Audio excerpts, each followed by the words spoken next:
Transgender Psychoanalysis. Drawing on the author's clinical work with gender-variant patients, Transgender Psychoanalysis, a Lacanian perspective on sexual difference, argues for a depathologizing of the transgender experience, while offering an original analysis of sexual difference. We are living in a trans moment that has become the next civil rights frontier. By unfixing our notions of gender, sex, and sexual identity, challenging normativity and essentialisms, trans modalities of embodiment can help reorient psychoanalytic practice.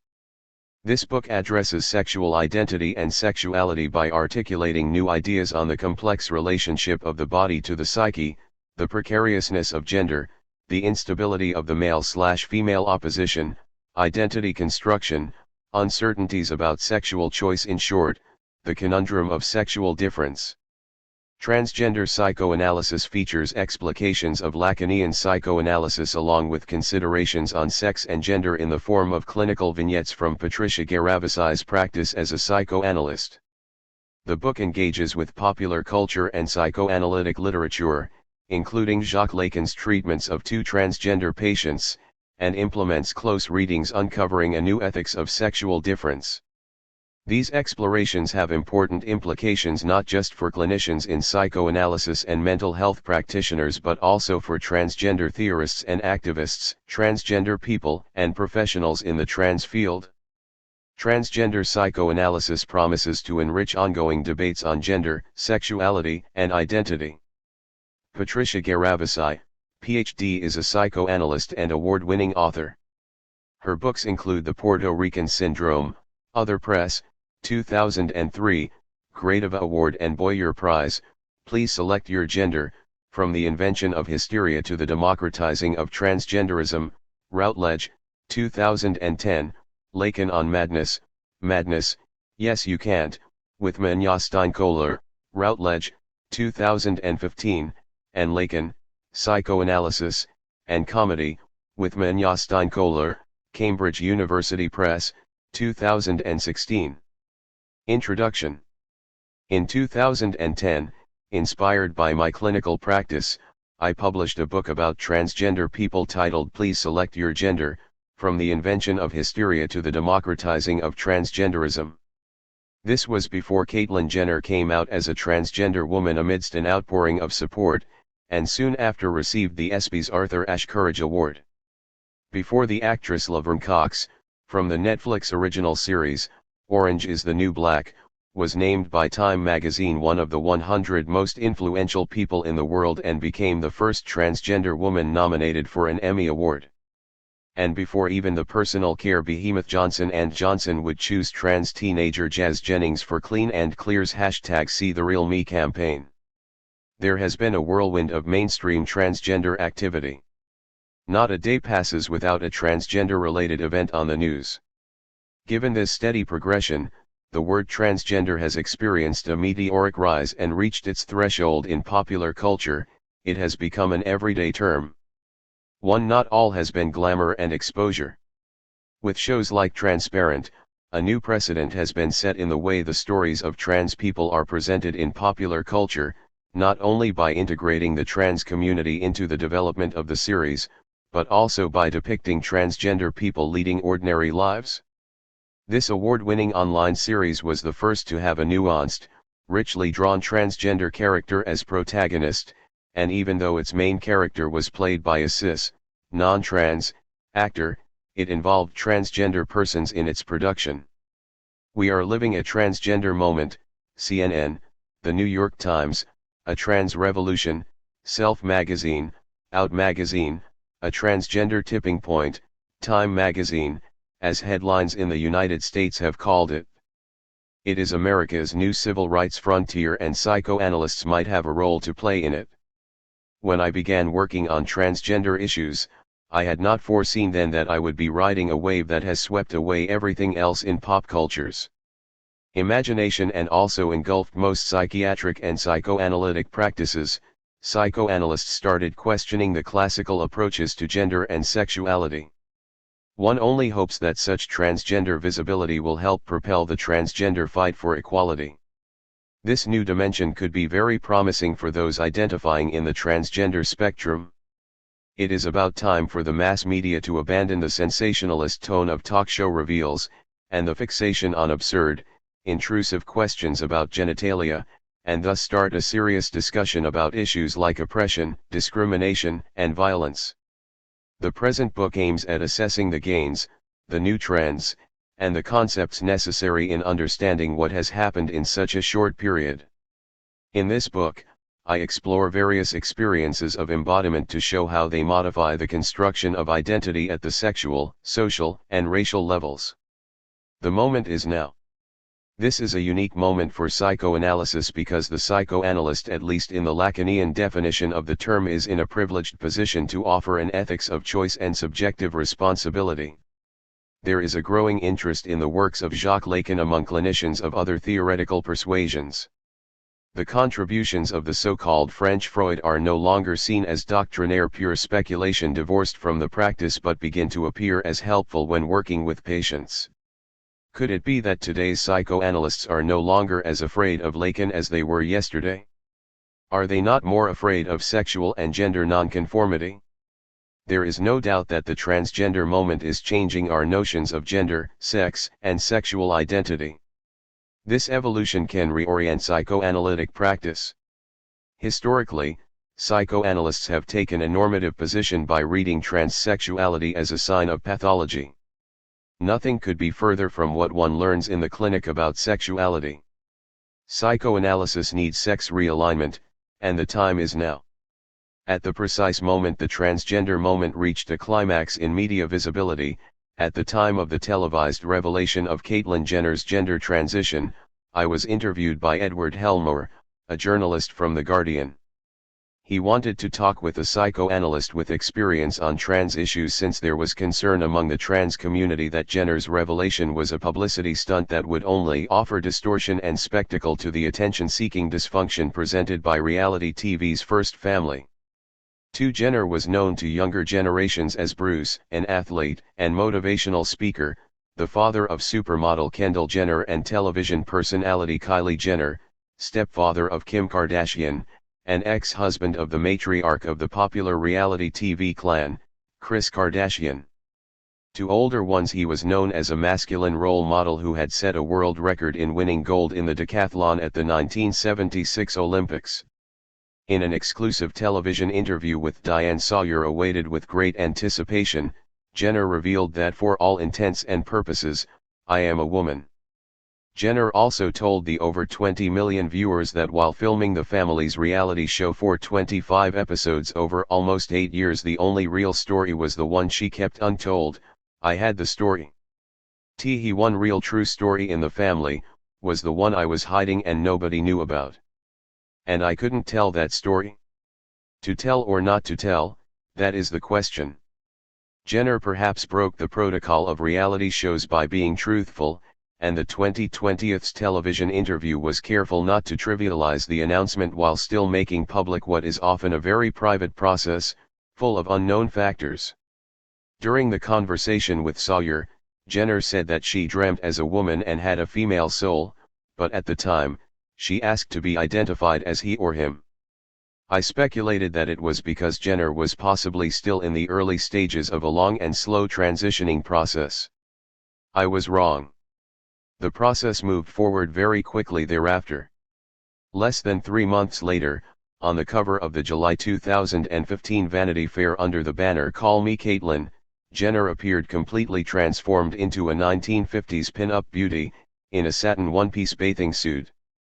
She was a silver screen goddess with long, flowing brunette hair, and a stunning face. The transformation from male sex symbol to a femme fatale brought the former champion more fame than winning an Olympic gold medal. She became the first global celebrity to come out as transgender and shine, showing that coming out as a trans person did not mean living like a pariah. Quite the contrary, all records of popularity on the social network Twitter were broken the day Caitlyn Jenner made her debut in the public eye, unseating President Obama's presidential mark as the fastest-growing Twitter account. Her ascending popularity was consolidated by the reality TV series I Am Kate. The documentary series included the participation of several trans activists, who offered a more politically nuanced counterpoint to Jenner's conservative position as a right-wing Republican, in an attempt to use the show as a platform to educate the public on issues affecting the transgender community, such as suicide, discrimination, and violence. Transitions. Transgender visibility has made evident that the community is very diverse.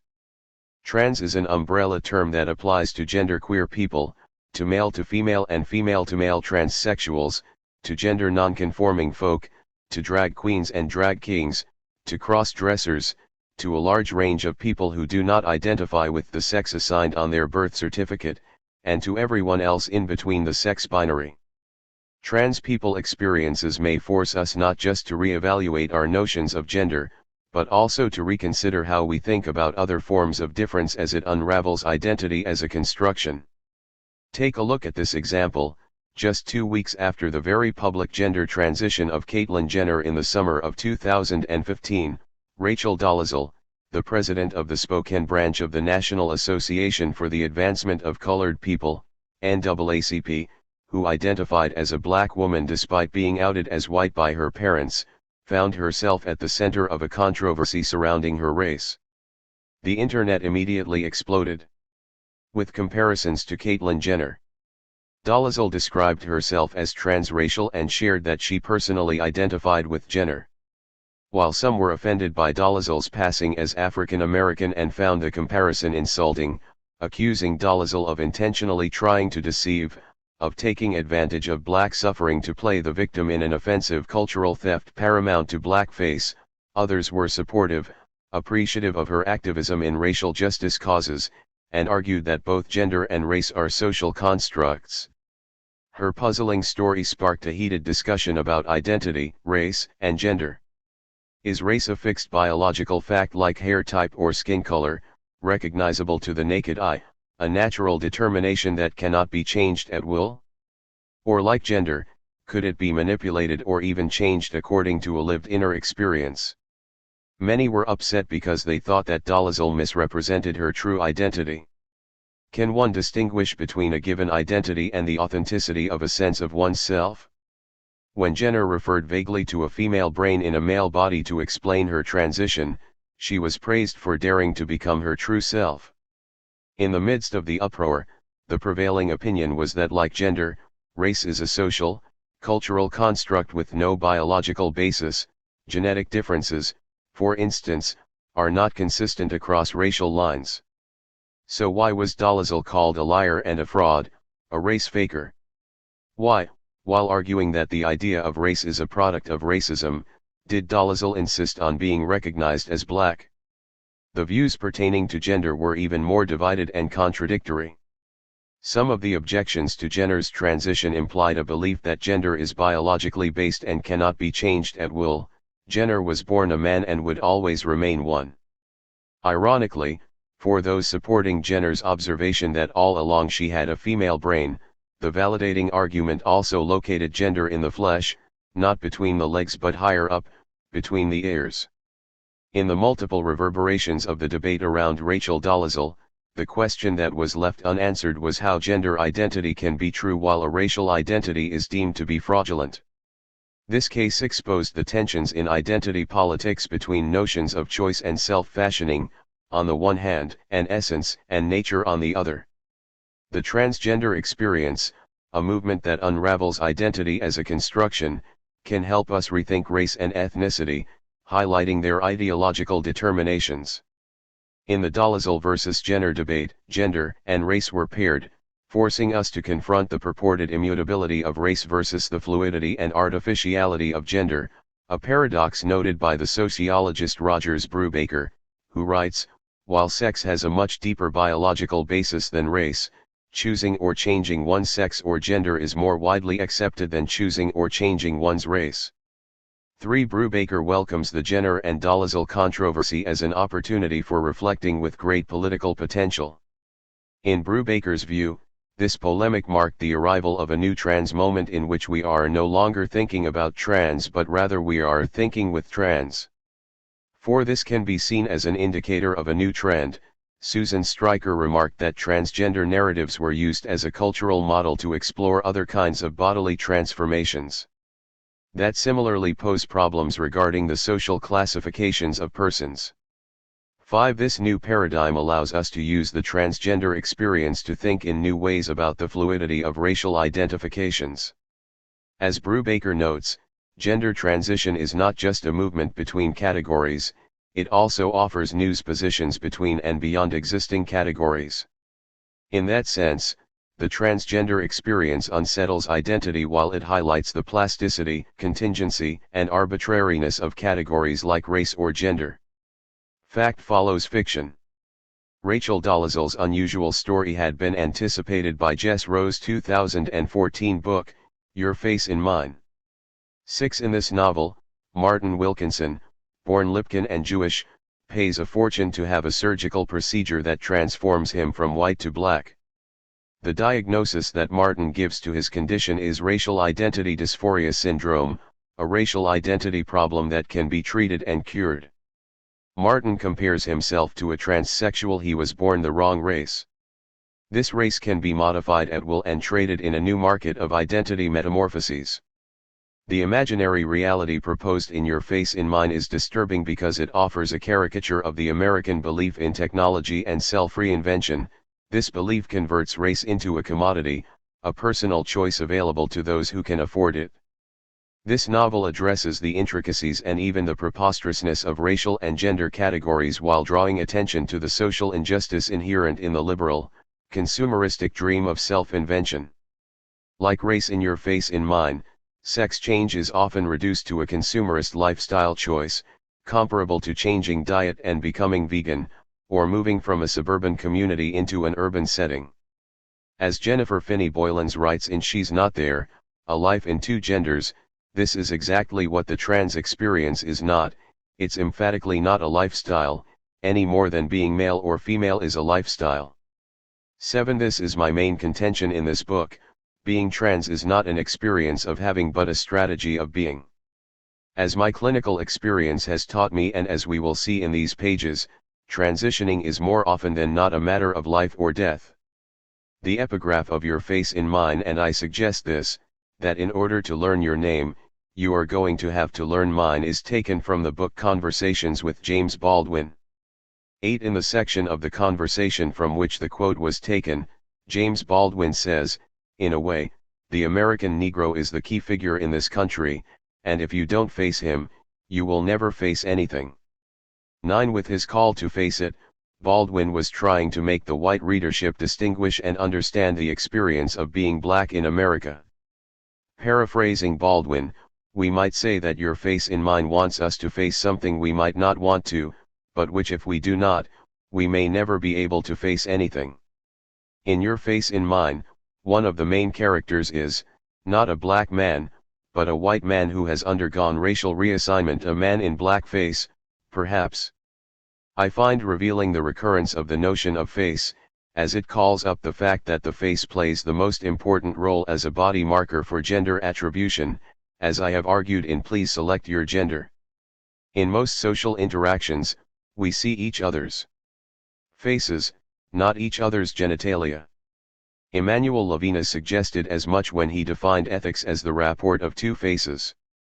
10. Such a phenomenological approach conceptualizes the face as a structure. What distinguishes those who have changed genders, though, is that the almost infinite distance between one face and the other can be crossed within one single person. The word transgender has entered everyday language, and we are now using the term cisgender more and more. The trans experience is becoming more widely accepted, challenging traditional ways of looking at gender embodiment and identity in general. America might be fascinated by trans issues, but we have not fully assessed the repercussions that the trans moment is bringing in the unsettling of not just sexual and gender identities but also those connected to race and ethnicity. In Chapter 1, Trans America, I survey the consequences of the sudden visibility of the transgender movement in America by assessing the media representations of the transgender experience, which often appears to be in dissonance with what I hear in my practice from analysans who identify as trans. The trans body has become a social barometer for the politics of difference. I look at the gradual but increasing erasure of markers of sexual difference in today's society, seeing a general movement towards more gender fluidity. Lacan's most radical political intervention is his theory of sexuality, which introduced a separation of the phallus, as an instrument, from the penis, as an organ, clarifying the distinction between sexuality. He called it sexual difference or sexuation, anatomical sex, and symbolically constructed gender. Chapters 2 to 5, Depathologizing Trans, Gender in the Blender, and Psychoanalysis and Sexology, all assess the notorious neglect of sexuality in contemporary relational psychoanalysis, while examining the controversial yet central role of sex change theory for psychoanalysis, in particular the crucial part played by psychoanalysis in the history of transsexualism. This is an urgent matter given the changes taking place in society and the growing influx in our practices of analysans who identify as trans or outside the gender binary. The close connection between psychoanalysis and sexology is a lost chapter in the history of both fields. Indeed, the pioneer sexologist and activist Magnus Hirschfeld was among the founders of the Berlin Psychoanalytic Society. Hirschfeld was appreciated by Freud, although rejected by Jung. It is time to historicize and theorize the loaded connection between sexologists and psychoanalysts. Prejudice has prevented collaboration.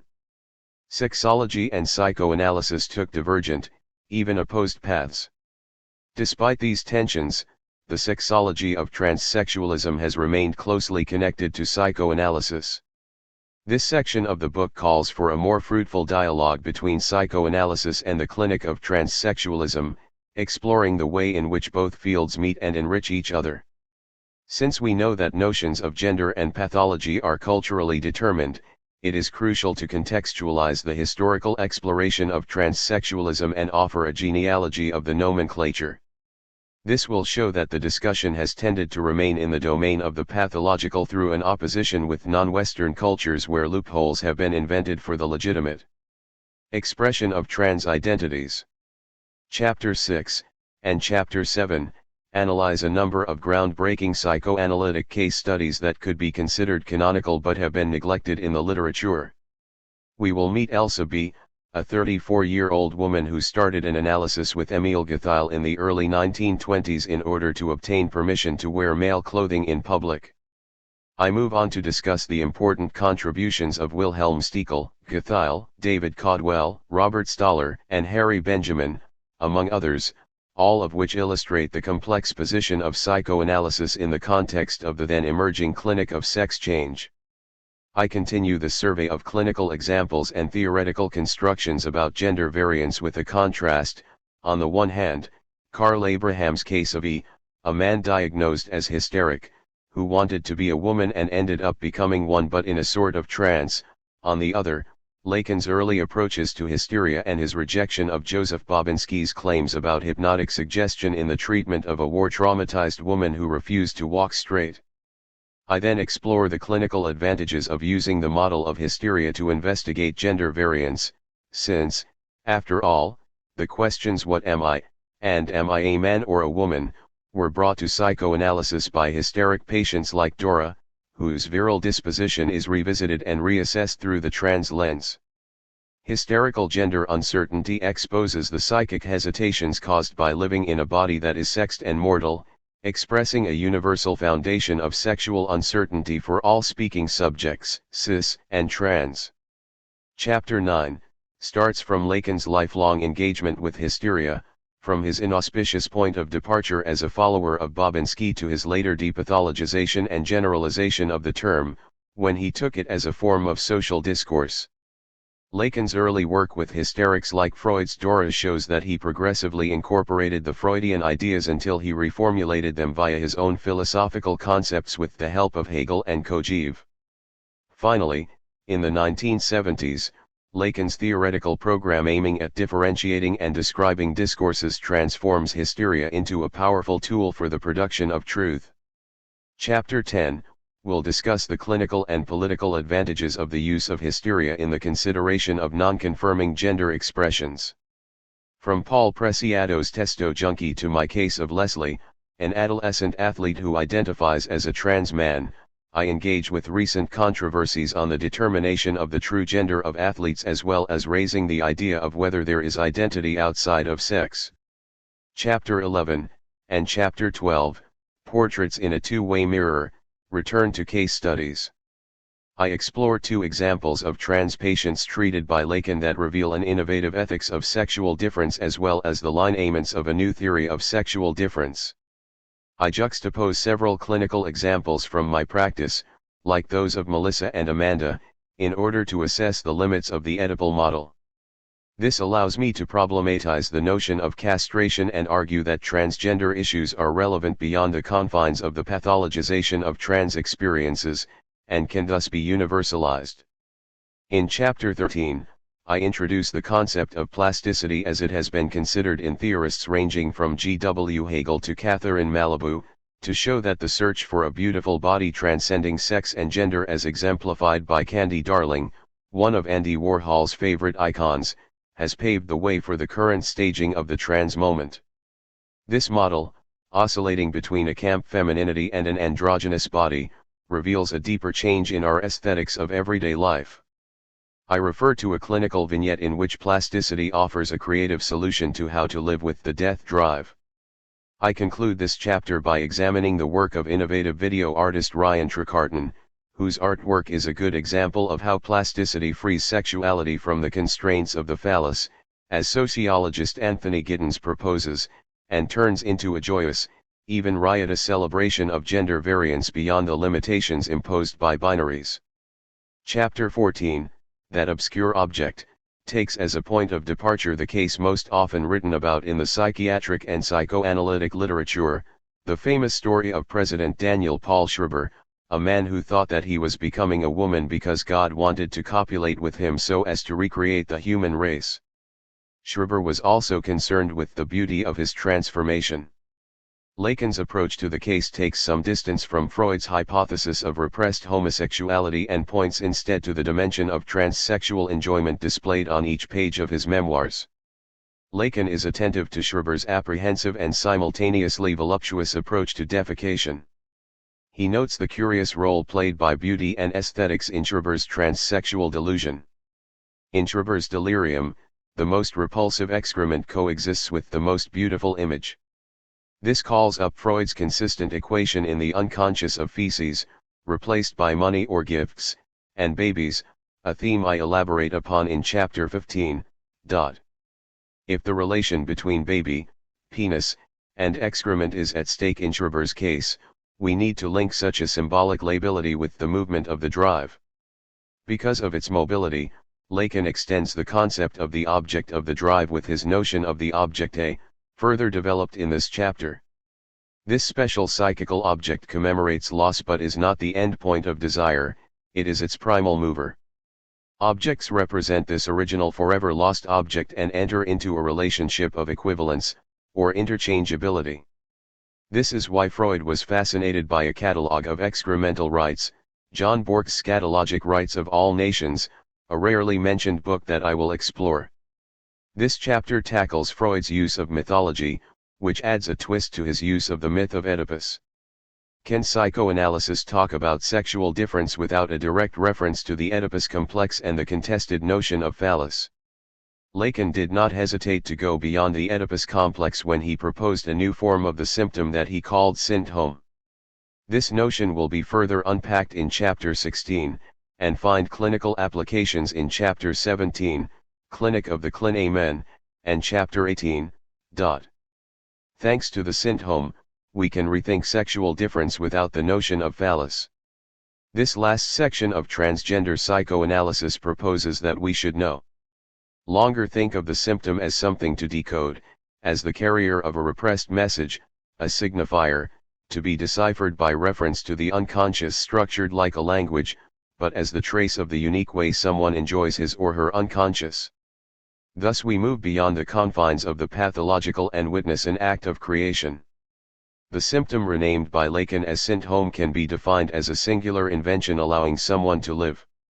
This new definition of the symptom has important consequences for a positive ending of analysis in cases of adolescents who identify as trans. In my practice, I take the syndrome as a variation on the Clinamen, the swerve of atoms described by Lucretius and the early materialists. I attempt to develop a clinic of the Clinamen, which will function as an extension of Lacan's theory of the syndrome. I highlight its practical advantages with the clinical example of the analysis of J. I compare this vignette from my practice with the work of a transgender artist, Swift Chucker, for whom bodily transformation is a reconciliation with life. The transgender experience illustrates the challenges of assuming a different or transformed body. This trajectory could become an artistic endeavor, a body of work. Then, an art similar to that of actual artists is to be found in transsexual artificiality. My clinical work with adolescents who have changed sex has revealed a very peculiar relation to their bodies. Often, it is as if the imaginary consistency of their bodies had vanished like an open envelope, letting its contents fall. This issue is further disentangled in Chapter 19, where I explore how the practices of trans persons send us toward a body written that corresponds to Lacan's elaboration thanks to James Joyce of the notion of the syndrome, a new kind of symptom that does not need to be removed or cured. Often, gender transition is explained as an identity kept by the brain in dissonance with the rest of the body. I will follow Lady Gaga's lead when she sings about being born this way, whose lyrics assert both an absolute freedom of choice and an apparent bodily determination. All this is not, however, a mere artistic production. My clinical experience has shown me that gender transition is more often than not an issue of life or death. In the coda, Phallus Interruptus, or the Snake's Lesson, I assess the meaning and repercussions of following Lacan's lead when he says that Tiresias, the mythical man-woman who was also a seer, should be a role model for all psychoanalysts, indeed the very patron saint of psychoanalysis. 1. Transamerica. Despite the tendency to sensationalize the trans experience, Americans' perceptions of transgender people have been positively influenced by the increasing media presence of complex figures such as Caitlyn Jenner. As a recent survey from the Public Religion Research Institute, PRRI, showed, about 2/3 of today's American population is relatively well informed about transgender people and issues, having a good understanding of what the term transgender means. Another recent survey from the Human Rights Campaign indicates that 22% of Americans know or personally work with a transgender person. This increasing awareness may have contributed to the fact that an overwhelming majority, 89%, favors legal protection and equal rights for transgender people. In 2015, President Obama became the first president to use the word transgender in a State of the Union address. In doing so, he publicly recognized the transgender community while pushing for its protection against discrimination. The American population, however, is still divided over whether transgender people should use the public restroom that corresponds to their gender identity. The need to establish sex-segregated public restrooms was discussed by Lacan in a 1957 essay where he called it urinary segregation, noting that public life is subject to laws of urinary segregation. While Lacan was at the time discussing how language sets up sexual difference as an impasse, he had also foreseen the recent controversy when he observed that public life is subjected to the inequalities of urinary segregation. Lacan illustrated it with an anecdote of transit.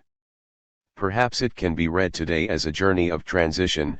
A brother and sister take a train journey, sitting across from each other in the compartment. When they pull into the station, they look at the platform from their window, and the boy exclaims, "We have arrived at ladies," while the girl states, "You, idiot. Can't you see we are at gentlemen?" As Lacan noted, it seems impossible that they would reach an agreement.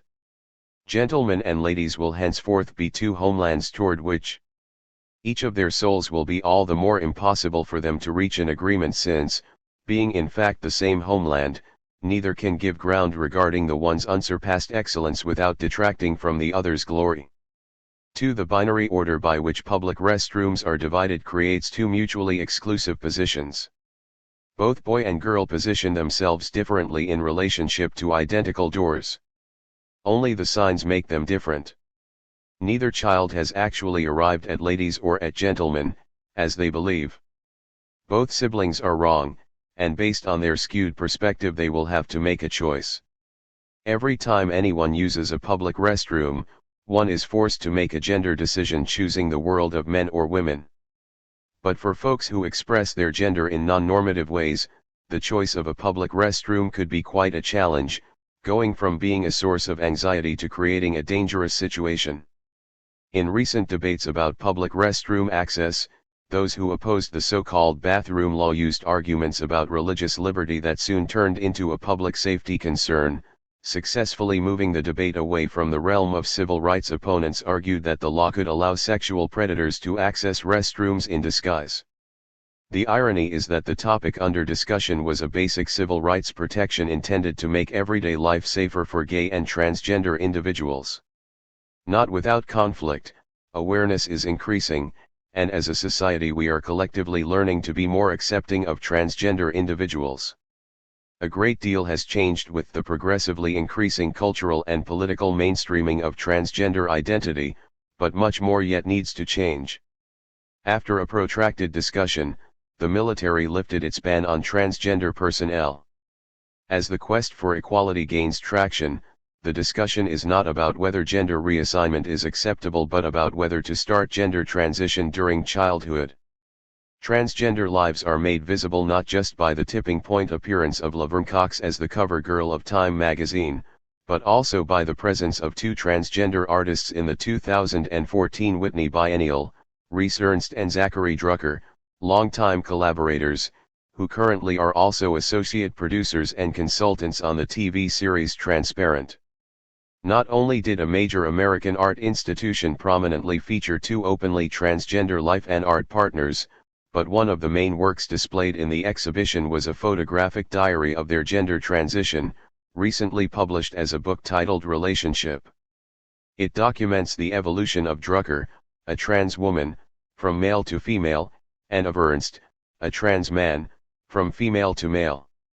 They met not long after they had both started taking hormones, testosterone injections for Ernst and the slow incline of hormone replacement therapy for Drucker, testosterone blockers, estrogen pills, and finally injections. They got together while still in the midst of the unflattering throes of yet another puberty. 3. The equivocal narrative tangles and untangles gender identity as a construction. Their autoethnography and bona fide aesthetic intent, in the words of Maggie Nelson, shows them in love while capturing not just their relationship as a couple, but their relationship with their evolving genders, with their sexualities, and above all with their changing bodies in all their bewildered singularity. For they write, if our greatest artwork is the way we live our lives, then a relationship is the ultimate collaboration. 5. The transsexual body as a work of art is an issue I will explore at length in chapters 16, 17, and 18. The trans body is also a social barometer. Drucker's own description of their 6-year trans life collaboration, the couple broke up in 2014, is illuminating. Our bodies are a microcosm of the greater external world as it shifts to a more polymorphous spectrum of sexuality. We are all collectively morphing and transforming together, and this is just one story of an opposite-oriented transgender couple living in Los Angeles, the land of industrialized fantasy. 6. Can fantasy, which should be a very idiosyncratic, private, individual construct, be mass-produced? Drucker downplays the exceptionality of their case and makes it a symptom of a general historical drift, a swerve towards new forms of sexuality. Just as technology enables fantasy to become material, the combination of hormone treatments and surgical procedures affects a transition from one gender to another. According to Drucker, gender transition is turning into an industry, and the Drucker and Ernst story is just one among many. This trend was anticipated in 1987 by French sociologist Jean Baudrillard, who saw in transgenderism a new ideological horizon, an artificial fate, which he made out to be not a deviation from the natural order but rather the product of a change in the symbolic order of sexual difference. 7. For Baudrillard, one of the unforeseen consequences of the sexual revolution of the 1960s was to erase traditional notions of sexual difference, This created gender uncertainty summed up by the basic hysteric question: am I man or woman? 8. Baudrillard presented sexual liberation as having unleashed a certain hysterization, later rephrased as a more generalized hesitation about sexual identities in a decisive stage in the journey towards transsexuality. 9. Overall, Baudrillard takes the figure of the transsexual metaphorically. Like a car sent for repairs in a body shop, we are in any case concerned with replacement parts. It is logical enough that our model of sexuality should have become transsexuality, and that transsexuality should have become the locus of seduction. We are all transsexual symbolically, as the body becomes a canvas for signs, less anatomical and more technological. 10. Transsexuality is not seen by Baudrillard as radical and emancipatory, or even as a critique of the gender binary, but simply as simulation of difference, an indifferent simulacrum, a construction of a prosthetic body that leaves out the question of sexual enjoyment. Baudrillard acknowledges that the sexual revolution triggered indeterminacy, anxiety, and consumption, but also fostered choice, pluralism, and democracy. However, the political model does not work in matters of sexuality. There simply is no democratic principle of sexuality. Sex is not part of human rights, and there is no principle of emancipation of sexuality. 11. This is precisely what trans patients have taught psychoanalysts: we cannot simply be postmodern and applaud the multiplication of groundless signs. Contrary to an argument such as that of Catherine Millot, most trans people are not trying to be outside sexual difference, but rather live trapped in it. Show and tell. Does the increasing visibility of transgender folk mean political empowerment? Does it make society safer for trans people? What will it look like when the apparent interest elicited by trans individuals goes beyond the obsessive and invasive curiosity about transgender issues, reducing this experience to issues of genitalia? A well-known figure of the transgender rights movement can allow us to explore the predicament of transgender individuals in the increasingly intrusive public eye. When the journalist and activist Janet Mock published Redefining Realness: My Path to Womanhood, Identity, Love, and So Much More, a memoir of her transition as an impoverished multicultural person of color, her book was well received and became a New York Times bestseller. Mock's personal journey was challenging.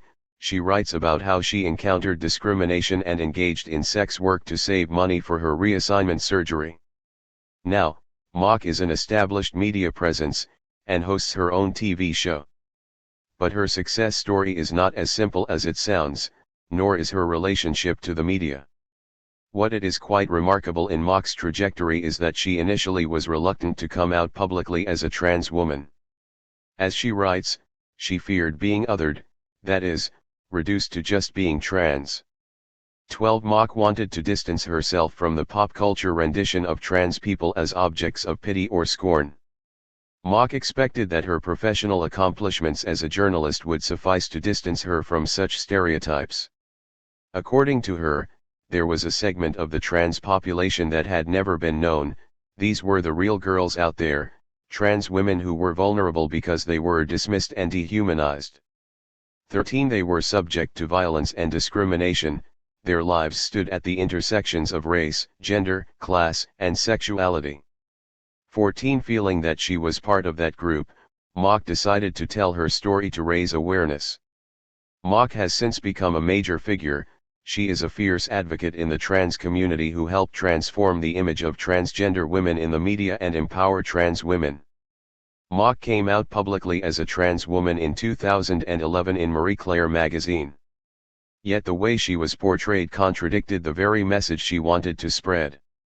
For starters, she was misgendered, since the article stated that she was born and raised as a boy. 15. Mock disagrees. I was born in what doctors proclaim is a boy's body. I had no choice in the assignment of my sex at birth. My genital reconstructive surgery did not make me a girl. I was always a girl.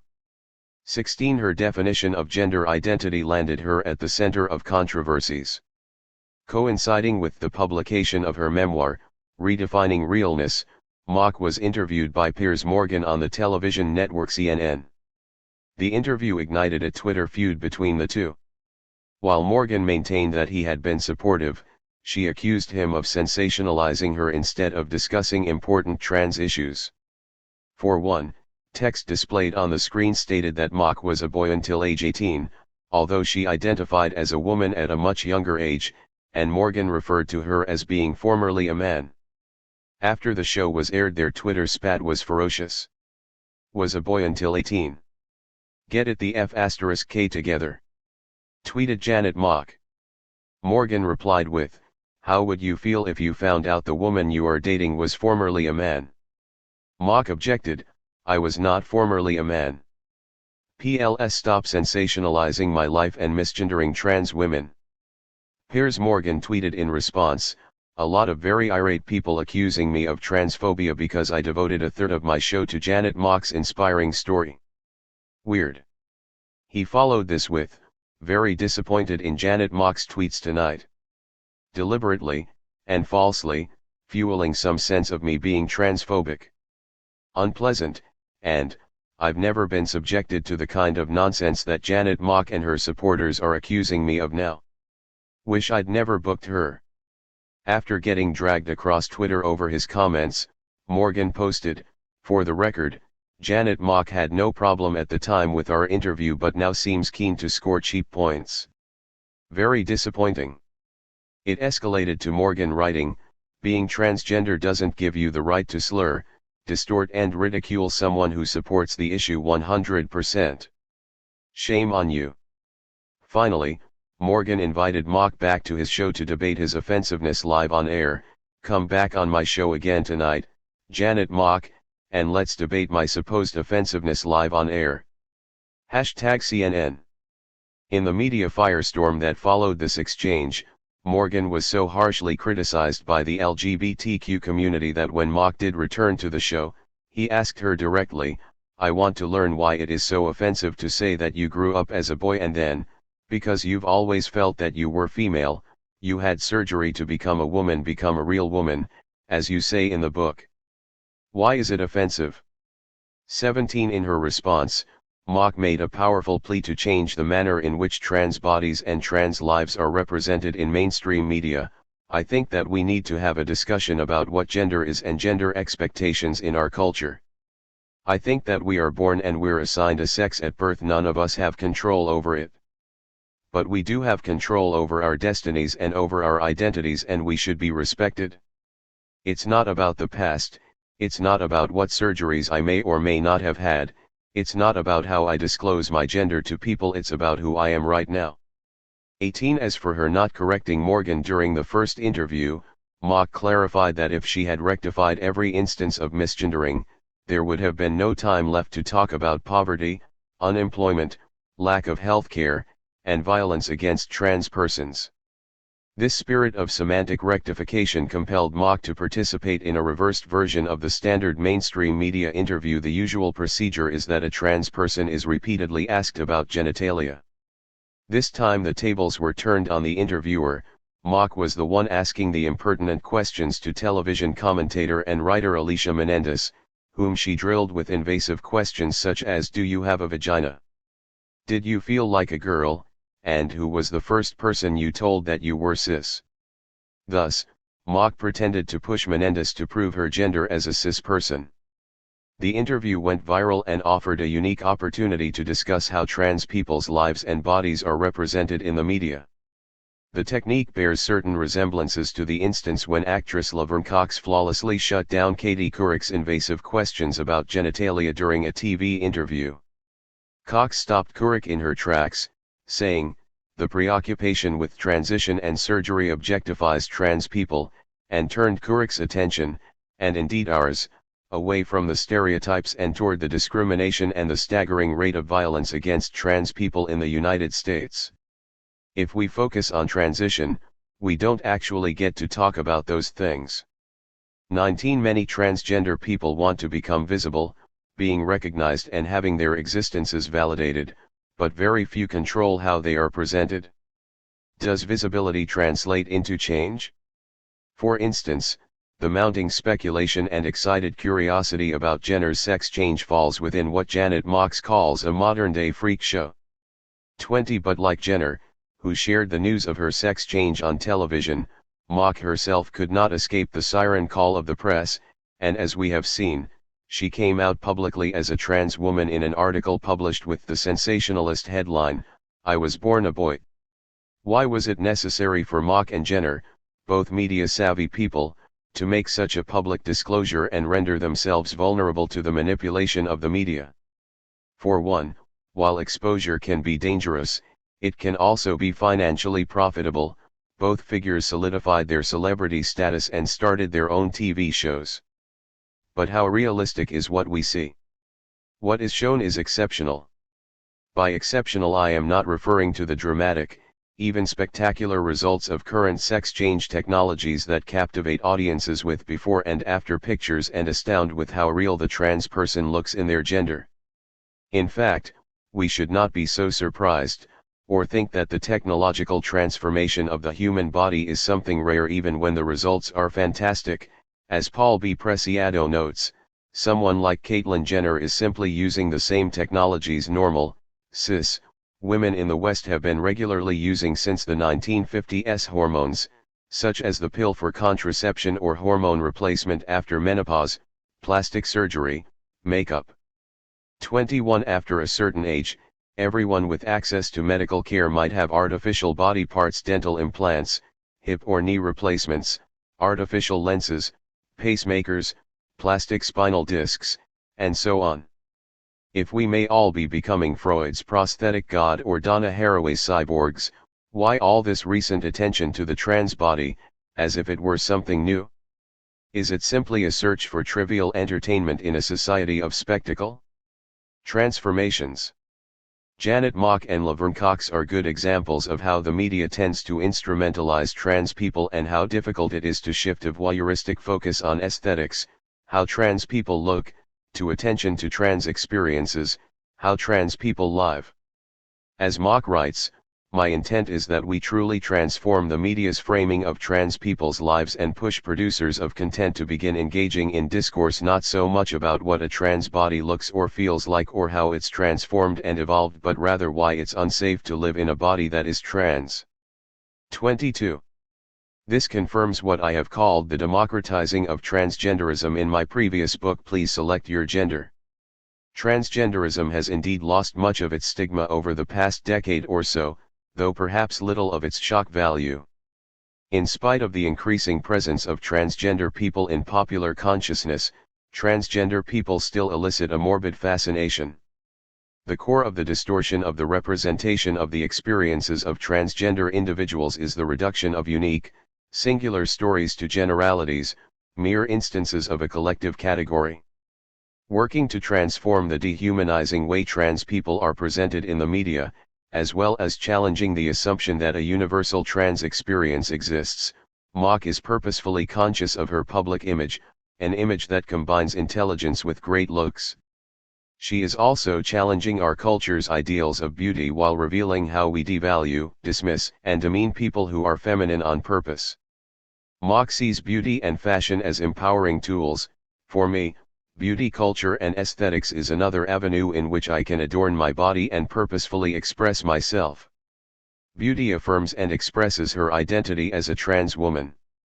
Mock asserts that my femininity was more than just adornments, they were extensions of me, enabling me to express myself and my identity. My body, my clothes, and my makeup are on purpose, just as I am on purpose. 23 For Mock, fashion and beauty are not just aesthetic concerns but a creative activity with an ethical function. They are not simply an expression of identity but an affirmation of existence. This brings a different resonance to Caitlyn Jenner's message to transgender youth: we are all beautiful.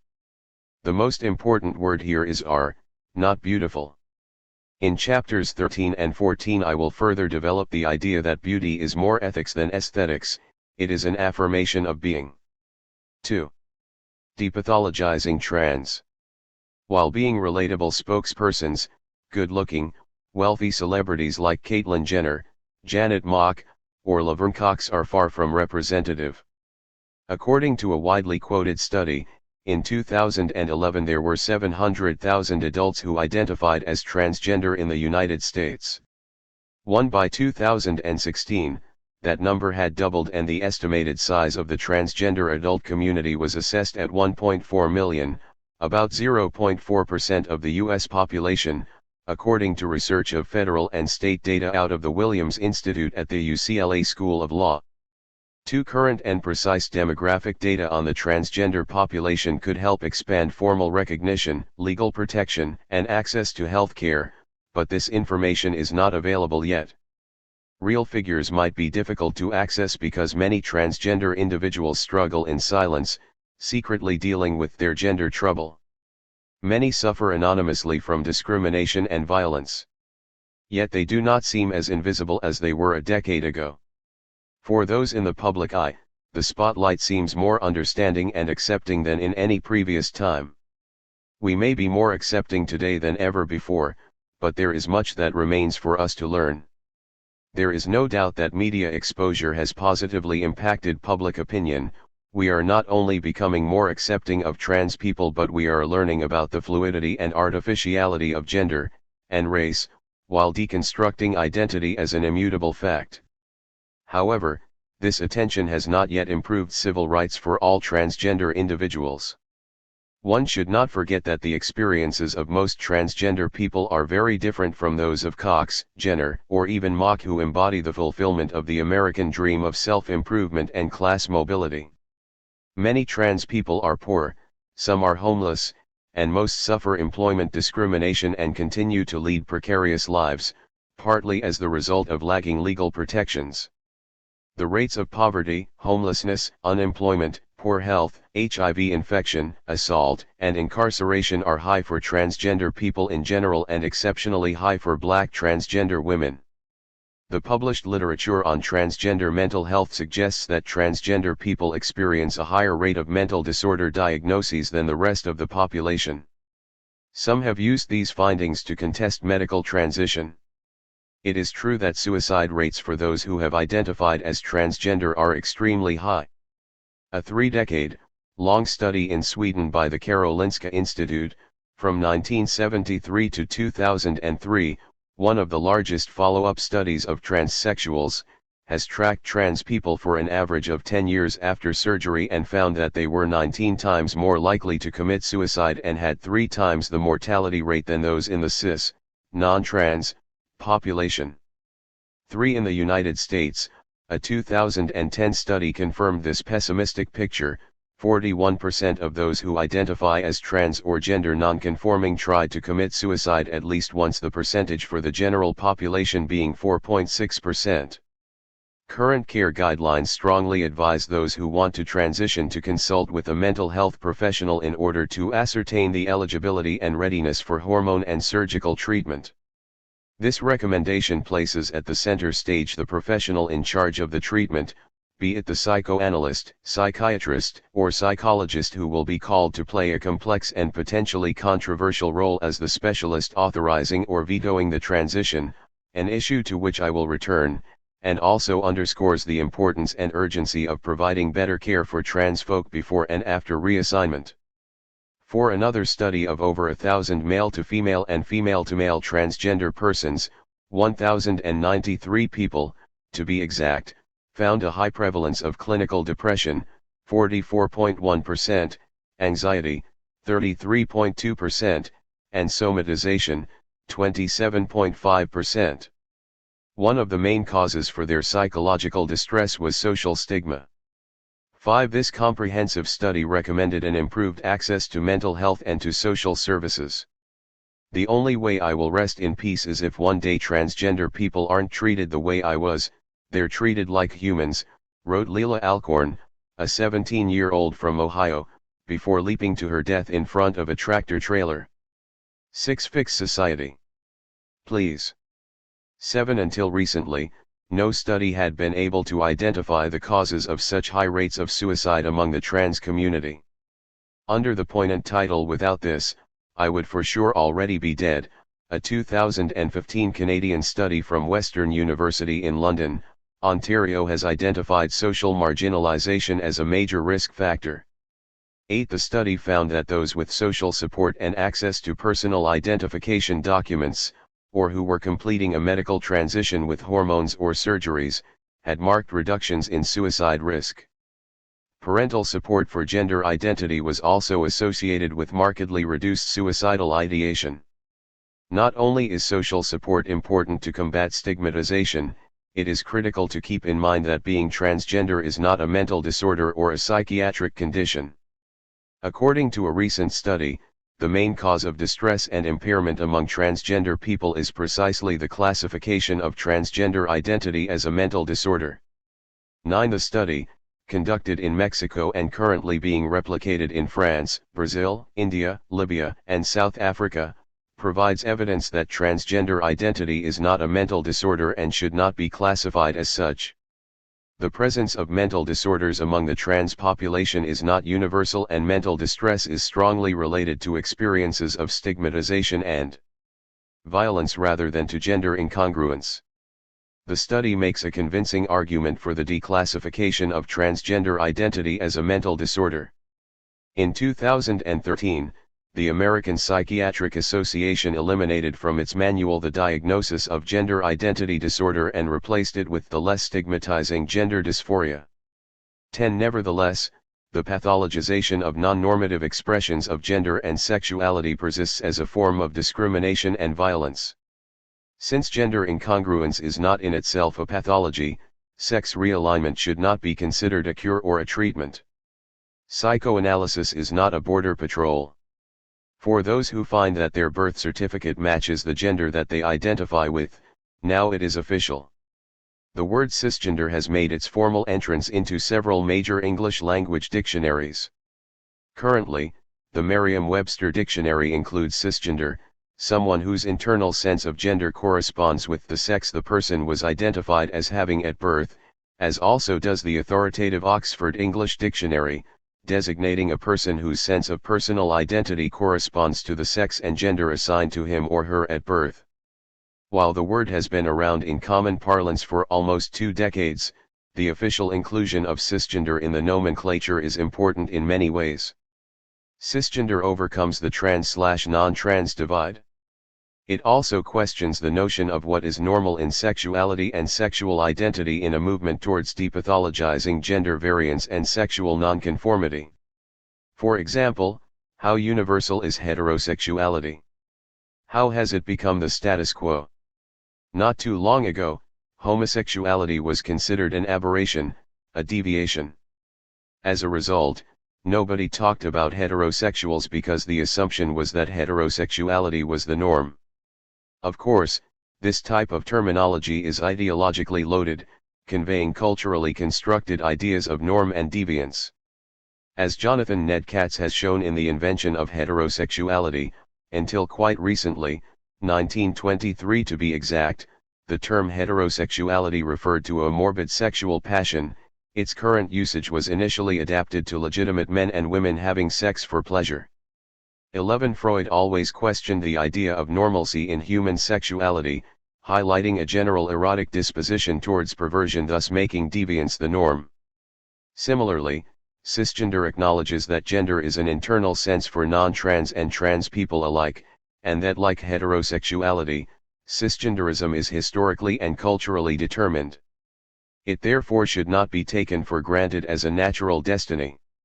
For those nostalgic for essentialist reassurances, cisgender might be as natural as a non-citizen becoming naturalized. The process of citizenship and the process of assuming a gender have parallels. Gender and nationality are declared at birth, without any effort or choice on the part of the individual. If one wishes to change either of them, the change involves a long and complex process dependent on approval by legal authorities. Both the rules of naturalization and for amending sexual designation in legal documents vary from country to country. For sex designation, the laws in the United States vary with each state's jurisdiction, and at times each agency that issues identity documents has different requirements for changing name and gender markers, as well as a separate process for doing so. Naturalization and gender amendment typically include specific requirements: a given time residing in the country or living in the gender of choice, demonstrable knowledge of the national dominant language or culture, or proof of having had sex reassignment surgery or clinically appropriate treatment for the purposes of gender transition. An oath or pledge of allegiance is also sometimes required. Often it is required to renounce any other citizenship that one currently holds, forbidding dual citizenship as well as gender indeterminacy. Lacan writes in the preface to the English translation of Seminar 11, The Four Fundamental Concepts of Psychoanalysis, a certificate tells me that I was born. I repudiate this certificate. I am not a poet, but a poem. A poem that is being written, even if it looks like a subject. 12. A birth certificate is an official document issued to record a person's birth. It includes symbolic markers such as name, gender, date of birth, place of birth, and parentage.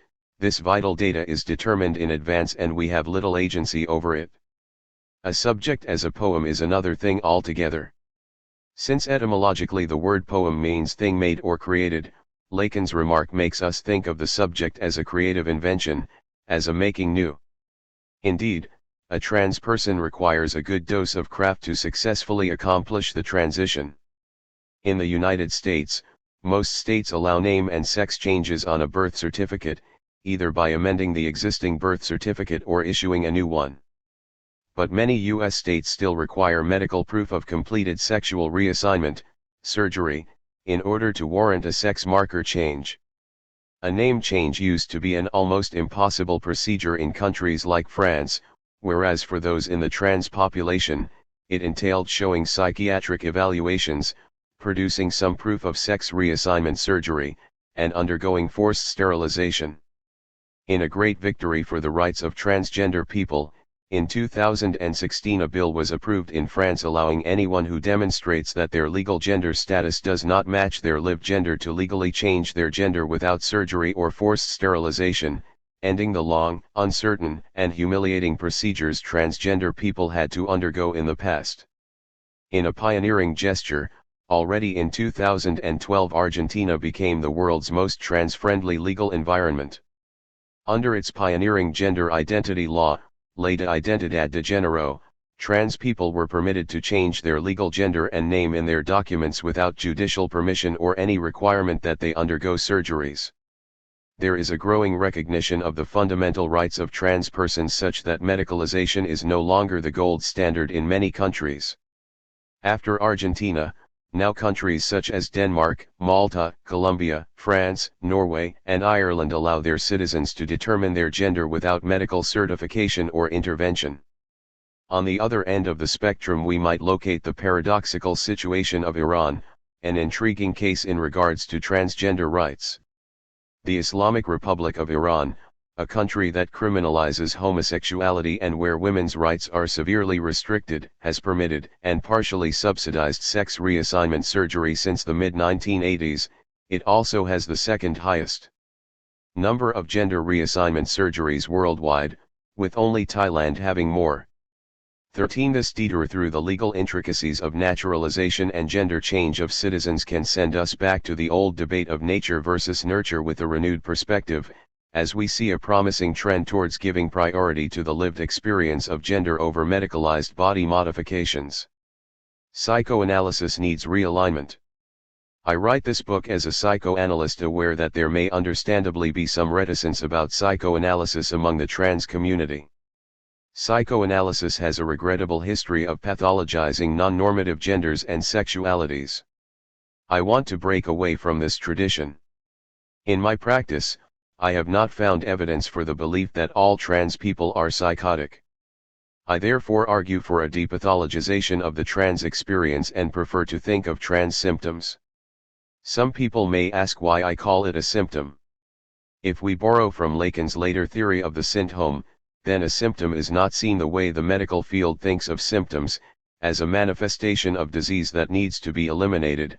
Rather, in using the archaic French spelling of the word symptom, the symptom acquires a new meaning as it stands not for a pathology but for a sort of creative solution. For an analyst a symptom may be what you enjoy, as Slavoj Zizek argues, something that may allow you to exist in the world, in other words, your idiosyncratic, creative strategy of survival. In this sense, the journey between genders could be a creative symptom, a way of making life livable. As practitioners, we have an ethical responsibility to take a more tolerant attitude to different, non-normative manifestations of sexuality, unconstrained by traditional gender roles.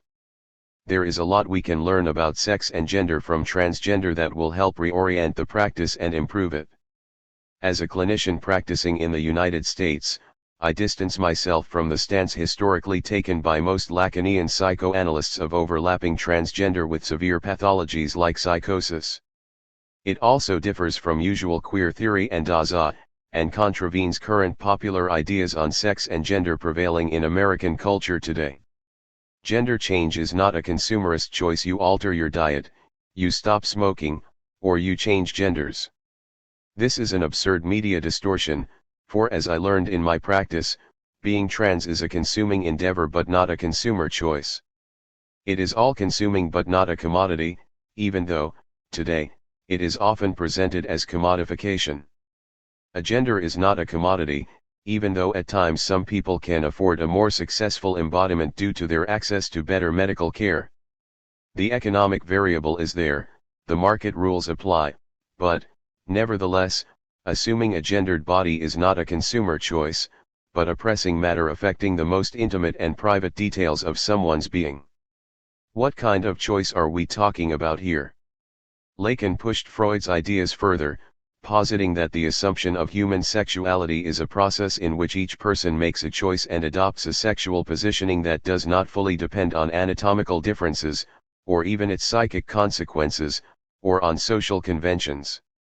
Lacan invented the notion of sexuation to account for the unconscious sexual choice that this process entails. This is a choice which may or may not be constrained by the anatomical contours of our bodies that belong to a sex, and may or may not be determined by the way in which society inscribes each gender with rules, roles, and restrictions. The assumption of a sexual positioning is the result of dealing with sexual difference. This is a difference determined neither by sex, anatomy, nor by gender, social construction. It is a subjective, unconscious choice. Historically, the relationship of psychoanalysis and transsexuals has been a loaded one, and trans people may have many reasons to continue distrusting psychoanalysis. If we consider that a great percentage of the trans population is actively involved in some form of talk therapy, the conflict with psychoanalysis is not for lack of interest in the process. According to a recent study, 75% of the transgender population is presently engaged in some form of talk therapy or has been in the past, with an additional 14% expressing the wish to seek talk therapy in the future. In comparison, only 3.18% of the general population in the United States participates in some form of psychotherapy. 14. The access to treatment may be complicated by several factors. As we have seen, a mental health professional plays a central role in the process of gender realignment. Often, in order to start receiving medical treatment for transition, a person might need 1 to 2 letters confirming that they are suitable candidates to be prescribed hormones or undergo surgery. The letters will attest that the medical transition would not adversely affect the mental health of the patient. This request interferes in the dynamic between analyst and analysand, potentially putting the psychoanalyst in the position of gatekeeper. Even when this requirement might not be present, in both subtle and brutal ways, as we have seen, psychoanalysis has earned a bad reputation with its history of pathologization of non-normative sexualities and genders, thus preventing the cure from proceeding in the most productive possible manner. Many analysts have been either threatened or puzzled by gender and sexuality variants and often have not managed to conceal their views, generating a regrettable homophobic and transphobic history. Tim Dean and Christopher Lane note that one of the greatest paradoxes in the annals of psychoanalysis is that, throughout the practice's confrontation with gender variance, its institutions have in their development normalized moralistic and discriminatory practices that are antithetical to psychoanalytic concepts. 15. This is unfortunate because psychoanalysis could make a valuable contribution to the field of transgender studies. The transphobic history of psychoanalysis is based on a selective reinterpretation of the Freudian texts or reductive distortions stemming from this homophobic and transphobic history. This is sad because psychoanalysis has much to offer, as long as it manages to divest itself of its normalizing and discriminatory history. To listen to the unconscious truly is to deal with sex, sexual identity, and sexuality. Analytic work delves into the complex relationship between the body and the psyche, highlighting the precariousness of gender, the instability of the male-female opposition, and the fragility of sexual identification, the fissures of which reach back to Freudian psychoanalysis. As I discuss in chapters 8 and 9, Freud observes in his account of the treatment of Dora, an 18-year-old hysteric, that the young woman adopted a peculiar attitude toward the married woman with whom her father was having an extramarital affair. Dora described her adorable white body in accents more appropriate to a lover than to a defeated rival. 16 In fact, Dora's interest in the other woman was sustained by the belief that her father's mistress embodied the mystery of femininity, the kind of woman who could answer the question, what is a woman? In her unconscious, Dora was positioned as a man, like her father, and was trying to become a woman by loving a woman as a man would have. Dora's predicament can be universalized, and psychoanalysts who follow Lacan's insights often say that a hysteric is someone caught in a structure of indecision, someone who cannot know whether he or she is a man or woman. Provocative and counterintuitive as this theory sounds, nevertheless, I would be tempted to follow it, if only because in my practice, the hysterics whom I have treated found it exceedingly challenging to assume a position as man, woman, or anything else. The usual categories of sexual orientation make very little sense when we look at unconscious sexuality. Ultimately, analytic work compels us to confront the conundrum of sexual difference by calling attention to the uncertainties of sexuality and the challenges of making a sexual choice and assuming a sexual positioning. All these pivotal issues that analysts deal with on an everyday basis could have important implications for gender theorists and activists as well as transgender people, for they have the potential to enrich current debates about gender, sexuality, and identity. 3. Gender in the blender. Why me? I'm not a woman. I wanted it to stop. It didn't. I tried to live with it. I tried to forget. But I felt dead inside. I wanted out. You can't change a man into a woman. You can't hide who you really are. I tried to keep it down. I'm in my early 60s, I've got a wife, 2 grown kids, a good job. I should have been thinking about retirement. I wanted to push it back. But I couldn't. I changed. Now, I live as me. Everything about me has changed, and yet, I am more myself than I've ever been. This is what my analyst Jana shared during her initial session. She decided to consult a psychoanalyst while undergoing the first stages of transition from male to female. Jana was looking for a welcoming place where she could talk freely about her current situation, about her sexual identity, some gender issues, as she said. I have never spoken to any professional about this. However, I have become increasingly troubled by the prospect of not doing anything. I feel I have come to a point where I need to talk to someone. Abioi, a 19-year-old who had been working with me for a while, opened his most recent session with a comment on how anatomy should not be destiny. This is my bottom line: if someone says I am a woman, or I am a man, or simply I am, whatever they think they are, please take that person seriously. Abioi had made his first appointment a few months earlier because, as he explained, I've been thinking about transitioning and wanted to first talk about it. I am ready to start hormone replacement therapy. I have always felt this way but had put it in the back of my head, thinking it was not normal. But I've made up my mind. Basically, I've come to accept myself. I was born a female, but ever since I can remember I've always wanted to be a guy. I am ready to change.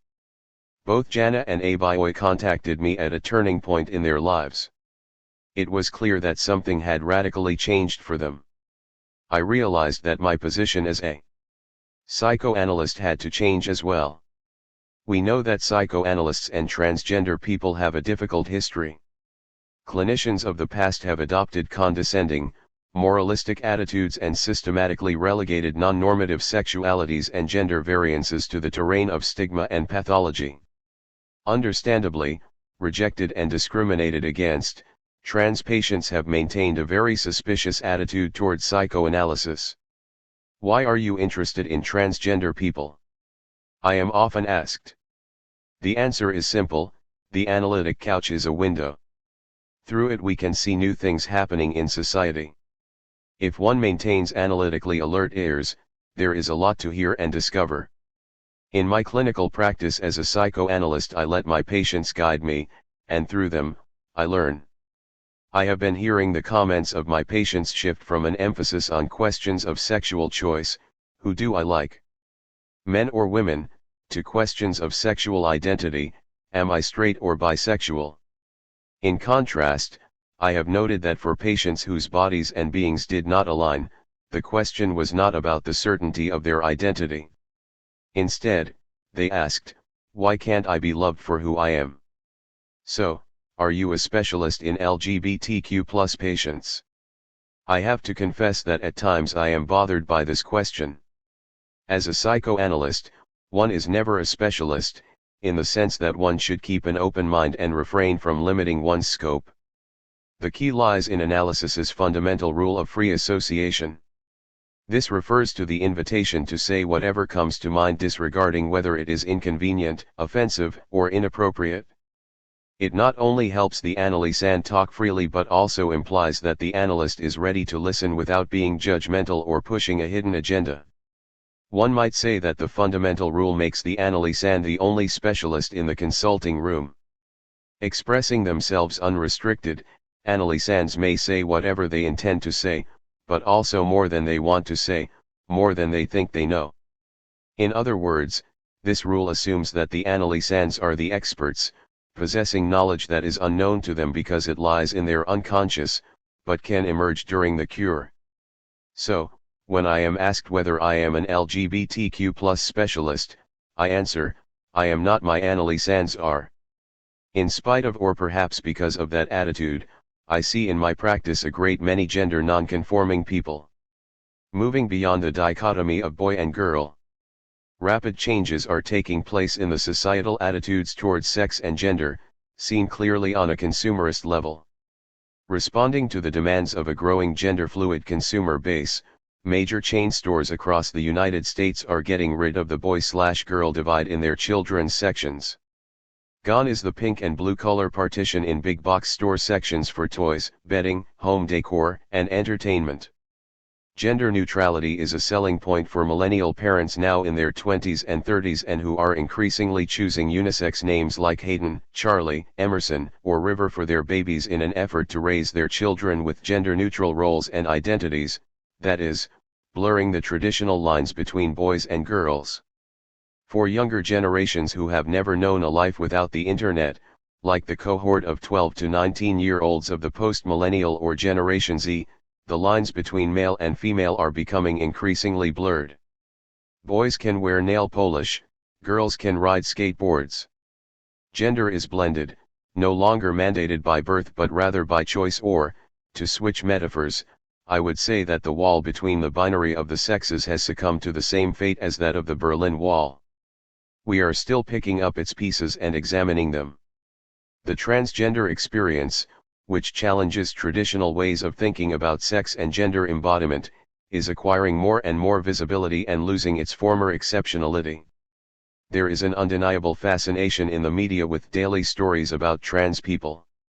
Is all this staging of a trans presence making us more aware of the discrimination, inequality, and violence trans people continue to experience? Is the world changing? Or is it just an image? As we have seen, gender mutability has entered the quotidian vernacular ever since the very public transition of Caitlyn Jenner. Reflecting this trend towards gender fluidity, the social networking website a while ago Facebook introduced an assortment of at least 56 gender options for its US users. Of course, the selection moves away from the old-fashioned binary of male or female. Besides adding the option of keeping one's gender private, the platform offers a very wide variety of gender identity choices. The complete list on Facebook's Gender tab is as follows: agender, androgyne, androgynous, bigender, cis shorthand for those whose birth sex and sense of gender cohere, cisgender, cis female, cis male, cis man, cis woman, cisgender female, cisgender male, cisgender man, cisgender woman, female to male, FTM, gender fluid, gender nonconforming, gender questioning, gender variant, gender queer, intersex, male to female, MTF, neither, neuterwa, non-binary, other, pangender, trans, trans asterisk, trans female, trans asterisk female, trans male, trans asterisk male, trans man, trans asterisk man, trans person, trans asterisk person, trans woman, trans asterisk woman, trans feminine, transgender, transgender female, transgender male, transgender man, transgender person, transgender woman, transmasculine, transsexual, transsexual female, transsexual male, transsexual man, transsexual person, transsexual woman, two-spirit. Following the success of this customized gender feature, UK users were offered an even more inclusive list, covering 71 gender choices. Despite their nuances, none of the options have to do with sexuality. The comprehensive list is, as writer and transgender activist Jennifer Finney Boylan once said, not about who you want to go to bed with, it's who you want to go to bed as. For those who identify outside the gender binary, the wealth of options did not exhaust the current lexicon of gender expressions. This is why, more recently, Facebook added another feature for its US members, a free-form field where users can write in their own gender if they do not feel represented by the existing 56 options.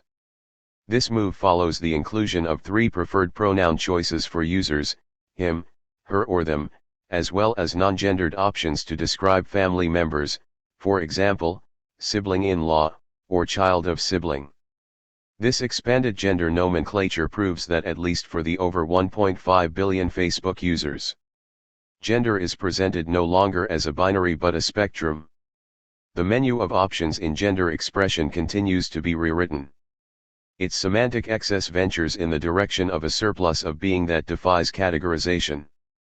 For some people, their gender identity and sexual orientation are completely separated, but others experience that their gender determines their object choices, so let us note that for sexuality there is also an equally extensive glossary, another spectrum of labels that is continuously changing and growing. Alfred Kinsey's mid-20th century idea, which caused such a scandal in his time, that in human sexuality orientation could be gauged on a scale of 0 to 6, with intermediary shades between heterosexual and homosexual, appears today a quaint oversimplification. For instance, the internet dating site OkCupid, 3.5 million users, offers 12 categories for sexual orientation.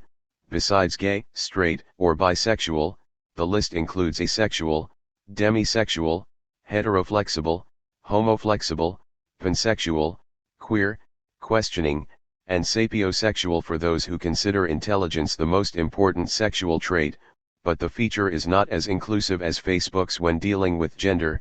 OkCupid lists 22 options. Despite the proliferation and the atomization of choices, one has to restate that, at any rate, for psychoanalysis, sexual difference continues to exist, and resist. Psychoanalysis conceives the body not simply as an organism but as a libidinal entity reconfigured by language. Indeed, in psychoanalysis sexual difference is neither sex, defined by anatomical or hormonal determinations, nor gender, or any socially constructed roles ascribed to men and women. Gender needs to be embodied, sex needs to be symbolized. Sexual difference may exceed the notion of sexuality since it has to do with issues of embodiment, the challenges of living in a body that is sexed and mortal. I should add here that dealing with sexual difference, which also entails but is not limited to assuming one's sexual and gender preferences, is a problem for everyone.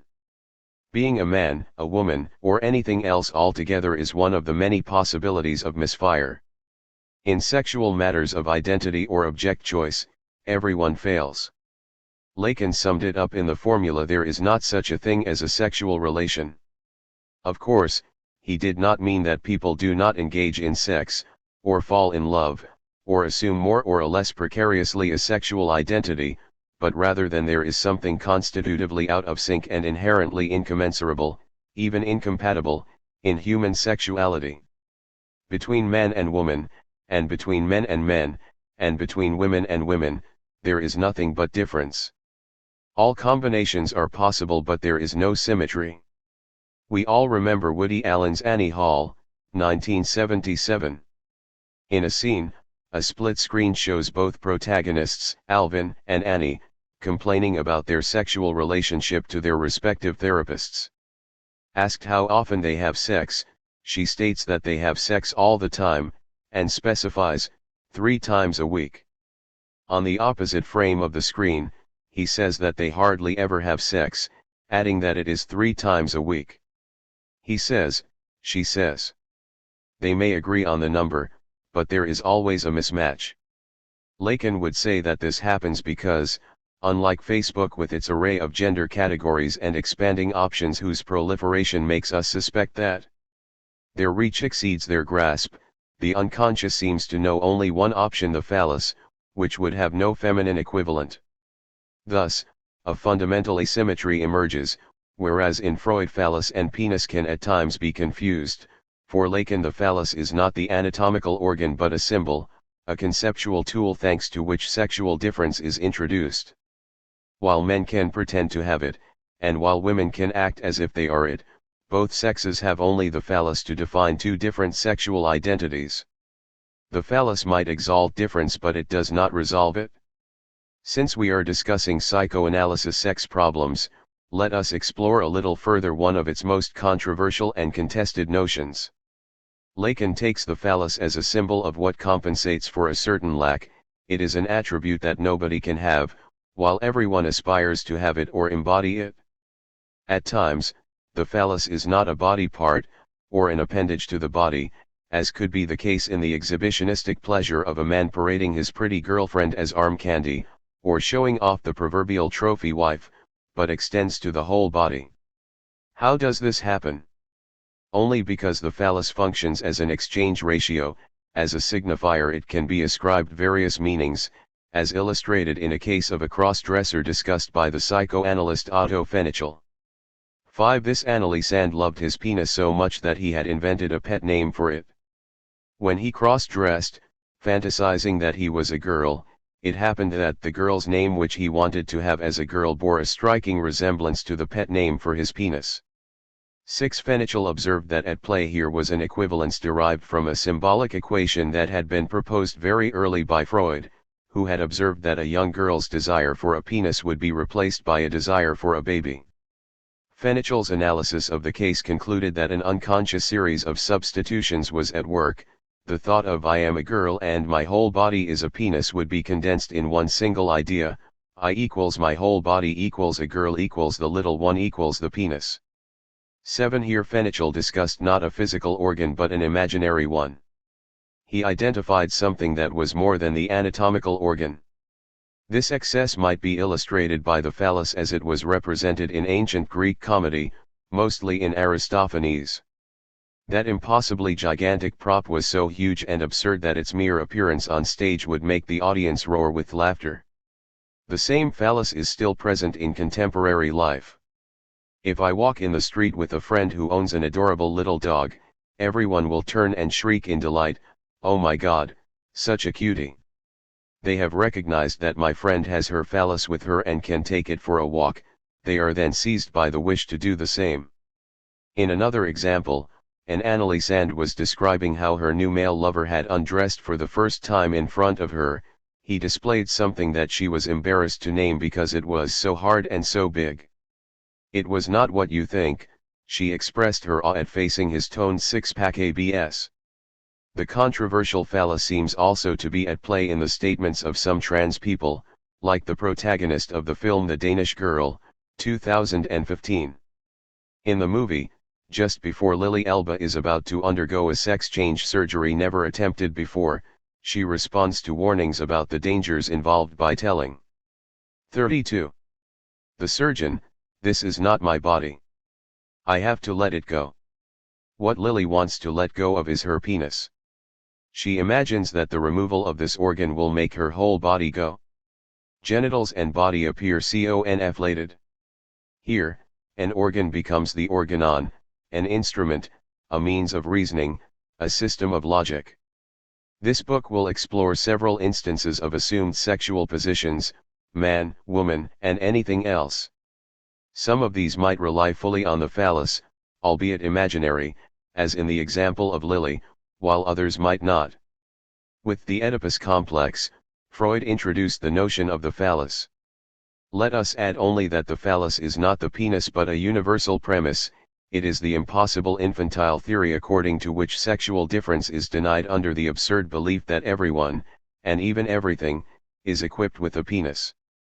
The phallus, far from being an organ, is a theoretical speculation applied to both women and men. Moreover, the phallus, since no one can be or have it, most importantly introduces the dimension of the lack that defines human sexuality. This lack has a theoretical function in psychoanalysis.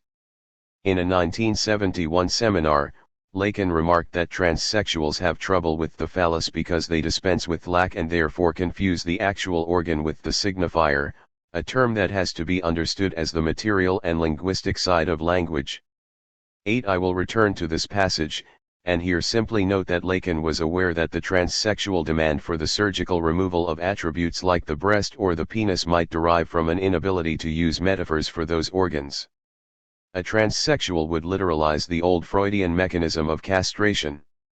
As a result, Lacanian psychoanalysts in France, led by the author of Horsexy, 1983, Catherine Millot, to whom I will return in chapters 11 and 12, started a tradition of pathologizing transgender manifestations. Lacan retains the notion of castration, a notion I will revisit in chapter 12, and makes an important move towards overcoming the limitations of the Oedipal model 1 year later, contradicting the previous assertion still founded on the central role of the phallic organ, when he proposes the sexuation formulae in which women are positioned outside the phallic realm as a not all, which gives them a different relation to the phallus. 9. This grid formalizes sexual realizations for men and women by using a model derived from logic. It is important to remember that the male side and female side are not determined by biology but by the logic of unconscious investments, to the point that, for instance, someone born biologically male can nevertheless inscribe himself on the female side. Lacan separates the positions according to modalities of enjoyment. He places a masculine modality of enjoyment, or phallic jouissance, on one side, and a feminine modality of enjoyment on the other, which he calls the other jouissance. For the male side, we read, all are subject to the law of castration. On the female side, we read, no X exists which is not determined by the phallic function. In other words, castration is an absolute that functions for all men and women. On the lower line, a negation bars the universal quantifier, to be read as not whole, which entails that the woman's side is not wholly subjected to the phallus. 33. Lacan's innovations from 1972 reopen the question of sexual difference as neither sex nor gender because difference is seen from the pole of jouissance. Whereas for Freud there is only one libido, Lacan proposed a division based on two modes of being, masculine and feminine, that correspond to two forms of jouissance, phallic and other.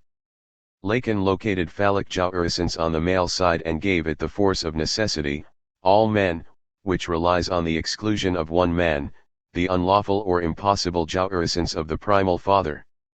In this model of sexual division, we encounter two positions, one, that of the phallic one, man, who is limited by the father exempted from castration, the exception to the phallic rule that provides its support, and on the other side the unlimited jouissance of a woman who is not all subjected to the phallic constraints. Femininity is where the other jouissance comes into being. Man and woman are therefore signifiers of imprecise meaning and stand for sexed positions relative to a phallic premise. Unlike the Lacanian unconscious, the Freudian unconscious is unable to recognize the elaborate system of difference that we call gender. From the point of view of the Freudian unconscious, there is an impasse on sexual difference. The sexual binary is the symptom of this impasse. As Ian Parker observes, what we call gender is a signifier that operates as an imaginary effect of a real difference. 10. The imaginary effect that we call gender is also an attribution assigned from outside the subject and without the subject's consent, as it is often inscribed in the birth certificate of the newborn long before the child acquires the ability to speak. The sexuation formulae offer a way of thinking about trans because they are free from the shackles of anatomical constraints. The model of sexual difference still recognizes that there is only one logical operator, which is the phallus, but acknowledges that some individuals are placed in a position in which the phallus is not operative. We are seeing more and more patients who do not think that they are in the wrong body but feel that the gender binary does not fit them. Their identity is non-binary or a gender they do not identify as either male or female. They are careful about using language. Instead of the pronouns he and she, these analysans refer to themselves using the pronoun they, which already exists in the dictionary, or employ new gender-neutral pronouns like ze, here, xe, ou, ey. And even when they may not want to change genders, they may take hormones to redistribute muscle and change how their voice sounds, precisely to inhabit the space between genders. Most importantly, they seem to be able to deal with sexual difference without fully relying on the phallus. One of the truths the transgender phenomenon illustrates is that body and gender consistency is a fiction that is assumed through identification. 11. It is absurd to ascribe to anatomy the role of normalizer in a type of sexuality by focusing on the genitals or on a single prescribed act, as classical psychoanalysis has traditionally done. This normalizing role has been effectively challenged by transsexual discourse and practices. Sexual identity issues all revolve around a particular body, a body one is not born into but one that one becomes. Today we see analysans in our practices who tell us that the sex they were assigned at birth does not align with the gender with 34, which they identify. They prove that, in matters of gender, anatomy is not destiny. Some report that they have a peculiar experience of their body, a body that can fall from one's self, like a wrapping that does not fully hold. In their testimonies we confirm that having a body entails a complex process of embodiment. Some of those analysans no longer talk about gender reassignment surgery but about gender realignment or gender confirmation surgery, as if the medical intervention would either change or restore to a different or former position or state, or corroborate a truth contradicted by the flesh. Some analysans who embarked on a journey of transformation between genders, however, expressed that the voyage does not end in the bodily transformation. Something else is needed for that process of embodiment to be successful. 4. Bring sex back. Taking up recent theorizations in the transgender and transsexual fields, Gail Salomon has eloquently called for a reappraisal of psychoanalytic discourse, putting forward a sophisticated amalgamation of psychoanalysis, phenomenology, and transgender studies. Similarly, Shauna Carlson has proposed a collaboration between discourses, observing that Lacanian psychoanalysis can offer a richly malleable framework for thinking through matters of sex, subjectivity, desire, and sexuality, and that integration of the two domains can only ever be a scene of fruitful contestation.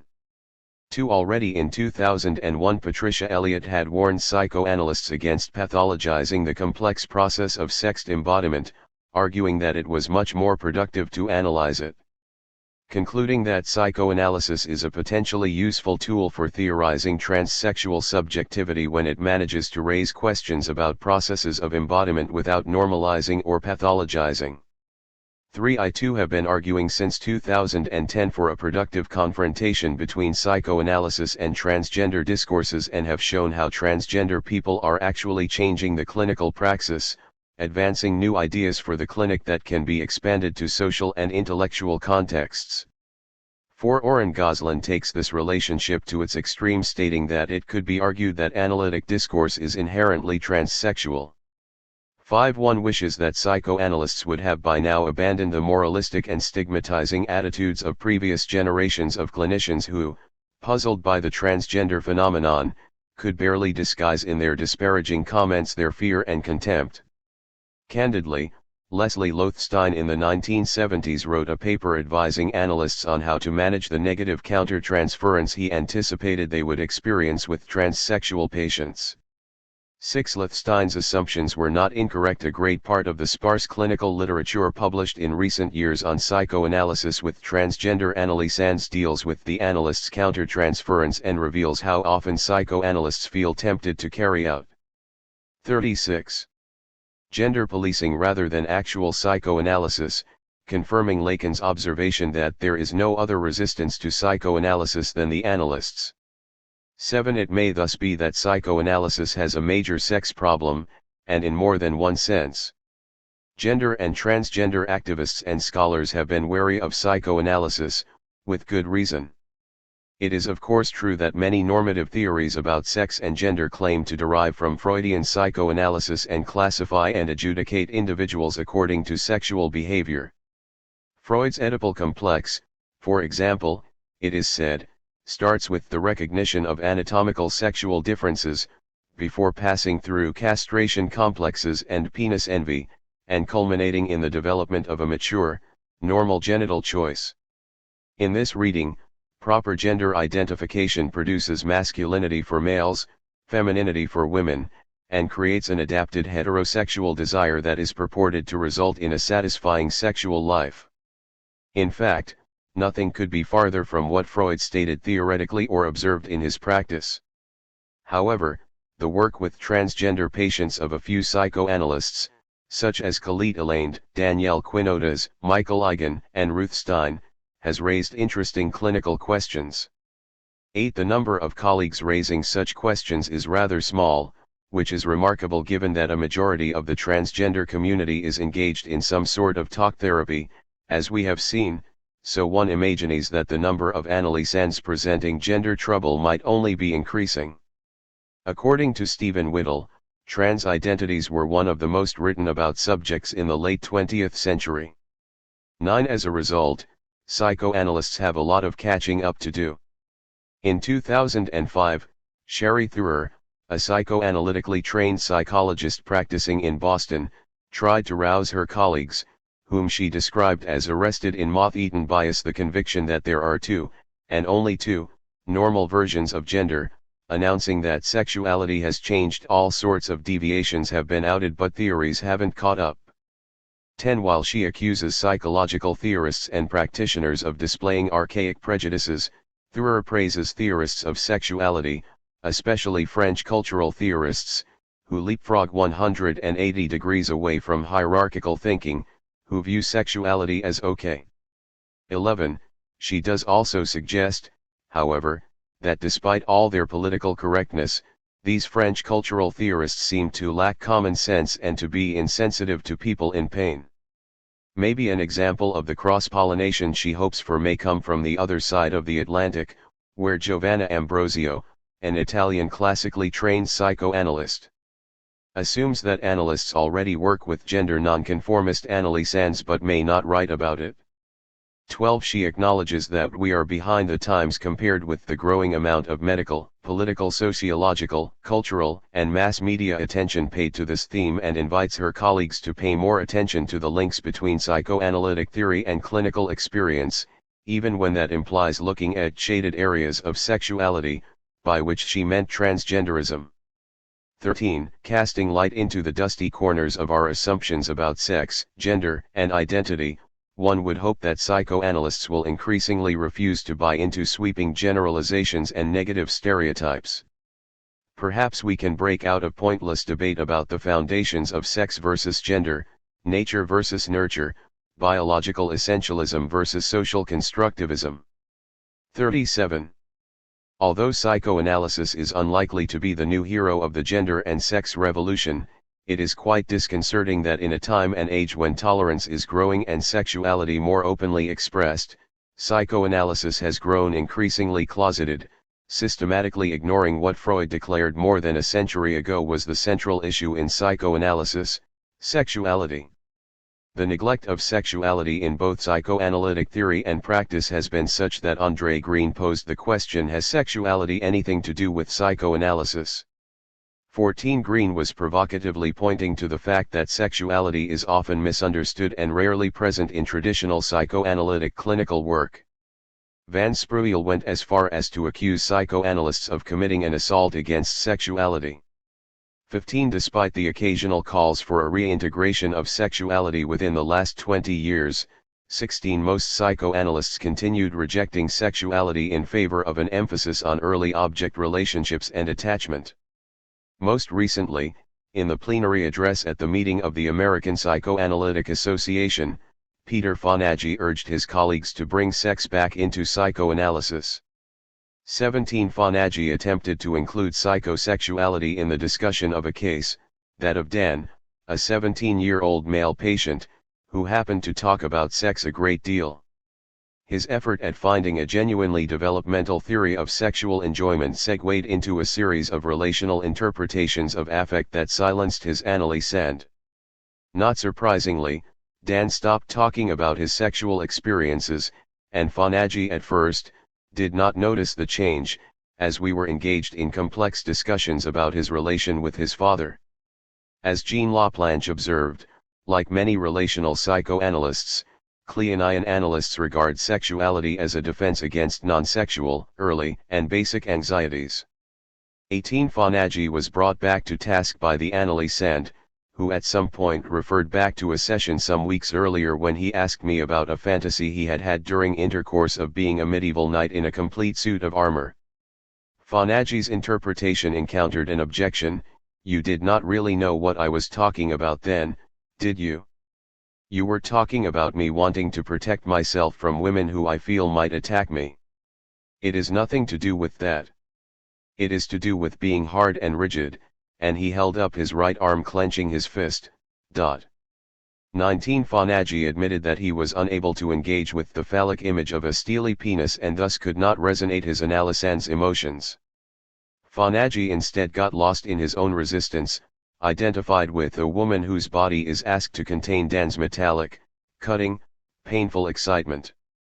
20 Overwhelmed with what he saw as his patient's sadism, Fonagy conceded that he had run into a counter-transference block. Dan's wish for steely stiffness in his penis did not make emotional sense for Fonagy, who ended up feeling like the subjugated woman and thus felt himself drifting back into the realm of defense.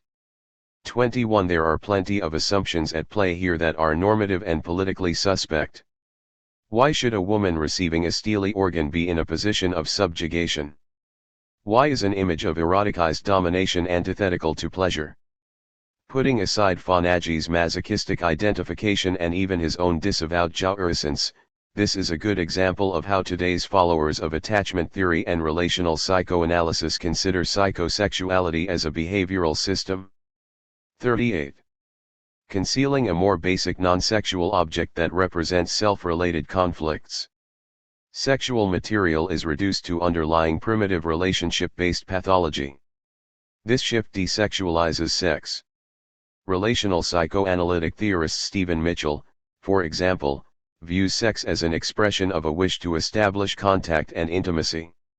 For Mitchell, sex is a manifestation of sociability.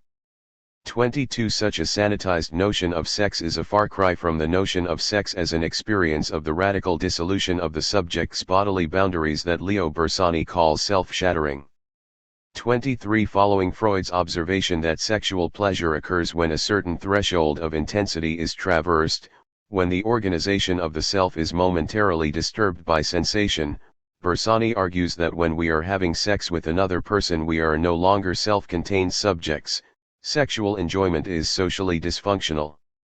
24 Even when a partner is engaged, sex can be a solipsistic experience that undoes the notions of relationality dependent on selfhood. If sex has left psychoanalysis, or shall we say, psychoanalysts have left sex, it is not just because psychoanalysis has not been able to provide a persuasive model of psychosexuality, as Fonagy argues. Indeed, there is a dramatic decline of psychoanalytic interest in the concept of psychosexuality, and even in the use of words concerning sexuality, amounting to a collective psychoanalytic rejection of sexuality. Fonagy states that the suppression of sexuality is psychoanalysis' open secret. 25. What is the secret concealing? Today, psychosexuality tends to be thought of as concealing non-sexual, object and self-related conflicts. Object relations, self-psychology, and intersubjective relational approaches focus on effective developmental object attachments. These approaches do not concern themselves with sexuality. Noting the reduced presence of sexuality in psychoanalytic publications, Fonagy offers as explanation a widening gap. Freud's drive theory cannot be subsumed by a developmental theory. A domesticated version of psychosexuality reduces sexuality to early developmental libidinal stages because drive theory is incompatible with an object relations theory based on mother-infant interaction. In a comprehensive 2009 study, Ofra Shalev and Hannah Yerushalmi assessed the status of sexuality in contemporary psychoanalysis and concluded that there is a marginalization of sexuality in psychoanalytic theory and practice. 26. Not only is there a disbelief in the centrality of sexuality in psychic life due to a narrowing of the concept of sexuality, a reductive confusion between sexuality and intimacy, but perhaps, most troublingly, the study concluded that the discussion of sexual issues was avoided because of the analyst's uneasiness with the topic that the authors describe as a form of New Puritanism. One therapist reported that his patients rarely talk about sexual issues because romantic relationships never have sexual connotations. 27. According to Shalev and Yerushalmi's study, sexuality is seen as a defense against intimacy and self-identity, and the discussion of sexual issues are viewed as an obstacle to achieving adaptation as the goal of the treatment. So extreme is the repudiation of sexuality that two of the therapists interviewed stated that sexual issues should be treated by sexologists and not by psychotherapists. 28. For those therapists with whom there was discussion of sexual 39 matters, it was described as a form of hostility directed at them, and they said that they felt abused by their patients. One stated, "It was as if he was thinking, this is therapy so I can talk about everything." 29. This prudish, repressive attitude goes against the grain of the psychoanalytic spirit and contradicts one of the fundamental rules of the analytic technique, the suspension of censorship and moral judgment, allowing analysans to engage wholeheartedly in the process of free association. Philip Reif has praised this technique not only because it facilitates access to unconscious material but because it places psychoanalysis within an ethic of honesty, which relies on a special capacity for candor. 30. This promise of honesty and tolerance allows the uncovering of latent truths. By saying whatever comes to mind, disregarding whether it is inconvenient, offensive, irrelevant, unpleasant, or sexual, unconscious truth can be uncovered. Trying to reintroduce the psychoanalytic discussion of sexuality, Alenka Zupin-IC commented on the findings of the Shalev and Yerushalmi study by noting that if sexuality is reduced to sexual identity, to sexual practices, or even to naughty things that one does or does not do and uses to harass one's therapist, then perhaps sexuality could be seen as a defense. She is right to note that the irony is that sexuality for Freud, sexual difference or sexuation for Lacan, is something that exceeds the different sexual practices. Sexuality is something inherently problematic and precisely disruptive of identity. 31. Furthermore, sexuality is the very thing that disrupts all identity. There is something uncertain about sexuality that escapes our attempts to grasp it. As Zupin-IC has put it more recently, elaborating on the concept of the sexual as an impasse, to the Victorians screaming sex is dirty, Freud did not answer something like no, it is not dirty, it is only natural, but rather something like what is this sex that you are talking about? 32. Psychoanalysis sex problem has a history to which I now turn. 5. Strange bedfellows. Psychoanalysis and sexology. The story is well known. A young Sigmund Freud was in Paris interning at the famous neurologist Jean-Martin Charcot's Salpêtrière hospital unit. The year was 1886. At a party at Charcot's house, Freud overheard his formidable host getting particularly animated while speaking to Paul Brouardel, a distinguished professor of forensic medicine. The great neurologist was sharing a story of a married couple he had seen earlier that day at the hospital. The husband was impotent or sexually awkward, and the wife severely hysteric. Charcot crossed his arms, hugging himself, and bounced up and down on his toes several times, as he said in his characteristically lively way, "Mais, dans de caparel c'est toujours la chose génitale. Toujours. Toujours. Toujours, but in this sort of case, it's always a matter of the genitals, always, always, always. One Freud recalled in 1914 that I was almost paralyzed with amazement and said to myself, well, but if he Charcot knows that, why does he never say so? But the impression was soon forgotten. Brain anatomy and the experimental induction of hysterical paralyses absorbed all my interest. Freud might have gotten temporarily distracted by trying to locate the missing organic lesion of hysteria, but never completely forgot about Charcot's observation. This was no doubt in part because of an incident that occurred before he went to Paris. Still an inexperienced young physician, Freud was walking across town with Joseph Breuer. A man approached to them to talk about an urgent request. When he left, Breuer told Freud that the gentleman was the husband of a patient of his who had been brought to treatment for a nervous problem. Breuer confided, "These things are always secrets d'alcove."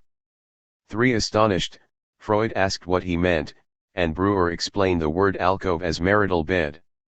Breuer may have been entirely unaware of how extraordinary this moment of enlightenment was for Freud, making quite an impression on the young doctor.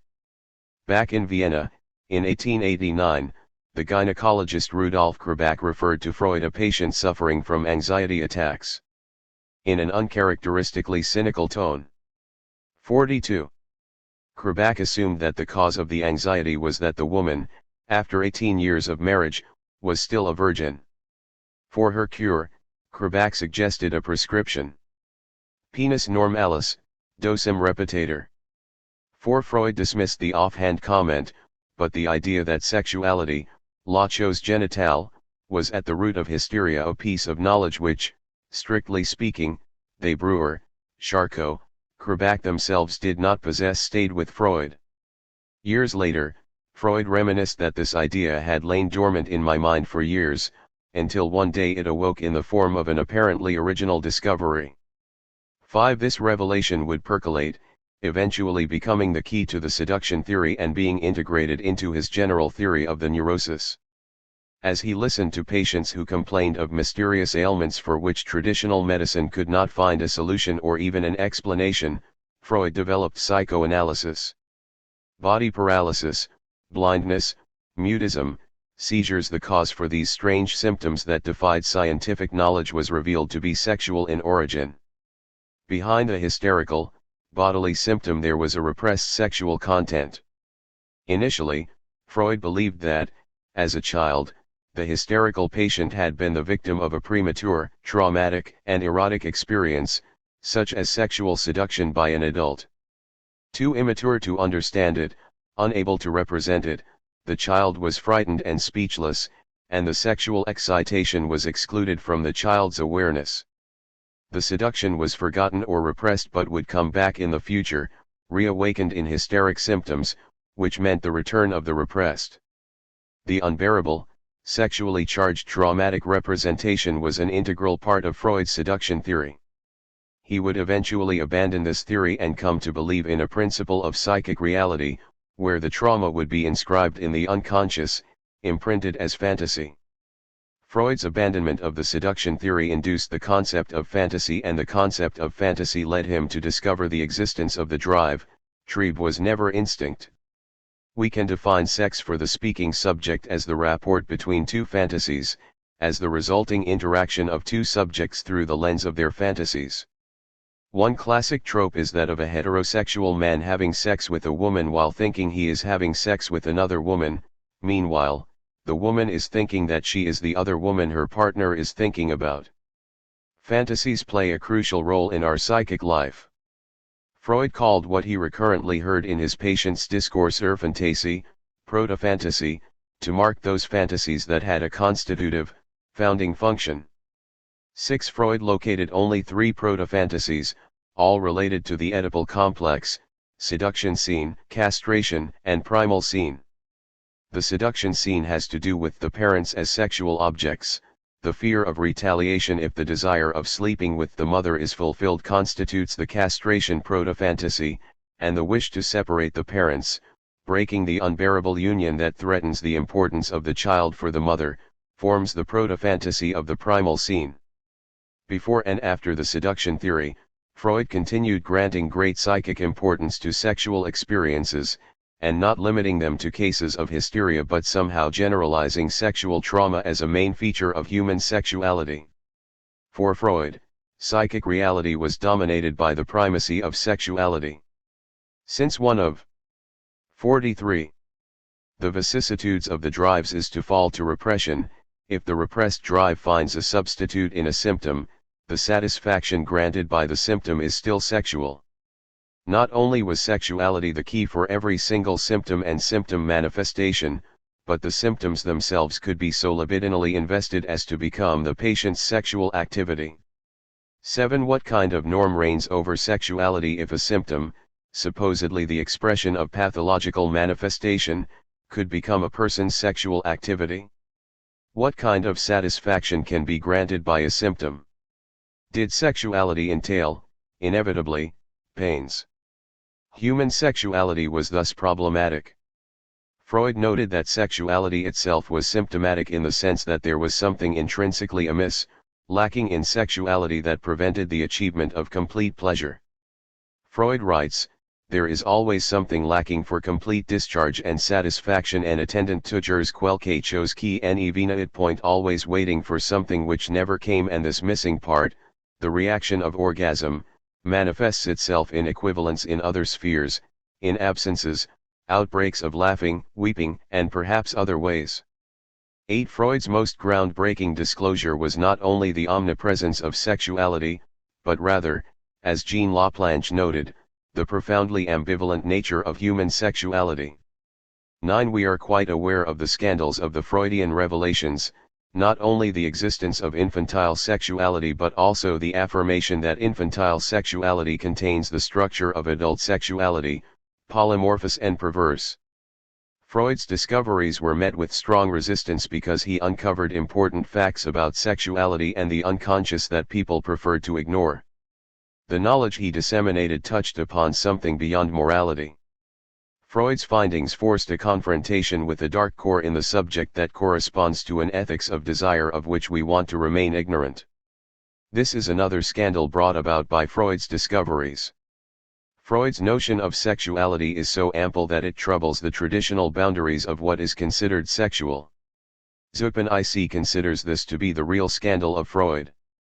The outrage of the Freudian revelations was not caused by his purported pansexualism but rather his exposing how uncertain human sexuality is.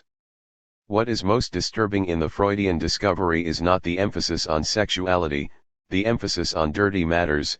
More disturbing was the ontologically uncertain character of sexuality itself. So when I say that sexuality is constitutively unconscious, I refer to some fundamental negativity implied in sexuality, yet which gives, as such, a structure to the unconscious. 10. Furthermore, the cause of embarrassment in sexuality is not simply something which is there, on display, in it, but on the contrary, something that precisely is not there. 11. The paradox here is that while Freud was accused of pansexualism, which means that he would find sex was everywhere, the Freudian discovery is that there is a recalcitrant negativity at the heart of sexuality. 12. One example of this deficit in our relation to sex is that while animals seem to be able to rely successfully on the wisdom granted by instinct, humans need the pedagogical mediation of sex ed to learn what we should know already. Not only are we at a loss facing sexuality, but our encounter with sex is disruptive. 44. It happens too early or too late, it is too much or not enough, not good or too good, and so on and so forth. So it should not surprise us that in the early days of psychoanalysis, Freud worked very closely with the leading sexologists of his time, who became a source of great inspiration.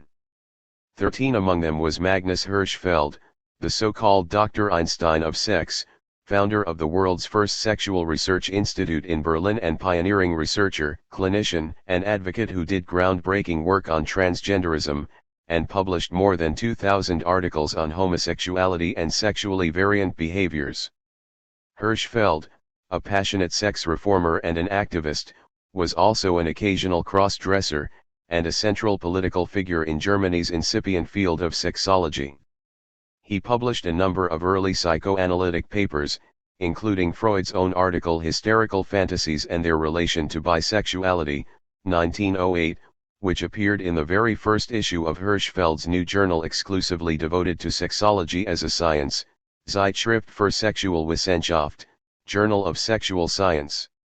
Subsequent issues published original work by Alfred Adler, Karl Abraham, and Wilhelm Stekel. 14 Hirschfeld played a main role in the early days of psychoanalysis. Freud and Hirschfeld collaborated closely. Freud contributed articles to his journals while Hirschfeld took a serious interest in psychoanalysis. Furthermore, Hirschfeld co-founded the Berlin Psychoanalytic Society with Karl Abraham in August of 1908. 15 In 1911, at the Third International Weimar Congress of Psychoanalysts, Freud greeted Hirschfeld very warmly as an honored guest and publicly expressed his admiration for the Berlin Authority on Homosexuality. 16 Yet even with this recognition, Hirschfeld left the Berlin Psychoanalytic Society shortly after the Weimar meeting, despite Abraham's attempts to persuade him to stay. 17 Hirschfeld's departure had been precipitated by an external cause also described by Abraham as a question of resistances. It seemed that Jung had objected to his homosexuality. 18 Unlike Jung, Freud did not seem to mind Hirschfeld's political activism. He saw Hirschfeld's advocacy of homosexual rights as a positive development, and from the beginning he had encouraged Abraham to work with him. 19 Hirschfeld's departure deeply embittered Freud. He hid his disappointment by commenting that this was not such a huge loss. However, not long before the split, following a visit from Hirschfeld that impressed Freud favorably, he wrote to Jung expressing his wish to include sexologists in the psychoanalytic movement, and insisted on the importance of such collaboration. After losing Hirschfeld, the Berlin Psychoanalytic Society decided, at Abraham's instigation, to work collectively on Freud's 3 essays on the theory of sexuality. The irony is that the 3 essays owe a great deal to Hirschfeld's research. Freud, 1905, p. 1. In the opening page of the essays, Freud credits the well-known writings of Hirschfeld along with other 8 authors, ranging from Krafft-Ebing to Havelock Ellis, all published in Jahrbuch für Sexualwissenschaften, Journal of Intermediary Sexual Stages, a journal under Hirschfeld's direction, showing how Freud's sexual theory partially derived from the then emerging field of sexology. 45. Ralph Doss writes that Hirschfeld's departure from the Berlin Psychoanalytic Society was also caused by theoretical differences about the etiology of homosexuality. 20 While Freud and Hirschfeld both opposed the criminalization of same-sex desire and did not consider it an abnormality in the pathological sense, they had disagreements about what caused homosexuality. Hirschfeld believed in a biological, inborn homosexuality, while Freud considered that childhood experiences determined unconscious libidinal tendencies and object choice. Rather than advocating against the punishment of non-normative sexual manifestations on the basis of the claim that biological variations determinate behavior, Freud's originality was to separate sex from reproduction by highlighting the skewed character of human sexuality. Equally innovative, but not as revolutionary, since he was navigating the treacherous waters of a political agenda while conducting innovative research, was Hirschfeld's work exploring gender identity, in particular the desire to wear the clothing of the opposite sex. This was the first comprehensive, scientific study of cross-dressing. His rich empirical data collected from thousands of cases revealed that transvestites included both men and women who were homosexual or bisexual, as well as, contrary to popular belief, heterosexual. Magnus Hirschfeld coined the term transvestite in 1910 to describe those who occasionally wear clothes of the other sex. He observed that some transvestites were asexual, automonosexual was his term. The asexual group eventually led to the 1950s classification of transsexual. Hirschfeld's classic book Die Transvestiten. In Untersuchung über den erotisken Verkleidungstrieb mit umfangreichem casuistischen und historischen Material, 1910, was translated into English 80 years after its initial publication. It was released in 1991 as Transvestites, the Erotic Drive to Cross-Dress. Notably, in both German and English its title contains a word that belongs to basic psychoanalytic nomenclature, Trieb or drive. The choice of term reveals an engagement with psychoanalysis, even if the sense is different. Hirschfeld developed a theory of sexual intermediaries, contending that the existence of two opposite sexes was an oversimplification and that one could observe many varieties of intermediates. Hirschfeld broke new ground by proposing that transvestism was a separate sexual variation differing from fetishism and homosexuality. A pioneer advocate for transgender people, he argued that transgenderism could not be reduced to either homosexuality or fetishism, or any form of pathology. Let us note, however, that as a clinician and researcher, Hirschfeld never wavered in his belief in a biological, endocrinological, basis for sexuality and thus was not opposed to Eugen Stinich's experimental testicular transplants to treat male homosexuality. Both Stinich and Hirschfeld had speculated that the so-called third sex of homosexuals might be explained by the presence of both male and female sex hormones. Freud did not agree, because the idea of a third sex is predicated on a sexual binary made out of two discernible halves. Freud's unanswered questions about feminine sexuality had revealed to him that there was not a symmetrical notion of sexual identity. In a more traditional or 46. Biological manner, Stinich believed that intersexuality and homosexuality were due to a lack of sexual differentiation in the gonads, which caused the production of both male and female secretions. This hypothesis emerged from exchanges with Hirschfeld, who had already placed a biological responsibility for homosexuality in the action of hormones that he named andrin and gynecin. Hirschfeld had suggested to Stinich that he experiment with the gonads of animals. This led to the highly debatable and quickly abandoned cure for masculine homosexuality in which one testicle was surgically removed and replaced with a testicle from a heterosexual donor. This approach was also indicative of the general drift of science at the time. Hirschfeld used Stinich's research to scientifically validate the construction of homosexuality as a biomedical condition. Hirschfeld followed the theories of Karl Heinrich Ulrichs, who advocated for the eradication of the association of homosexuality with pathology by arguing that these men had a woman's mind trapped in a man's body, anima muliebris corpore virili inclusa. This phrase reverberates in modern-day presentations of transgender identity, for instance during the transition of Caitlyn Jenner. We may also recall how Jenner's argument of having a female brain dismayed certain feminists. Ulrichs transposed new knowledge about embryology to sexual orientation in a strategy to decriminalize homosexuality and challenge sodomy laws. Magnus Hirschfeld, like Ulrichs, explained same-sex attraction in terms of the bisexuality of the developing human embryo. Where Ulrichs used the mind, Hirschfeld, taking a biological turn, spoke of the brain. Hirschfeld's investigations about the neural centers for sexual attraction in fetuses destined to become homosexual demonstrate an ideological affinity to current controversial neuroanatomical research on homosexual, heterosexual, or in-between sexual orientation. The philosopher Michel Foucault has made us aware that sexuality has a history, and that psychoanalysis has played a very important role in it as a theory of the intersections of law and desire.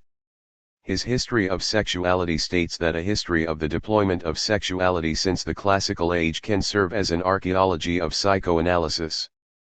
21. Verdeen and Lane. This characterization, which makes it look as if the book were really all about psychoanalysis, also highlights the fact that today we cannot think of sexuality without using psychoanalytic categories. 22. In the case of transsexuality, then, the interrelatedness with psychoanalysis is not just referential, it is foundational. 6. Changing sex, Changing. Psychoanalysis. To further contextualize our discussion of the complex relation between psychoanalysis and transgenderism, let us take a rapid look at some canonical definitions of transsexualism as well as records of early treatments of transgender analyses, which are as revealing as they are exemplary. This brief history of the evolution of the nomenclature will be helpful in clarifying how the terminology has been linked to the domain of the pathological.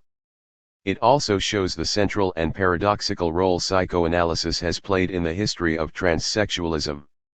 The best-known early psychoanalytic theory about transgender phenomena was put forward by former close collaborator of Freud and early dissident, Wilhelm Stekel. Stekel often discussed cases of cross-dressing and systematized the use of the term paraphilia for unusual sexual behaviors, from the Greek para, beside, beyond, amiss, and philia, love. Stekel's choice of this term places semantically sexual deviations on a par with other non-pathological formations of the unconscious such as parapraxis.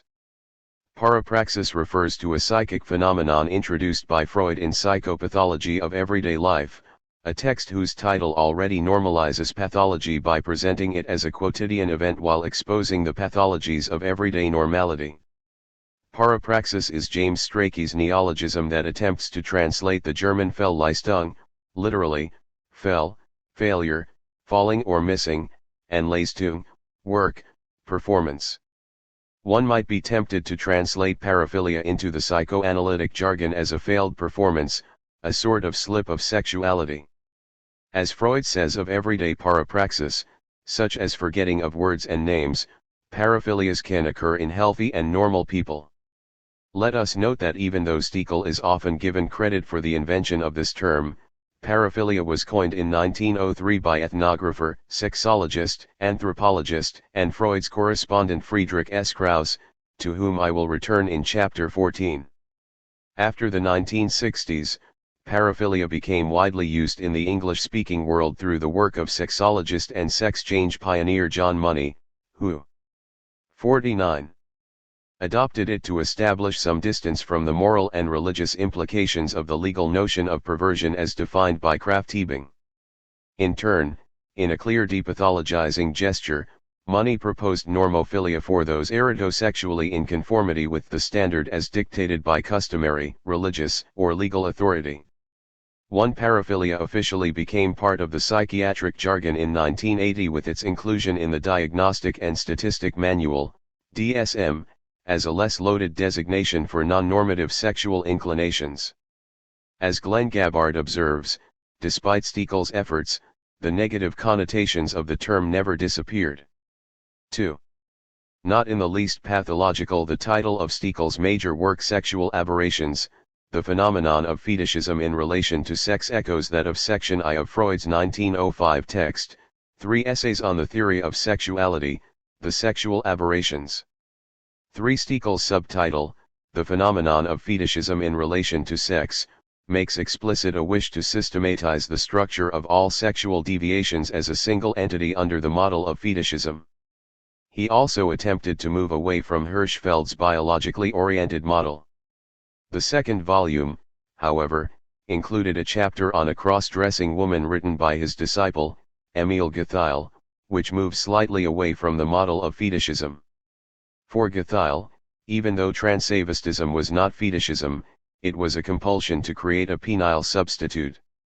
This clinical example of what is described as an example of transavistism and approached as a parapathia deserves a closer look.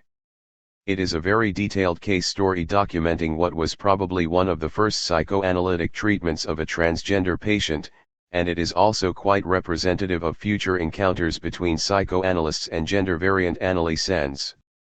Sometime in the early 1920s, Elsa B., a 34-year-old government official, agreed to start an analysis with Guthiel, whose aid she enlisted in an effort to obtain from the police permission to wear male clothing in public, an authorization which she eventually secured. The analysis went on for 33 sessions. The work focused on extensive dream analyses. Let us note that Elsa engaged in the treatment not to get rid of a symptom but to gain the expert's endorsement that would grant her safety in the public sphere. This is not too different from the limitations imposed on the therapeutic situation even today, when many transgender people are forced to consult with a mental health professional in order to obtain a letter confirming that they are good candidates to start the process of gender realignment. Interestingly, Elsa asked that under no circumstances should Gathile try to destroy her sexual inclinations. 5. This requirement confirms that Elsa was already aware that her psychoanalyst could try to adopt a corrective direction in the treatment and attempt to interfere with her particular sexual strivings. Her request makes explicit that she did not want to renounce what gave her sexual enjoyment and that, for Elsa, her sexual inclinations were not a pathology but simply an erotic preference she did not wish questioned or modified. She just wanted to live a more human and happy life because, as she argued, her sartorial preferences actually did not infringe upon the rights of anyone. 6. 50. Under Case 70, Gathile gives a good description of Elsa B. She wore her hair short, had pale skin, a slender constitution, and sexual characteristics of normal appearance. She had experienced regular menses since age 13, and was able to undertake the hardest of work even during her period. Elsa appears self-possessed, a feature Gathile describes in tandem with a male type of walk with long steps. 7. The patient's appearance is, indeed, striking. Upon a bobbed head with parted hair there sits a man's soft felt hat. A raincoat reaches nearly to the ankles and makes it questionable as to whether trousers or skirt may be found beneath it. But she wears a skirt, the only female attribute on her person. Over a blouse of a shirt, she wears a man's vest, a starched collar, tie, and starched cuffs. All the rest is male clothing, shoes, pocket knife, cigarette lighter, cigarette case, etc. Elsa also urinates in a standing position. Nevertheless, Gathile adds that she shows no signs of degeneration. 9. Elsa, who considered her condition, in her own words, doubtless constitutional and perhaps abnormal, but not in the least pathological early on in the treatment, shared her expectations about its outcome quite frankly. I cannot imagine my condition being curable. If anyone came along now and told me that he could make me feel like a woman, I would reject this offer. 10. Elsa had introduced herself in a letter to Gathile's supervisor in the case, Wilhelm Stiekel, trying to give an accurate description of her character.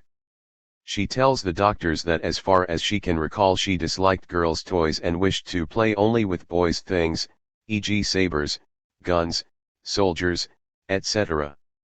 As she grew up, her dislike of girls' toys increased and soon clothing became a serious dilemma. 11. During her childhood she became so deeply attached to a dark blue winter coat resembling a military uniform coat that she wore it even in the spring and summer. Gradually, she developed a stronger dislike of female clothing. Going out dressed in skirts, hats, and ribbons made her feel like a dressed-up monkey. The sartorial bitter struggle became shattering and led to a painful estrangement between my family and myself. 12. Since her early 20s, she had adopted outfits that often made people on the street take her for a man. By the time Elsa started her analysis with Gathile, she was living alone. Having suffered considerable economic hardship after leaving her family, she was now able to support herself financially. Elsa was born prematurely at 7 months. Her father, a teacher, was 68 years old when she came to the world and died when she was only 2. He was 38 when he married her mother, who was 17. The age difference caused many quarrels between the couple, because while he was a serious-minded and settled man, her mother was full of life and loved clothes. 13. Growing up, Elsa felt rejected and unloved by her mother, who spoke about her deceased husband in derogatory terms. She also neglected Elsa, who was raised by her grandparents. It seemed that her mother never wanted to have a daughter. Mother is supposed to have worn the pants at home. 14. 51. 4 or 5 years after the father's passing, her mother remarried and bore 2 sons, the first, Edward, 8 years younger than Elsa, the second, Otto, 10 years younger. Elsa detested her stepfather, who appeared to reciprocate the sentiment. My stepfather used to tell me as long as I knew him that I was ugly. She believed him, and was very much hurt, thinking that she was the apotheosis of ugliness. She burnt all photographs of herself. At age 12 or 13, she tried on her grandfather's suit, noticing that it quite fitted me and make me look much better than in female attire. Then I desired to have such clothes. When at age 15 she tried her brother's suit, she thought that she looked very handsome, and resembled her father. I believe that vanity plays a large part in my life. I believe myself to be a rather handsome male. Wearing male's attire granted Elsa, in her words, a new freedom. A great oppression leaves me, and instead of feelings of inferiority, I feel free and easy. 15 For Elsa, as is the case with many adolescents identifying as trans I worked with, beauty and aesthetics offer a pathway to freedom, appearing less a narcissistic striving than as an issue of existence. In fact, Elsa never felt like a woman, and in her fantasies sees herself as the father of a family, caring for wife and children, happy to be the husband accompanied by a motherly woman who cooks, sews, and tends to the other details of a wife's duties. 16 Nevertheless, while growing up she rebelled against her stepfather's attempts to teach her household duties to make her become a good housewife, because she always looked upon a housewife as an unpaid working woman. 17 She also dreamed of being a husband, having penetrative sex with his wife. I am having intercourse with her and I am happy at the size of my penis and the male form of my chest. Then ejaculation and following, an orgasm which lasted for minutes. 18 Gathile observes her wish for the large phallus.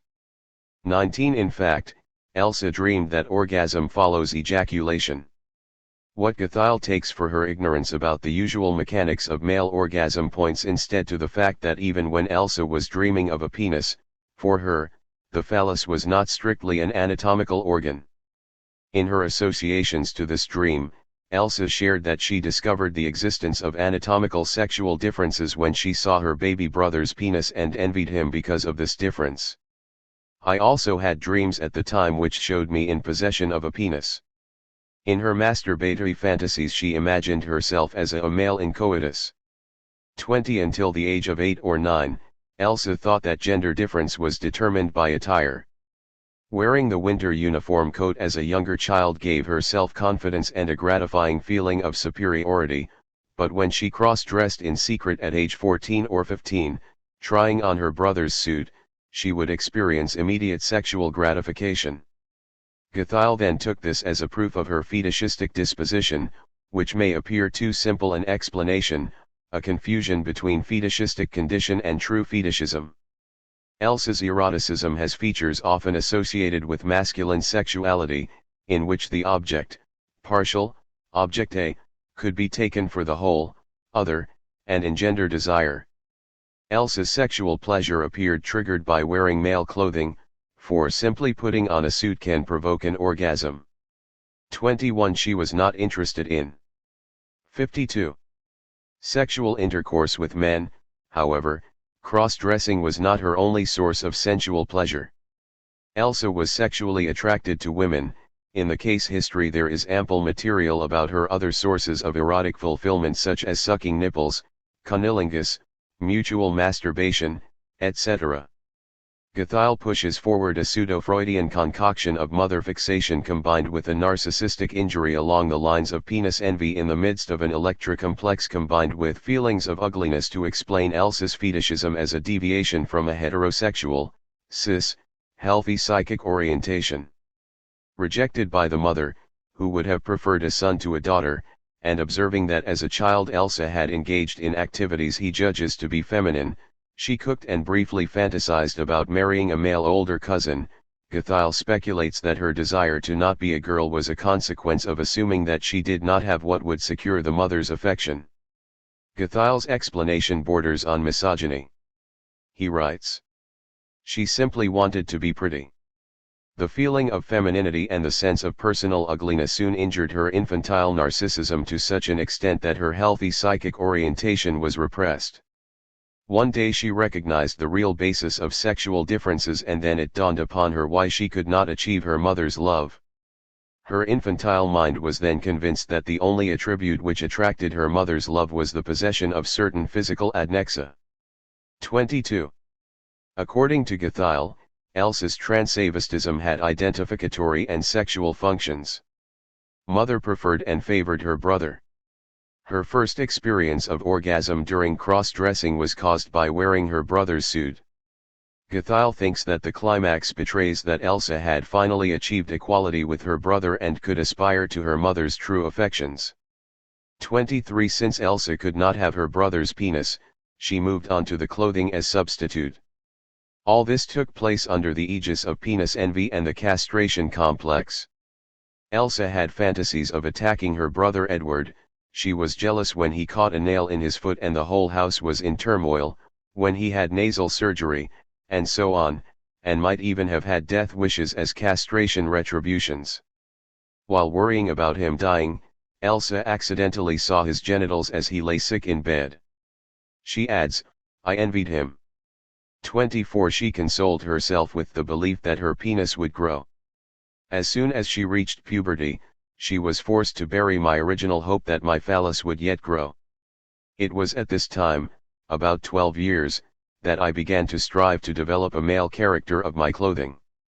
My yearning for my father became distressing, and I often thought that if he were only alive, things would not be so bad for me. 25. Thus, the male attire satisfied a double attitude towards father and mother. The transvesture affords her the sexual contact with her father, orgasm in putting on the clothing, and impels her in her male attire to seek a mother substitute as an object.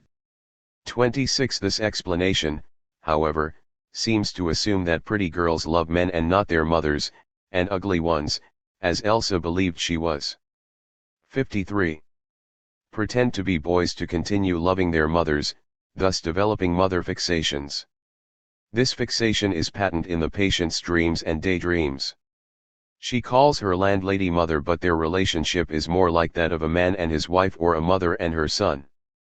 The patient's hatred of the stepfather is easily traceable to her earliest childhood.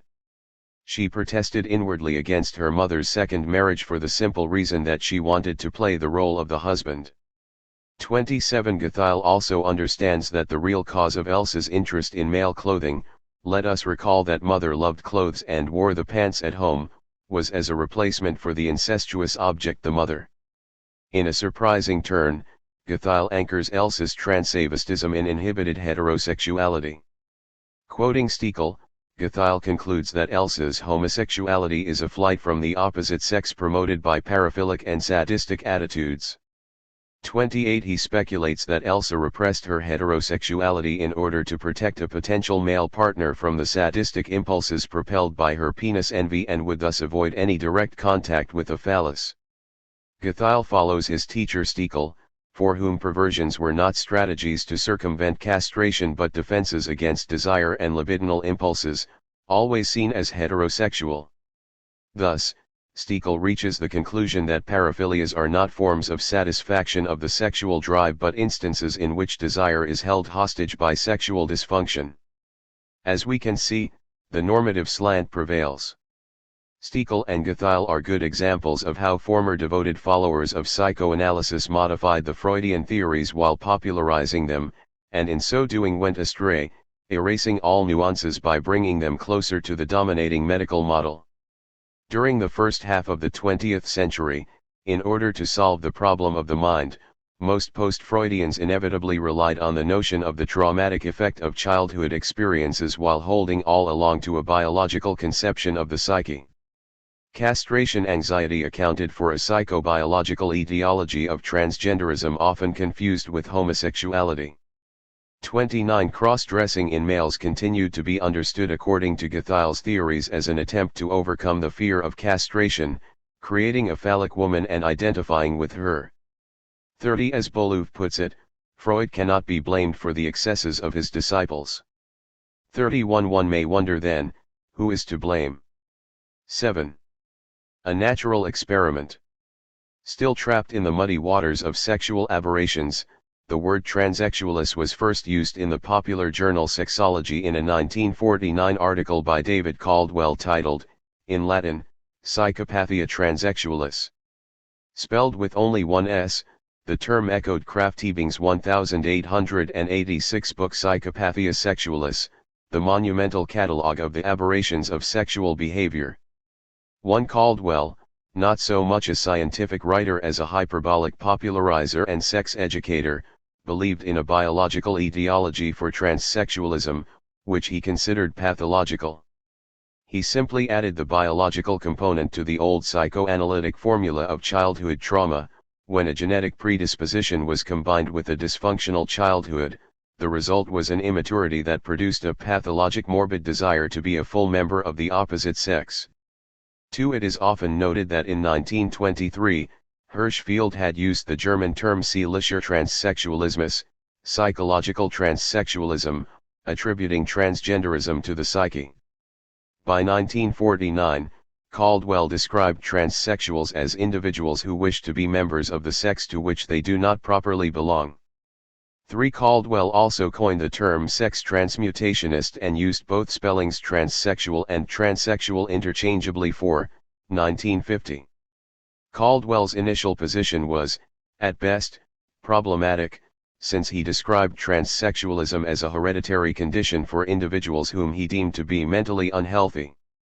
5. By 1950, Caldwell had obviously turned a corner. Are transsexuals crazy? One may as well ask whether heterosexuals are crazy. Some are and some are not. Some transsexuals are brilliant. Now and then one may be a borderline genius. Transsexuals are eccentric. Some of them are not of sound mind, but this is true of heterosexuals. 6. He still strongly advised against sex change surgery due to ethical and practical reasons, claiming that surgery could not make a real member of the opposite sex. 7. Caldwell is often mistakenly credited as the first person to use the word transsexual, but otherwise rarely quoted in the academic literature, except for Meyerowitz, 1998, p. 168-170, and 56. Stryker and Whittle, 2006, p. 40-52, who nevertheless caution the reader against his excessive pathologizing, p. 40, see also Ekins and King, 2001. 8. Caldwell's role as tabloid sex advice columnist warrants comment. As Stryker and Whittle, 2006, observe, Caldwell's quasi-scientific work is worthy of note because it reflects the earlier positions of Krafft-Ebing, Hirschfeld, and Havelock Ellis while anticipating the contributions of future transsexualism experts such as Robert Stoller, Richard Green, John Money and Leslie Lothstein, p. 40. Most of Caldwell's popular booklets were published by E. Hadel Manjulius, an American publisher who reached a substantial readership with a sure formula, Sex, Self-Improvement and Attacks on Respectability and Religion, Ekins and King, 2001. Caldwell's position as a popularizer serves also as a cultural barometer. As a medical practitioner, he developed a substantial second career explaining to the masses transgender phenomena, a prurient matter at the time, but also one that according to Hadel Manjulius' winning recipe was seen as transgressing but also as self-improvement. Caldwell's post-Second World War switch to a somewhat more liberal attitude towards sexual matters, then, perhaps reflected a new climate of more honest public discussion of sex, as exemplified by the Kinsey studies. The word transsexualism became a popular term in the 1950s thanks to sex change pioneer Harry Benjamin. Benjamin was a Berlin endocrinologist who relocated to New York in 1915. He had worked closely with Eugen Stinich, whom we have encountered. Stinich was a gland specialist innovator who performed the first sex change surgeries by gland transplants in the late 19th century and isolated the sex hormones. He had known Hirschfeld from before the war.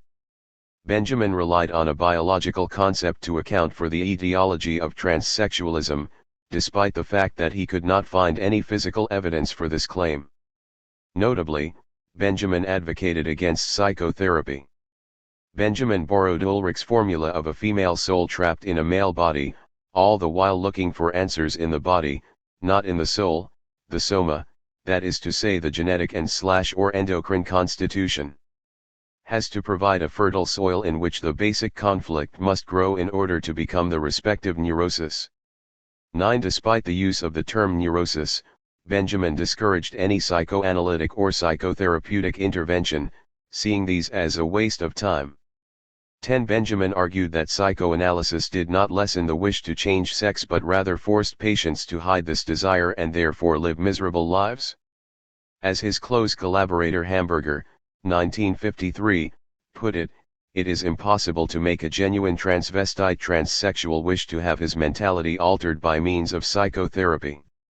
11. Following the significant media impact of Christine Jorgensen's 1952 successful sex change, Benjamin chose to publicly share his opposition to the psychoanalytic treatment of transsexuality at a symposium of the United States Association for the Advancement of Psychotherapy, a professional organization created for the development of psychotherapy in the medical field.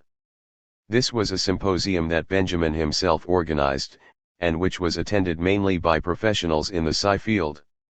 12. The landmark 1954 paper that came from this and was published in the American Journal of Psychotherapy became one of transgender studies. 57. Touchstones. It spelled out the distinction Benjamin was establishing between the transvestite, psychosomatic, and transsexual, somatopsychic, phenomena. Physical bisexuality was the point of departure.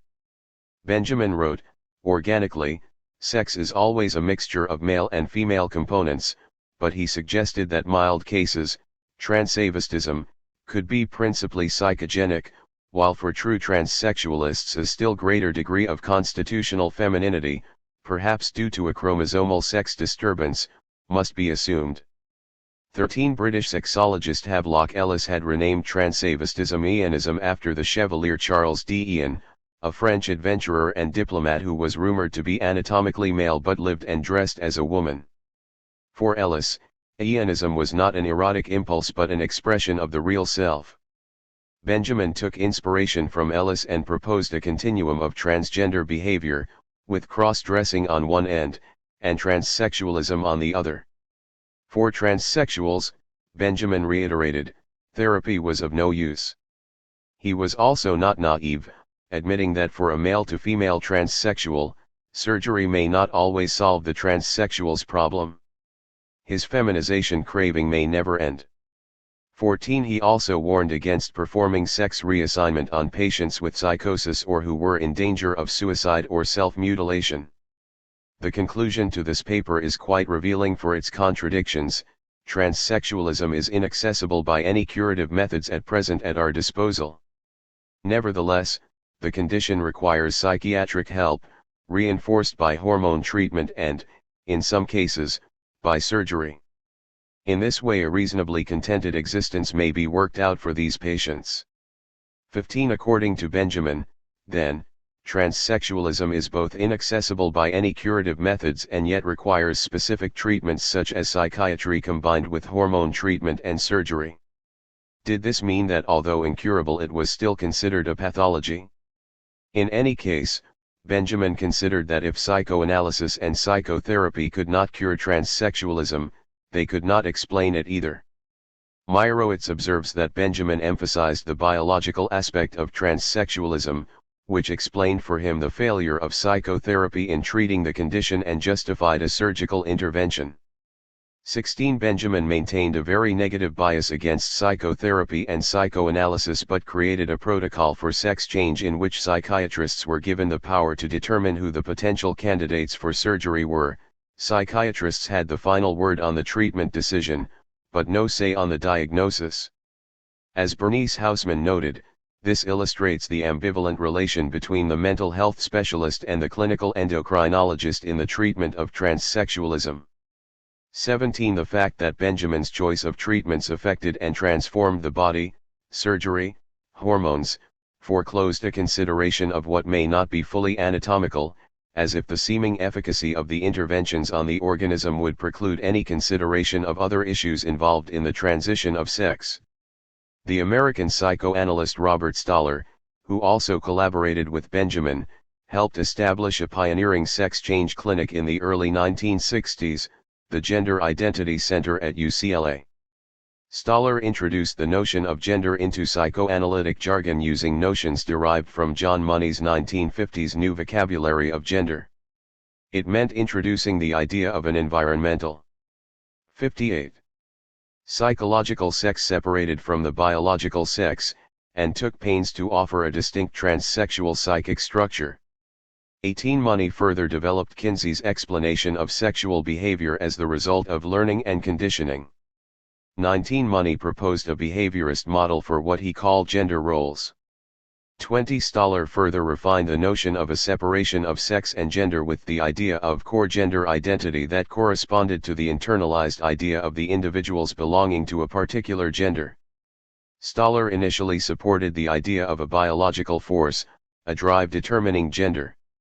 Gender identity stressed more the subjective experience of gender and separated gender from sexuality.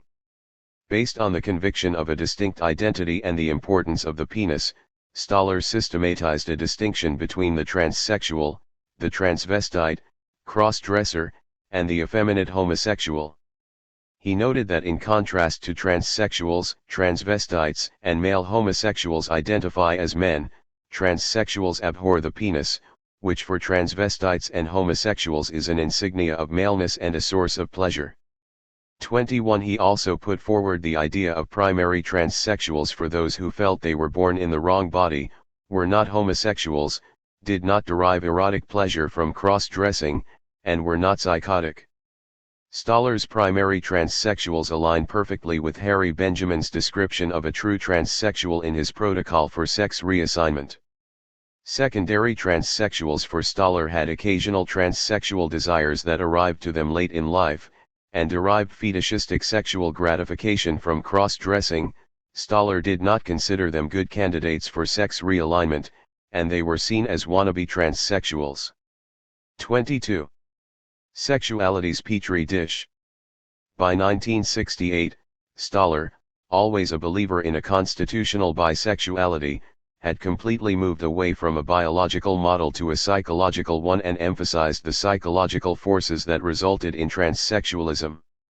Stoller was mainly interested in male-to-female transsexualism, which he considered a natural experiment to measure variables in the development of masculinity and femininity, but also a pathology of psychosexual development caused in early childhood by excess merging with the mother. 23. He recommended sex change surgery for patients properly diagnosed as transsexual, requesting from his colleagues that everything should be done to assist them in passing. He was however quite humble about the goals of his treatment.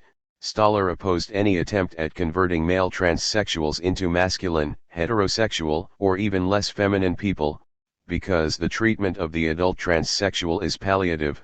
We must bear this and not, in our frustration, impatience, or commitment to theoretical positions, fail even to provide that much comfort to our patients. 24. Yet despite his open-mindedness, Stoller was rendering a general psychoanalytic theory of sexuality based on an Oedipal teleology. He believed that transsexualism was a petri dish for human sexuality, a key test, in fact the paradigm for Freud's theories of sexual development in both males and females. 25. As for the etiology for trans women, Stoller developed a theory of excessive mother-son symbiosis qualitatively 59.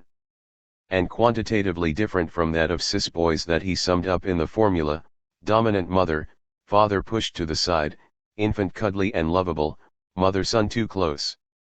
26. In cases of male-to-female transsexualism, the key was an essential femininity passed from mother to son by way of imitative duplication. What his mother feels is femininity, what he feels is femininity. 27. He believed in mimetic reproduction. The son copied the mother's excessive closeness to the son was considered to be a negative influence that prevented separation and differentiation. Stoller also talked about a bisexual mother, who might have had a period of extreme tomboyishness and devalued her own femininity, and of a distant father. These were factors contributing to the creation of transsexuality, especially in males to females.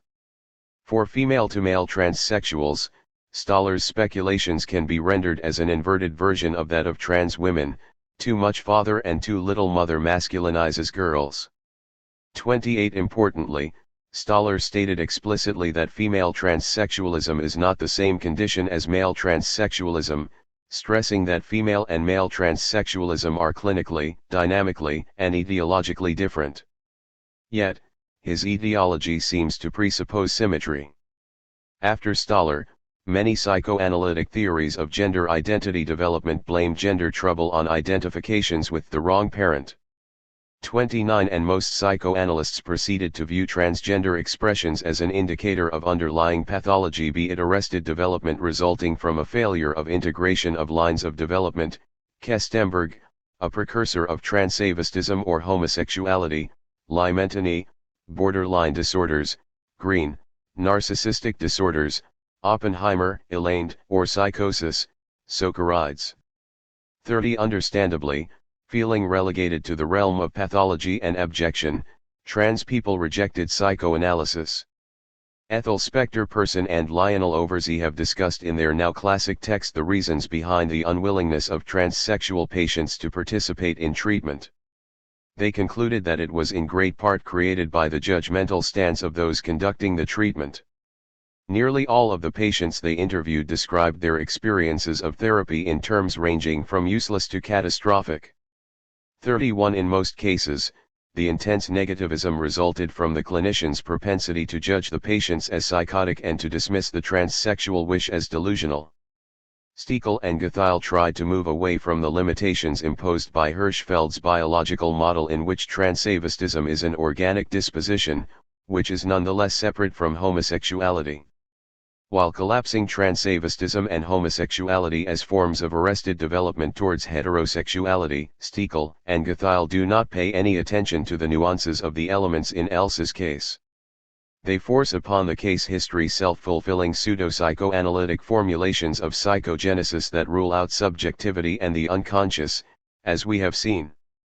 They move away from Hirschfeld's medicalized mode and criticize him for not paying attention to the latent homosexuality in many of Hirschfeld's clinical examples. Stiegel and Guthiel, however, replace the constitutional hypothesis with a psychologization of the experience, which is simplistic, normative, and heterosexist. 60.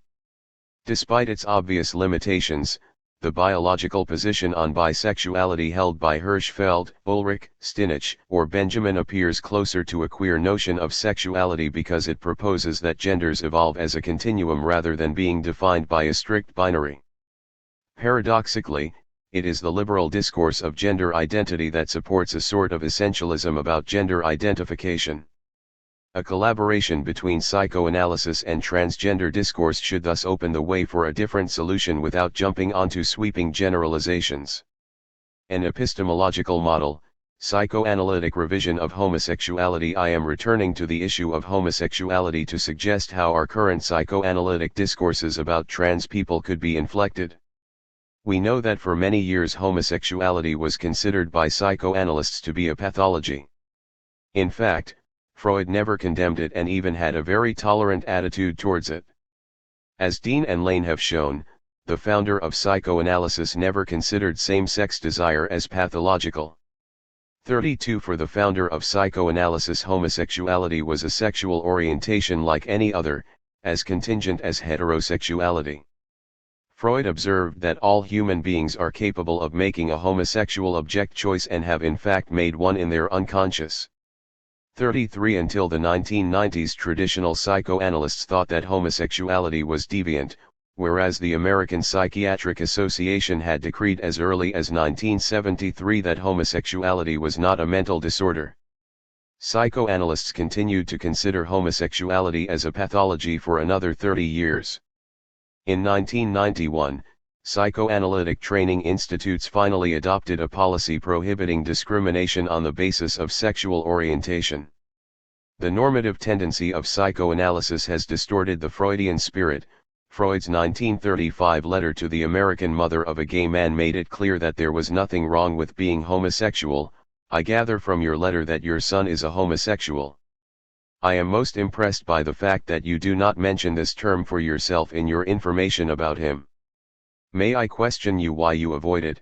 he wrote. "Homosexuality is assuredly no advantage, but it is nothing to be ashamed of, no vice, no degradation, it cannot be classified as an illness, we consider it to be a variation of the sexual function. Many highly respectable individuals of ancient and modern times have been homosexuals, several of the greatest men among them." 34 Freud added that persecuting homosexuality constituted a crime and cruelty too, thus reiterating the unequivocal opinion he had expressed 3 decades earlier in a 1903 an interview in the Viennese newspaper Die Zeit at the time when a prominent man was on trial for homosexuality. "Homosexual people are not sick, but they also do not belong in a court of law." 35 Why penalize homosexuality, since in terms of psychic unconscious dynamics this is just a variation of the sexual function as inexplicable as heterosexuality? On the whole, Freud acknowledged that the attraction between men and women is a problem that needs elucidating and is not a self-evident fact. 36 Homosexuality was as mysterious and problematic as heterosexuality. 61. Nevertheless, post-Freudian psychoanalysts have talked about normal sexuality, assuming that it means heterosexual genital function. As Lacan said, Freud posited sexuality as essentially polymorphous, aberrant. 37 Freud created an outrage with his early sexual theories, not merely with the claim that children were sexual beings, but rather with his non-essentialism in the definition of sexuality, as we have seen. Freud's later notion of the drive is also non-gender specific. This revelation would clash with heteronormative sensibilities and was thereafter repressed by post-Freudians. Indeed, Freud perverted sexuality when he separated the drive from any instinctual function and described its object as indifferent, that is, not determined by gender. Freud forces us to think differently.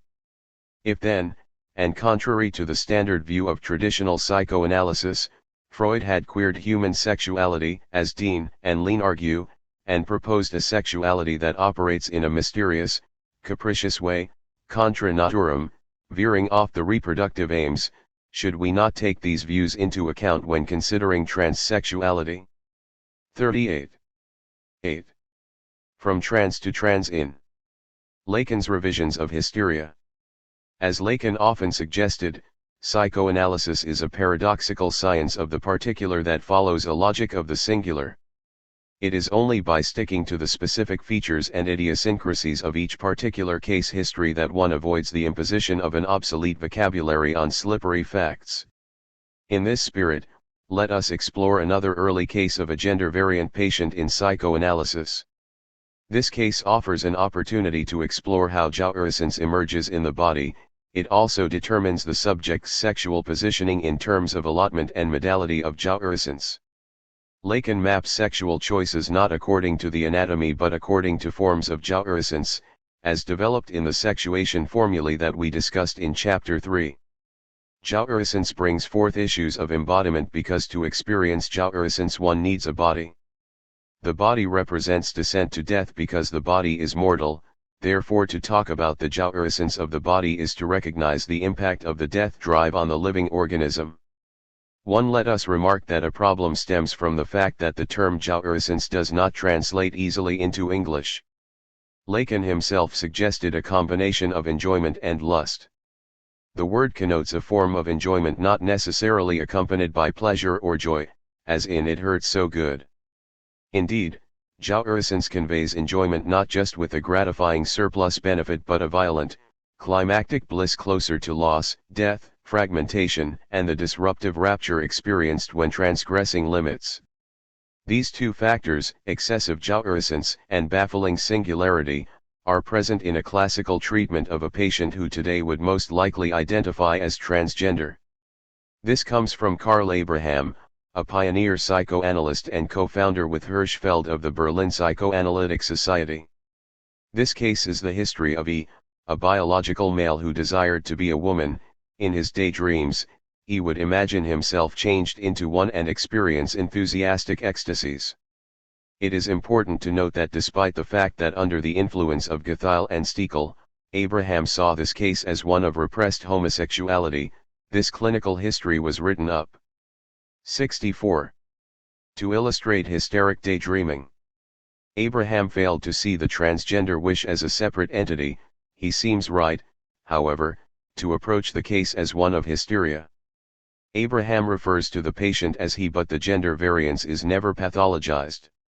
He instead pays attention to the peculiarities of the case and focuses on the psychic gains, we might say, on the surplus of jouissance produced by such intense dream states that he called trance-like. Abraham speculates that an infantile sexual connection was combined with death wishes. The patient had been attached to both parents but not without some conflict. Having experienced unconsciously negative feelings towards his mother, those feelings turned against him when she died. The mother's death made him feel that the whole world had lost meaning, that his own existence had become futile. Thus, the patient's libido withdrew from the external world, and Abraham argues that everything seemed strange to him now, as though he had not seen it before. People to whom he was actually speaking did not seem to exist at all. 2. All the past acquired a dream-like quality, as if it had happened an eternity ago. 3. The analysand would enter dream-like states all the while remaining able to perform at a job requiring great intellectual concentration. If, at the beginning, the dream states made him fantasize that he was reunited with his mother, later he would access those states whenever he had one of the chronic and severe headaches that caused him great pain. He had tried hypnotic treatment for the headaches. The hypnosis did not help with the headaches but taught him to access a highly pleasurable state that Abraham described as auto-hypnosis. It was above all for the intractable pains caused by the headaches that he consulted Abraham. If the dream states brought about a high degree of pleasure, they also satisfied his wish to be thinking of nothing. While his life in general demanded great intellectual effort, his desire was exactly for the opposite. At the height of the dream state, he would reach a state of pure bliss that Abraham describes as mental blankness. Abraham writes that sexually he wished to be able to yield to sexual pleasure in a passive way like a woman. For bringing about this dizzy passive state implied an active effort that was not deprived of erotic rewards. This is how the patient describes how he reached his trance-like state. At first it is an effort, as in sexual intercourse. If I wanted to do it, I should have to lie down and work at it. I have to concentrate with all my might upon thinking of nothing. I close my eyes. Nothing must be allowed to reach me from the outer world. Then comes a short stage of bliss in which all my sensations are reversed. It is the greatest physical change that I know, and I cannot find words strong enough to describe it. That short stage of pleasure is nevertheless like an infinity. At the climax of the process of excitation, for such we must term it, his thoughts used to stop. 5. The trance-like dream state also yielded other benefits. The patient explains, one has the idea that in life everything is moving forward, I mean, for example, the 65. Circulation of the blood.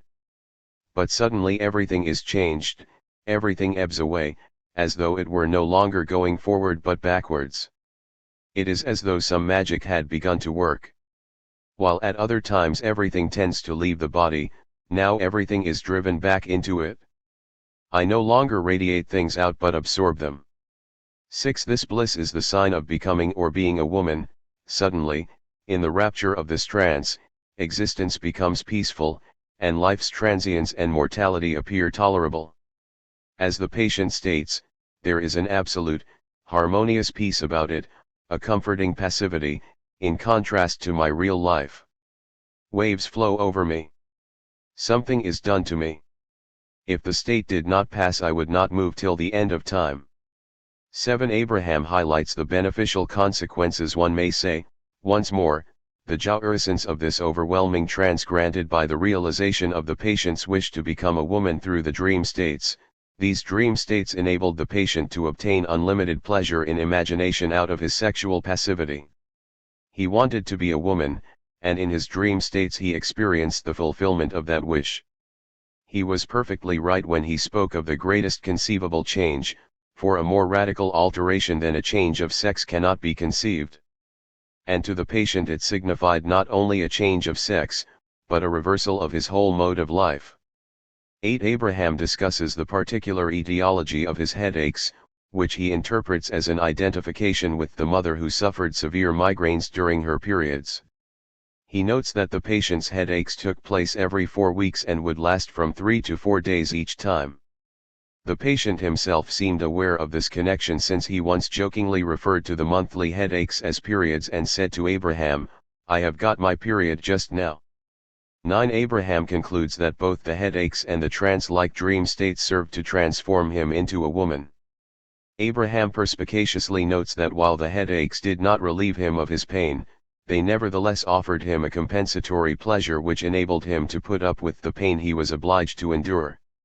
10. At no point in the discussion of the case Abraham pathologizes the patient's wish to become a woman. One only wishes that the psychoanalysts who followed Abraham had maintained the same ethical equanimity. We do not have much more information on this case. Let us note that Abraham equates the trance-like dream states with hysterical attacks and follows closely Freud's analysis of hysteria. Freud noted that at times a dream could replace a hysterical attack. In this case, we can see that the dream states not only grant and regulate jouissance, making the pain of life tolerable by preventing a hysterical attack, but also are, like most dreams, realizations of desire. The fact that the patient can even joke about his period when he has headaches confirms that he is not a psychotic. A psychotic would not have such distance from himself.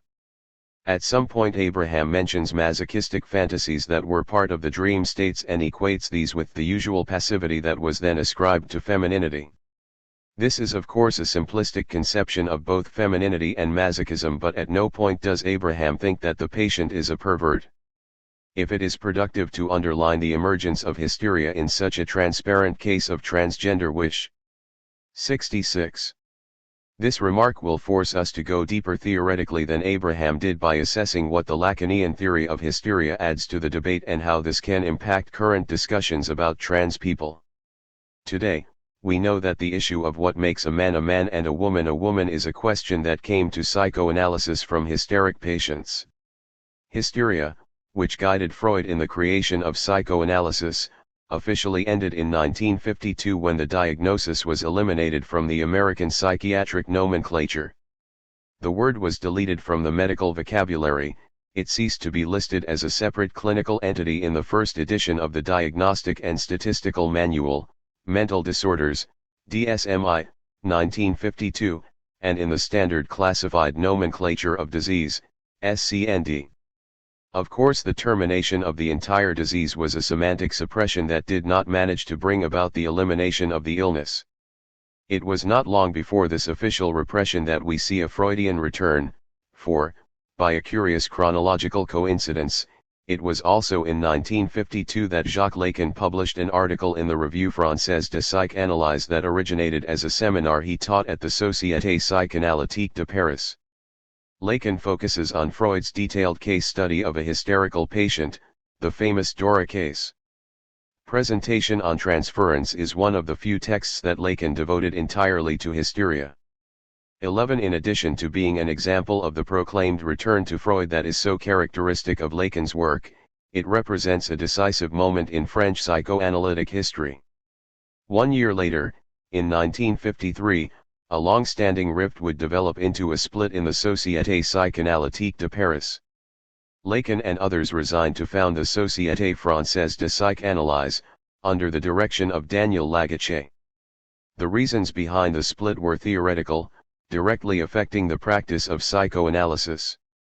When Lacan had gone back to Dora's case and the issue of hysteria, it had been with clinical and political motives. Lacan had supported liberal academics and intellectuals on the question of lay analysis. He opposed the authoritarianism of those who argued in favor of medical training for the practice of psychoanalysis. As the title of Lacan's essay reveals, Dora's case enabled him to underline the clinical importance of transference, the slippery terrain of mutual implication of analyst and patient in the treatment, the role of the person of the analyst, and the importance of the patient's belief in the analyst. Lacan foregrounded the transference bond in the analytic cure, and above all, to the role of the analyst within the transference. Lacan was also aware, following Freud's example, that medical training was not in the least helpful to prepare an analyst to deal with the deceiving, non-empirical nature of transference. Precisely, a case of unanalyzed transference love, a love that had even impregnated Anna O and terrified her Dr. Joseph Breuer, was at play. Breuer resisted the sexual reality of the unconscious revealed by Anna's imaginary pregnancy and parturition and abruptly terminated her treatment. Not wanting to know anything about it, he hastily declared her cured and ran away from the powerful force of transference. 12. Freud, in contrast, did not vacillate. He not only admitted the existence of transference, but was also courageous enough to publish his first major case study on 67. Hysteria, although it would fail. Dora's case is fragmentary. Let us recall that it was published under the title Fragment of an Analysis. It is an incomplete analysis because the defiant Dora had abruptly broken off the treatment. This unsuccessful case, however, taught him an important lesson on transference. Furthermore, it may suggest that psychoanalysis is best grasped through its own failure. Freud did not mind publishing controversial case studies. Obstacles would turn into new clues.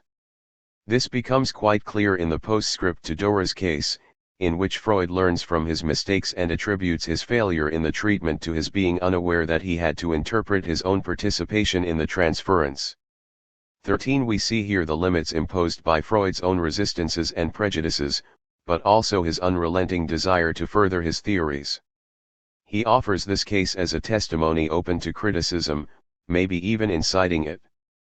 In a footnote to the text, Freud admits that he was in complete perplexity facing the homosexual love of Dora for Frauke. In his presentation, Lacan commented that only in 1923 could Freud reach an understanding of the meaning of this kind of love because this was the year when he started discussing feminine sexual development. 14. In 1923, Freud observed that the significance of the castration complex can only be rightly appreciated in the phase of primacy of the phallus. 15. Let us note that phase refers to a stage that one undergoes and that one can eventually overcome. This leaves us with the problem of posing a sequence that suggests a development with an aim. What was Dora searching for? Freud talks about a virile object, yet the blunt display of virility or the excesses of machismo also express femininity as a masquerade. Juliet Mitchell notes that Freud's problem was to assume that, had Dora not been a hysteric, she would have accepted the advances of her suitor, Herr K., loving him as she had loved her father, thus following the expected Oedipal tendencies. Yet the footnotes reveal that the story was quite different. Juliet Mitchell puts it thus: Dora's relationship to her father had been not only one of attraction but also one of identification with him. In terms of her sexual desire, Dora is a man adoring a woman. To ascribe the situation to Dora's hysteria would be to beg the whole founding question of psychoanalysis. Hysteria is not produced by any innate disposition. It follows that if Dora can have a masculine identification, there can be no natural or automatic heterosexual drive. 16. Thus hysteria opens up the problem of the object of the drive and the problem of sexuality as an enigma to resolve. Indeed, Dora's interest in Frauke exposes the indeterminacy of the object of human sexuality. Dora, a woman, can love another woman, like a man, or even not know whom she loves, a man or a woman. Hysteria is very much like psychoanalysis in that both demonstrate that there is no object for the drive, that there is no normal sexuality. The drive does not have any predetermined or inborn object besides satisfaction, which is why Freud insisted on the ubiquity of perversions. Furthermore, in 1905, Freud put forward a sexual theory in which perversions were not considered as deviations but a universal structure that is neither unnatural nor morbid. In fact, they are the foundation of normal sexuality. As Dani Nobus notes, the real Freudian question would be why and how does anyone ever become sexually normal? 17. 68. As we have seen, heterosexuality is an outcome of sexuality that is as arbitrary and labile as homosexuality. If an object appears, the relationship to this object is at least enigmatic. The drive's aim is variable and its object uncertain. Hysteria and psychoanalysis bring forth the same issues: desire, jouissance, the drive, and the contingency of the sexual object. Not in vain did the one incite the invention of the other. Lacan constructed his theory of the drive by highlighting the subversive, non-normative elements in Freud's original theorization. The drive in its circuit swerves, it divides into partial drives. Like a surrealist collage, it atomizes in its pursuit of partial objects, working all along in a fragmentary manner, attaching to objects contingently. It is a montage. 18. The image of the drive evoked by Lacan is quite illustrative. The working of a dynamo connected up to a gas tap, a peacock's feather emerges, and tickles the belly of a pretty woman, who is just lying there looking beautiful. 19. We shall return to the concept of beauty in chapter 13. Lacan further elaborates. Who cannot see the difference that separates the unhappiness of consciousness can still be said to be a suspension of knowing from civilization's discontents in Freud's work, even if it is only in the inspiration of a sentence which, as it were, disavowed, that Freud marks for us what, if we read him well, cannot be articulated otherwise than the queer, in English, one would say, skewed, relation that separates the subject from sex. 20. Lacan's quote refers to Freud's reflections in Civilization and its discontents concerning the tremendous sacrifices that social life imposes on sexuality. Here, Freud is clearly non-normative when referring to the great losses civilized life imposes on our sexuality, forcing us to veer off from our sexual aims, renouncing pleasures, and limiting our objects. Freud talks of a transformation of the drive into an impulse with an inhibited aim. 21. Sensuality is renounced in social life, lust is let go of in a barter with culture, which defers satisfaction under the promise of love. Knowing is suspended, turning into a mere pursuit, and ignorance becomes our passion. In the footnotes to his postscript to the case, Freud discusses Dora's sexual curiosity and mentions that her knowing all about such things and, at the same time, her always pretending not to know where her knowledge came from was really too remarkable. I ought to have attacked this riddle. 22. It seems that the riddle of hysteria offers the chance for a great revelation in each failed attempt at resolution. The Sphinx knows the answer to her riddle but seems not to know from where her knowledge comes. Why is it that hysterics disown the knowledge they produce? How is it that they do not know what they know? While it is true that hysterical symptoms pointed to the sexual reality of the unconscious, what hysterics resist knowing is exactly that which their symptoms are unconsciously sustaining. They do not want to know that there is no knowledge about sexuality. Oscar Mesada conceives of the unconscious as what is not working between the knowledge of sexuality and sexuality itself. 23. As Maurice Blanquat has taught us, there is always a positive side to unworking. 9. Simulation, expression, and truth. In the 1950s, however, when Lacan announced his return to Freud, hysteria was quickly disappearing. Lacan's rereading of Freud meant a return to the path of truth and knowledge, as opened up by hysteria. The return to Freud was in fact a return to hysteria. This meant for Lacan undoing his early training in clinical psychiatry, for he, like most French neurologists and psychiatrists of his generation, had started his clinical career as a Babinskian.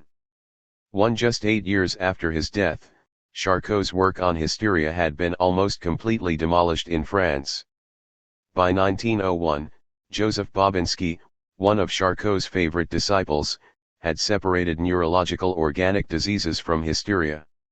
While this separation established the foundations for modern neurology, it was accompanied by the complete dismemberment of hysteria. Hysteria suffered a semantic suppression as Babinski replaced it with pythiotism. Pythiotism was coined from the Greek words pythos, I persuade, and iodos, curable. This new term conveyed that hysteria was a kind of simulation curable by suggestion. During that time, the surrealists were flamboyantly celebrating hysteria.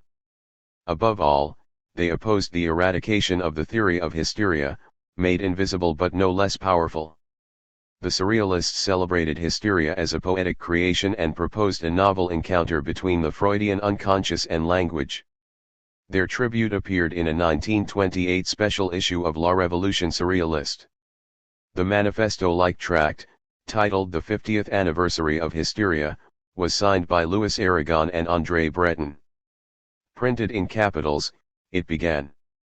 We, Surrealists, want to celebrate here the 50th anniversary of hysteria, the greatest poetic discovery of the end of the 19th century, and precisely at a time when the concept of hysteria appears to be completely dismantled. 3. 71. What followed was a rapid recapitulation of the history of hysteria from Charcot and Freud to Babinski, without forgetting Bernheim, quoted as saying that hysteria is a complex and protean disease that escapes from any definition. For reacting against Babinski, Breton and Aragon concluded their manifesto with a new definition of hysteria. Hysteria, they wrote, is not a pathological condition and can be considered in every respect as a supreme vehicle of expression. 5. They paid homage not to Charcot but to Augustine, his famous, beautiful patient. They insisted on hysteria as an involuntary poetic trance that opens new vistas by abolishing the borders between dream and life. A true life, for the Surrealists, was a constant daydreaming state. The poetic and sexual metaphors created by the hysterics were to accomplish a subversion of the subject and usher in a new dialectics of desire, to quote a later text by Lacan. Lacan discovered the far-reaching importance of Freudianism less through medical literature than through surrealism. Lacan, like Breton and Aragon, had studied medicine. Lacan's medical career followed the usual course. From 1927 to 1931, he was at the St. Anne Hospital, one of the most prestigious mental hospitals, where he studied mental and cephalic disorders. As Raudinesco points out, of all of Lacan's clinical cases of the period 1927 to 1932, one finds only one case of hysteria, but it is also the most interesting one. 6. Co-authored with his friend Maurice Trinel, the article was presented at the Neurological Society on February 2, 1928 under the title of Aphasia in a War-Traumatized Female Patient. The language remains Babinskian. Lacan and Trinel write that the case was remarkable because of the singularity of a motor problem of true pithiastic nature. 7. The word hysteria is not employed once in the 5-page case study. At the time, Babinskian terminology had not fallen in disuse.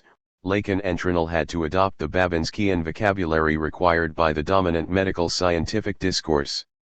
The subject of the study was a woman whose house had been destroyed by an artillery shell on June 22, 1915.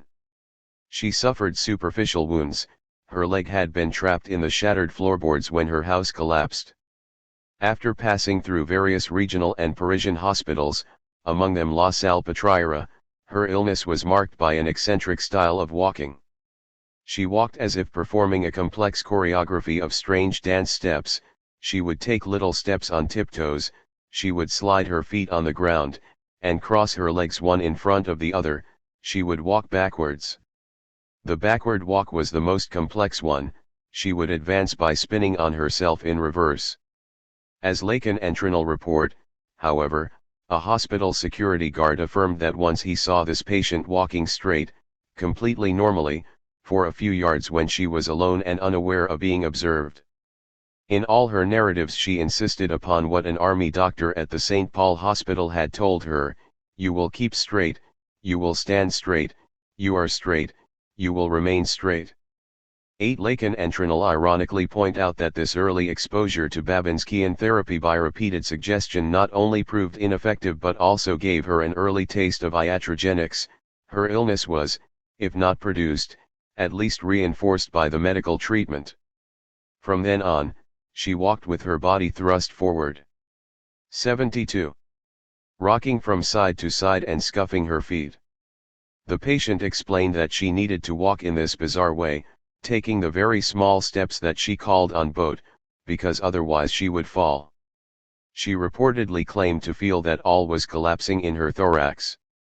9. This case echoes the curious gait of Beckett's characters whose exotic or mechanical ways of walking allegize a sense of inner collapse. The patient was a relatively well-known case. She went from hospital to hospital where she received all sorts of treatments, including electric shocks, without any sign of improvement. The almost parodic aspect of her strange ambulatory antics not only betrays her personal disarray but also seems to mock institutional medical knowledge. She refused to walk straight, or within prescribed bounds. Lacan and Trinell's case evinces a striking similarity to Freud's clinical study of Elisabeth von R., also a case of analysis of hysterical aphasia and Freud's first full-length treatment of hysteria, published in the Studies. Freud successfully treated Elisabeth von R. just after having transformed his interpretation of hysteria, abandoning the seduction theory. Thus Freud wrote to Fliess, "The mechanism of poetic creation Dichtung is the same as that of hysterical fantasies." 10. Freud anticipated the Surrealists' idea of joining poets and hysterics. Both groups adopt a creative use of language that subverts commonsensical expressions and produces a new grammar of metaphor. Lacan would thus observe hysterics because of his fondness for poetry. He published one poem, Hiatus Irrationalis, and his poetic style has been one of the obstacles in the transmission of his work, especially in the United States. 11. Lacan's progression towards a scientific study of the unconscious implied incorporating the teachings of poets who grasp something about the unconscious that remains inaccessible to others.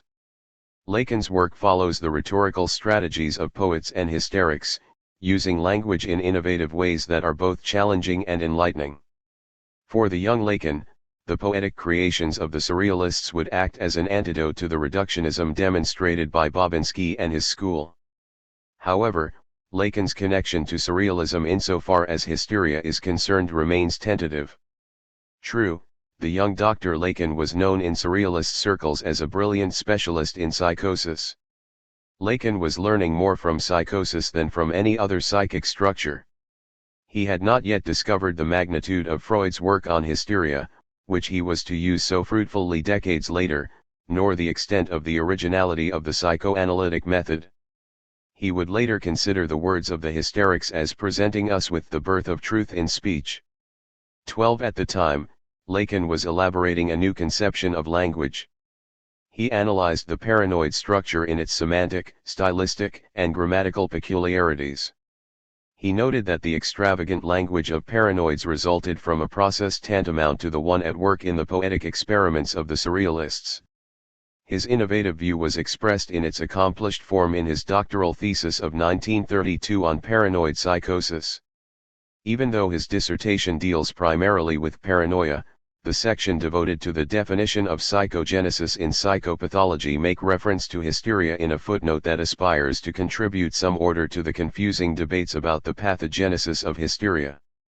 13. In the footnote, Lacan claims that even when 73. Hysteria results from an organic lesion or modifies a physical function, this fact does not preclude the possibility of a psychic organization at play. He argues that one can act upon the symptom by one causal chain or the other. Lacan recommends that one should not exclude either mechanism and refers the reader to the case of aphasia that we have discussed. He concludes that this double perspective can clarify difficult notions like oversimulation and pythiotism. 14. We saw that in 1928 Lacan approached hysteria with the Babinskian terminology conforming to psychiatric orthodoxy. In 1932, his position was more complex.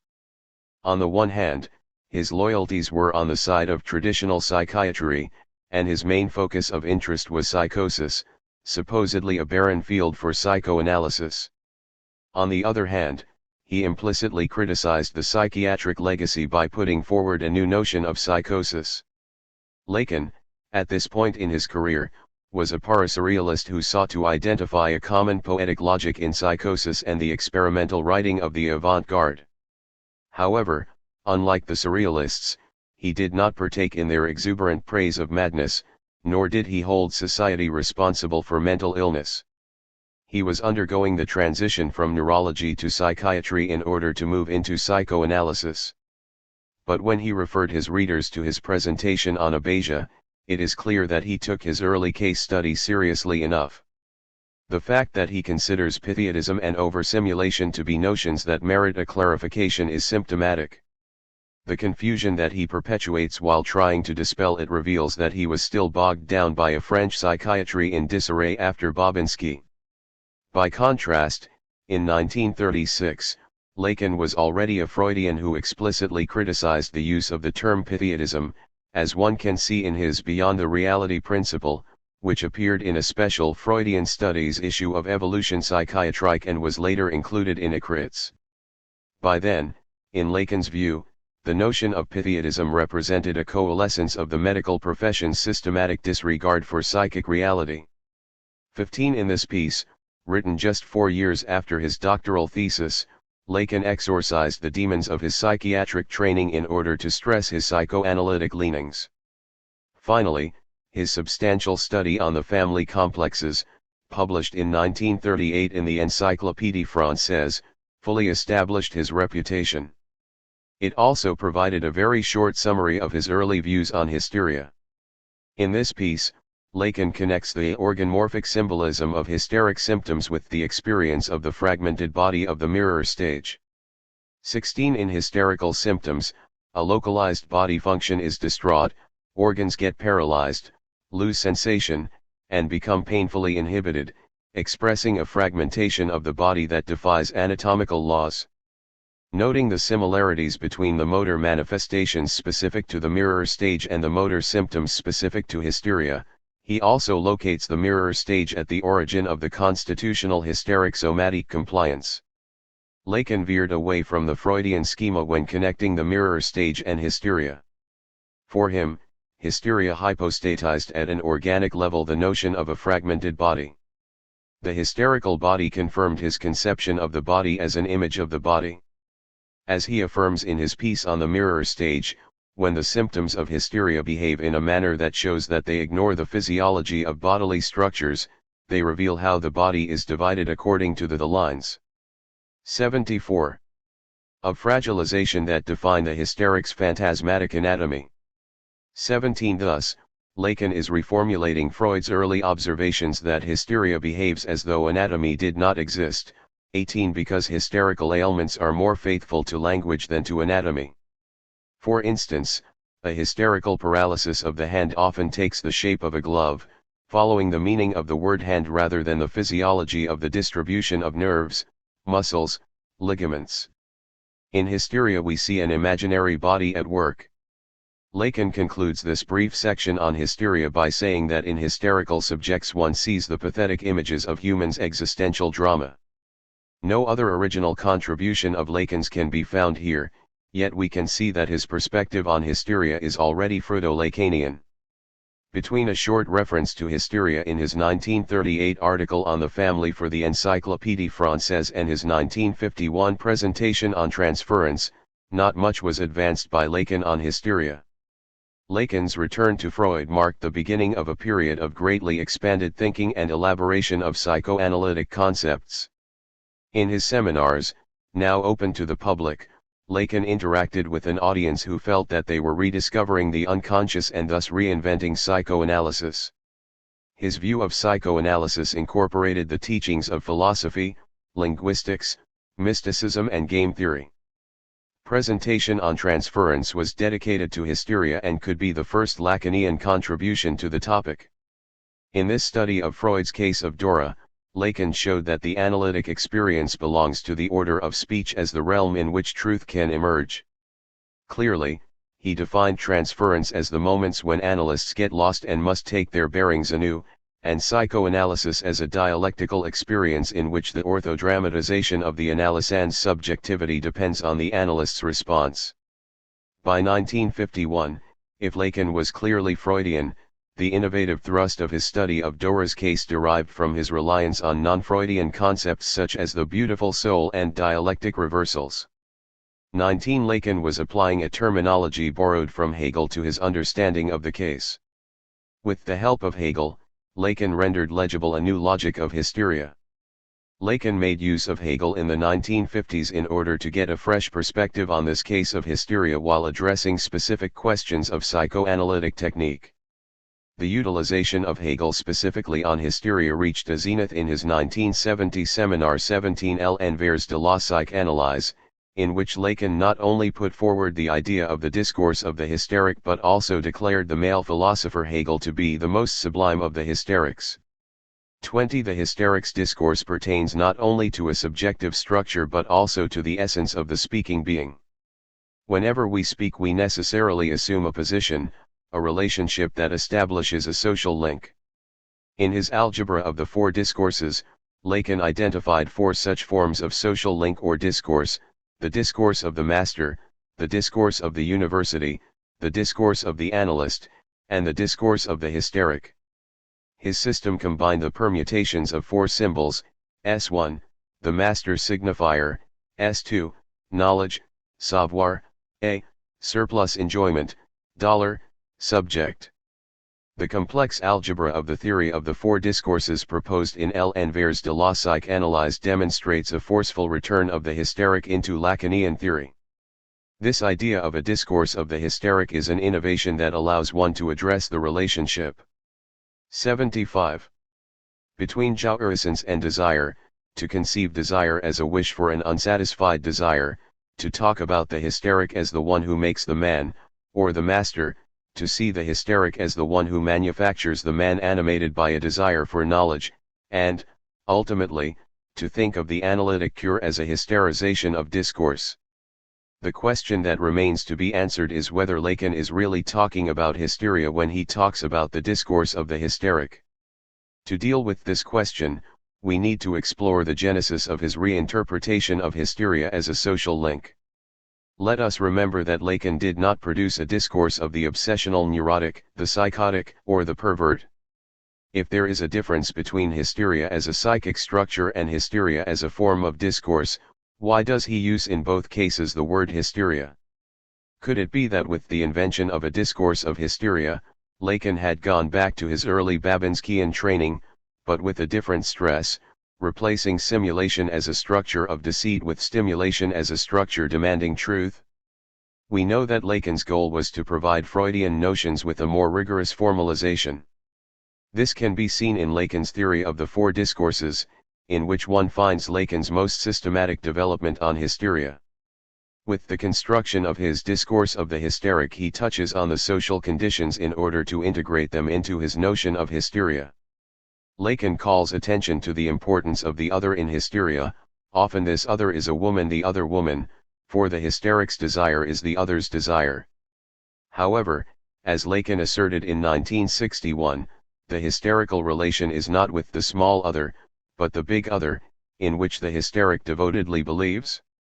Following a later elaboration in which Lacan states that the other does not exist, one could say that in fact the hysteric invents the other. To this other, the hysteric addresses the question, "What am I?" and identifies with whatever answer is provided by whoever occupies the position of the other. Whatever you say I'll be, a witch, a saint, a hysteric, a Pythiatic simulator, a martyr. The symbolic dimension of demand as a demand for love overshadows the fact that demand is the articulation of a need. Once again we find echoes of Kojève, who noted that the object of desire is perfectly useless from a biological point of view. 21. This biological uselessness can be illustrated by anorexia. Lacan notes that in anorexia there is an anticipation of the other to the articulation of the demand. The subject rejects the gift offered by the other to have space to formulate a demand that will safeguard desire. A child will refuse to eat the food given before he has asked for it to preserve his appetite for nothing and desire nothing. The demand for love is both unconditional and unsatisfiable. Desire is the leftover that results from the subtraction of the appetite for satisfaction, from the demand for love. Desire results from the division of the subject caused by language, and demand, as Lacan poses in 1960, is addressed to the other. Dora, too, was asking for love in her demand. She wanted to be given what someone did not have, and like a good hysteric she not only sustained the other's desire but was also sustained by it. She played a key role in the intrigue of betrayals that captured her. She actually supported the relationship of her father and Frau K. She did everything possible to help his father meet with his lover. One can explain Dora's complicity in being used as an object of exchange by the men around her. 76. Through her hysterical and virile identification with them. Her role as a beautiful soul can be understood as a paradoxical wanting and not wanting to recognize her involvement in a double role as agent. Dora accepts the despicable exchange as if she were one of the primary beneficiaries in the bartering, she agrees to be the object exchanged. Her identification offers an alienating redoubling. On the one hand, she sees herself as the passive victim, and identifies with this role. This is how she presented herself to Freud, and this is how she consciously believed things were operating. On the other hand, her unconscious identification is with a structure that enables her to assume this role. As a beautiful soul, Dora does not take into account her responsibility in the mesh of intersubjective relations that she is exposing. However, the benefits of the farce evaporated when Herr K interrupted the circuit of exchange, thus breaking the promise that Dora might access the mystery of femininity embodied in Frau K. He said the only thing he should have never said, confessing to Dora his lack of interest in his wife. In Dora, the assumption of sexuality is mediated by a man, Mr. K, who is positioned as the other, who has a wife who provides access to the other of sex. Concealed behind the position of the beautiful soul, Dora's duplicity reminds us of Freud's observations of the bisexual nature of hysterical fantasies. In Hysterical Fantasies and Their Relation to Bisexuality, 1908, Freud gives the famous example of one of his patients during a hysterical attack. She presses her dress to her body with one hand, as a woman, while trying to tear it off with the other, as a man. In this example we see both aspects of symptom and fantasy at play. We can now re-examine Lacan's Entrinal's analysis of the patient who was trying not to walk straight as a defense against an other prescribing a code of normativity, be it an orthopedics of her body posture or the forceful imposition of sexual orientation. We can verify that her desire as a hysteric subject was caught up in the other's word. Recall that she was told to walk straight by an army doctor: you will keep straight, you will stand straight, you are straight, you will remain straight, and that she fully identified with those words. 22. She already had difficulties walking, but from then on, through a strong identification with the other's signifiers, she enacted this fateful sentence in her strange body movements: she was irreversibly unable to keep straight, stand straight, or even walk straight. The manifestation of her symptoms, while replicating the underlying structure, also subverted her trance-like dances. Can call up Abraham's case. Spinning on herself, she may have found a space of freedom, creativity, and resistance. In this example, the hospital doctor occupied the position of the other who represents the authority invested in medical knowledge. Her eccentric ambulatory antics betray the impact on her body image of what she interprets as being the other's desire. Her strange choreography exposed how she was at once accepting and refusing to become the object of the other's desire, which calls up Dora's plight. Her walk reminiscent of a dancing dervish, her avoidance of going straight within the bounds prescribed by the other reveal both her dependence on the other and a new challenge. While she infuriated doctors who were frustrated in their attempts at curing her, her rebellion managed to create an in-between space. 77. Lacan's original contribution was to identify the place of hysterical desire in the economy of discourse. Hysterical desire is a central question with far-reaching implications, and it is one that requires interpretation. This is how Lacan discusses it in Seminar V. What is the desire of my hysteric? It is what opens what I would not say is the universe, but a whole wide world of what we can call the vast dimension of the latent hysteria in every human being in the world. Any hysteric echoes everything related to the question about desire as it appears in others, especially in the other hysteric, but also in someone that may not be hysteric, only occasionally, or even in a latent manner, insofar as he or she would manifest a hysteric modality of posing the question. 23. Here, already, Lacan deploys a definition of hysteria that exceeds the notion of neurosis. The hysteric echoes everything related to the question about desire as it appears in others, hysteric or not. Hysteria has already taken on an extended social sense and includes a dimension that is latent in all speaking beings, as long as they question their desire. That desire can be a source of perpetual questioning is the natural consequence of the alienation introduced by speech, the speech of hysterics and non-hysterics alike. The cause of one's own desire and enjoyment remains enigmatic. The fact that we may pose the question, what am I, or what do I want, should make a hysteric of all of us. As we have seen, this idea, just launched in Seminar V, is developed fully more than a decade later, in Seminar 17, L'Envers de la Psychanalyse, where Lacan addresses the formal relationships that the very act of speaking establishes. We can understand then why he proposes to define hysteria as a mode of social bond that he calls the discourse of the hysteric. There is one important aspect in Lacan's hysterization of psychoanalysis. For him, hysteria is not a pathology, because it defines the essence of the speaking being divided by and coming into being in language. Moreover, we can observe that Lacan was not above implicating himself in hysteria. Commenting on a grammatical mistake that he had made by referring to a young woman in the masculine, he observed, "All things considered, I am the perfect hysteric, that is, one without symptoms, aside from an occasional gender error." 24. What can we make of Lacan's occasional gender error, an error that, as we will see, proves that hysterics have trouble with sexual difference? Here is the section from the seminar of December 14, 1976. This leads us to consider the hysteric, who everyone knows is as much a male as a female. The hysteric, if you allow me that slippage, basically consists only of the unconscious. She's the radically other. She's even nothing except as other. I feminize the other in this instance, but as you'll see, I'm going to throw my weight on the other side. 78. For this is my situation. I too am nothing but an unconscious. That's even why I think about it all the time. It gets to the point that I even think the universe is toric.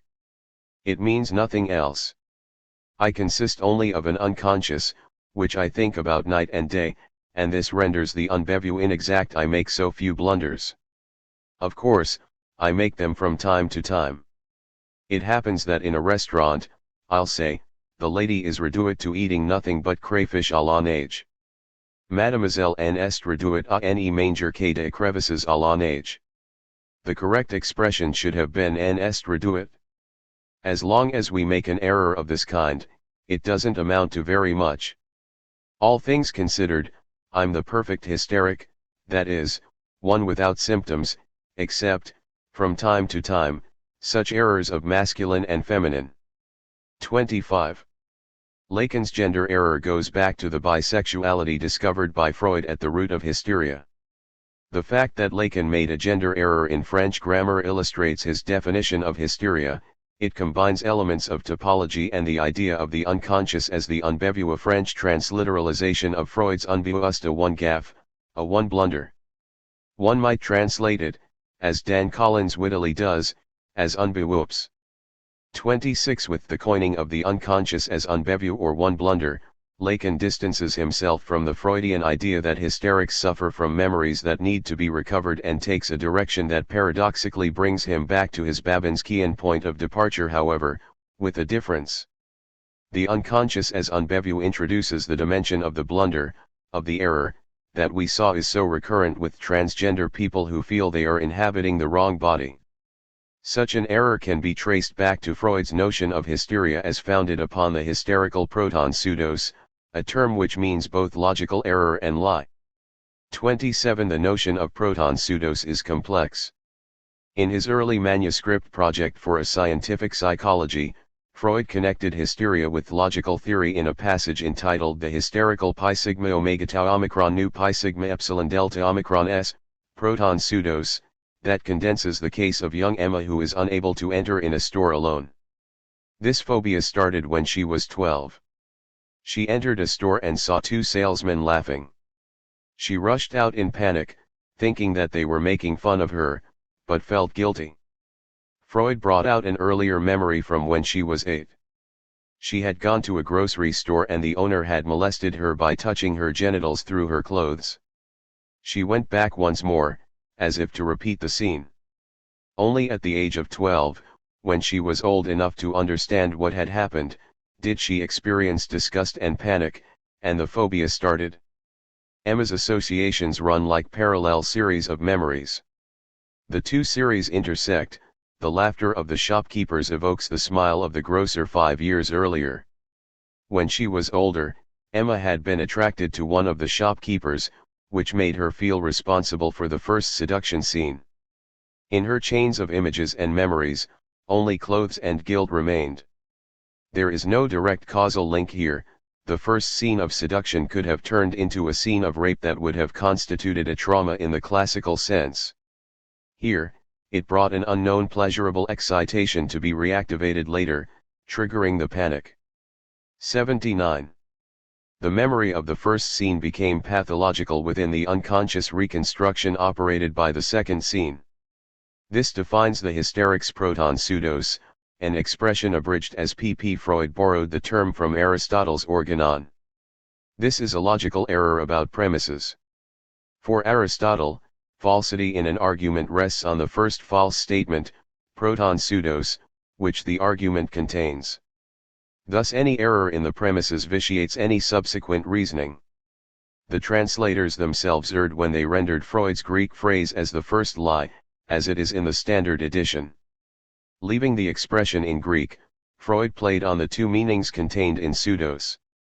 Pseudo-s means lie and logical error, and fallacy would be more accurate. It retains the undecidability of the original. In Freud's earliest systematization of the mechanism underpinning hysteria, a margin of indecision is left between lie, error, and creativity.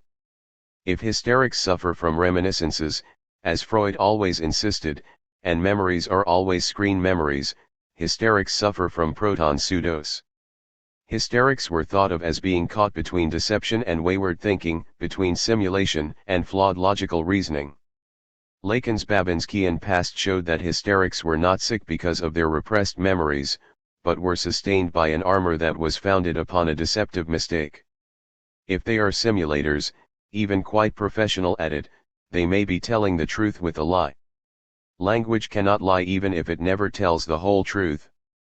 You need a hysteric to show you that perfection is never complete but needs a supplement, an excess of truth. I will assert that when an analyst receives into the office an analysand who might identify as transgender, the analyst has the opportunity to repeat Freud's gesture when confronted with his first hysteric patients. While Charcot reduced them to objects of display in the Salpêtrière's amphitheater, Freud restored their dignity by listening to them. Let us follow Freud and listen to trans patients in the plurality of their presentations. Their subjective truth will emerge. The analyst would err on the side of prejudice by not allowing the unconscious to show the way of the errancy of truth. At times, that truth can be observed today in the social discourse of the hysteric. This discourse has meshed in with renewed attempts at transcending social limitations and the ideology of subjective normativity. One of its most visible exemplifications is the rebellious, shocking but also poetic, often trance-like discourse of trans people. 10. The sweet science of transition. If we define the hysteric as someone who cannot determine his or her object of desire, as someone who is always questioning whom to love, we can say that hysteria unveils the very structure of human sexuality as described by Freud in the three essays, a skewed sexuality that has no specific object and operates in capricious ways, a sexuality dominated by the drive, a border concept between flesh and language. Hysteria also challenges cultural conventions, preventing ossification of practices while exposing our fragility of being. I am currently working with several analysands who identify as trans men, who take testosterone, who look for love by dating cis women, cis men, trans women, gays, lesbians. Their psychic structure is that of hysteria.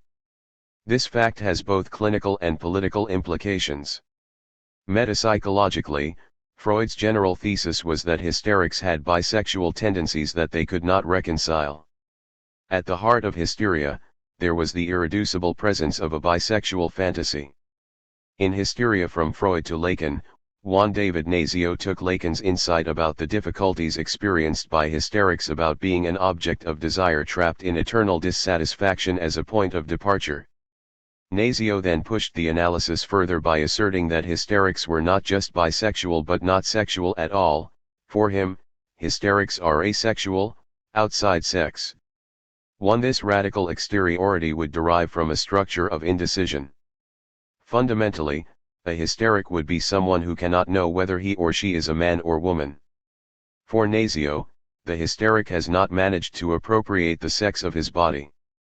2. This view makes Nazio diverge from the standard view proposed by Charcot and his followers, a view also shared by Freud. They all attempted to distinguish a masculine hysteria which was the novelty at the end of the 19th century from a traditionally feminine hysteria. To make his position clearer, Nazio adds, the expression masculine hysteria is a contradiction in terms, since the noun hysteria means 82. Sexual uncertainty, neither man nor woman, while the adjective masculine, by way of contrast, makes a choice precisely where choice turns out to be impossible. 3. Even if it is counterintuitive, there is an element of truth in this theory. Superficially, it resembles Catherine Milot's theory of an horsexy, this outside sexuality that would define transsexuality and that I have discussed previously. My practice as a psychoanalyst in the United States has led me to deal mostly with hysteric analysans who find it exceedingly challenging to assume a sexual positioning, which seems to be what Nazio describes. While some are wondering, am I a man or a woman? And what does that mean? Others may say, I can't believe I was born a female and now I am a trans man. However, in this chapter, I will assert that being or sex, outside sex, is not necessarily a sign of psychosis, but rather one common feature of the most classical forms of neurosis hysteria. Perhaps as Shauna Carlson writes, there is very little difference between transsexuals, hysterics, and cisgender subjects other than that the latter might enjoy a false monopoly on the psychic experience of semblance of gender certainty. For hysterics may be outside sex as undocumented immigrants are outside the national definitions of citizenship. Being outside sex does not cancel out sexuality, on the contrary, it makes it more of a point of reference. For those who identify as trans men, taking tea and binding their chest or undergoing top surgery, double mastectomy, growing facial hair, and wearing baggy clothing are ways of trying to embody a body that is hard to assume. The expression to have a body, as Lacan observed, shows that one is not a body. Having a body while being a body requires a process of assuming the body one inhabits. With tea the voice lowers, facial hair grows, and for some, like Paul, formerly Beatrice, Preciado, a self-declared testo junkie, testosterone will induce what can be called testomania. Preciado waxes lyrical on the topic. Power girls, orgasms, adrenaline, extravagance, social recognition, success, glucosa, family acceptance, inclusion, strength, tension, camaraderie, financial ascent. These are the political surplus value obtained by a cis female who ingests testosterone. Testosterone is immediate gratification, an abstract platform for the production of power, but without the come down of coke, without the hole in your stomach that comes after the effects of crystal have worn off, without the grotesque self-satisfaction triggered by Prozac. There is only one drug like testosterone, heroin.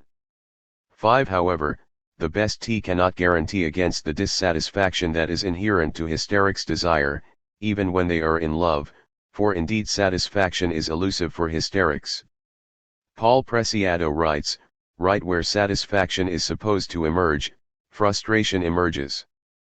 6 strategies meant to avoid the realization that any satisfaction is limited are well in place. When I am kissing her, I think I want to kiss her.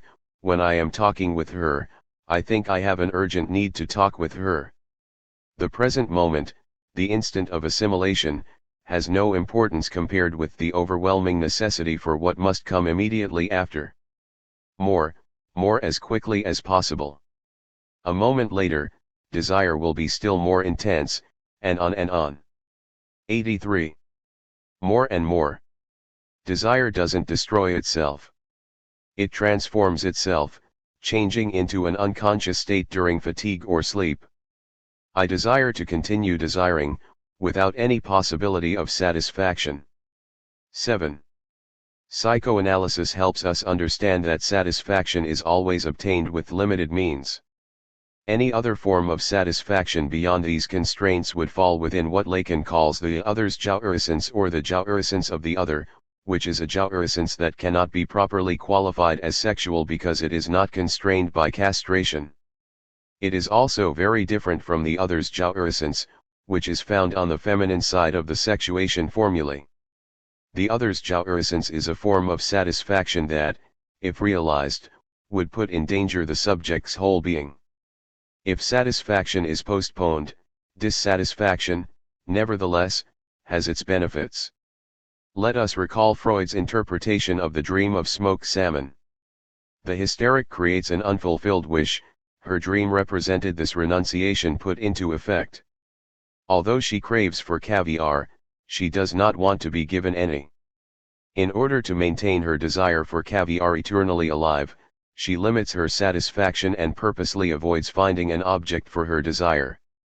The resulting dissatisfaction resends her desire in an aspiration toward a removed ideal of being. Lacan suggests that in the human economy of desire what lies behind the pursuit of a perpetually fleeting ideal object is, above all, the desire of an unsatisfied desire. To be more precise, let us say that hysteria also entails a defensive strategy so as to avoid issues raised by castration. Hysterics delude the master they invent by making him believe he is complete, all-powerful, thus they avoid confronting their own castration. Here, castration should be understood as the impossibility of achieving a harmonious rapport between the sexes, because the realization of such utopia of complementarity would require the denial of sexual difference. Even though hysterics try to fill the other's lack, they never fully succeed in doing so, which presents an important difference from perversion. Let me give you other examples. Many of the trans men analysans arrive to analysis quite young, often sent by the parents, as with Dora or the so-called young homosexual woman treated by Freud. Here is the case of a 14-year-old, whom I will call Leslie. Leslie changed his given female name for a gender-neutral name, prefers the use of male pronouns, and appears quite melancholic, spending long hours locked in his bedroom playing video games, smoking marijuana, and lagging behind in his school work. Leslie tells me that he is often tired and sad. When he comes back from school he wants to disconnect, thus he goes to sleep and neglects his homework. The only thing that brings excitement to his life is boxing. At this point, an interesting issue emerges.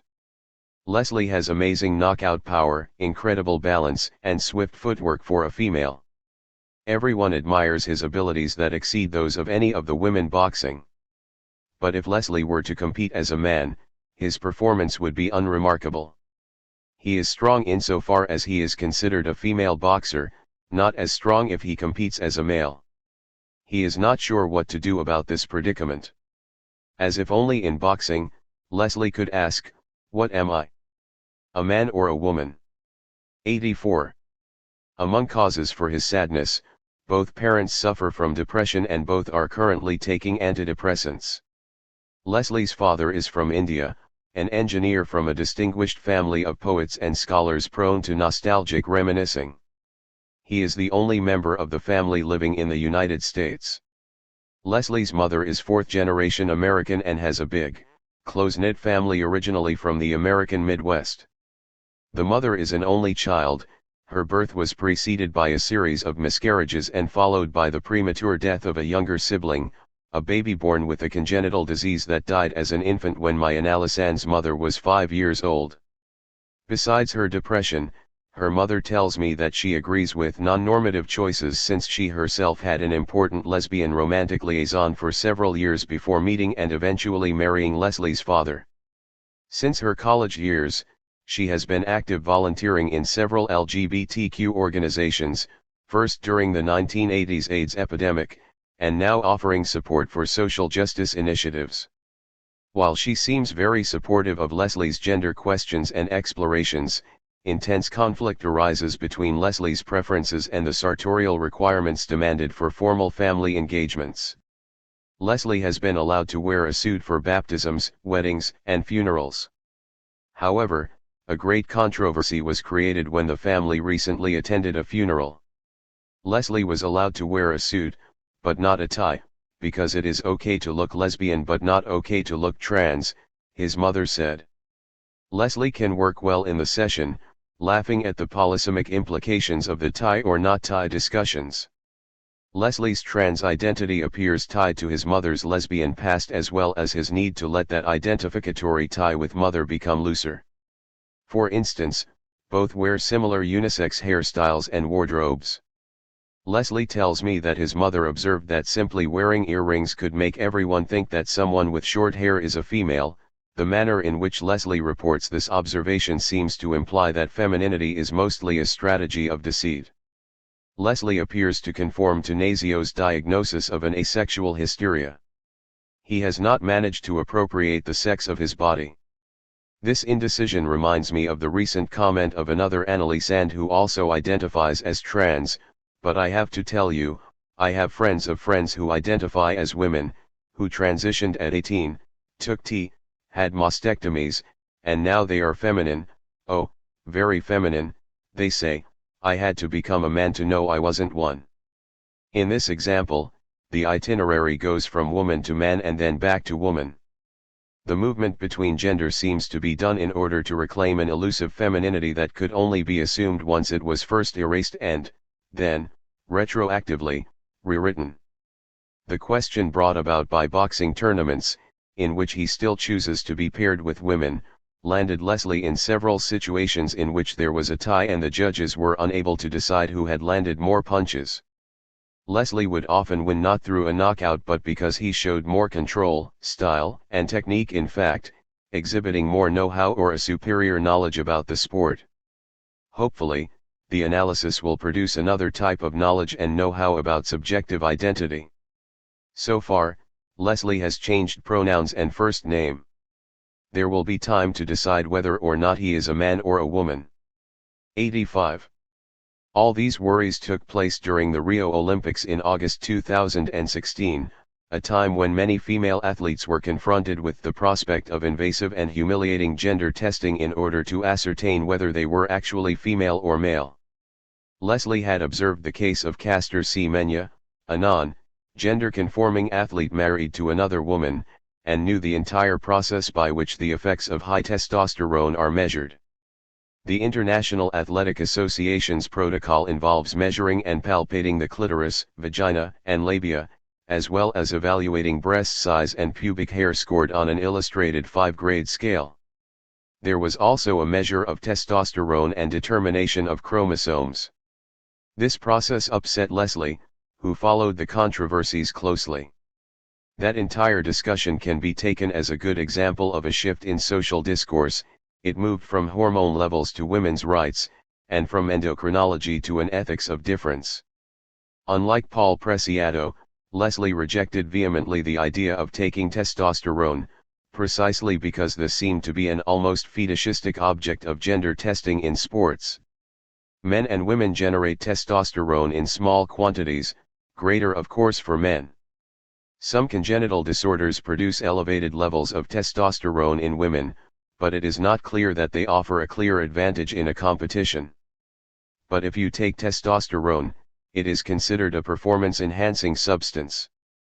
In the New York Times article, "Runner's Advantage is Defensible, Scorn is Not," Jair Longman quotes Dr. Eric Villain, a medical geneticist from UCLA, who observes that if we push this argument entailed in the current questioning of the gender binary, anyone declaring a female gender can compete as a woman. In order to avoid humiliating sex checks, some predict the impossibility of retaining a gender binary in sports. Villain states, "We're moving toward one big competition, and the very predictable result of that competition is that there will be no women winners. If there is one single gender-blind competition for each discipline, it is quite likely that women, who score on an average at 10% less than men, could no longer win anything." 8. This controversy fits with Lacan's conception of hysteria understood not as a neurosis but as a collective structure, a whole discourse whose effect is to produce a social bond. In the case of the Olympics, the current discussion about male and female athletes corresponds to a slow shift in the social consensus about gender. This requires a certain type of knowledge about the competitions, their arcane rules, and the testing methods. Such knowledge will have to be sexualized. Knowledge is perhaps eroticized to a greater extent in the hysterics discourse than elsewhere, Bruce Fink asserts. 9. Furthermore, the hysteric embodies a unique configuration with respect to knowledge, which Lacan will ultimately illustrate in Seminar 14 by a little apology alluding to the art of the salesman, which is the art of making someone desire an object they have no need for, thereby pushing them to demand it. The hysteric works as a speaking riddle that poses a question that demands an answer. The hysteric's commandment to say something about her symptoms produces a form of knowledge.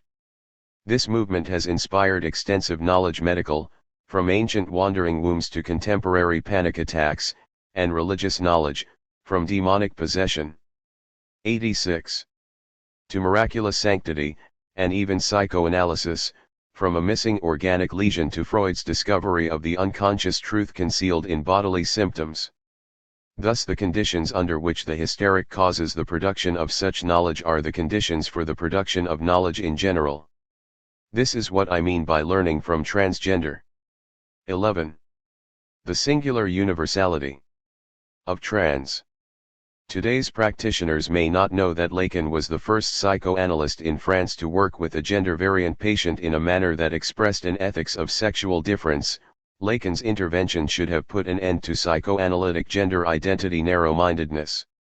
At the time when Christine Jorgensen was becoming an international media sensation and the first global trans woman celebrity, responsible for making the word transsexual a household term, every week between 1952 and 1954, Lacan treated a patient who was requesting a castration with amputation of the penis, plastic surgery of the scrotum to make it into a vulva, creation of an artificial vagina, and treatment with feminizing hormones. 1 Henry, as the patient was known, was hospitalized at the prestigious Saint Anne Psychiatric Hospital in Paris in the ward of eminent psychiatrist Jean Delay, who had been a pioneer in France in the psychiatric treatment of patients identified as transsexual. Henry, as it has been my experience with many adolescents with this type of gender trouble, had tried to commit suicide, and was often navigating the treacherous liminal space between life and death. Lacan approached this case with great zeal.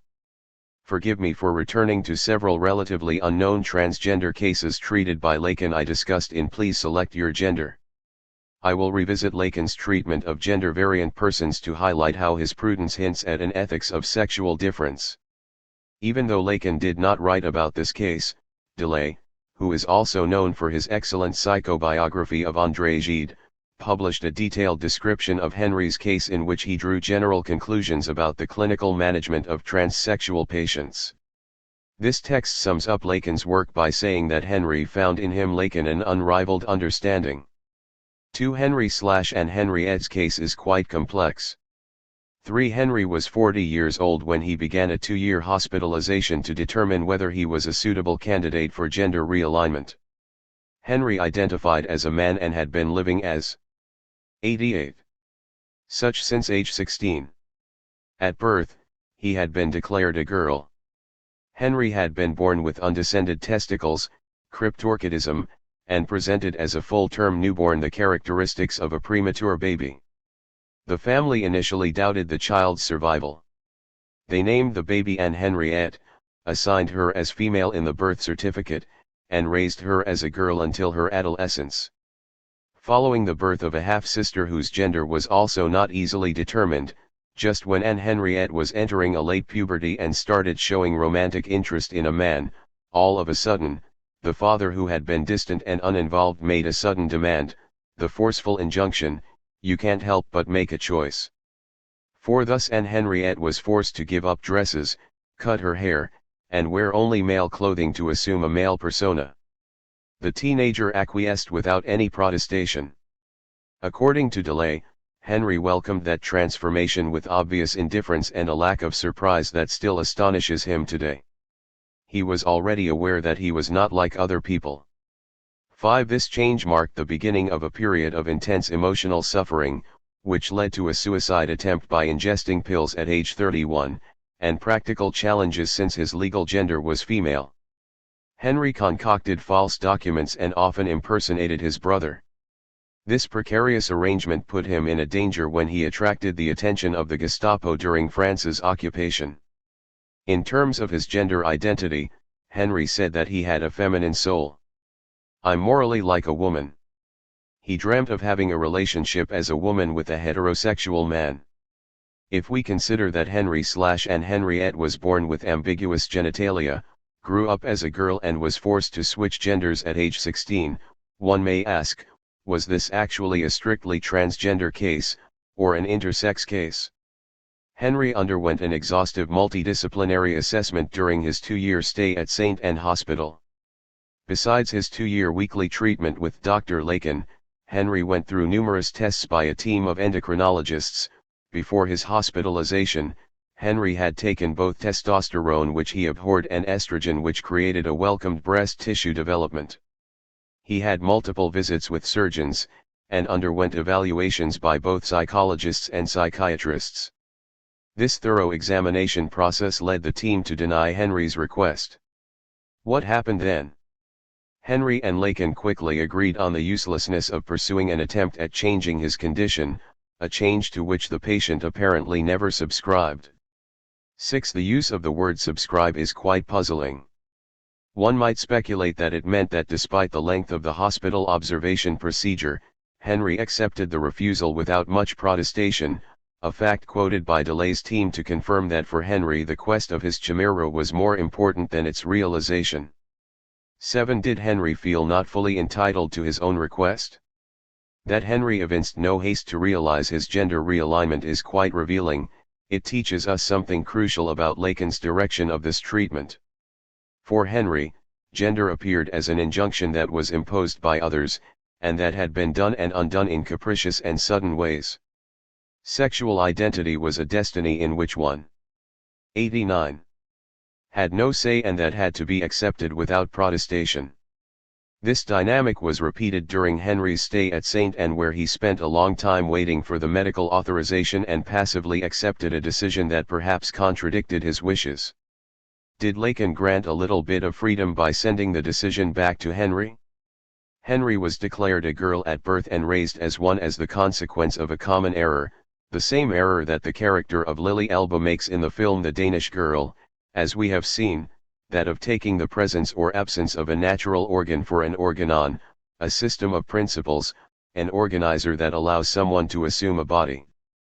For those in charge of assigning Anne Henriette's sex, they took an actual organ as a signifier of sexual difference.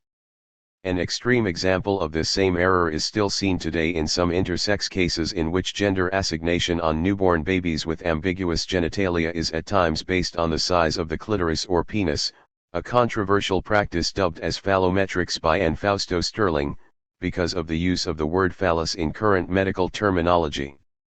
8. This shows that at times the pediatricians who decide on gender assignation for babies with an intersex condition seem to have their own infantile sexual theories, and these are not far from those of the children who attribute to everyone and everything the possession of a phallus.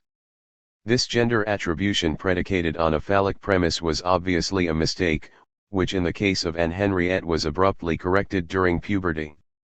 As her sexuality was awakening, the testicles descended into the scrotum, and she suddenly was mandated to become Henry. This mistake, based on wrongly perceived anatomical markers, shows that gender attribution is a construction, a fact that has been denounced by intersex and trans people. If you think that because I have a penis I am a man, that is an error. I can be a woman who has a penis. Or conversely, if you think that not having a penis makes me a woman, this is an error because I am a man without a penis. They are absolutely right, because for the unconscious somebody with a penis can be a woman or someone without a penis can be a man. Can sexual identity be based on organ attribution? This is a crucial issue if we want to think about the trans phenomenon structurally. Let me reiterate that during the evaluation process at the St. N, Henry was all along expecting the medical team to decide for him, while he never seemed to have fully subscribed to the decision of a change in his condition. For Lacan, Henry needed to make a decision by subscribing to it. It would have to be Henry/and Henriette's choice and not that of other people. Organon. Lacan mentioned in a 1971 seminar that transsexuals confuse the organ with the signifier, and argued that the penis, an organ, can be confused with the phallus, an instrument, that is, as a signifying tool that is operative only as an effect of language. 9. This is a common error that in some cases can lead to the surgical removal of physical attributes like the breasts or the penis. Those instances might derive 90. From an inability to use metaphors for those organs, and castration is no longer symbolic but real, literalized in a removal of an actual bodily organ. As a result, Lacanian psychoanalysts in France led by Catherine Milot, the author of Horsexy, 1983, translated into English in 1991, dubbed by Kate Bornstein a gender terrorist, started a tradition of systematic pathologization of transgender manifestations. Milot's position has not changed since 1983. In her recent memoir La vie avec Lacan, Life with Lacan, 2016, 10 Milot uses the case of a transsexual seen at the St. N Hospital as an example of Lacan's ethical stance on clinical presentations. Milot praises Lacan because he does not capitulate to the delusional belief of a male patient who thinks that he is a woman, reminding him that he is a man and no operation will make him a woman. Milot observes that Lacan ends his interview calling the patient mon pauvre vieux, my poor old man, using an almost friendly manner that she does not consider condescending but rather as a gesture to remind the patient of his masculinity while pointing to the impossibilities and unhappiness marking the human condition. 11. A very different picture emerges of how Lacan conducts this interview at a psychiatric hospital before a group of psychoanalysts and psychiatrists from the transcription of Lacanian Psychosis, interview by Jacques Lacan by Stuart Schneiderman, made available in an English translation in 1980. 12. Primo puts in plain words, sexually, I am as much in love with a woman as I am with a man. 13. Indeed, Primo had engaged in sex with both men and women. While relating the story of a woman he had loved because she had a beauty which radiated, Primo suddenly turned his attention to one of the female clinicians in the audience. He mentioned that she had a luminous beauty despite the fact that she wore makeup. Lacan immediately turned the question around and asked Primo if ever wore makeup, and he explained that indeed, he would occasionally put on makeup, it has happened to me, yes. Smiling, he clarified that he would do this because he had a lot of sexual complexes. Because nature endowed me with a very small phallus. 14. Asked to elaborate further, Primo continued, I had the impression that my sex was shrinking, and I had the impression that I was going to become a woman. I had the impression that I was going to become a transsexual, p. 31. A transsexual, inquired Lacan. That is to say, a sexual mutant, responded Primo. Lacan retorted. That is what you mean. You had the feeling that you were going to become a woman.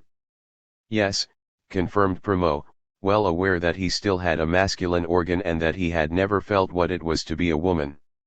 Nevertheless, he had seen himself as a woman in a dream and thus hoped to become one. He experienced himself as a woman, feeling it psychologically. 15. Lacan wanted Primo to explain what he meant by being a transsexual. This referred to a transformation without any medical intervention. He was not changing sex, but rather undergoing a spontaneous change into a woman. He did not explicitly express a demand for a sex change. Lacan asks him to further explain what he means by the feeling that he was going to become a woman. Primo elaborates, yes, I had certain habits, I used to put on makeup, I had this impression of shrinking of the sex and at the same time the will to know what a woman 91 was, to try to enter the world of a woman, into the psychology of a woman, and into the psychological and intellectual formulation of a woman. 16 More exactly, Primo had the impression that this spontaneous transformation into a woman resulted from the feeling of shrinkage of what was in place of the phallus. We can see that Lacan several times asked Mr. Primo if he felt himself to be a woman. Lacan had a clear purpose in doing this. Finally, you never felt yourself to be a woman. Primo answers, no. Lacan repeated, yes or not. Primo responded, no. Can you repeat the question? Lacan obliged, I asked if you felt yourself to be a woman. 17 Again, Primo talked about feeling it psychologically as an intuition. Lacan made Primo clarify, yes, pardon me, of intuition. Since intuitions are images that pass through you. Did you ever see yourself as a woman? To which Primo answered, no. 18 Lacan was carefully discerning a transsexual delusion from a demand for gender reassignment by testing Primo's position, but never adopted the moralistic position of asserting that surgery would never make him a woman. Whereas Catherine Millat tends to see this as a sign that Lacan rejects all transsexual desires as psychotic, in fact he is distinguishing the hopeless case of a man that he sees as psychotic from a more legitimate demand for sex change, which was not Primo's situation. In Schneiderman's translation, Lacan ends the interview saying goodbye, shaking his hand and calling Primo my friend. He also asks him to see samples of. Primo interrupts him, of my writings écrits. Lacan promises to see him again in a few days. 19 After Primo has left the room, Lacan briefly discusses the case with the audience. He shares his pessimism about the prognosis of this case, which he diagnoses as a marked instance of Lacanian psychosis. He recommends further study of this type of clinical picture, which he feels has not been properly described in the literature. Primo's presentation could be compared to Lacan's original reading of Judge Daniel Paul Schreiber's case, a case of someone who cured himself with writing after he experienced what Lacan calls transsexual jouissance. Schreiber, like Primo, thought that he was becoming a woman rather than expressing a demand for a sex change. We notice that Lacan asked Primo if he saw himself as a woman. He was exploring here whether his intuition was a visual hallucination while probing the imaginary of the body, which in psychosis is often fallen or missing. Primo and Lacan close the interview with an exchange about writings, écrits, which refers both to Primo's awareness about Lacan's book, écrits, and possibly indicates his transference to him, as well as revealing the function of writing in issues of embodiment, when the ego scriptor can make flesh and author become one. Lacan's intervention with Primo was faithful to his clinical position facing psychosis.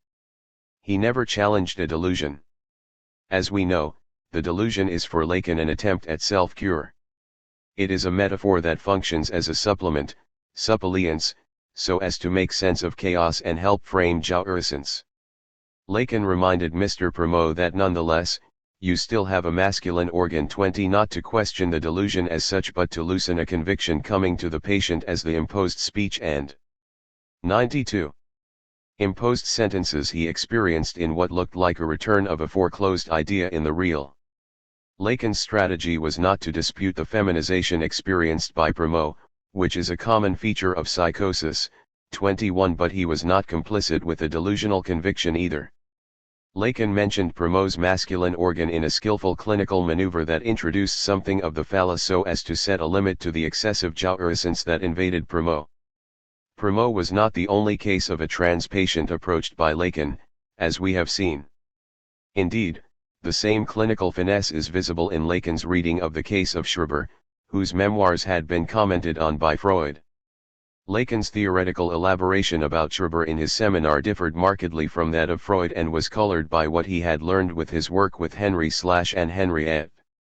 Freud's study of Schreiber can be considered the first psychoanalytic inquiry on transsexualism. Schreiber had spent 6 years in a private psychiatric clinic and, feeling sufficiently recovered, wrote a thorough account of his illness to argue in court for his discharge from the asylum. It succeeded in securing Schreiber his freedom, and Memoirs of My Nervous Illness may be the first-person account of psychosis most often discussed in all psychiatric literature, as well as one of the first sex change memoirs. The complex, delusional world of Schreber had a center, his body. Schreber's body was a body without teeth, larynx, eyes, stomach, intestines, a body consuming itself, a body of miracles, a body of God's divine rays, a body of sacred fertility, but above all it was the site of an astounding transformation. The month of November, 1895, marks an important time in the history of my life and in particular in my own ideas of the possible shaping of my future. During that time the signs of a transformation into a woman became so marked on my body, that I could no longer ignore the imminent goal at which the whole development was aiming. In the immediately preceding nights my male sexual organ might actually have been retracted had I not resolutely set my will against it, still following the stirring of my sense of manly honor, so near completion was the miracle. Soul voluptuousness had become so strong that I myself received the impression of a female body, first in my arms and hands, later on my legs, bosom, buttocks and other parts of my body. 22. Schreber was certain that he was becoming a woman. He would become God's bride, a consenting prey to God's voluptuous pleasures. Freud interprets Schreber's paranoia as a defense against homosexuality while Lacan centers his analysis in what he calls Schreber's transsexual drive and, most importantly, his transsexual enjoyment. This should not surprise us. As we have seen with Henry, Lacan conducted a psychotherapy with a transgender person and was well aware of the differences between transsexuality and homosexuality. 23. In Schreber's delusional transformation into a woman, Lacan found new meaning to a recurring phenomenon in psychosis, feminization. This was the key. 93. Element in Lacan's original reading of the case. He took distance from Freud's interpretation of Schreber's paranoia as being determined by the patient's rejection of homosexuality. For Freud, Schreber had to imagine that he was turning into a woman in order to accept the idea that he was going to have sex with a man or with a male father figure.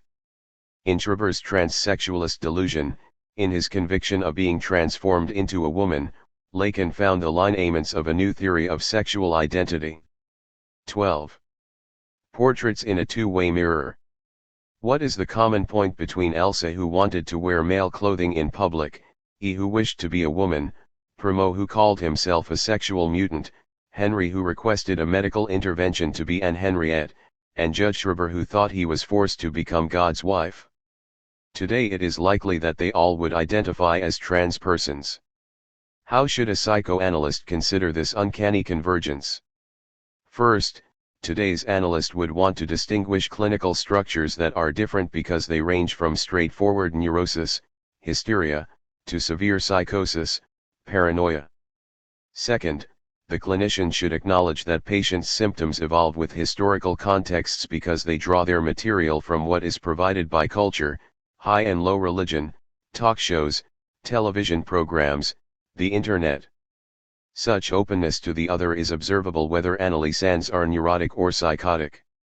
What Schreber perceived at the end of the 19th century as rays that were sent by an evil god to traverse his body would have become by the 1920s a radio-like influencing machine as described by Victor Tosk, by the 1970s Primo's transmitter, and now turns into a computerized network of hackers crisscrossing lethal Wi-Fi waves. But first and foremost, hysteria has functioned and still functions like a cultural barometer. The demonic possessions of the Middle Ages became the conversion attacks of Charcot's times, and they return in present times in medical mysteries blamed on obscure syndromes, undetected viruses, recalcitrant allergies, and the whole array of autoimmune disorders. Let us be honest, Freudian psychoanalysis has been founded on two mistakes, but, as James Joyce wrote, a man of genius never makes mistakes, for his mistakes are the portals of discovery. The first mistake was Freud's presentation of a case of male hysteria upon returning to Vienna after his stay in Paris at Charcot's Salpêtrière. His Viennese medical colleagues were incensed by his blatant disregard for etymology. For all of them, it was obvious that hysteria 95 derived from the Greek hystera, the lower organs of the female body, the proper etymology of uterus. How could Freud dare talk about a case of a man presenting symptoms connected with the uterus? 2. Freud's correspondence with Fliess shows abundantly that he knew that men, including himself, could be hysteric. One could say that he was already queering the concept of hysteria and not making it gender-dependent. The second mistake came a little later and has been attacked by most feminists. It was Freud's decision to talk about a castration complex that would preside over the sexual evolution of men and women. Freud, who had never visited a farm, did not seem to know the difference between the ablation of the testicles and the cutting of the penis, something that cattle breeders and veterinarians must pay heed to. This mistake shows that Freud's very invention of the castration complex was marked by the child's perception of the difference between the penis and the vagina, a difference hallucinated as the violent cutting on one side of what appears on the other. In short, his conceptual invention was deeply affected by the castration complex itself. In order to make better sense of the necessity of these two mistakes, one will need the more rigorous conceptual twist brought by Lacan. Castration in the simplest, schematic version of the Freudian Oedipal model was based on a binary of having or not having it, of presence or absence, boys have it, girls do not. While for Freud castration is a loss that women think they have suffered and that men fear to suffer, for Lacan indeed both sexes are castrated. The phallus is not an organ but rather something nobody has or can be. In this perspective, desire is rooted in lack.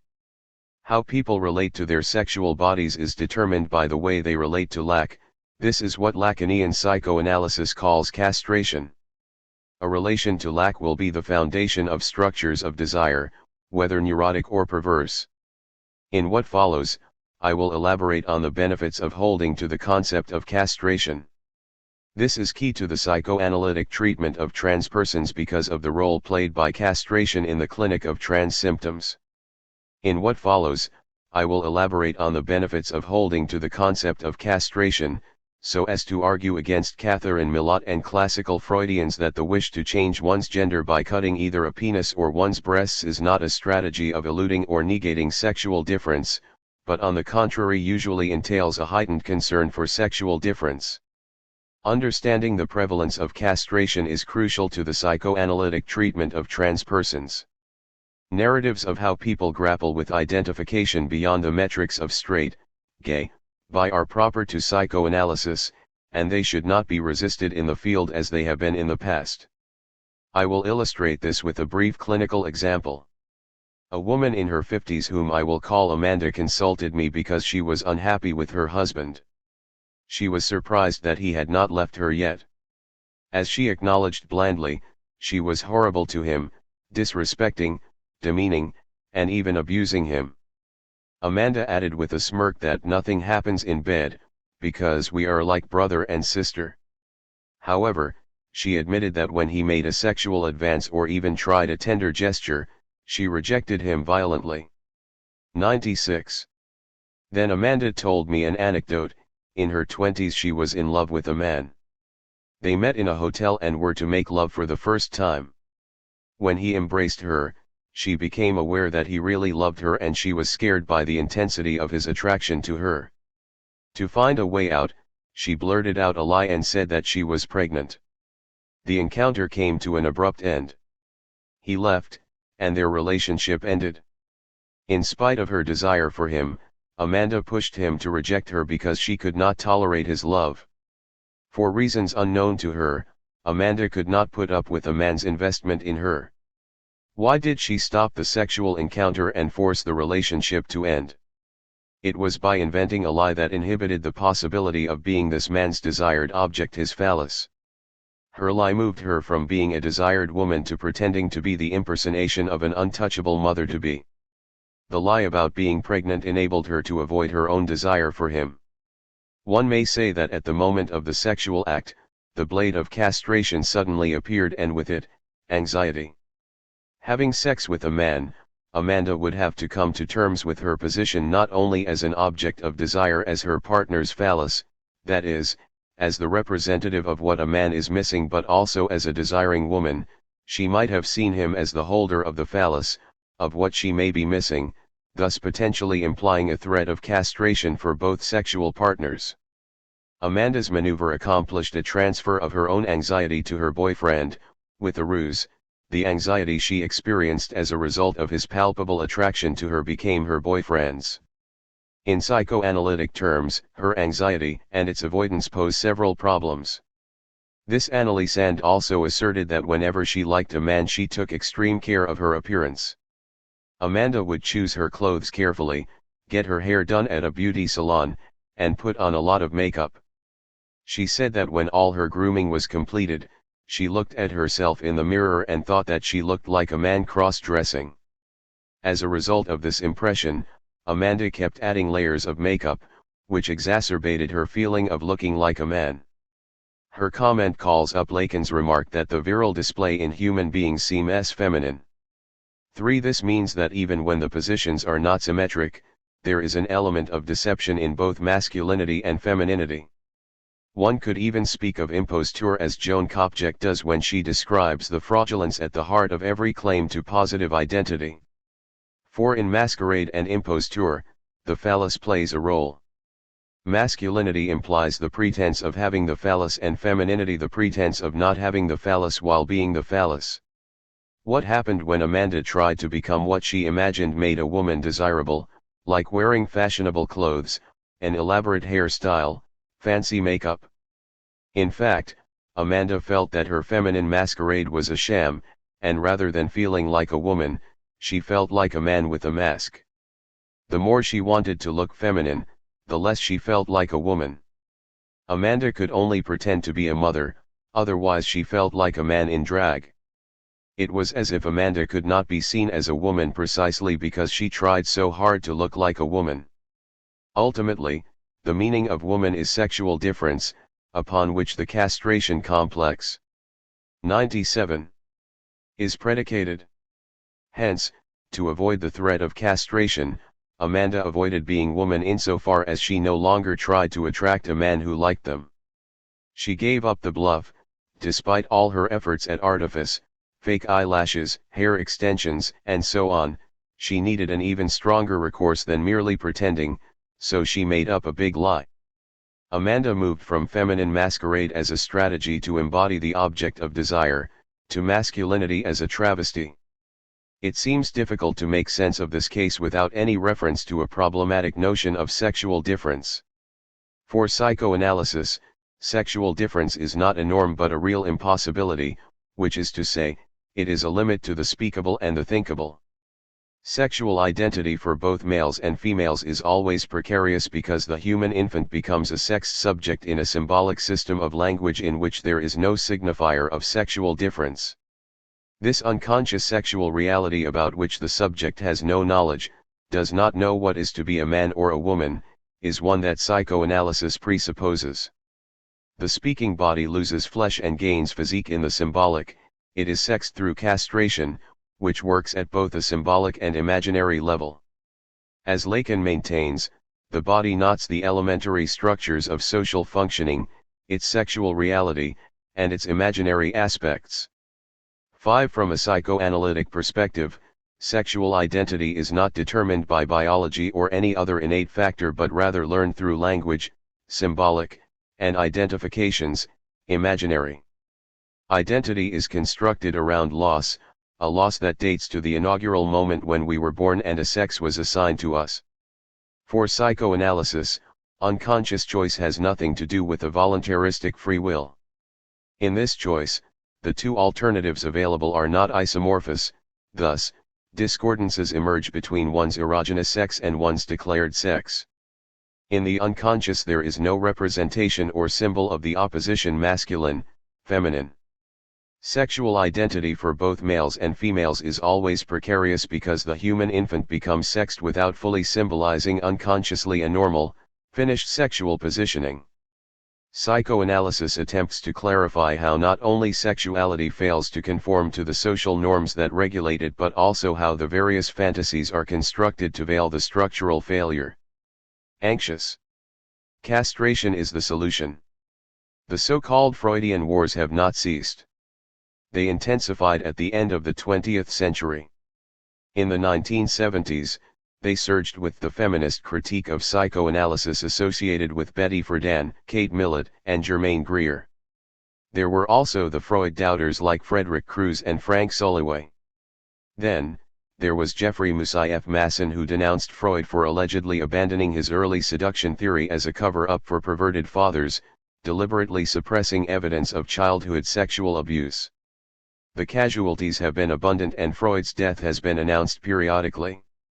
Year after year, on magazine covers and in monographs, Freud's demise has been lurking ominously. Such tenacity makes one wonder, is Freud dead yet? Why this desire to declare him dead over and over again? For the critics, Freud's theories have been derided as useless. 98. And unscientific, and his contributions reduced to a cultural relic. And yet there is still the need to denounce and attack, a strategy that seems to suggest that he is more significant dead than alive. It is well known that the last 2 decades have been dominated by a preference for empirically demonstrable modalities of treatment. Recent studies, however, have shown that psychoanalysis has provided more lasting results over time than cognitive behavioral therapy. I, on the other hand, prefer to address the issue differently. Rather than insisting on how psychoanalysis compares to the various modalities of therapy available today, I want to focus on what is unique about psychoanalysis, to what no other form of talking cure can offer, as for example, a different kind of listening buttressed on the hypothesis of the unconscious. From behind the couch, a psychoanalyst has the opportunity to not only hear from the analysand's testimonies about the effectiveness of psychoanalysis but also to experience how controversial Freudian ideas such as castration are surprisingly brought to the fore. This was shown by an analytic session with Melissa, as I call her, a 24-year-old female analysand. Melissa is tormented by the conflicted feelings she has about her boyfriend, Mike, who loves her devotedly and wants to marry her. She reciprocates his feelings but is tortured by her sexual attraction to other people, men and women, and feels unable to express any of her ambivalence. The more he shows his love, the more she feels guilty. Melissa reacts to her own uncertainties by increasing the show of love signs and by multiplying the compensatory gestures. Whenever she questions the relationship mentally, she becomes more attentive. Generous gifts, homemade meals, sweet words, a whole array of mindful gestures proliferate in direct proportion to her doubts about him. The result is that she experiences almost unbearable levels of anxiety. I paraphrase her account below. I am feeling pretty stable and calmer than I thought I would feel. But at the end of the day, I am always feeling anxious. I would like to figure out what seems to trigger anxiety in me. Perhaps it's this recurrent thinking, this unrelenting questioning. I want to figure out what the relationship with Mike means to me. I have conflicting feelings about him. Sometimes I experience a sense of happiness because I love him so much. Sometimes it can be really wonderful. But when he expresses how much he loves me, I have only regret. He seems to have a lot of admiration for me, he is loving and supportive. But sometimes his intensity is overwhelming. I am cut off from him or myself. Something keeps me from connecting with him. Perhaps it's the obligation attached to his love, as if he expected something in return. I have a kind of suspicion about what the problem is, and emotionally it's my own. It is the issue of seeing other people. I have had a couple of dreams and I feel very confused. In the dreams I had sex with this guy. When I woke up, I felt as if I had betrayed Mike. His feelings for me are so monogamous, he has not been interested in anyone else. There again, one can see in which ways we are so different. I have to accept the fact. 99. That I have desires. I may have dreamt about sex with a man, but in fact I have been wanting to be with a woman. It makes me feel bad. What's wrong with me? I do love Mike. I do value our relationship. I wish I didn't fantasize about other people. I will have to make a choice about the relationship. Mike talks in such an emotional tone. I really didn't think he was capable of expressing himself that way. When I heard him talk like that I cried, and almost immediately, I felt distant. I just think that the feeling of being with another person is so scary to me. I think what I am scared of is that if I imagine being in a close relationship is maintaining aspects of myself, I get scared it will become the devouring love I have for my mother.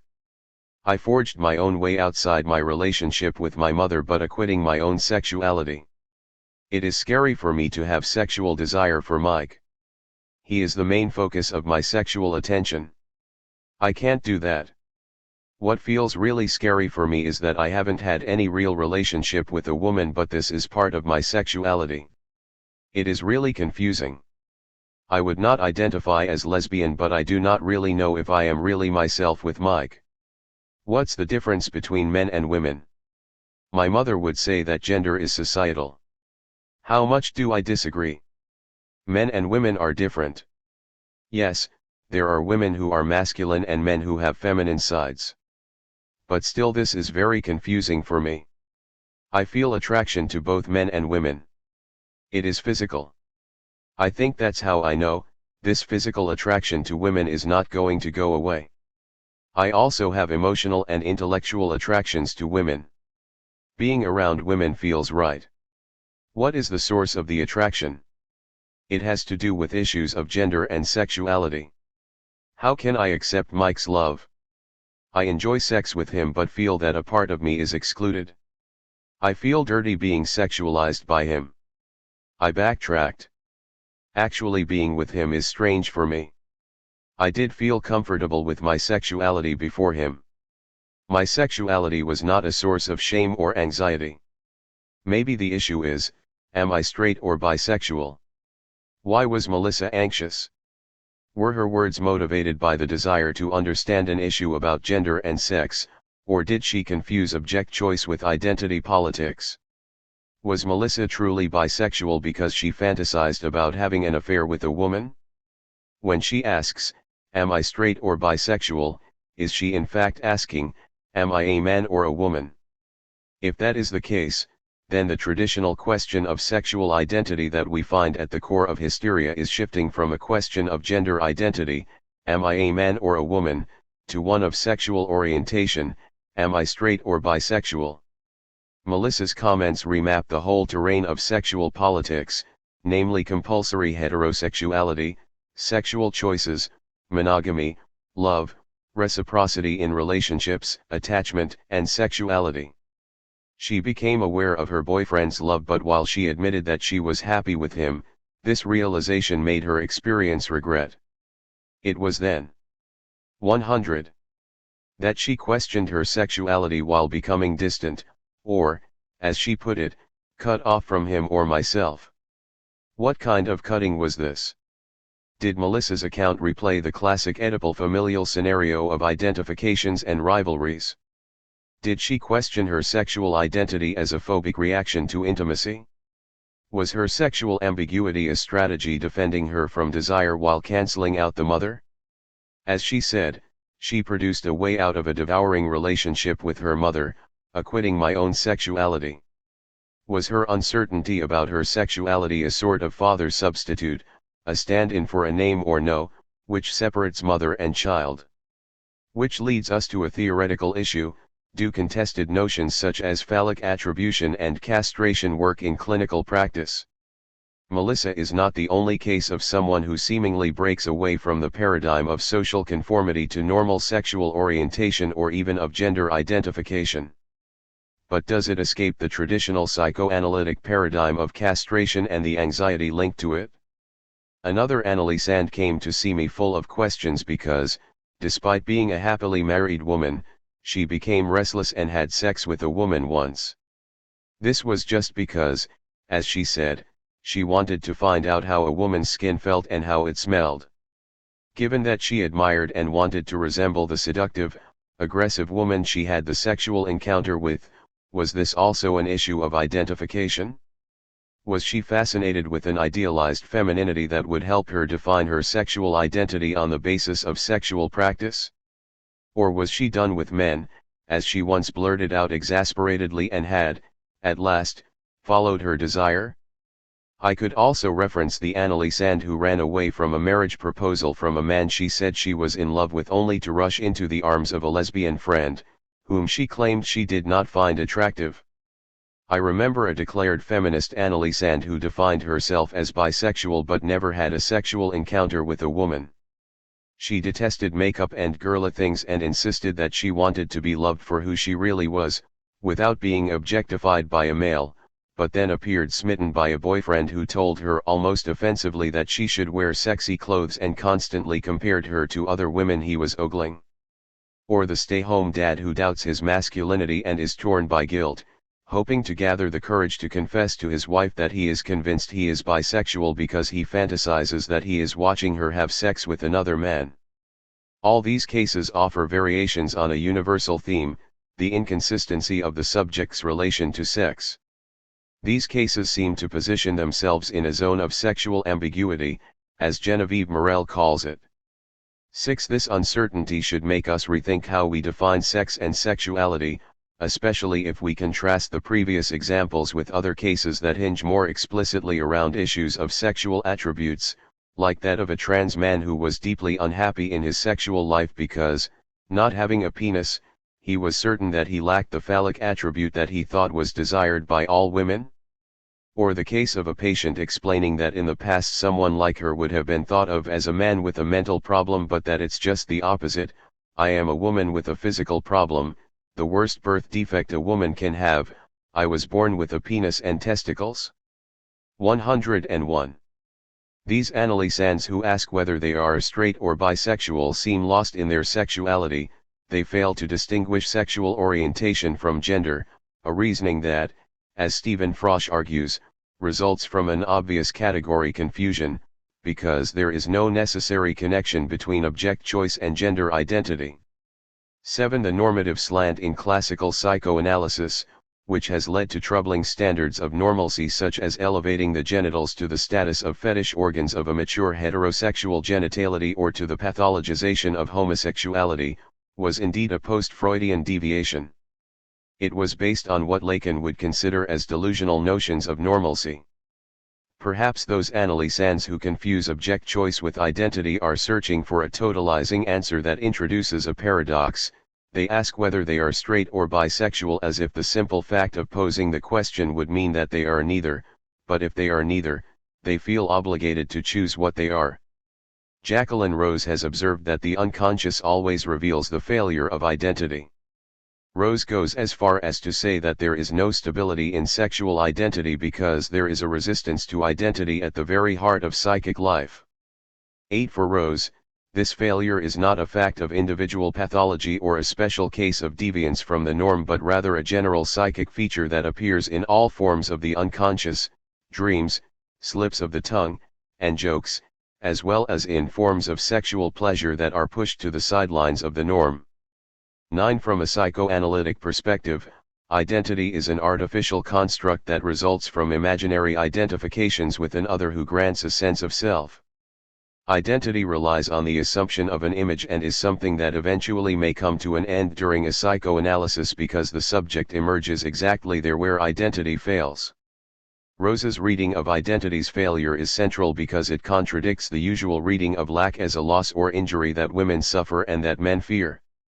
Lack is neither a negative wound due to the loss of an object nor a deficiency. For Lacan, lack is a productive force. All subjects must confront and assume their lack. The Lacanian subject is subjectivized lack. Such a lack exerts several effects on the subject. It divides the subject, whose entry into the symbolic order is positivized into the being of desire as lack of being. In other words, desire is born through lack and can never be finally fulfilled. A relation to lack will be the foundation of structures of desire, whether neurotic or perverse. We note here that perversion is taken as a structure and not as sexual practice. For those still skeptical about the benefits of castration anxiety, let us say that castration is a movement of separation imposed by the Oedipal law of the incest taboo. This law offers a limit to the fantasy of a hyperbolically phallic subject entailing an instinctual renunciation required by civilization. Psychically, castration anxiety can help formalize and contain other more primal, amorphous anxieties.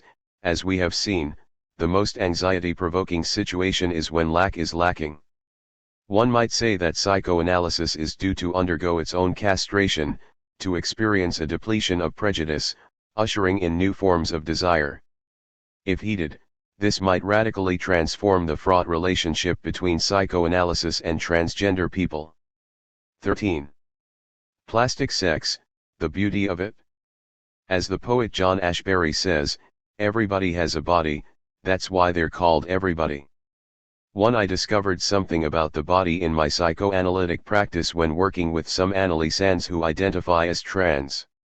Often those analysans have a complex relation to their bodies, for many of them will say that they are in the wrong body, meaning the body of the wrong gender. However, other analysans refuse to align their bodies with the male/female binary and prefer to place themselves somewhere in between. I am not saying that there is something specific in trans bodies as opposed to normative gendered bodies, but rather that the trans experience shows us that there is a disjunction between how subjects experience their bodies and the given corporeal contours of their flesh. Such a disjunction renders explicit the fact that we all need to establish some kind of relation to our bodies. One could argue that this disjunction is not pathological but universal, that there has to be a process of embodiment, that it will be at play for everyone who tries to bridge the gap and embody their carnal reality in order to flesh out subjectivity. Adolescence is a good example of how the growing teenager devotes significant energy to imaginarization, in the Lacanian sense to embodying the flesh. The time adolescents spend in front of mirrors or taking selfies exemplifies the importance of the libidinal investment in the specular identifications that support the body as a whole and let them be in their bodies, helping the image dress the flesh. Let us note that what is pursued in a gender reassignment or gender confirmation is not just an anatomical change but a different embodiment.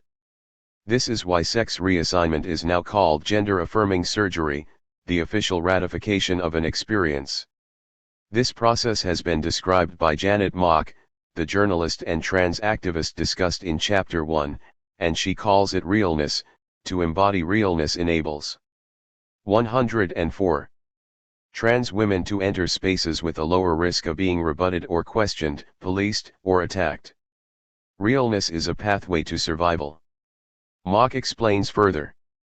I am aware that identifying with what people see versus what's authentic, meaning who I actually am, involves erasure of parts of myself, my history, my people, my experiences. Living by other people's definitions and perceptions shrinks us to shells of ourselves, rather than complex people embodying multiple identities.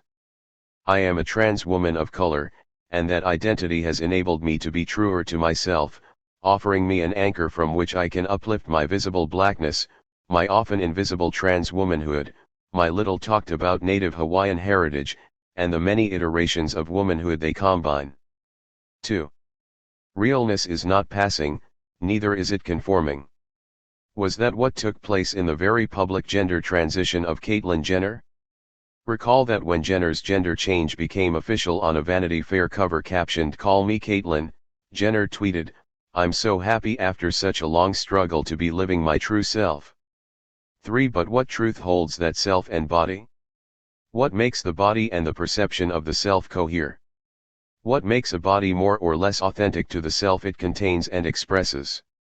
Central to Lacan's theory of the origins of subjectivity was his invention of the mirror stage, the dialectical progression in which the child identifies with his or her mirror image. The child's identification with the mirror image creates the I and the me while setting the blueprint for an essential libidinal relationship with the body image. 4. This decisive turning point in the infant's ego formation is a moment of triumphant, illusory mastery over the body, replayed in many memoirs of gender transition. Lacan's mirror stage marks the beginning of subjective constitution, the birth of the ego. I would argue that the reiterated presence of a mirror scene in memoirs, selfies, and vlogs is more about the creation of an ego, as the projection of a surface, than about the fascination with a mirage. One important lesson I have learned from working with transgender analysans was that sexual identity issues revolve around a particular body, a body one is not born into, one that one becomes. Having a relation to one's own body as the wrong one is a possibility, which is included in what the verb to have, which we use for the body, entails. If one has one's own body, one cannot be one's body in any degree. That body can be foreign, fat, out of shape, imperfect, unlovable, wrongly gendered, for just some examples of the many manners in which the experience of the body and the person's ideals may not align. Here, we should go beyond the model of imaginary identification, Lacan's mirror stage, to understand the issues around embodiment in gender transition. Most commentators tend to stop at this point. This is the case of an author as gifted as J. Prosser.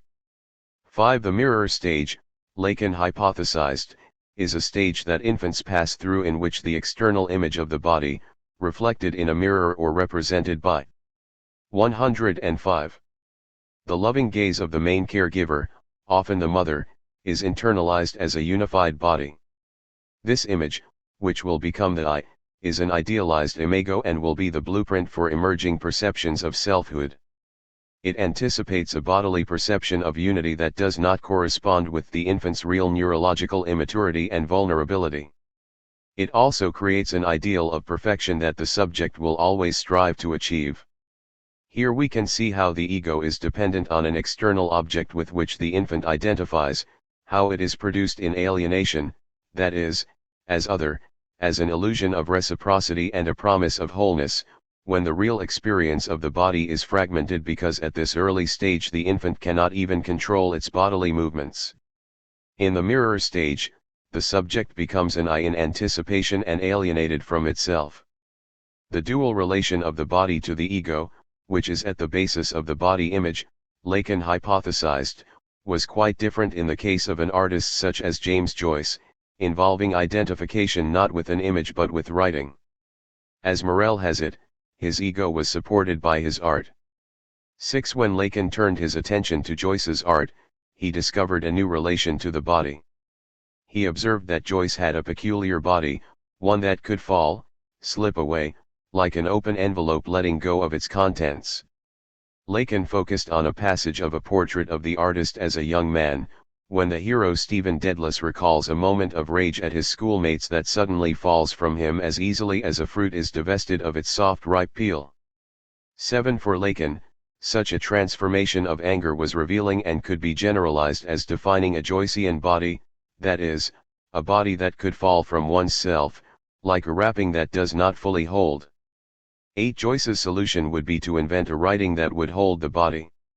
Taking into account the complex relationship that transsexuals have to their body, they often say that their souls are trapped in a body of the wrong, opposite, gender. I see that an art comparable to that of actual artists, if not necessarily with the genius of Joyce, can be found in transsexual artificiality.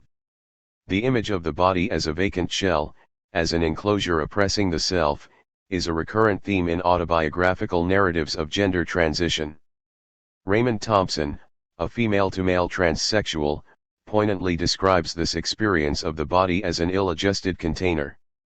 I needed to be out of my body, to be free. It felt as if my inner body was forcing itself to the ends of my limbs. I was growing ever larger inside of me, making me feel I was bursting at the seams and wanting out. Out. Out. Because this was impossible, this process would abruptly reverse and I would start to shrink inside myself. My whole inner body shrank until I became very small inside. It was as if I became so small I had to find some safe place to hide inside myself. My tiny inner body was in unfamiliar surroundings, in a place it didn't belong, and I felt utterly unsafe. I became like a little shadow inside my physical body, a shadow running around everywhere trying to find somewhere to hide. Inside I was screaming, "Get me out of here!" 9. The body of these trans subjects appears as a container that cannot contain. Hence, gender transition appears as the only possible escape from the confines of a prison. 106. The prison of an excessive jouissance. Frank Lewins explains, in the case of transsexuals locked inside a prison of flesh and blood, there is a constant ache for emancipation. 10. The body is experienced as a burdensome envelope, an exterior layer worn like an ill-fitting piece of clothing one is impatient to shed. This is how Leslie Feinberg describes it: I think how nice it would be to unzip my body from forehead to navel and go on vacation. But there is no escaping it, I would have to pack myself along. January 11. Morris reiterates a similar wish when she writes, all I wanted was liberation, or reconciliation, to live as myself, to clothe myself in a more proper body, and achieve identity at last. 12. Morris refers to her former body as an oppressive outer layer in which the real being, the true self, was locked. The urge to break free from it is pressing. If I were trapped in that cage again, nothing would keep me from my goal. Not even the prospect of death itself. 13. One could generalize this experience since the body seems to be the only place one cannot leave. We are all trapped in our mortal bodies. Embodiment incorporates death. This reminds us of Stephen's paradoxical loss of anger, which he experiences in the same passage as a sort of subjective death. He even forgets his own name. One has to cross this death to oneself in order to be reborn differently and reclaim a changed body. Gender transition is more about mortality, the limit between life and death, than about sexuality, the border between male and female. The plasticity of gender. In my clinical experience, I have encountered people whose entire being is consumed by the question of a life or death metamorphosis. As we have seen, the rate of suicide attempts, currently at 41% in the trans population, versus 4.6% overall in the general U.S. population, is a stark reminder of this fact. Research supports my clinical observations. In his survey, J. Prosser finds that across the transgender community, transitioning is not a minor pursuit, but an endeavor that takes over subjects' entire lives. As the insider joke goes, transitioning is what transsexuals do, our occupation, as consuming as a career. 14. One of my patients, a trans man I will call Maxwell, told me recently, transitioning is complicated. It is the most amazing and horrific experience one can go through. But I did not have a choice. He added, this chance of being who you are, of having your body match how you feel, is amazing but can also be horrifying. You do not really know what is going to happen. He paused, smiled, and nodding in astonishment, continued, when I started my transition 10 years ago, I did not know what was going to happen. It was a harrowing experience. Now, it may be more common. There are kids who start transitioning at age 17, 18. I am 39. I do not know what it would have been if I had transitioned earlier, at age 18 or 20. I noticed surprise on his face. My process was so intense, so internal, so agonizing. I did not know how to think about it. I thought I was going mad. I felt sick, alone, isolated. It was a big deal. It was the transformation of the whole of adolescence in just a couple of months. 107. I have heard this kind of narrative frequently in my consultation room. It is a rather common account in our clinical practice, even if it seems exceptional to the public. Remember when, in 2014, Angelina Jolie candidly disclosed that she carried a rare genetic mutation, which predisposed her to reproductive cancers. The public was shocked. Facing the prospect of staring down cancer, haunted by the fear of death, she decided to have a preventive double mastectomy followed by the removal of the ovaries and fallopian tubes. Angelina Jolie made the choice to amputate healthy body parts with the hope that she would steer clear of her genetic destiny. She took control of her body. Jolie has undergone surgery to reconstruct her breasts with implants. Now she lacks hormone-producing ovaries. Will she not be the same as many transsexual women? Is Jolie's sexual identity really the sum of her body parts? Are any of our sexual identities really the sum of our body parts? Sexual identity cannot be determined by quantities of hormones or the artful work of a surgeon with a scalpel. There's a lesson to be learned from Angelina Jolie's story: sexual identity transcends anatomy while it remains a mystery. Can we understand the transformation of Angelina Jolie, her mastectomy and subsequent reconstructive surgery, and that of my Annalise and Maxwell in the same context? Are both transformations plastic? Plastic sexuality, a concept developed in 1992 by sociologist Anthony Giddens, refers to the malleability of erotic expression in terms of both individual choice and social norms. Its opposite, fixed sexuality, on the other hand, stands in contrast with the binaries of heterosexual/homosexual, marital, legitimate, /extramarital, illegitimate, committed/promiscuous, and normal, coital/perverse, anal, autoerotic, sadomasochistic. For Giddens, effective contraception in tandem with the social and economic independence achieved by women has liberated men from the constraints of traditional gender expectations, and plastic sexuality is a result of this shift. He writes, plastic sexuality is decentered sexuality, freed from the needs of reproduction. It has its origins in the tendency, initiated somewhere in the late 18th century, strictly to limit family size, but it becomes further developed as the result of the spread of modern contraception and new reproductive technologies. Plastic sexuality. Frees sexuality from the rule of the phallus. 15. Thus, Giddens claims that plastic sexuality represents a shift in value. Sex is no longer a means to an end, it involves more than reproduction, kinship, and generational continuity. Neither is sex still bound with death today. Women rarely die during childbirth. Nevertheless, giving birth and the whole business of procreation are connected with mortality. While the US may think of itself as a beauty-obsessed culture, Brazil, a country with much lower income per capita, is the #1 consumer of plastic surgery. Brazilian women set out to erase any trace of childbirth and lactation altogether. Alexander Edmonds has observed the cultural prevalence of plastic surgery in Brazil, where across social classes, in glitzy clinics and in free public hospitals, Brazilians are lining up to get surgery, or plastica, as it's called there. 16 Brazilian women want a body that looks young and toned, not a body that looks worn from sexual reproduction. As Maria de Gloria de Sousa, who is 46 years 108 old and is described as looking barely 30 after 6 surgeries, candidly says, "You're born perfect, but then you have children and you know what having children does. Then suddenly comes the rebirth, plastic surgery. You can be beautiful, even more beautiful than you were before." She adds, "My bottom will never sag, my breasts will never sag. They will always be there, hard." 17 Fundamentally, these women want to deny their own mortality, as if they were saying, "I know full well that I am mortal, but..." AIDS, though, reintroduced the connection between sex and death, Giddens notes. 18 Indeed, the AIDS epidemic forced us to rethink sexuality because, as Tim Dean has shown, it can lead to an exchange of life for sex. A dramatic, literal relationship between the two emerges.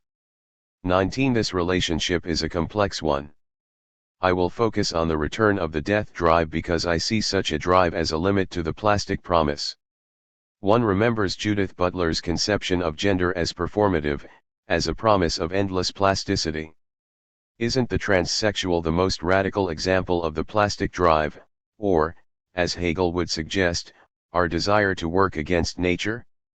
Often, gender transformation aims to achieve the beautiful, stable form. The wonderfully tender and intimate documentary, Beautiful Darling, The Life and Times of Candy Darling, Andy Warhol Superstar, explores this ultimate aim. This 2010 feature-length film focuses on the life of Candy Darling, the moving transgender muse, who appeared in several of Andy Warhol's films and inspired numerous Lou Reed songs. The documentary includes a clip from another documentary, Bailey on Andy Warhol, 1973, in which Warhol explains the difference between drag queens and his stars. Drag queens, Warhol says, just dress up for 8 hours a day. The people we use really think they are girls and stuff, and that's really different. Warhol may have even suggested to Candy that she have a sex change operation. In the film, Candy demurred, "I'm not a genuine woman. But I'm not interested in genuineness. I'm interested in being the product of a woman." Thus she dosed herself with the same female hormones that very likely caused her death from lymphoma in 1974. She was 29 years old. Candy is not preoccupied with her genitalia, she's got a beautiful face, it's Candy, or, rather, eye candy. Her face is extraordinary, it's spellbinding, pale and luminous, always impeccably made up. Candy has the face Roland Barthes saw when he looked at Greta Garbo, a face descended from a heaven where all things are formed and perfected in the clearest light. To Barthes, Garbo's beauty represented a kind of absolute state of the flesh, which could be neither reached nor renounced. Candy was supremely beautiful. Her majestic face, though, did not allow her to reconcile the limits imposed on her by her corporeal, sexual being. "I feel like I'm living in a prison," Candy wrote in her diary. She noted how she couldn't do certain things: swimming, visiting relatives, getting a job, or having a boyfriend. Her sex life remains a matter of speculation. As she lay dying on her hospital bed, Candy posed for Peter Hujar, who snapped a black and white portrait, later entitled, "Candy Darling," on her deathbed. Death was not far from the lens. Candy died soon after the picture was taken. 109. She left a note. "To whom it may concern. By the time you read this I will be gone. Unfortunately, before my death I had no desire left for life. Even with all my friends and my career on the upswing, I felt too empty to go on in this unreal existence. I am just so bored by everything. You might say bored to death. It may sound ridiculous but is true. I have arranged my own funeral arrangements with a guest list and it is paid for. Goodbye for now. Love always, Candy Darling." 21. As Susan Sontag wrote, Peter Hujar knows that portraits in life are always, also, portraits in death. Thinking of this last photograph, she added, in her introduction to Portraits in Life and Death, the only book Hujar published during his life, photography converts the whole world into a cemetery. 22. It is the tension between beauty and death that I want to underline here. Perhaps more specifically, I want to explore beauty as a denial of death, which functions as a limit to plasticity's promise of endless permutation. In the early 1900s, Bakelite, the first fully synthetic thermoset, was created. In 1933, polyethylene was discovered. In 1939, at the World's Fair in New York City, the DuPont Corporation introduced nylon, the first purely synthetic fiber. In the 1940s and 50s, mass production of plastics began. The 1950s, as Meyerowitz so compellingly tells us, marked the beginning of the mediatic popularization of transsexualism. 23. When Christine Jorgensen underwent surgery in Denmark, a press frenzy erupted. Sex change became a household term. 24. In 1952 the press discovered Christine Jorgensen and inaugurated an era of comprehensive, even obsessive, coverage. In the history of sex change in the United States, the reporting on Jorgensen was both a culminating episode and a starting point. 25. In the United States, Jorgensen's tremendous public presence was emblematic of a growing cultural preoccupation with the intertwining domains of science and sexuality. It was as if, all of a sudden, Jorgensen herself embodied the hysterics question, what is a man, and what is a woman? 26. The 1960s brought the contraceptive pill and a sexual revolution. The word plastic has roots in both Greek and German. In Greek, plastic derives from pi lambda alpha sigma tau iota kappa, plastikos, meaning capable of being shaped or molded. Plastikos derives from pi lambda alpha sigma tau, plastos, meaning molded, in reference to the malleability of forms, allowing them to be cast, pressed, or extruded into a variety of shapes. In German, plastic derives from plastic, meaning classical sculpture, an art presenting beautiful forms and harmonious arrangement of visual stimuli.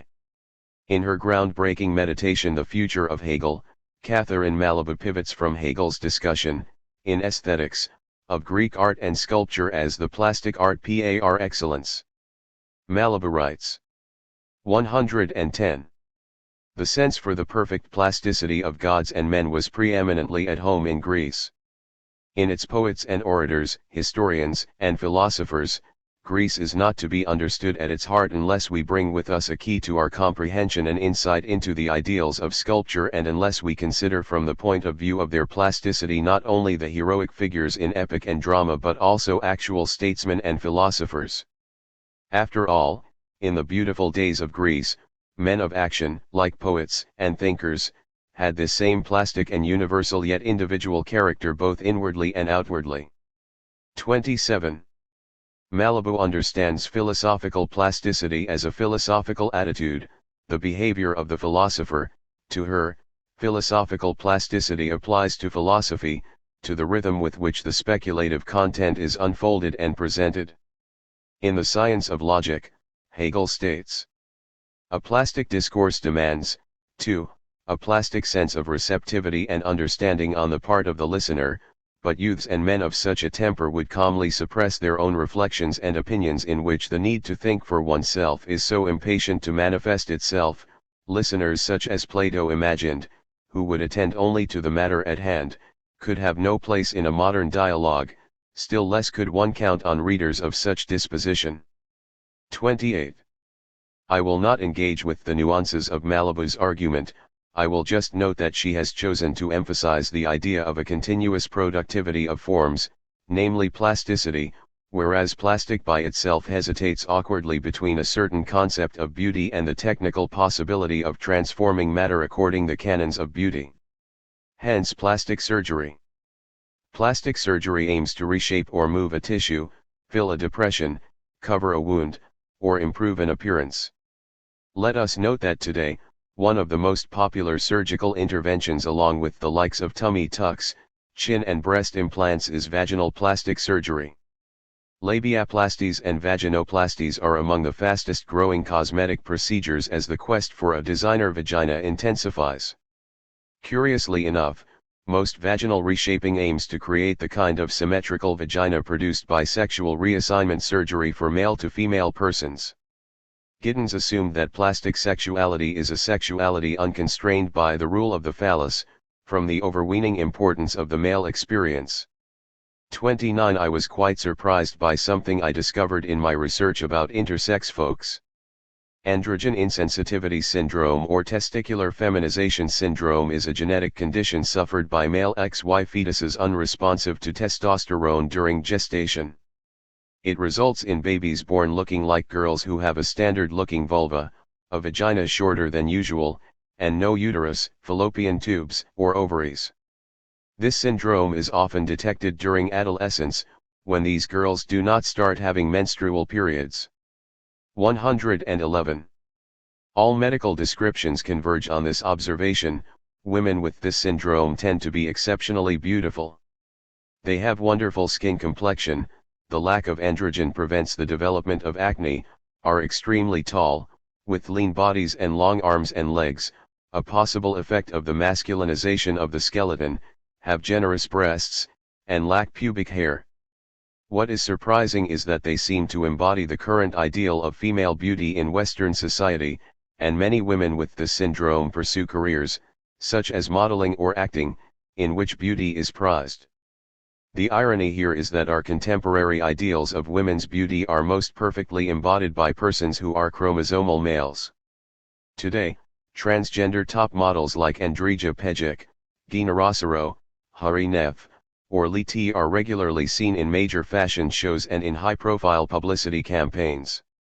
Gender fluidity has been present on the runaway for some time, but recently the agency Apple Model Management opened in Los Angeles, the world's first modeling agency dedicated exclusively to representing transgender models. For those who are not so familiar with the fashion world, since 2009 there has been a limited edition fashion magazine with a cult following. Candy, named after Candy Darling, is, according to its website, the first transversal style magazine dedicated to the celebration of transvestism, transsexuality, cross-dressing, and androgyny in all their glory. Taking inspiration from Vanity Fair's Hollywood issue, for its 5th anniversary, Candy's 2014-2015 transversal issue depicted on its gatefold cover 14 of the most prominent and beautiful transgender women at the forefront of the battle for transgender rights today. It was the first time that so many transgender women had been portrayed together on a magazine cover. The caption read, "The role models." The issue sold out quickly, and a few months later Vanity Fair ended up emulating the style of Candy's transversal issue when presenting Caitlyn Jenner on its cover. Indeed, the glossy role models offer more than imaginary projections, they provide guidelines for future transitions. This reversal of influences, together with the current media fascination with everything trans, corresponds less to a curiosity in a phenomenon that has been outed, with the attendant expectation of scandal and revelation, than to a deeper change in our aesthetics of everyday life. Sex is a joke of nature. Perhaps nature has a sense of humor. Nature, Hegel tells us, combines the organ of its highest fulfillment, the organ of generation, with the organ of urination. Zizek uses Hegel's critique of phrenology in the phenomenology of the spirit as a point of departure. Zizek refers to what he calls Augustine's theory of the phallus. For Augustine, sexuality is not the sin for which humans are punished, but rather a punishment for man's pride and his want of power. 31 The phallus embodies the punishment, the point at which man's own body takes revenge on him for his false pride. 32 Man can master movement of all parts of his body except one. The phallus acts on its own, having its own volition and will. 112. Zizek reverses this paradox and entertains us with a vulgar joke: what is the lightest object on earth? The phallus, because it is the only one that can be elevated by mere thought. 33 In this divine levitation, any punishment can be dialectically overcome. The phallus is less the way in which the flesh is humbled than the signifier of the operation by which the power of thought over matter is made manifest. Thought, words, images can be mobilized and avoid the sad fate defined by anatomy. Freud avoided the trap of having to choose between anatomy and social convention. For psychoanalysis, sex is never a natural event, nor can it be reduced to a discursive construction. The alternative of sex or gender is a false one. Sexual difference is neither sex nor gender because gender needs to be embodied while sex needs to be symbolized. There is a radical antagonism between sex and sense, as Joan Kopchak persuasively contends. Sex is a failure of meaning, a barrier to sense. Is sexual difference a category comparable to other forms of difference at play in the construction of identity, social, racial, class? Or is sexual difference a different type of difference? Let us return to the clinic. Stanley is a transsexual man in his early 40s. He speaks easily of his mother and of her desire. He was raised by a grandmother who, he told me, was the only person who loved him. Stanley's grandmother rejected her daughter Stanley's mother because she only loved boys. Nevertheless, when, as a child, Stanley was sent to live with his grandmother, she warmly embraced the little girl. Stanley's mother, Marika, left home at 14 to marry Robert, who was 15. Marika was already pregnant when she moved out. Stanley's father was Polish-American. Robert was the sort of a muscular, fun-loving, heavy-drinking man Marika's mother, Gilda, who was also of Polish descent, preferred. When Marika moved in with Robert's family, she became very close with her new husband's family. They were all very poor. Some worked, the mother's side, whereas others were continually unemployed, the father's side. Both of Stanley's parents died young. Robert died in a car crash, but Stanley suspects he committed suicide. Marika died of an accidental drug overdose. In Marika's teenage marriage, Stanley's mother had refashioned Levi Strauss's formula for exogamy: I take a wife and give a daughter. Marika gave herself as a daughter to her husband Robert's family and gave in turn her own daughter to her mother. My Anneli says he was a tomboy growing up. His grandmother would tell him, "Do not get pregnant." Stanley would answer, "I will never be pregnant." Stanley admits that being a man today has a lot to do with not being pregnant. Avoiding pregnancy as a teenager like his mother did has allowed him not to repeat a destiny that he claims most girls in his school followed. Today, Stanley is a married man, satisfied with his job as a medical assistant. His wife, a nurse, is a heterosexual woman who never dated anyone queer before meeting him. They have a daughter conceived by artificial insemination. They are a normal couple whose current problem is that Stanley's wife wants a second child. 113. My Anneli fears that he will have a son and opposes the idea quietly, for he thinks that it would be difficult for him to be the father of a boy. As he says this, a revealing slip of the tongue follows, "I cannot be a trans father." In fact, Stanley is already a trans father, he has a daughter. He thinks that raising a son will expose an insufficiency, his lack of knowledge about masculinity. Stanley regards himself as a feminist man, a label that has the other sex difference written in its identity. He's not, he says, like a biological man. He feels at ease among men but also feels different. This is important, because he is not psychotic. Recently Stanley mentioned a dream, "I was making love with a man. He does not know I am trans. I am anxious. I touch his penis but find a weird translucent plastic thing with a red rod in it." He added, as if to explain, "A transparent plastic thing." At this point, I stopped the session, repeating, "Transparent plastic thing." Ultimately, the most radical discovery of psychoanalysis is that sex is tied to the death drive. Stanley's castration has to do with his acceptance of his own mortality, a fact not unrelated to his conflicted desire to become a parent. Reproduction proves the mortality of the individual. One does not duplicate in sexual reproduction, as we often think.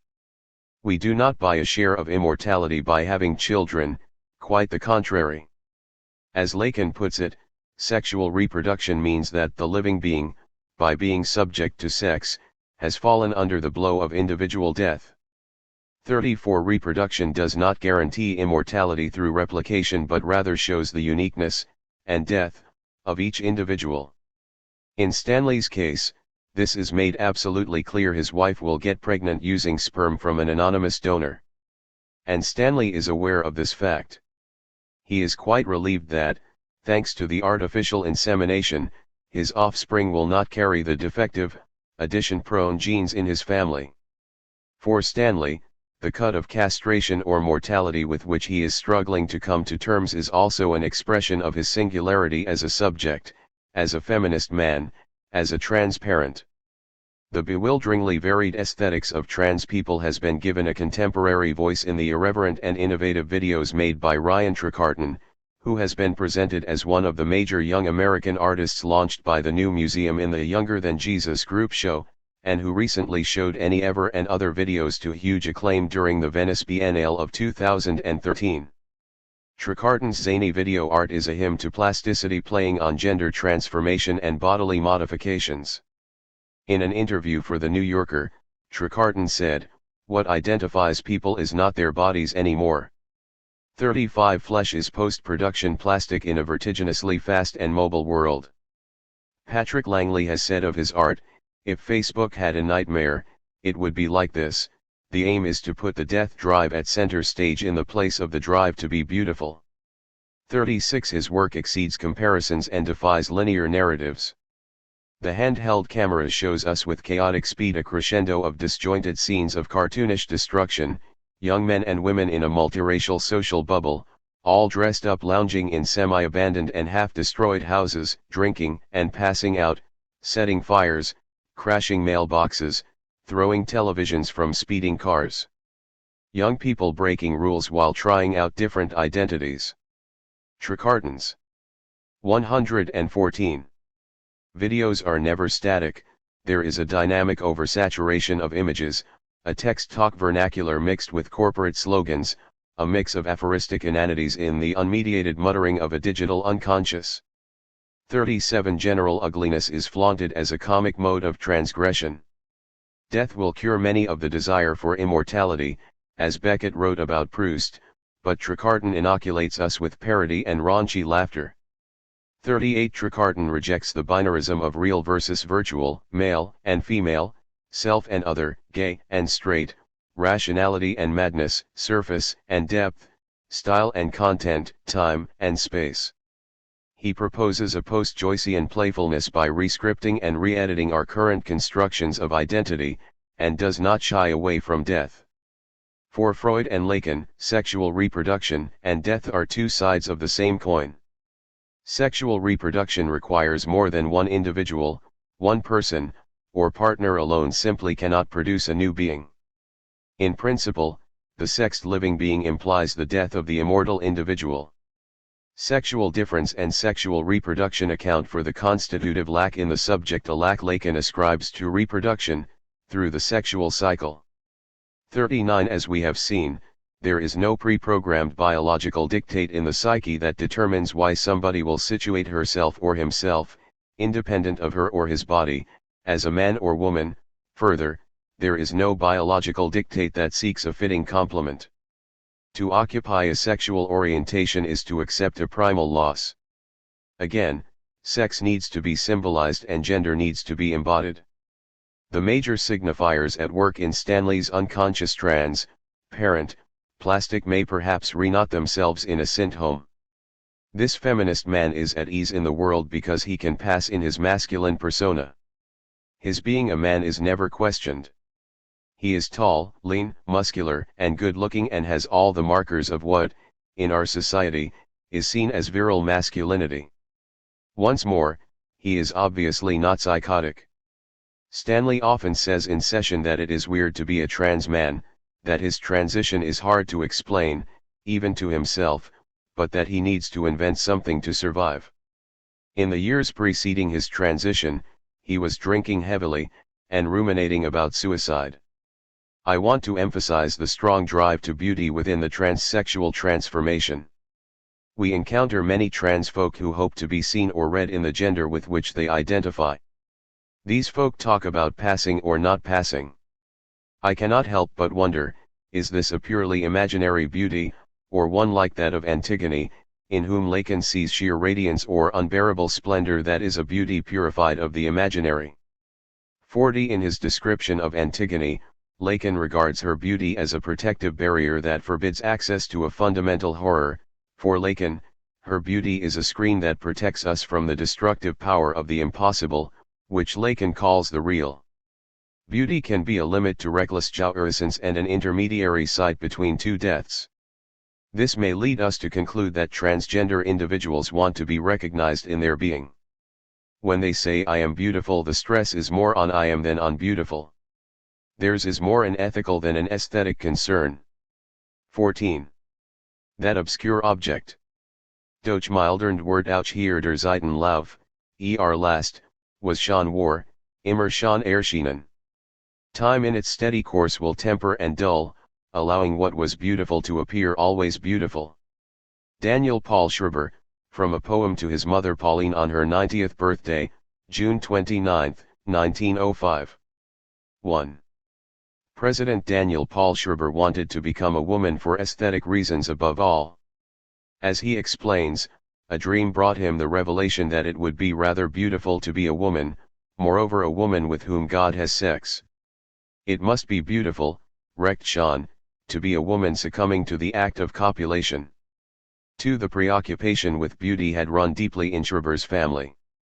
His father, Dr. Daniel Gottlieb Moritz Schreiber, who played a central role in his son's paranoid universe, was a famous physician, athlete, prolific author, and pedagogue, who proselytized for the benefits of exercise and physical fitness. The elder Schreiber made very popular the pursuit of a healthy body, achieved by a strict physical exercise program. He also launched a severe pedagogical regime based on stern discipline and orthopedic devices of his invention. 3. The influential health and childbearing expert recommended that parents and educators apply the maximum of pressure and coercion during the earliest years of the child's life. 4. Dr. Schreber invented orthopedic restraining apparatus to ensure that children maintain the straightest possible posture at all times, whether standing, sitting, walking, or lying. 5. His preoccupation with a perfectly erect posture, even during sleep, was combined with the use of constraining straps and belts as part of his crusade against children's masturbation. Many psychoanalytically oriented critics have suspected a perverse penchant close to sadism in Dr. Schreber's pursuit of sexual normativity. 118. At the age of 50, Schreber's father, also a bodybuilder and winner of several fitness contests, used his own body as the model for the illustrations in his book Pangymnasticum. 4. As his biographer Alphonse Ritter observes, constant training had given his body perfect beauty. 6. Indeed, Dr. Schreber's ideal body was not just healthy but also beautiful, as the title of one of his popular books shows. Kalipoide oder Erziehung zur Skoniat durch Nadergetru und Gleichmassige Forderung normaler Körperbildung, Kalipedia or Education Towards Beauty Through the Natural and Progressive Production of a Normal Body, often referred to as Kalipedia or Education Towards Beauty, was a popular guidebook for parents and educators. This book not only condenses Schreber Sr.'s pedagogical method of bodybuilding with vigorous and methodical physical exercises, daily gymnastics and calisthenics, aimed at physical fitness, good posture, and emotional restraint, but also exposes an aesthetic preoccupation based on the classical ideals of beauty condensed in the German word plastic. For the Schrebers, beauty inscribes the norm. Schreber fills, following his father's ideal of beauty, would however add his own twist when he saw beauty not as a sign of health but as a source of pleasure. He found the feminine body to be the most beautiful body, a side of voluptuousness creating desire for both men and women. Female nudes stimulate both sexes equally. 7. The female body was a superior form of embodiment to which he aspired, a miraculous form that could be frightening. It appeared in moments of intense pleasure, for instance, when playing the piano and feeling aroused by the beauty of the music.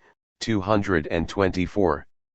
Schreber writes in his memoirs, "I can also picture myself in a different place, for instance, while playing the piano. When I am lying in bed at night I can give myself and the raise the impression that my body has female breasts and a female sexual organ. The picturing of female buttocks on my body honi so it qui mal y pense has become such a habit that I do it almost automatically when I bend down. Picturing in this sense may therefore be called a reversed miracle." 211. When the rays approach, my breast gives the impression of a pretty well-developed female bosom. The phenomenon can be seen by anybody who wants to observe me with his own eyes. I am therefore in a position to offer objective evidence by observation of my body. A brief glance however would not suffice, the observer would have to go through the trouble of spending 10 or 15 minutes near me. In that way anybody would notice the periodic swelling and diminution of my bosom. Natural hairs remain under my arms and on my chest, these are by the way sparse in my case. My nipples also remain small as in the male sex. Notwithstanding, I venture to assert flatly that anybody who sees me standing in front of a mirror with the upper part of my body naked would get the impression of a female trunk, especially when the illusion is strengthened by some feminine adornments. I will not hesitate to add, that once I am outside this asylum, I would 119. Grant an opportunity for observing my body to any serious specialist whose motive is scientific interest and not mere curiosity. I myself would never instigate such an examination. 248. This passage and others have led Deleuze and Guattari to affirm that Schreber was Freud's transsexual. In an important analysis, the French philosophers argue that Schreber was not bisexual or homosexual, as Freud thought, but fully transsexual. They write of Schreber as not simply bisexual, or between the two, or intersexual. He is transsexual. He is transalived, transparent child. 8. Indeed, Schreber had himself mentioned that he was transalived, or a transparent child. He said that he felt his body hovering between life and death, but happily, for him, destined to be regenerated in a mystical transition from man to woman. 9. He writes about his transformed body. The only thing which could be counted as somewhat unreasonable in the eyes of other persons is, as mentioned by the medical expert, that at times I was seen standing in front of the mirror or elsewhere with some female adornments, ribbons, trumpery necklaces, and such like, with the upper half or my body exposed. This by the way happens only when I am alone, never as far as I can avoid it within the sight of other people. I have very good and important reasons for this behavior, however stupid or even despicable it may appear to other people. 369. This particular experience seems to replay the basic elements of Lacan's mirror stage. Schreber composes a neat and total image of himself as a beautiful woman, with the suggestion of a pert soubrette ready to seduce the master.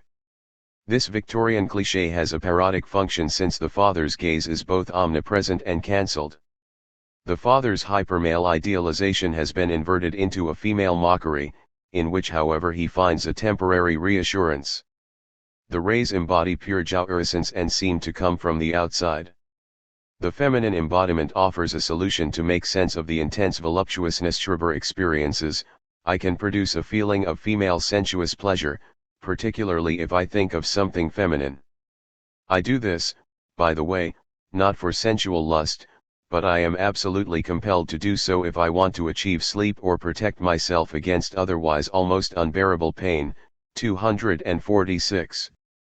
Schreber's body, once thoroughly feminized, became a voluptuous machine of polymorphous jouissance. The heightened erotic sensitivity was not limited to the nipples or the breast but includes all the erogenous zones, and most specifically the orifices of evacuation. Because of the negative or perfidious influence of God's rays, Schreber could never say at a normal speed the words, "Why do not then should?"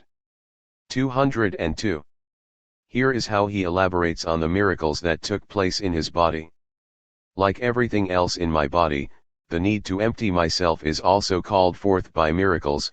This is done by forcing the feces in the bowel forwards, sometimes also backwards, and when owing to previous evacuation there is insufficient. 120. Material present, the small remnants in my bowel are smeared on my backside. This miracle, initiated by the upper God, is repeated every day at least a dozen times. It is connected with the idea which is quite incomprehensible for human beings and can only be explained by God's complete lack of knowledge of the living human as an organism, that sh is to a certain extent the final act, that is to say when the miracles produce the urge to sh. The goal of destroying my reason is reached, and so the possibility afforded for a final withdrawal of the rays. Trying to trace the origin of this idea one must assume some misunderstanding of the symbolic meaning of the act of defecation, namely that he who entered into a special relationship with the divine rays as I have is to a certain extent entitled to sh. On all the world. 205. In the following section of the memoirs, Schreber notes that whenever he experiences the miracle of having the need to defecate, it happens that someone has been sent by God to the lavatory precisely to prevent him from relieving himself. Because this happens frequently, thousands of times, it cannot be due to a coincidence. Schreber concludes this section with a ready answer. The question "why do you then not sh?" is followed by the capital answer "because I am somehow stupid." 205. From this chain of reasons, Schreber deduces not only that God is inconsiderate, but also that he has no understanding of human organisms. When I do empty myself usually in a bucket because I almost always find the lavatory occupied, this act is always combined with a very strong development of soul voluptuousness. Liberation from the pressure of feces present in the guts creates an intense feeling of well-being, particularly for the nerves of voluptuousness. The same happens when I pass water. 206. For Lacan, there was no doubt that Freud's short book on the Schreber case was the best essay he ever wrote, perhaps because Schreber triggered some psychotic element in Freud himself. The best thing that Freud did was the case history of President Schreber. He took to it like a fish to water. 10. Praising Freud's reading of the case, Lacan maintains that a psychoanalyst should never hesitate to be delusional. He quips, "If I were more psychotic, I would probably be a better analyst." 11. Nevertheless, When Lacan explores Schreber's transformation into a woman, he disagrees with Freud's hypothesis of repressed homosexuality and points to the dimension of transsexual enjoyment, jouissance. Deleuze and Guattari echo Lacan in their similar assessment. What Lacan adds to this transsexual identification, paying attention to another source of jouissance, is Schreber's apprehensive and yet simultaneously voluptuous approach to defecation. The obsession of Judge Schreber with this erogenous shit can be paralleled with the curious role played by beauty and aesthetics in his transsexual delusion. In Schreber's delusion, we find the most repulsive excrement coexisting with the most beautiful, which reminds us of Freud's consistent equation in the unconscious of feces, replaced by money or gifts, and babies. Feces and babies also hide the penis, all three being impossible to distinguish from one another and being quite interchangeable. Freud added that these elements in the unconscious are 121. Often treated as if they were equivalent and could replace one another freely. 12. If the relation between baby, penis and excrement is at stake in the Schreber case, we need to link such a symbolic lability with the movement of the drive. Precisely because of this extreme mobility, Lacan extends the concept of the object of the drive with his notion of the object patia. This special psychical object that commemorates loss is not the endpoint of desire but its primal mover. Lacan considers the object patia, an object cause of desire, a trigger for desire. Objects, on the other hand, represent this original object, and because they hold a representative function, they enter into a relationship of equivalence or interchangeability that promotes a movement from object to object.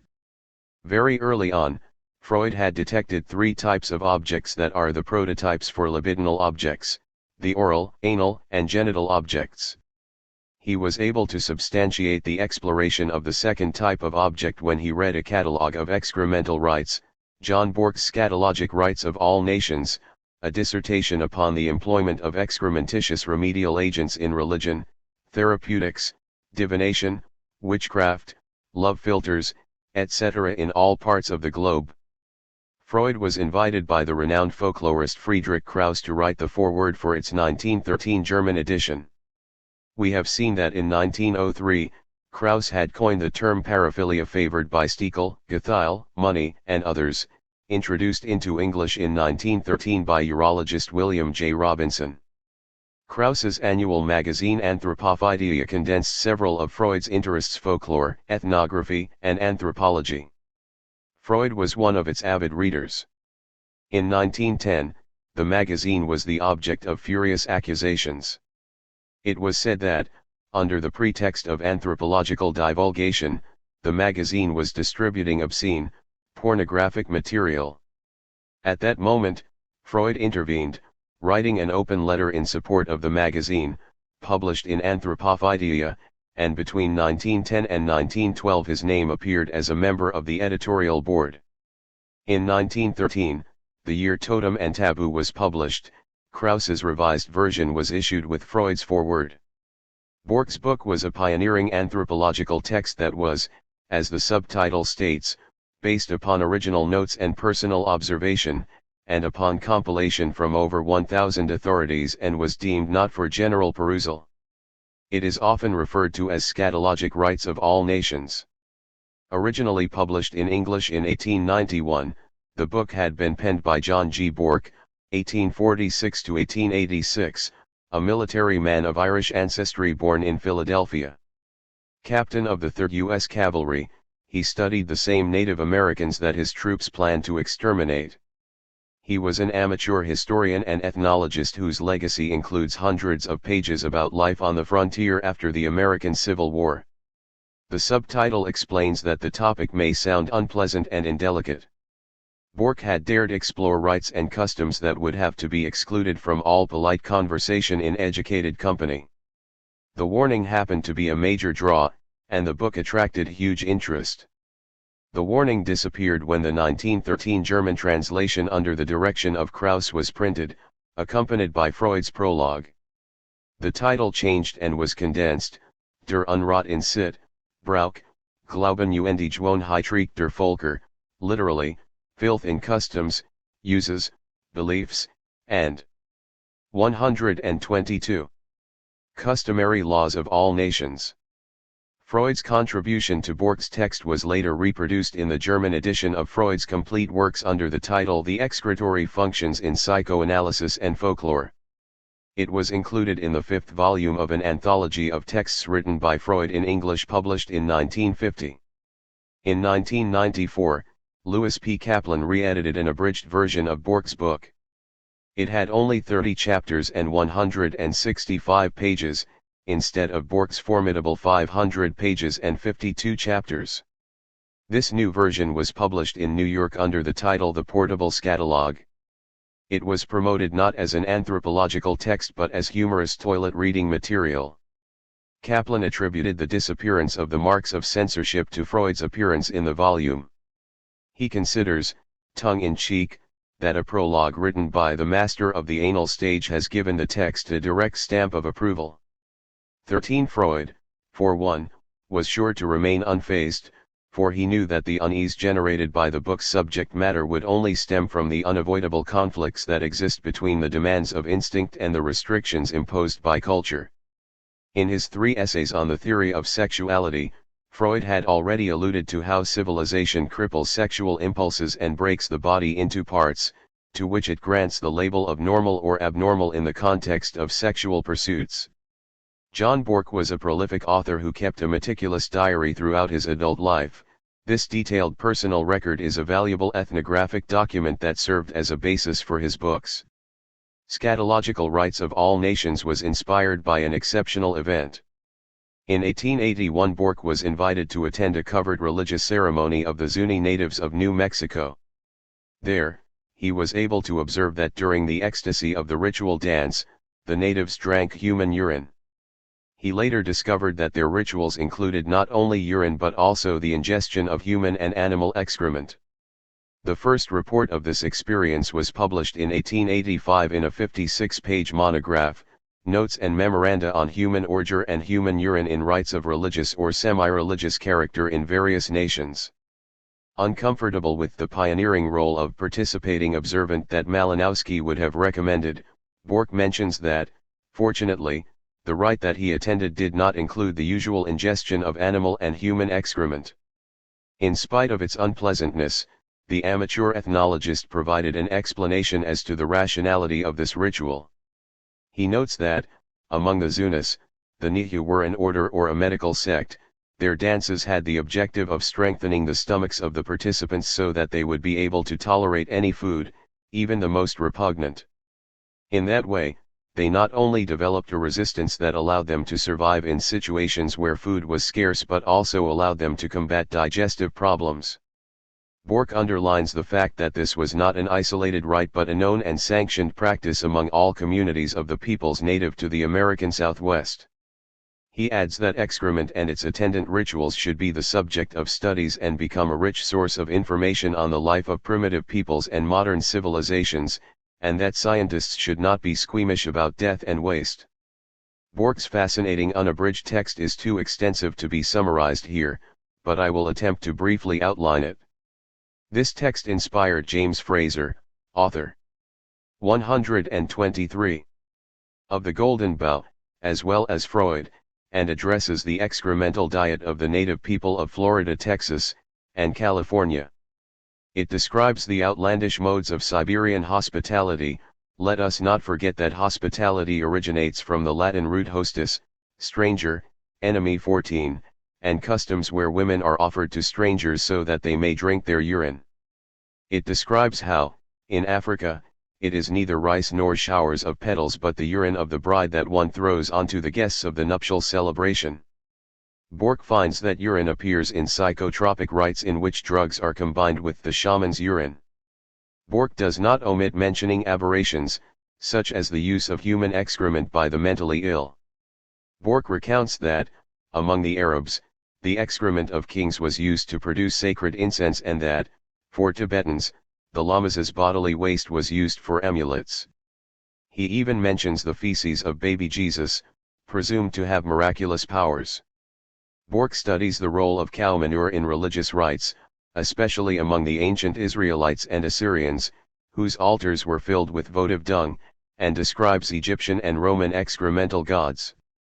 He also mentions a little-known deity, the goddess Clocina, Roman goddess of toilets, whose name was supposedly coined by Romulus himself, as the patron goddess of latrines, sewers, and toilets of the Eternal City. Beside the detailed references to the use of feces in mortuary rituals, there are the expected uses of urine and fecal matter in medical diagnosis and also in cures, as well as the industrial utilization of urine and ordure in, for instance, tanning, bleaching, dyeing. Bork discovers the employment of excrement in food, such as in cheese manufacturing, but also when it was revealed, under suspicion of the propagation of cholera, that toilet water was the secret ingredient for deliciously spongy bread, according to the shocking recipe of a distinguished boulangerie in Paris. The repellent list is meticulous and extensive: excrement used as love potions, in medicinal cures, as an antidote for poison arrows or, in Ireland, to attenuate a child's fever, to combat eye diseases and to neutralize witchcraft. Roman women urinated on statues of the goddess Bear Cynthia, Great Mother of Gods, while the Canadian Hurons covered themselves in feces to ward off evil spirits. In this context, it should come as no surprise that magic spells and charms often contain bodily discharges, tears, sweat, excrement. Neither are references to flatulence missing, or to urine for ablutions or to change hair color or to preserve one's teeth, along with multiple variants on beauty achieved cum stercor humano. Bork and Freud had a similar attitude, as one can see from the subtitle of Totem and Taboo, resemblances between the psychic lives of savages and neurotics. Bork builds upon the common ground between the Zunis's urine dance and the European medieval celebration called the Feast of Fools, Festum Fatuorum, Festum Stultorum, Festum Hypodiaconorum, or Fête de Fous. This tradition has been well studied. It was a festival in which the participants attended mass wearing masks, were allowed transgressions ranging from the vulgar to the obscene, including binges of blood sausages and lewd, blasphemous activities of madness and passion often leading to the most indecent libertinage. 15. To highlight the 124 similarities between the European Saturnalia and the Zuni urine dance, Bork analyzes language. In the medieval Feast of Fools, revelers would eat blood sausages, in French, boudins, a word that also meant excrement. People would also throw manure on bystanders while singing impious and scatological songs. Bork analyzes Thomas Fosbroke's rendition of the feast and adds that the participants not only wore masks but that the men dressed as women and the women dressed as men. The sexual and the anal appeared intertwined, the obscene gestures and unseemly sexual activities were joined by carts full of excrement whose contents were hurled at the crowds. Bork concludes that on both sides of the Atlantic the ritual has followed the same logic, and when the Zunis eat actual feces, the medieval revelers who consumed boudin were ingesting a sublimed equivalent. 16. Bork's remark calls up the use of sublimation in psychoanalysis.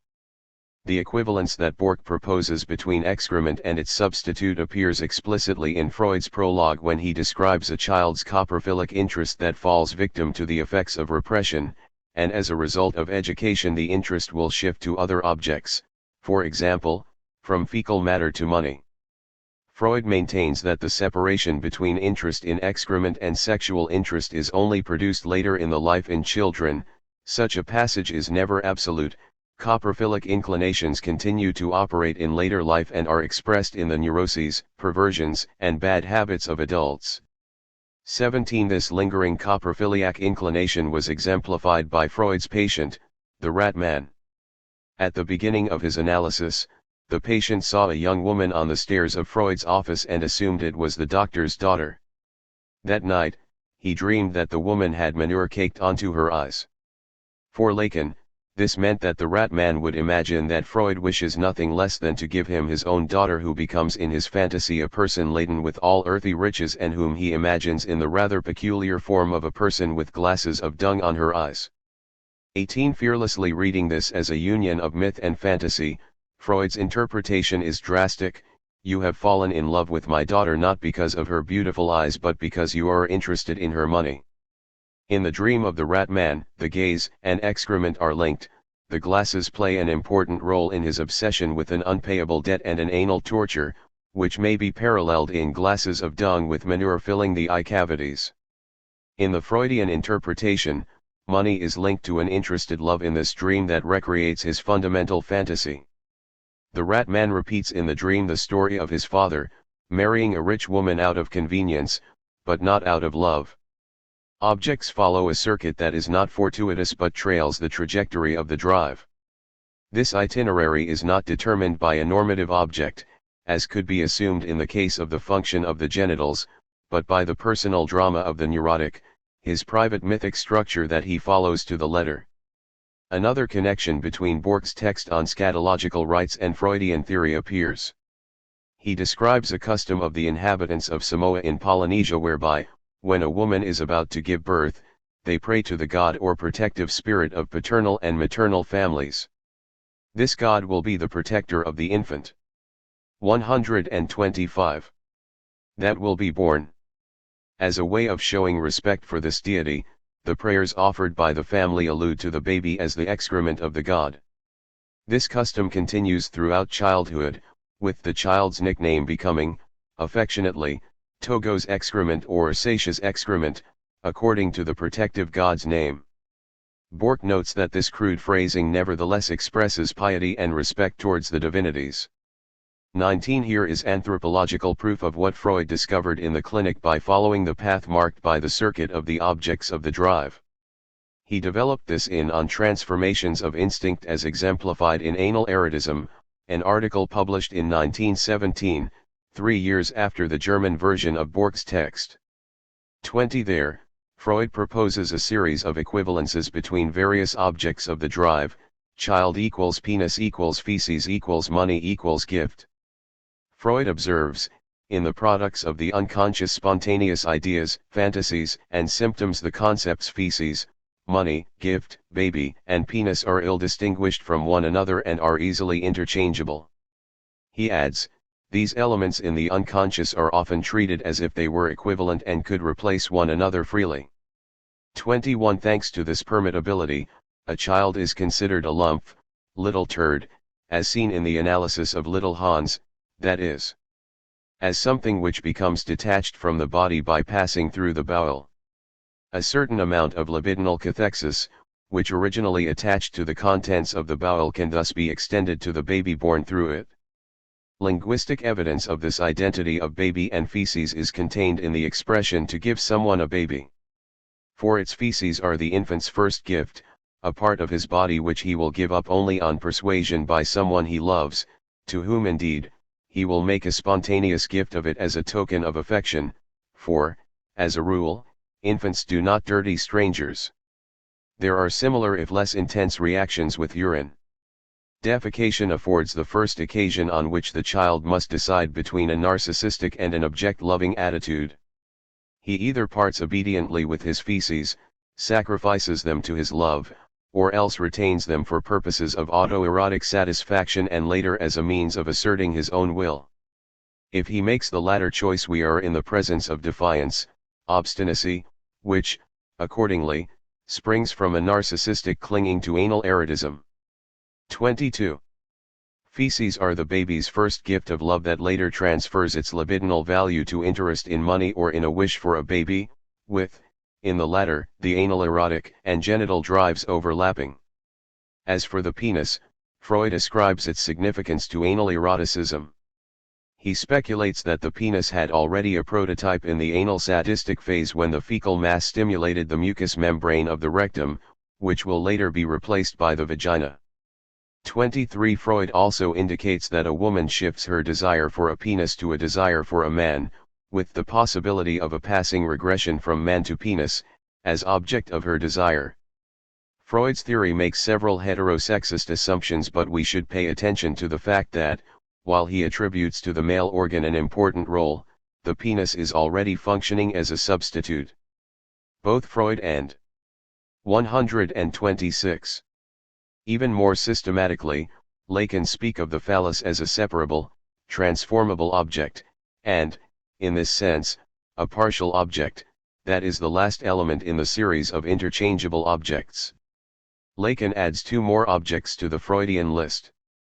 When Lacan coins the concept of object as an objectal remainder, he presents it as founded on four objects defining the partial drive, the breast as the lost object of suction, the oral drive, feces as the object of excretion, the anal drive, and objects causing desire, like the voice, the invoking drive, and the gaze, the scopic drive.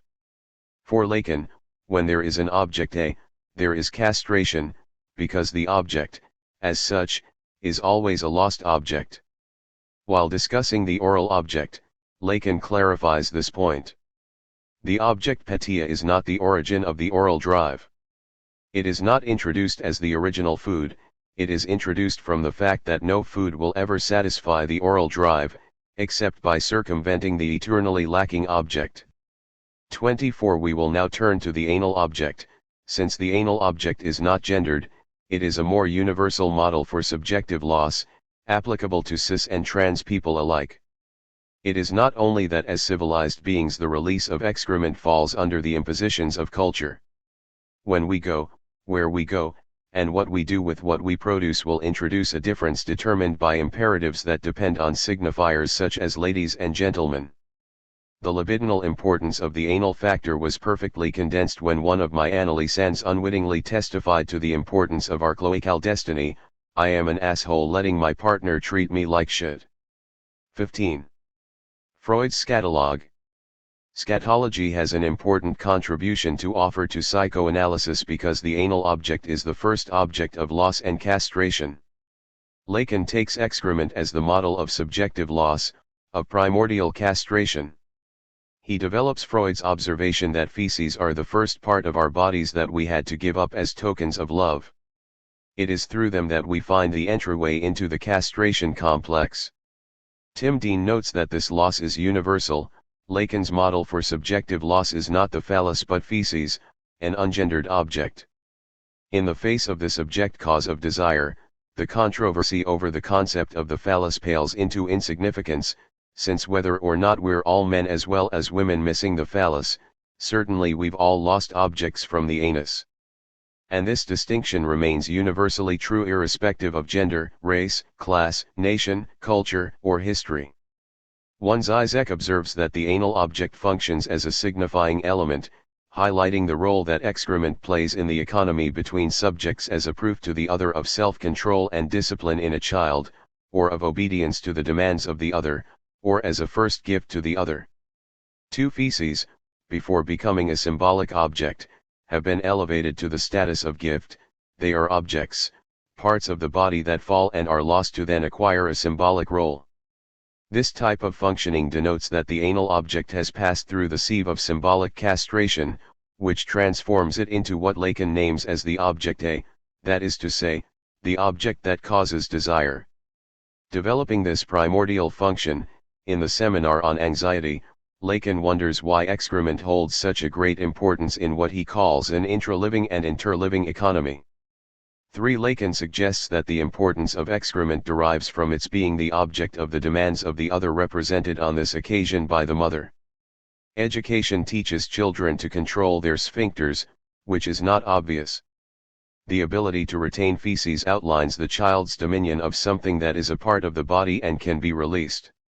129. Upon request, a la demanda. Education satisfies the demand of the other and is accompanied by a series of well-known hygienic tactics called potty training. Bowel control produces indisputable erogenous effects, which become that much more evident when it so happens that a mother goes on wiping her son's bottom into his 12th year, comments Lacan, 301. Such things can be seen day in day out. We can see very well how Poo easily assumed the function of what I have called agolma. That this agolma should have passed over into the register of the foul-smelling is merely the effect of discipline itself, of which it is an integral part. 301. Shit is not only a gift but also the agolma, the sacred images contained in Socrates' ugly body that, according to Alcibiades in the Symposium, account for Socrates' charisma and asexual power of the mind. Demand elevates the THIRD to the level of a precious object, of a gift causing love. A specific agalmic relationship is established between the mother and her child's feces, a connection that is not only conceivable in its relationship to the phallus, to its absence and to phallic anxiety as such. In other terms, the excremental has come within the scope of our attention inasmuch as it symbolizes castration. 301. The demands of the mother, or main caretaker, revolve around hold it, or let it out, upon request. Among the rituals of sniffing and wiping, there is approval and praise, what a nice poop. But then, the object switches and the child is taught not to get too attached to the smelly and disgusting poop, a condition for being properly trained. The feces are both the child, as a supreme gift, and not him, as abject dejection. What stands out in the experience of defecation and toilet training is the fact that the child recognizes separation as a major principle. The role of excrement as mediator in the child's relationship to the other and the others proposes a model of otherness that, as Lacan indicates, establishes the basis for the constitution of another dimension, that of desire. Excrement, as object A, can be a part of the body that is released and given as a gift, or an object that is retained in rebellious disobedience, or a sexual activity given the pleasure produced by the stimulation of the fecal mass in its passage through the rectum and anus, as Freud details in an addition to the third edition of 3 essays. We have seen Schreber caught up in the imposed copulation with an evil and stupid god, who knows nothing about the human body, and wants him to turn into a woman. His anal worries about feces generated enjoyment, reaching an economy of excrement comparable to that described by Bork, through which the lineaments of a whole social and psychic economy of the gift are discernible. Can we from these observations move on and push psychoanalysis beyond its limits? Although psychoanalysis seems to have been obsessed with sex or the lower functions of the human body, most psychoanalytic concepts are not sexed but contribute to an original definition of sexuality, like the unconscious, repetition, transference, symptom, and finally, the objet. We have discussed earlier the confusion between penis and phallus. This is implied by Freud's statement that anatomy is destiny. Freud seemed to state that human subjects are defined by the genitals they were born with, but there has 130 been a misunderstanding about the anatomy is destiny idea. If we look closely at its original formulation in Freud's 1912 essay on the universal tendency to debasement in the sphere of love, we realize that Freud is not discussing gender but presenting a thesis about unsatisfactory sexual relations, a precursor to Lacan's "there is not such a thing as a sexual relation." Freud writes, "It is my belief that, however strange it may sound, we must reckon with the possibility that something in the nature of the sexual instinct itself is unfavorable to the realization of complete satisfaction." For Freud lists 2 elements he thinks make dissatisfaction a universal feature of human sexuality. The first contributing factor is that any sexual object is nothing but a poor substitute for the first and forbidden object, the mother. The second factor is that there is a deep antagonism between our sexual drives and civilized life. Our drives, the coprophilic, excremental, and sadistic urges are Freud's examples, offend our standards of culture. Freud writes, "The excremental is all too intimately and inseparably bound up with the sexual. The position of the genitals inter urines et faces remains the decisive and unchangeable factor." One might say here, varying a well-known saying of the great Napoleon, anatomy is destiny. The genitals themselves have not taken part in the development of the human body in the direction of beauty, they have remained animal, and thus love, too, has remained in essence just as animal as it ever was. 5. This observation about the ugliness of genitals reappears in a footnote added by Freud to his 3 essays in 1915. Freud observes a puzzling fact: we find beautiful what is sexually appealing, but the genitals, which are supposed to produce the strongest sexual excitation, are not beautiful. Finding something beautiful or ugly is an aesthetic response of which love or disgust can be extreme forms. In order to understand why we might find the genitals ugly rather than beautiful, sexy, since they should produce the maximal attraction, Let us take a look at disgust, the most acute response that ugly things like vomit, excrement, rot, and decay can elicit. For Freud, the genitals might be ugly because instead of evolving towards beauty they remained animal. As Paul Razin claims, disgust is a human, cultural achievement. 6. Lacan and Freud intimated that shame about excrement is what distinguishes humans from animals.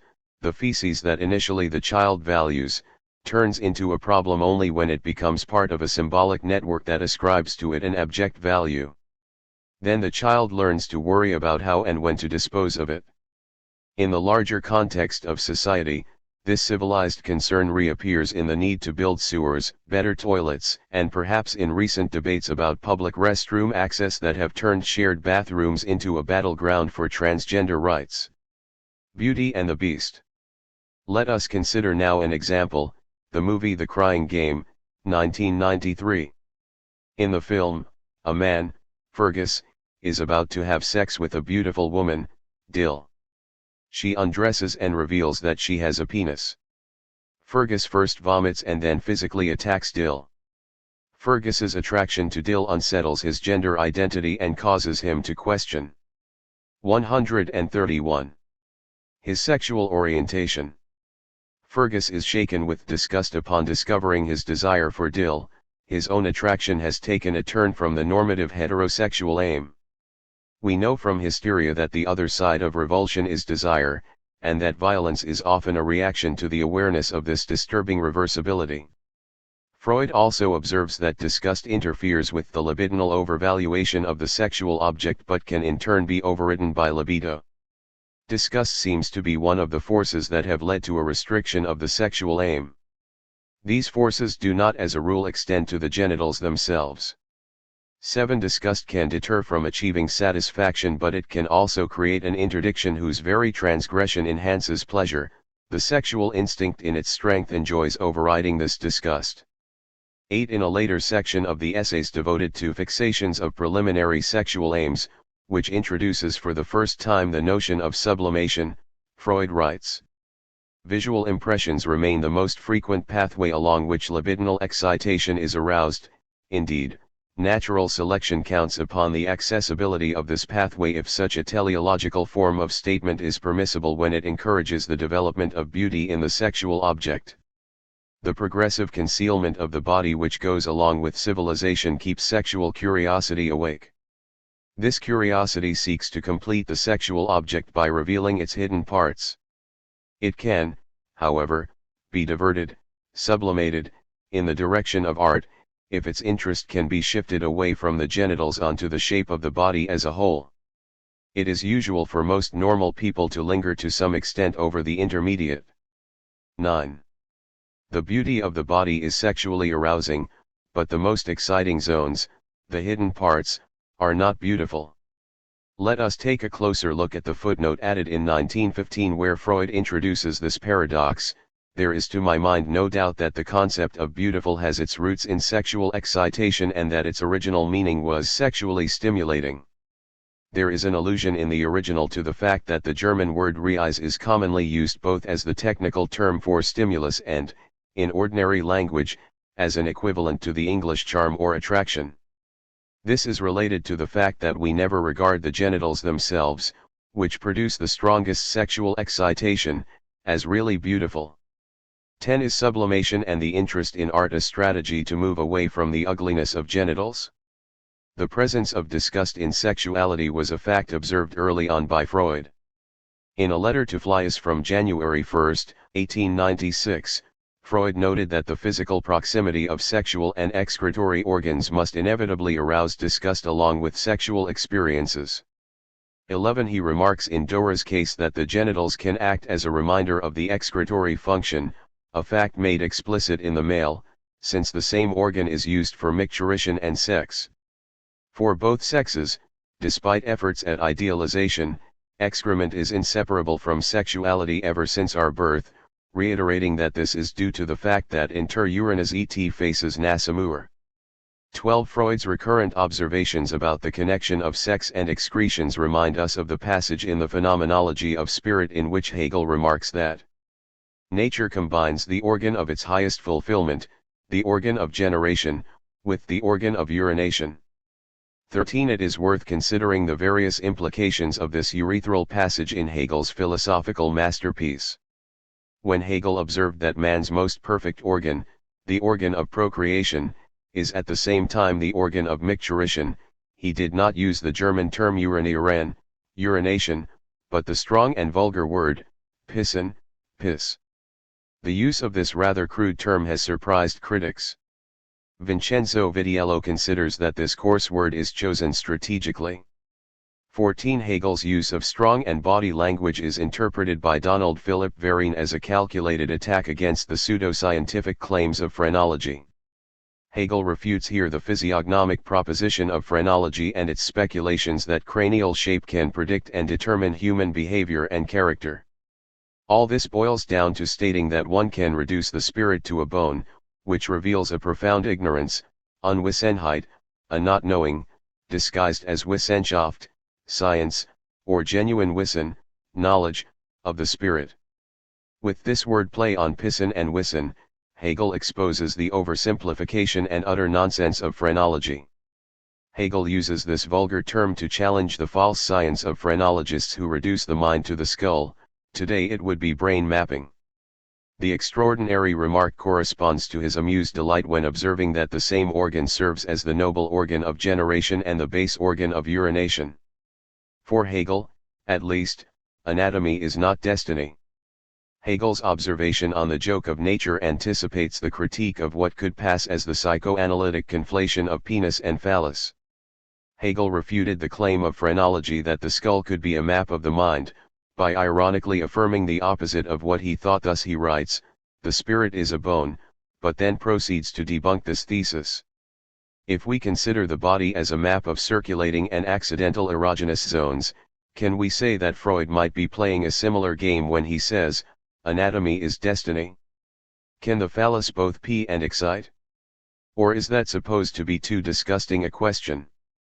Avidal Ronell noted that Hegel's perceived contradiction between the high and the low role played by the penis imposes a rezoning of phallocentral pleasure.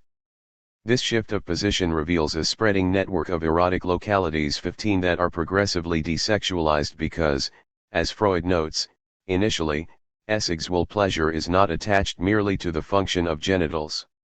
16. This duality accounts for the fact that some organs have a double function.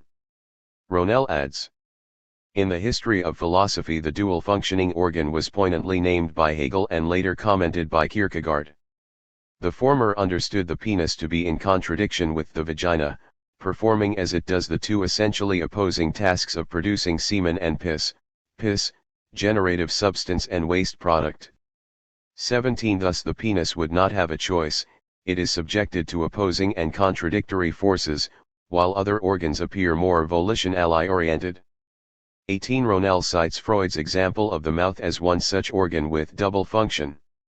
Freud elaborates, the mouth serves for kissing as well as for eating and communication by speech. The eyes perceive not only alterations in the external world which are important for the preservation of life, but also 133. Characteristics of objects which lead to their being chosen as objects of love, their charms, reis.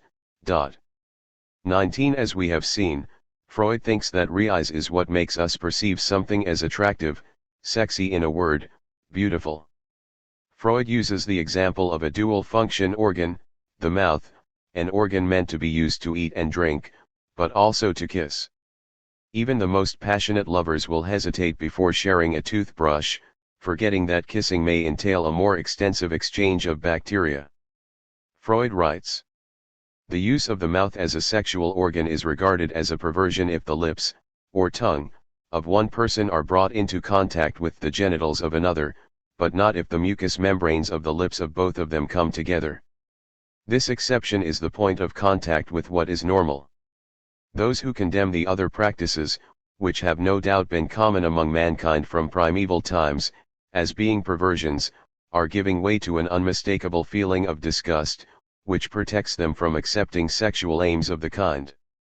The limits of such disgust are, however, often purely conventional. A man who will kiss a pretty girl's lips passionately, may perhaps be disgusted at the idea of using her toothbrush, though there are no grounds for supposing that his own oral cavity, for which he feels no disgust, is any cleaner than the girl's.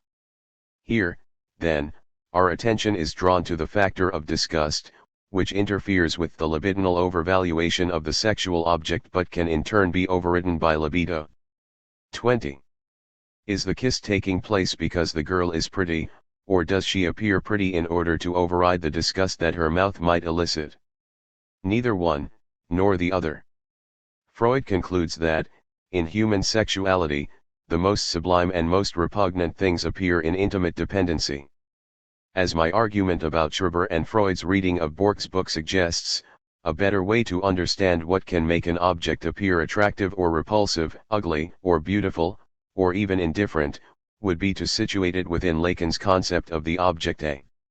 This object, to which sexual pleasure might be tied, and whose function is to trigger desire, is a support of the subject and is in many cases a more abject thing that you care to consider.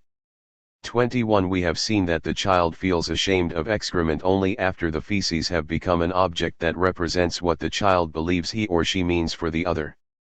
The child learns in relation to the other to ascribe to an object a libidinal value.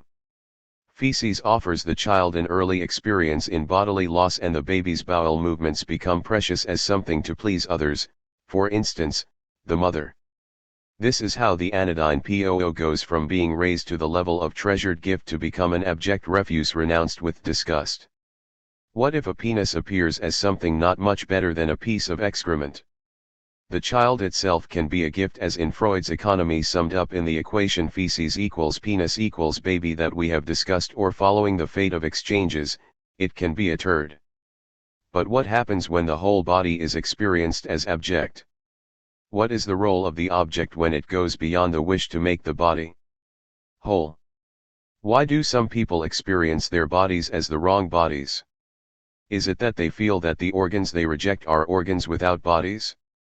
Are their bodies bodies only if they sense they can be bodies without organs? And what is the function of art in helping to embody a body that is at odds with the sense of self? We will see in the next chapters how art can offer a solution to all these queries. 16. The art of artifice. This damned body, a living archive of transformation, is an intimate online document of Swift Shucker's transition from a male body to an androgynous one. I was interested in the fact that for Shucker the process became an art form. This is why, on September 3, 2016, I went to Philadelphia's Fringe Arts Annual Festival hoping to see a live performance, expecting the unexpected, since Shucker is co-artistic director of the Redacted Theater Company, an innovative and daring theater collective based in Philadelphia. Upon arrival at the festival's main venue, I was told that this damned body is carved out of meat was not going to be presented on stage, but would be live online as part of Digital Fringe, a platform for digital art in Fringe Arts' annual Fringe Festival. Paradoxically, this story of the flesh was presented only virtually. On the website, I found a detailed description of a 4-part epic performance series. The videos are organized chronologically. Part 1, This Damned Body, a Living Archive of Transformation, December 1, 2014 to January 1, 2017. Part 2, This Damned Body is Carved Out of Meat, August 28 to 30, 2015. Part 3, This Damned Body is Going to Hell, August 2016. Part 4, This Damned Body is Coming Home, January 1, 2017. The description provided by the Fringe Arts program read like a manifesto. Art is the link between your humanity, spirituality, and the people around you. Art is a reprieve from loneliness. It is our job to restore this power to art, and to open the eyes of our audiences to art's lost functions.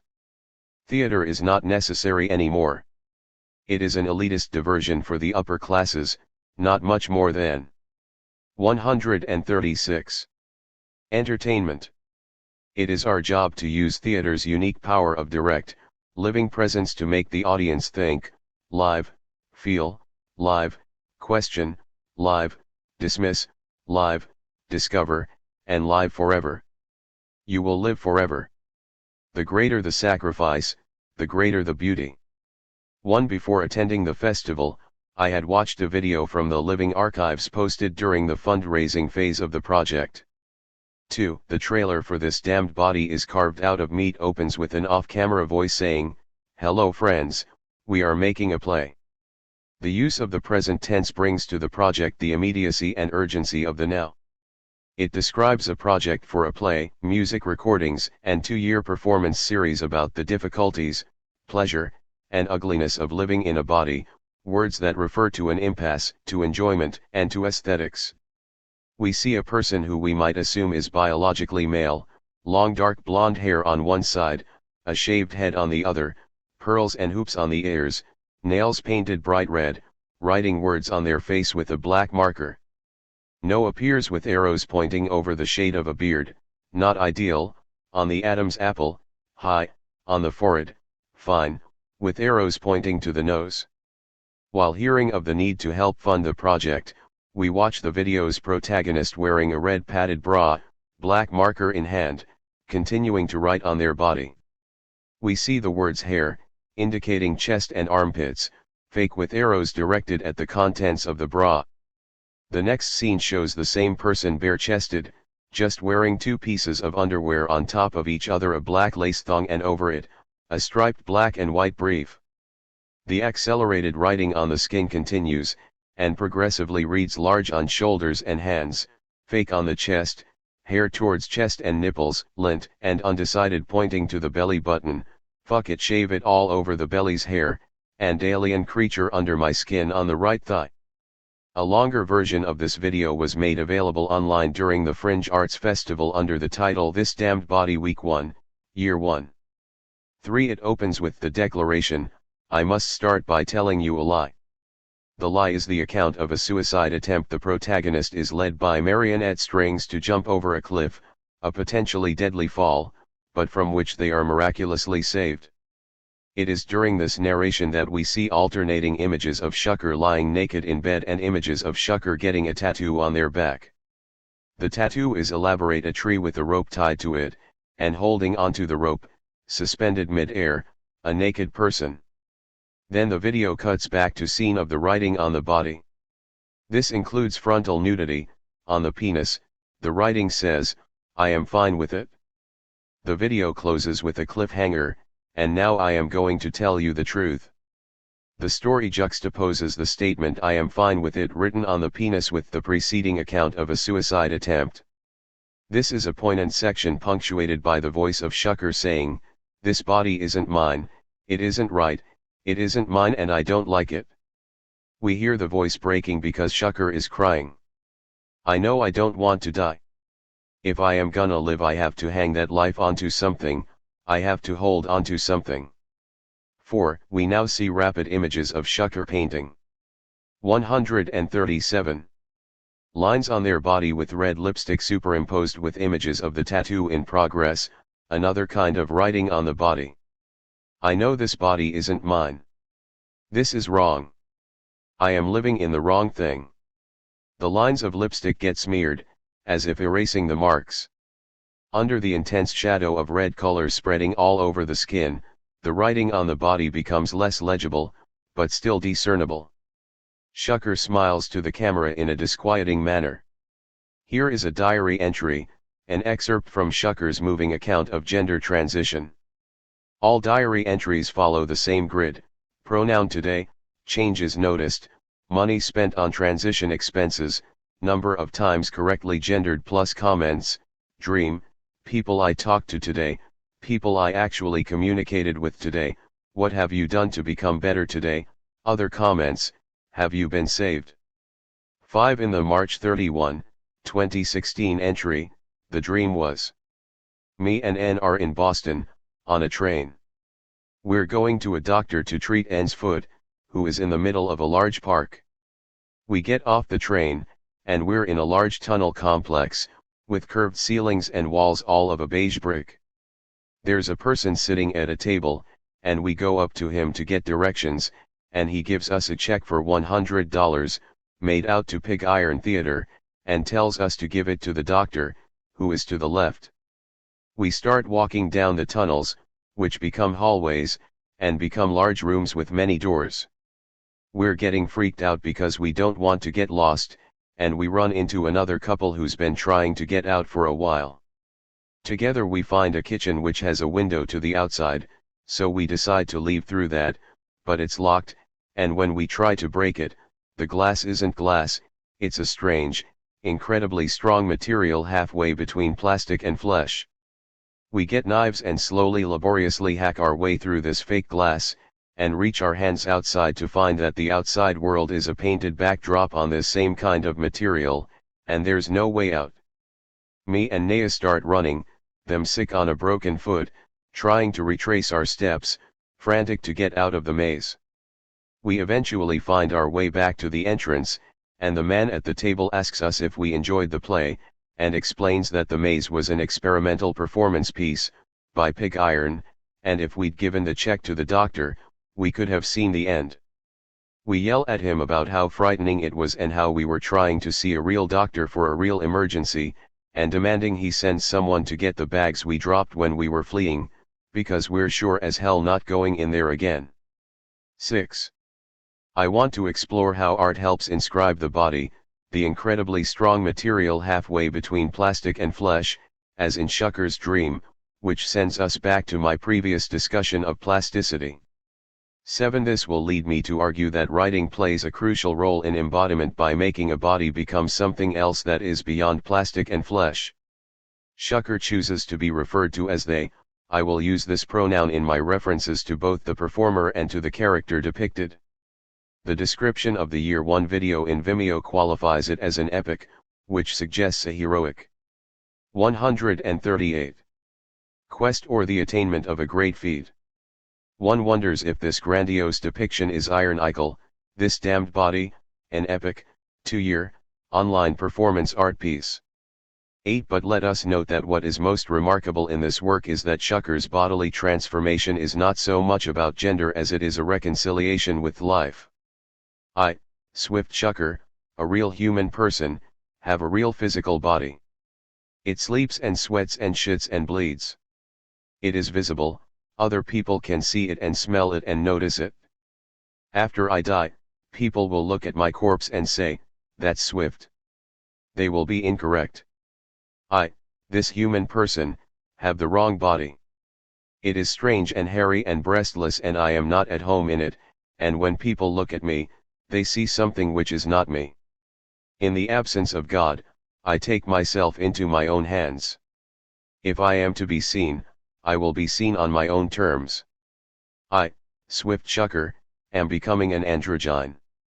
By medicine and by art and by sacrifice, I will make myself a body with an aesthetic, a gender, and a voice that I can live with. Because I do not wish to die. 9. The project is a day-to-day, personal portrayal of the milestones and ups and downs of the process of gender transition from laser hair removal to the transformative effect of hormones, to bouts of depression and sudden euphoria. It consists of audio files, videos, photographs, diary entries. It aligns itself with the exploding genre of trans people uploading selfies and videos to the internet, documenting their transition. If the mood might be glum and characters' anguish seemingly paralyzing, the purpose feels critical, pressing, necessary. I am doing all this to keep myself alive, Shucker says. Art will keep us alive. 10. Taking my cue here, I can state that I am particularly interested in this project. It illustrates perfectly and accurately the function of art as a lifesaver. I am also intrigued by the body as written in Shucker's video. The issue of body writing and bodies as written is an issue I have often encountered in my practice while working with Anneliesans who identify as trans. In my reading of Shucker's work, I will try to take some distance from the usual psychoanalytic interpretations of art that operate on fixed keys and are prone to bland generalizations. I prefer the approach recommended by Freud when interpreting dreams. Dreams, like Egyptian hieroglyphics, can be deciphered not as symbolic images but as phonetic writing, providing elusive yet readable texts. My method will not look for a translation of meaning but rather a literal exploration of the material. I take as my inspiration Freud's description of his Leonardo essay as partly a poetic novel, Halbromandichtung 11. This does not imply that Freud downplays the quality of his research, but rather that he acknowledges that writing psychoanalytically entails a creative way of writing that is never too far from fiction. Lacan displaced the Freudian question of interpretation with a question of reading and writing, reading the symptom and writing the symptom. I will use the term he coined to describe this conjunction, that of syntome. I will explain. 139. The logic of this coining in Lacan's works and apply the concept to my own corpus, my clinical experience with analysans who identify as trans and for whom a process equivalent to writing takes center stage in their cure, including also other patients who have made use of a similar procedure. What I have learned in my clinic is that trans patients often applies to patients who are cis. This curative role of writing is more poignantly observed in the chronicles of people who changed sex, but it is universal. Their testimonies manifest most clearly that there is a new writing on the body, as a consequence of which an observation of the body can yield a productive understanding of art as such. Indeed, the transgender experience brings to the fore the challenge of assuming a different or transformed body. As many argue, this is similar to the experience of becoming a work of art. The body becomes an artistic endeavor, a body of work, a lifetime oeuvre, the final product. Thus, an art similar to that of actual artists is to be found in transsexual artificiality. On occasion, such art is tantamount to a syntome, which means that it occupies a structural function analogous to the role Lacan ascribed to writing, particularly that of James Joyce, who, Lacan argued, was able to use art as a supplement, as an artifice. 17. Clinic of the Clin Amen. Does our appreciation of Leonardo da Vinci's masterpiece change if we know that Mona Lisa's enigmatic smile, which seems to promise unbounded tenderness and at the same time sinister menace, results from sublimated homosexual tendencies, incestuous wishes, and Leonardo's phallicization of the mother? Freud set a bad example when he interpreted Leonardo's life and work and indulged in a practice that in another context he would have called wild psychoanalysis, an approach that he considered pseudo-scientific and technically objectionable. To a certain extent, the creator of psychoanalysis was aware of the limitations of his method when it came to explaining the effect of an artwork on the spectator, as he made explicit in his analysis of the Moses of Michelangelo. Freud confessed that he was no connoisseur in art, but simply a layman, and humbly admitted that he was unable rightly to appreciate many of the methods used and the effects obtained in art. Nonetheless, he pleaded guilty to experiencing the urge to interpret art in order to enjoy it. Works of art do exercise a powerful effect on me, especially those of literature and sculpture, less often of painting. This has occasioned me, when I have been contemplating such things, to spend a long time before them trying to apprehend them in my own way, i.e. to explain to myself what their effect is due to. Wherever I cannot do this, as for instance with music, I am almost incapable of obtaining any pleasure. Some rationalistic, or perhaps analytic, turn of mind in me rebels against being moved by a thing without knowing why I am thus affected and what it is that affects me. 4. Understanding for Freud did not decrease pleasure. On the contrary, he felt compelled to figure out the source of his enjoyment so as to enhance it. Nevertheless, all along Freud knew of the futility of this task, the apparently paradoxical fact. 141. That precisely some of the grandest and most overwhelming creations of art are still unsolved riddles to our understanding. We admire them, we feel overawed by them, but we are unable to say what they represent to us. 5. For Freud, art is bewildering and inscrutable, yet we cannot help feeling compelled to come up with an interpretation, perhaps as a reaction to the opaque nature of the emotions art elicits, or perhaps because once we experience strong feelings of pleasure, that pleasure can be paradoxical and accompanied by pain, boredom, or disruption. Thus, we start down the path of jouissance and we may no longer know or want to know where it will lead. While Freud was well aware of the potential pitfalls to the application of psychoanalytic concepts to the examination of works of art, he did not escape the temptation of psychoanalyzing not only art but also artists, connecting the life of the artist to the works. Ever since penis envy, Oedipal conflict, scopophilic drive, narcissism, and so on were applied to biographical events, offering clues to several levels of pathology to explain the creative process, life, and art illustrated theory. This is how psychoanalysis went wild and derailed into the slippery field of psychobiography. One could wonder whether this type of critical production is actually psychoanalytic at all, because, as Majala and Majalameller observe, there is no formulable psychoanalytical interpretation outside the psychoanalytical situation. Psychoanalytic interpretation would work only within the boundaries of the transference relationship established between analysand and analyst. 6. Lacan preferred to keep both psychoanalysis and art closer to the couch, first by strongly rejecting the use of psychoanalysis outside the clinical field. He repeatedly attacked so-called applied psychoanalysis. He was vehemently opposed to it but had no qualms with using art and fiction in furthering psychoanalytic theory. It is enough to take a look at his texts on the works of authors such as Marguerite Duras or Edgar Allan Poe to see that he staunchly refused to psychoanalyze the author or the works and made fun of those who indulged in this practice. With understandable trepidation, most psychoanalysts have relied on a timid proposition, the well-known Freudian formula that psychoanalysis has nothing to say about art but can learn a great deal from it.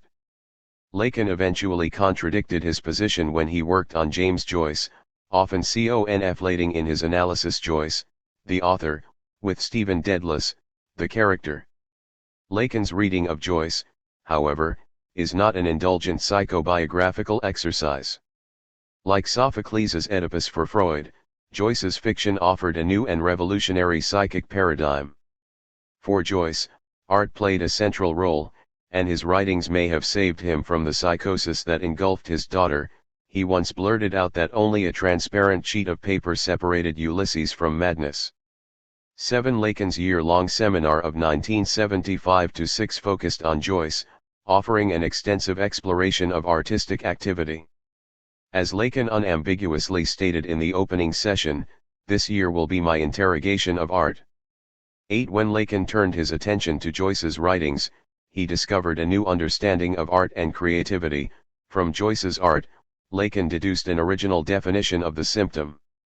Breaking away from the medical model by bringing the symptom closer to a 142 mathematical function, Lacan developed a new theory of artistic creation from Joyce's unique though not unprecedented situation, and found a new meaning for the term symptom that he rewrote as symptôme. This word, apparently an invention, is the ancient spelling of symptom in French. It is moreover pronounced identically to the contemporary word for symptom. This subtle difference, inaudible in speech but patent in orthography, is a deliberate gesture hinting at the importance of the dimension of writing. How productive was this neologism? The shift in terminology related the symptom to art, with symptôme defined as the creative knotting together of the registers of the symbolic, language, speech, the real, whose effect is the mixture of pain and pleasure Lacan calls jouissance, the distribution of pleasure in the body, and the imaginary, images, meaning, whose interlocking sustain the subject's reality. By the time of the symptôme, Lacan was working on models that defied intuitive grasp taken from mathematics, set theory, and topology, knot theory, borrowing a different syntax and a new vocabulary in an effort to offer a formalization of what he observed in the analytic experience. This shift from linguistics to topology engendered major consequences. Lacan no longer thought of the symptom simply as something to decode, a carrier of a repressed message, a signifier, that can be deciphered by reference to the unconscious structured like a language, but as the trace of the unique way someone can come to be and enjoy one's unconscious. The symptom as symptôme is an invention that allows someone to live by providing an organization of jouissance. Identification with the symptôme occurs when one identifies with the particular form of their enjoyment, thereby deriving their selfhood. For Lacan, the aim of the cure was no longer to remove the patient's symptoms but to let the patient identify with her unique symptôme in order to enjoy it. Enjoy your symptôme.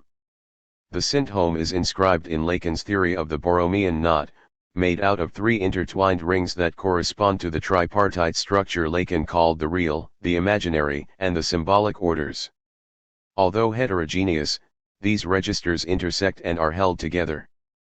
Lacan chose the Borromean knot because of its main characteristic: the rings are so interdependent that if one ring is unknotted, the other three come loose. A fourth term intervenes to repair the failure in the knotting, relinking the rings and holding together again those that had disentangled. Lacan called syntome this fourth ring capable of remedying the negative effects of the unraveling of the Borromean knot.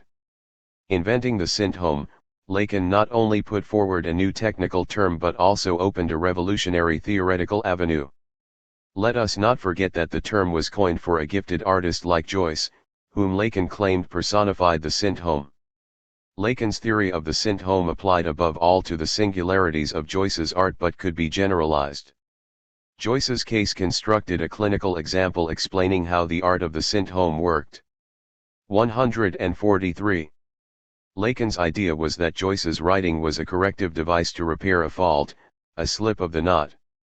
According to Lacan, Joyce's enigmatic writing in Finnegan's Wake would undermine or undo language by creating a verbal stream of polyglot polysemy, saturated with multiplying meanings, a cosmos of indeterminacies. This revolutionary practice became his syntome. Lacan then adds that Joyce wanted to make a name for himself, and produced a new ego through artifice. This turned into his signature, the mark of his singularity as an artist. As I have argued in Please Select Your Gender, I connect the peculiar meaning given to the concept of art by Lacan in his interpretation of Joyce's works with what I discovered in my clinical practice when treating patients who identified as trans. Joyce's art compensated for a defect in its author's subjective structure and saved Joyce from insanity. The syntome art granted him access to a new know-how that repaired a fault in the psyche. This produced a supplement that held together the registers of the real, the symbolic, and the imaginary in such a way that it could fasten or reknot the subject. With the theory of the syntome, Lacan reached a turning point. He created a new vocabulary in an effort to formalize what he observed in the analytic experience. This shift leads me to what I will call a clinic of the clin amen, a term that anticipates the new knotting produced by the syntome. While Joyce was reknotting the three registers of the real, the symbolic, and the imaginary with a syntome that reintroduced a certain order in his potentially chaotic psyche, for Lucretius and Democritus, the very existence of bodies in the world was due to an apparently random knotting of trajectories in the fall of atoms through the void. This swerve would account for the link between a singularity and the rule. This theory corresponds to the beliefs of the first atomist philosophers who held that atoms were falling in a void, and that bodies were created in that fall. These followed not a parallel streaming but were set off course by eddies or swerves introducing irregularity. Clin amen is the Latin name given by Lucretius to this infinitesimal, unpredictable swerve of atoms. Atoms fall following a slope, a deviation that operates in a void that by definition cannot be perceived. The principle of the clin amen expresses the irreducible plurality of causes or causal series, and the impossibility of bringing causes together into a whole, writes Gilles Deleuze in Logic of Sense, 270. 9. The clin amen introduces chance and spontaneity. Its descendant movement produces turbulence, creating vortices and eddies. Such turbulence would account for the creation of new bodies. It is the spontaneous creativity of matter. This conceptualization, which has also been developed by Lacan, can be very useful if we bring it into contact with the notion of the material and embodied symptom. In the same manner that Marx became aware that ancient materialism implied an effect of structure, Lacan complicated the notion of matter and of materialism when he made of jouissance his only ontology. Lucretius's notion of the clin amen will allow me to explore trauma in a new light. To have a sexual body means reaching what we may call a second materiality. The materiality that is required to accomplish this is that of the letter, writing. For the body to hold, a second materialization needs to take place. 144. This is accomplished by way of torsions knotted by writing. The letter gives a consistency to the knot that holds together the body on the three structural registers. In a discussion of how writing might be negatively affected by the use of computers, the writer Italo Calvino argued in favor of the creative potential of the Clanamen as a catalyst for artistic creation. The computer, Calvino says, far from intervening as a substitute for the creative act of the author, liberates us from the servitude of comminatory research, giving the writer the greatest possibility to concentrate on this Clanamen, which, alone, can make the text into a veritable work of art. While for Calvino the Clanamen can produce a real work of art, for the poet Jacques Roubaud, the Clanamen elicits originality. Roubaud described the effect of the Clanamen on the form of his poem Air, which he dedicated to Raymond Queneau, as follows: an empty space the length of syllables in the table is filled minimally, by this sonnet written according to rules as well as with a little irony. A Clanamen in the letter count by absence and excess, says the addressee. Like a parenthesis with an extra line, coda. 10. The Clanamen deviates and thus unleashes a creative potential, it imposes an innovative pattern onto the constraint.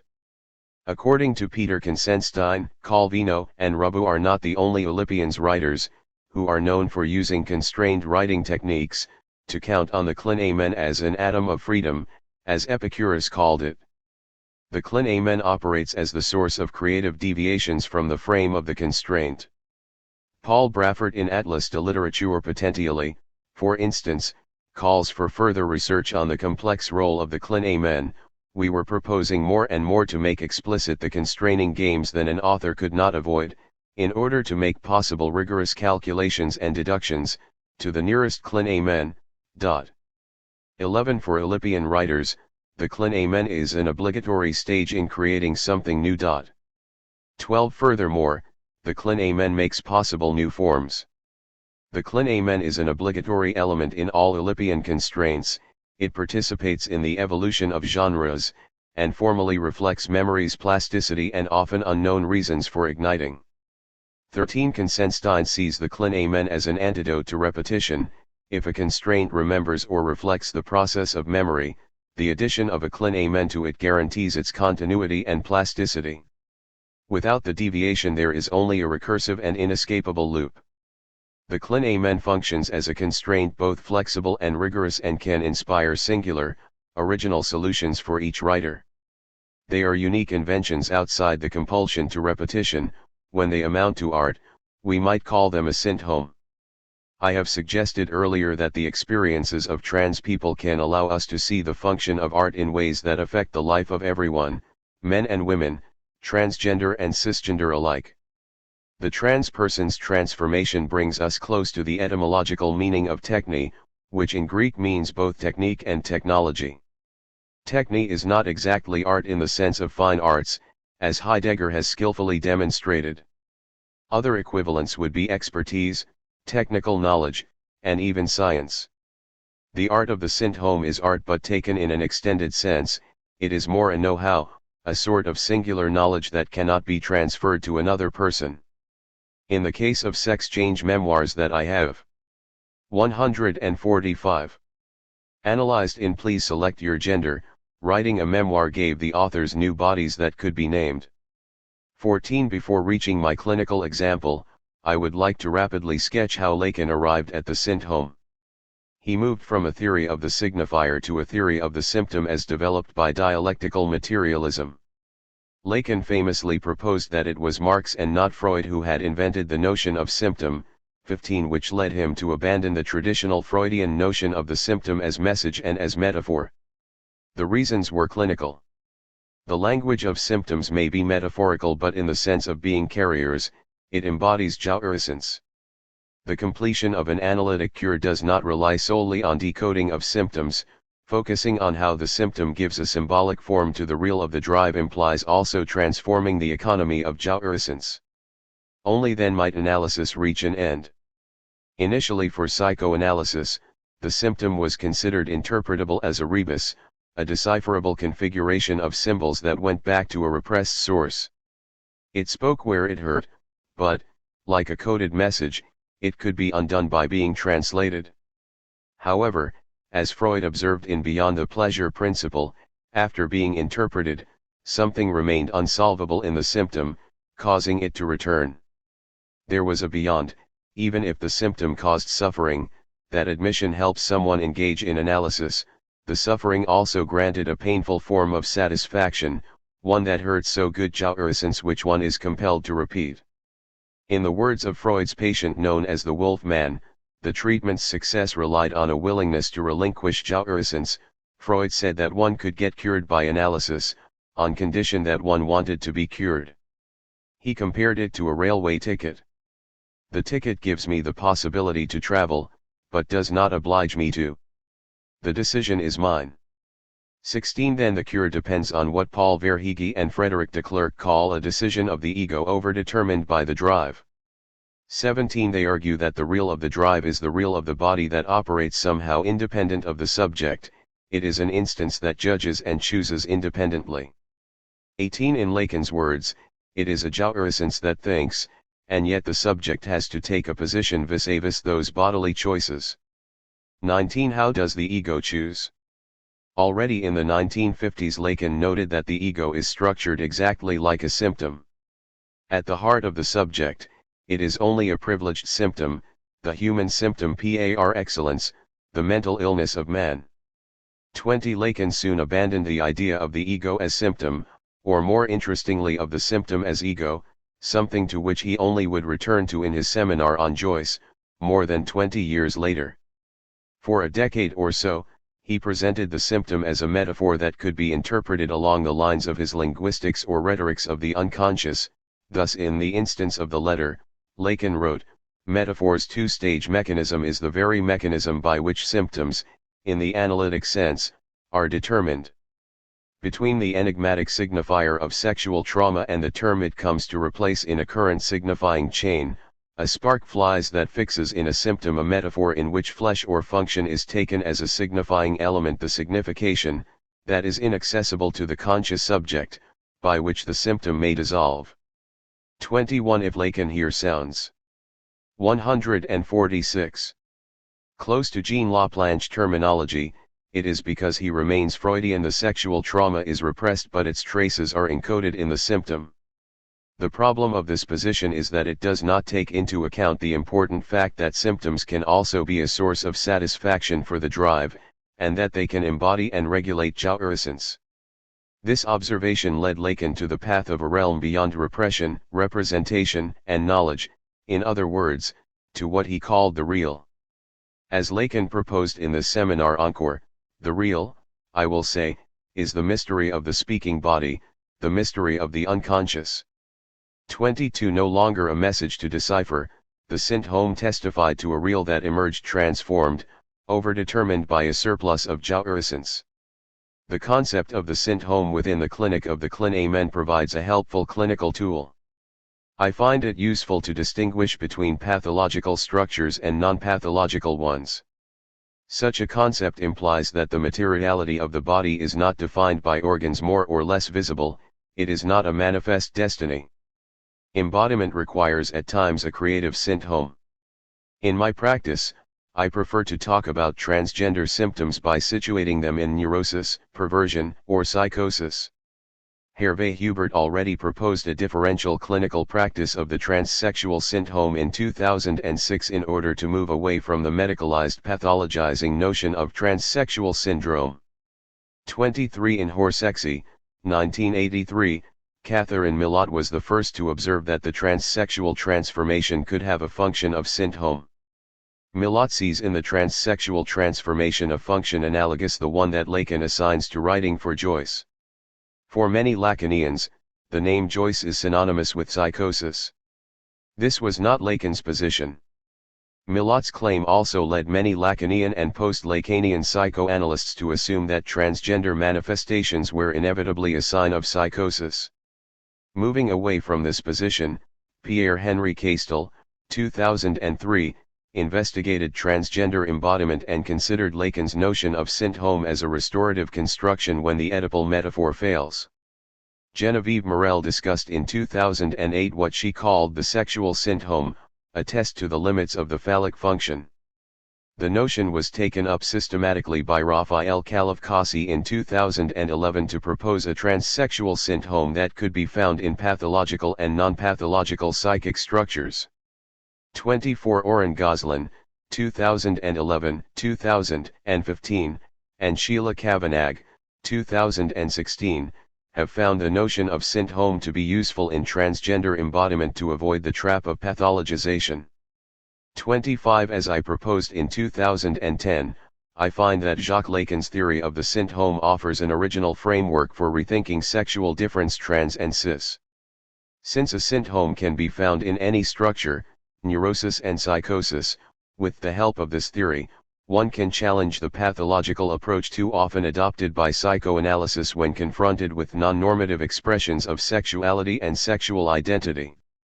Hubert, like Millot and Lacan, takes Joyce as a paradigm, though not of psychosis but rather for a particular body, a body that could fall from one's self, like a wrapping that does not fully hold. Hubert's analysis is nuanced and insists on the real. 26 Joyce's Stephen Dedalus offered something psychologically illuminating for Lacan. It exposed the psychology of the relation to the body. Lacan explains. After all, psychology is nothing other than the confused image we have of our own body. With Stephen, Lacan detects a type of body that simply goes away, shed away like the skin of a fruit.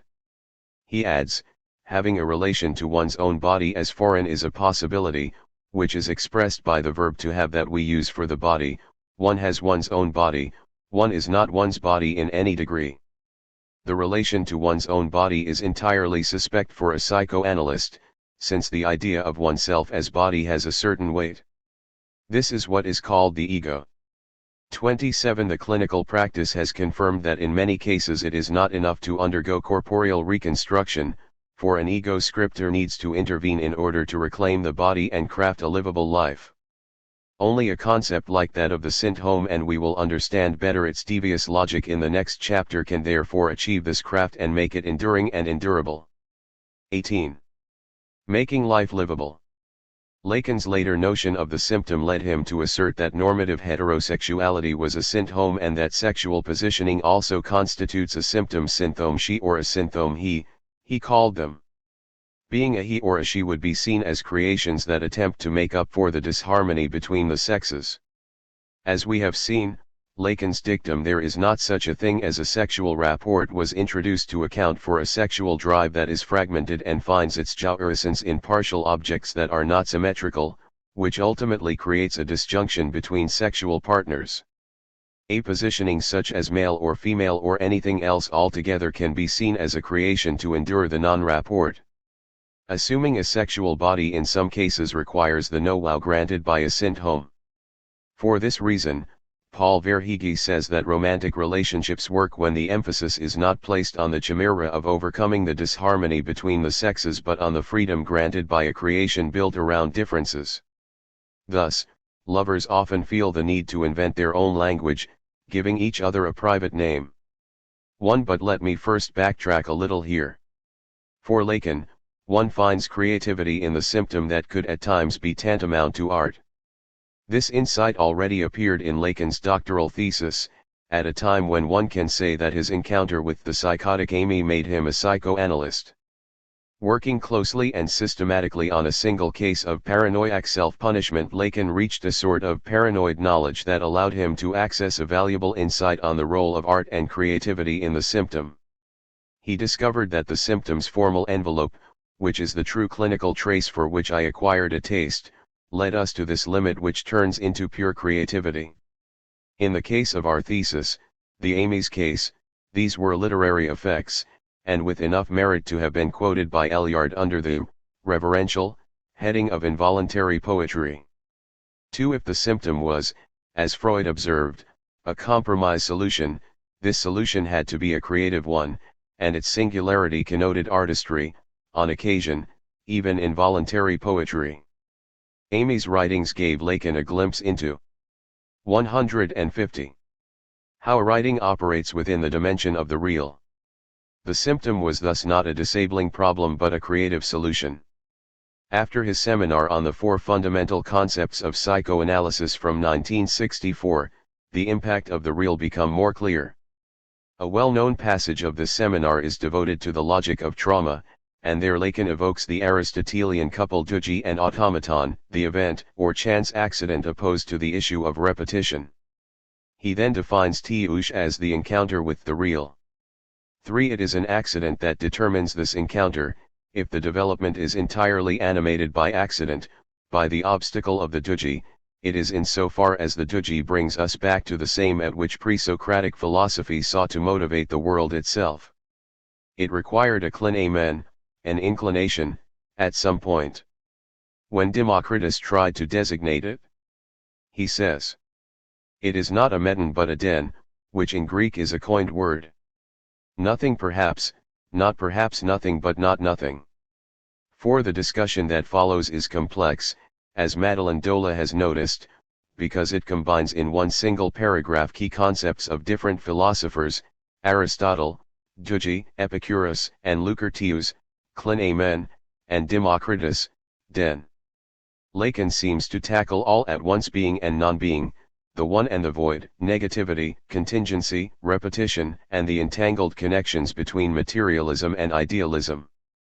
Dola comments that, from a traditional academic perspective, Lacan's conceptual splicing could be seen as unscrupulous and even sinful. 5. Lacan's alleged transgression has a purpose.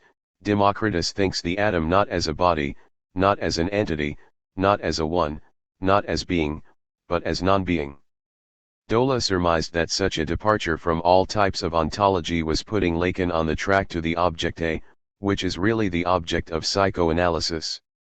In that section of the seminar, Lacan revisits Democritus's physics of the nothing as a passage towards the mightily absent object of psychoanalysis, or objecte. Indeed, nothing is more real than nothing, or naught is more real than aught, was one of the philosopher's favorite maxims. A certain concept of negativity was introduced into the heart of the Greek cosmos by Democritus, who, moreover, held that thought and soul were material. The Roman Lucretius, in Book 2, The Dance of Atoms of his scientific poem De Rerum Natura, The Nature of Things, gives a clear and compelling account of classic Greek atomist theory. Now, by what motion atoms come together to create various things, or how these things once formed can dissipate, and by what force they are compelled, and what freedom of motion they have to meander the vasty void. 6. Lucretius observes that any material is subject to irreversible decay but can also recreate itself. How can the same materials, plants, animals, be recreated again and again? One obvious solution is to assume that there might be internal properties conveyed in a way not visible to the naked eye, thus the existence of atoms, something that stores and transmits inherent, indivisible properties. The classical atoms appear closer to our modern concept of molecule than to the atoms of modern science. The other big point of classical atomism is that there must be a great deal of open space between these atoms, the void. According to Lucretius, bodies fall in the void following the physic of creative chaos. When bodies fall through empty space straight down, under their own weight, at a random time and place, they swerve a little. Just enough of a swerve for you to call it a change of course. 7.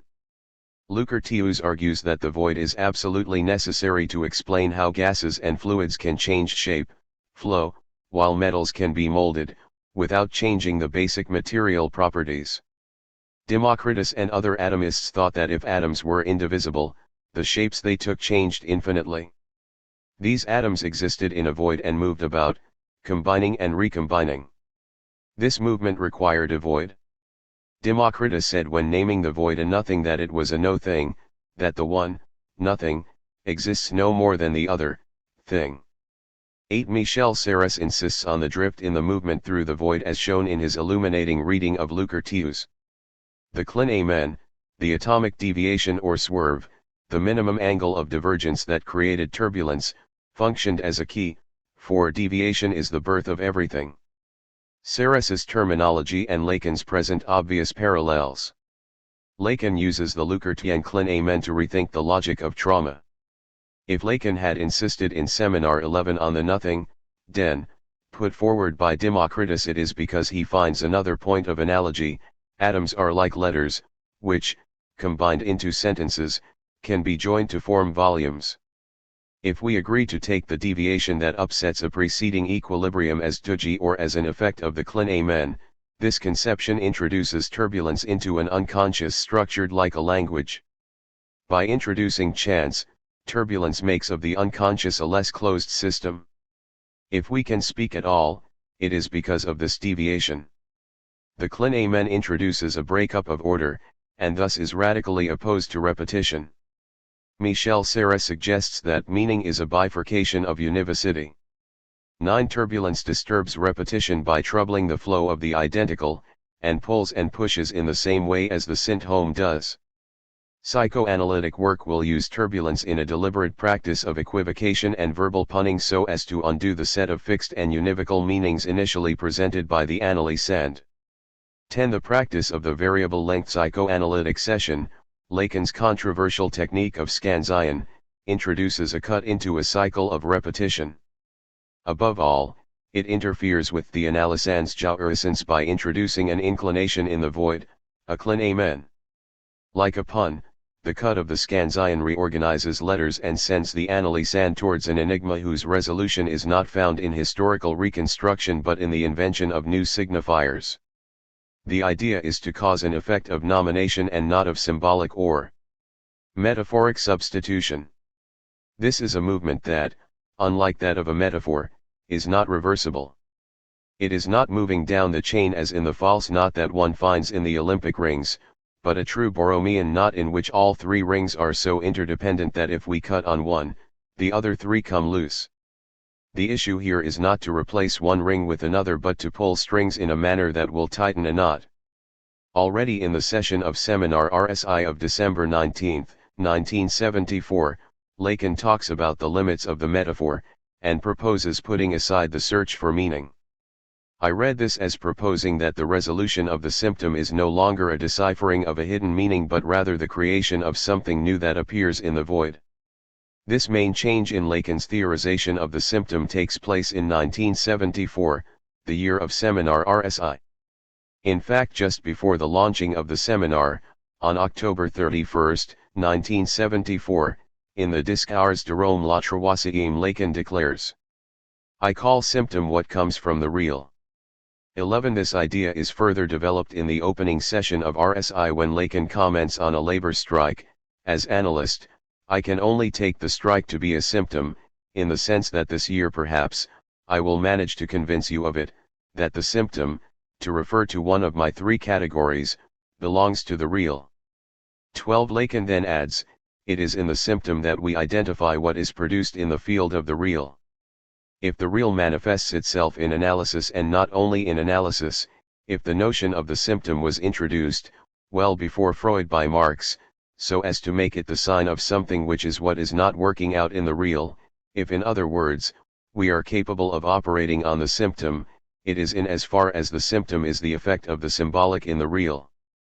13. If the reference to Marx could lead us to think that the syntome is purely a social historical formation, Lacan completed this theoretical 180-degree turn when he gave a new clinical meaning to the notion of symptom by rewriting it as syntome.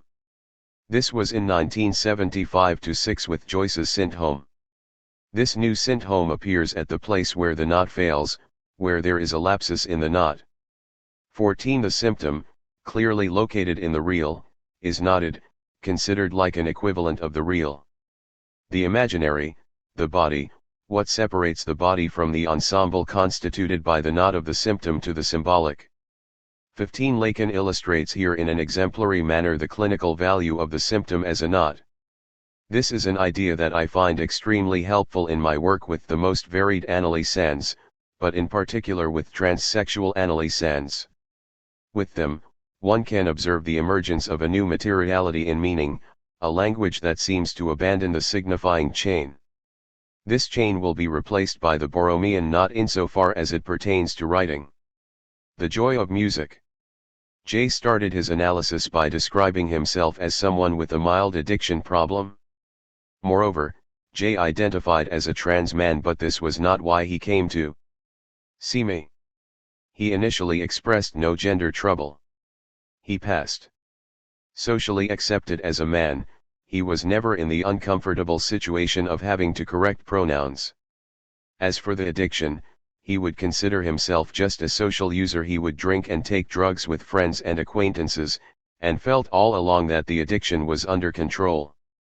The motivation to search for an analyst came from his half-sister, who had sensed that Jay had become hooked on substance intake. Jay admitted that once in a while there were crises, moments during which he would binge smoke marijuana every evening of the week and all weekend non-stop. He would also drink until he passed out but never missed work due to a hangover. Jay did not feel that there was any problem with being an addict, it was just an aspect of his social life. Jay was satisfied with his achievements. At the beginning of the treatment, he was the co-owner of a popular lifestyle shop and restaurant and was planning new commercial ventures that promised to be equally successful. Interestingly, for Jay, being an addict initially functioned as a label that granted him a place in the group of other addicts, not just those friends who drank with him or provided drugs. Jay was an addict, but this label tied him to a group, therefore this was not a problem. In fact, thinking of himself as an addict offered an identification with a counterculture model. Addict seemed to work for Jay as something outside of meaning, a master signifier, S1, a meaning pointing to itself that gave Jay an illusion of mastery and a semblance of a social connection. Despite the fact that initially Jay did not identify any symptom besides a generalized malaise, in the early stages of the treatment he was enthusiastic about undergoing psychoanalysis. While he loved being in analysis, he found it, however, difficult to speak during the sessions. I took this resistance as a good indication his fervent transference had found a good counterpoint. His words were often interspersed with long silences. Behind Jay's apparent assurance and eagerness there was a sense of a great solitude and fragility. He might occasionally ask for advice, but in such a way that this request did not need to be satisfied. He was in search of a master who would provide a direction from which he could stray. There were moments when his enthusiasm bordered on impulsivity, a quasi-manic drive, which was in fact a request to make the other complete. His quest was to create an omnipotent other capable of managing, controlling, and supervising him. Here was an interesting paradox. While his drug use could look like abandoning himself to the voracious pull of jouissance, the way Jay organized his drug intakes or his alcohol binges was not spontaneous but very calculated. Jay wanted to make himself hurt. He was a master at self-inflicting pain. "I make myself suffer" seemed to be his motto. It turned out that Jay consulted me because this pain calculation was getting out of hand. Jay's recent girlfriend, a cis woman who identified as queer, had moved in with him a month before he started treatment. Their relationship was becoming increasingly violent and volatile. Marty was younger. Jay was 37 when he met her and Marty had just turned 21. Marty had a 2-year-old son from a previous relationship. Jay had accepted to live with Marty and her son, knowing all along that things would not work out. Soon, however, he found himself attached to Marty's son, Gary, and even seduced by the idea of family life. He described Marty as smart, resourceful, fun. She could also be called very stupid. She had opinions about everything but knew nothing about life. While Jay seemed quite happy in his role as Gary's step-parent, his relationship with Marty was verbally and physically abusive. There were drunken fights, usually leading to full-on screaming matches, which included mutual physical violence and often ended only when the neighbors called the police. Jay complained that his relationship with Marty was no longer sexual. The relationship had started passionately and made Jay feel enthusiastic, reborn. The honeymoon period was brief. It looked as if their libido had moved from the pleasures of sex to the thrills and tensions of their physical fights. As an explanation, Jay speculated that even though Marty said she was happy to be in a relationship with a trans man, she was not so queer. He believed that she missed having sex with a cis man. Jay was suspicious of her being so turned on by sex when he was wearing a strap-on, and was constantly tortured by the text message flirtations of Marty with several ex-boyfriends. He concluded that as a trans man, he was a lesser lover than a cis man. While it seemed that Marty enjoyed sex with him, Jay was convinced that there was a problem she did not dare talk about. Jay seemed to confuse the penis with the phallus. Deprived of the organ to which he ascribed such great value, he felt at a disadvantage when having sex with a cis woman like Marty. In fact, he admitted that he had been avoiding opportunities of having sex altogether, often by staying up late playing video games, or furtively masturbating while looking at gay porn, or searching online for graphic renditions of bottom surgery to confirm his suspicion that current surgical technology for phalloplasty could not build a reliable penis. He tended to pass out, sleeping almost every night on the living room's couch rather than in the bedroom with Marty.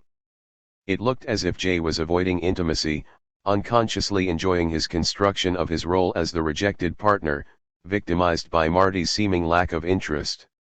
He also fantasized about having sex with gay cis men and said that, for him, reaching an orgasm had always implied imagining he had a penis. After the climax, he would often feel very sad.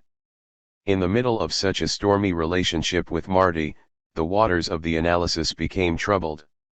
Jay started to question the impact of the treatment and complained about the uselessness of psychoanalysis. At the same time, some elements were changing in Jay's presentation. Jay was not drinking as much or getting high so often, he was now constantly gaining weight, and his object appeared stuck in the oral zone. It was food and screaming. Jay complained about not feeling attractive anymore. He admitted that his sister would call him fatso. Was his sister's preoccupation just about fat, or was she concerned about Jay's body as something more than flesh? His older sister's opinion mattered a lot. It had not only brought Jay to start a psychoanalysis, she had also played an important role in his life. They had the same father and she was clearly a link to the paternal 155 lineage, as well as a very supportive presence, especially when Jay was undergoing gender transition. With her, Jay related to something different from the father's side. His sister was a reliable, constant presence that introduced another version of the father. She was a sort of ambassador of the father, and thanks to her Jay started to see his father not just as an uninvolved, neglecting parent but also as a man who nevertheless loved Jay and was conflicted about his role in his son's life, remaining unable to find a way to connect to his child. At this very juncture, the nickname Jay had adopted for his girlfriend opened a way out of the cycle of repetitions. In the early days of their relationship, Jay would affectionately call Marty, Ma. In a session following a huge fight that ended with Marty and Gary moving out of the house for a few days, Jay reported the confrontation in a tone of voice in which I felt his characteristic mix of pain and pleasure, of enjoyment and despair. He then had a slip of the tongue, trying to say Ma, he stuttered and said Ma. Ma. I repeated back to him, Mama. He seemed annoyed and replied, Not, Ma. Not Mama. At this point, Jay appeared utterly confused. We ended the session there. This lapsus was a welcome interruption. It brought about something new. At the next session, Jay acknowledged that the fights, in particular the physical violence with Marty, provided an exhilarating sensation similar to that of his drunken highs. This excitement related to the continuous disappointment he had experienced with his father, the parent who was not Mama. His absences made him feel that nothing existed beyond his mother's love. Nothing became an object he searched for in his alcohol and drug-induced highs. He would often say that while recovering from a hangover, he would feel nothing. If, after the fights with Marty, he felt regret, there was also a sort of resignation to self-destruction that muted his guilt. He could not refuse the interpellation of the superego. However, it was as if the drugs, the drinks, even the fights functioned as stoppers in a void, while the void remained concealed, plugged, veiled by the actual object. It was the same void he experienced post-coitum, causing his sadness. But he had said, not Ma. Not Mama. At the next session, Jay noticed that while his nickname for Marty was Ma, hers for Jay was Dumpling. Jay stopped himself mid-sentence and repeated to himself. Dump. Dump. I asked. He replied, Yes, this is what Ma is doing, treating me like shit. At stake in their interaction is the object as feces. Shit was a substitute for J but also a memorial to early loss, the first gift the child relinquished, a prototype for an inscription of lack, the sacrificed object that separates jouissance from desire. Tired of being an asshole, tired of this type of jouissance, Jay broke up with Marty soon after. He dated casually for 2 months and returned to his former daily gym routine, which granted him a narcissistic boost. Suddenly, he was excited to have met another lovely cis woman. This one was so beautiful, perfect, an ideal femme cute, thin.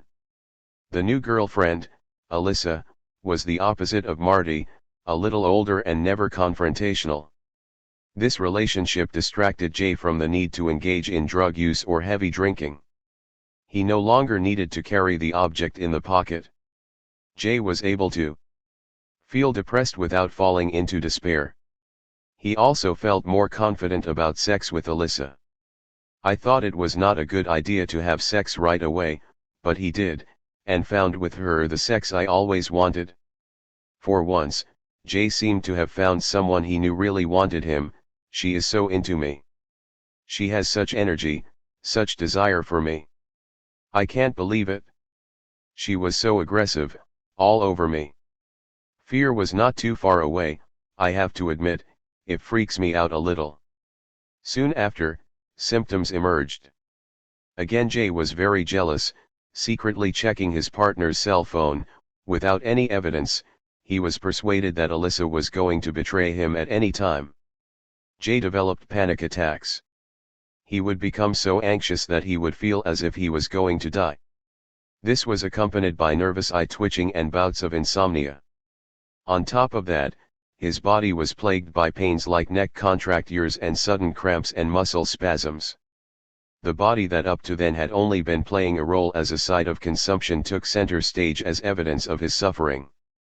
He consulted doctors who reassured him that nothing was serious, and attributed the symptoms to stress. Jay was not convinced. Perhaps Jay was trying to replace the illegal drugs he used to take with the legal drugs that a physician may prescribe, but above all, Jay wanted a nomination. He asked to be given a diagnosis mostly to find out what his illness would be called, because he needed a name to hold onto. He had already tried to achieve a first nomination by calling himself Jay when he transitioned. As for the analysis, despite his reluctance, he admitted that it was what has kept me alive, even though it is not helping much lately. This negative phase of the analysis was quite important for Jay in the movement away from the symptom to the creation of a renotting, the invention of a synth home. I maintained with my presence an other, a failed other, to be sure, but an other that was there. Someone who was incomplete but would not dump him. If he wanted to leave the treatment, it was going to be Jay's decision. Separation and attachment for Jay were not simple issues. His mother had been perhaps too present in his life, possibly to compensate for a father who seemed to have intervened only as a genitor. Or maybe it was Jay who was too present for his mother, too fulfilling her triumph. Jay was a miracle baby, a surprise pregnancy for a woman who became a mother in her early 40s after having abandoned the hope of having a biological child. His father had been a man his mother was dating casually at the time. Even though he remained in the picture, he intervened on and off in Jay's life.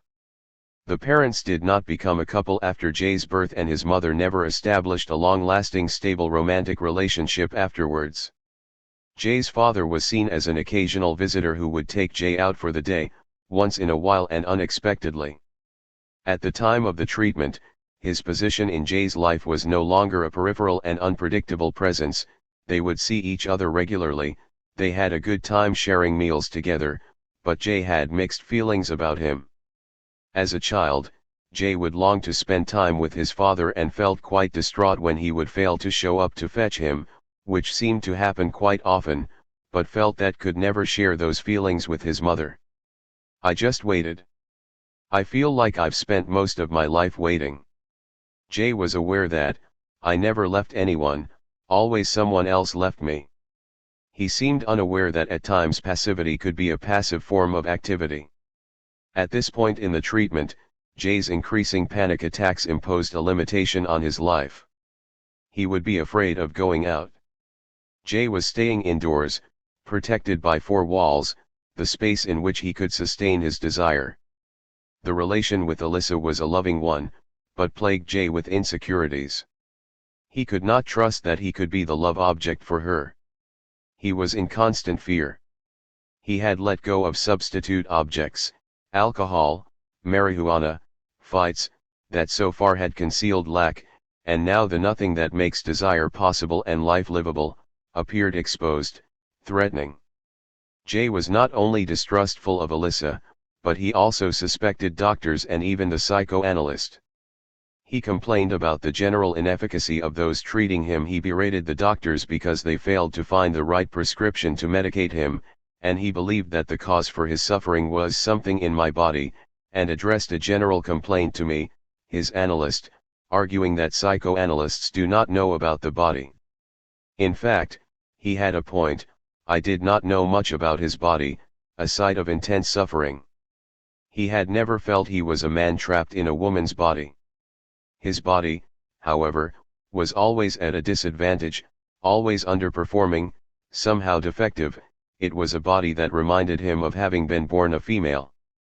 Years of monthly injections of testosterone and a top surgery, double mastectomy, almost a decade earlier had more or less reconciled Jay with his body. My ignorance, however, turned out to be productive. If there was some knowledge to be gained, it had to come from him. Jay never talked of transitioning as a destiny but rather as a survival strategy, as a necessary transformation that allowed him to live. I had no choice. I would be dead if I didn't transition. I would have killed myself. He reflected on his mastectomy. I had surgery, a serious surgery.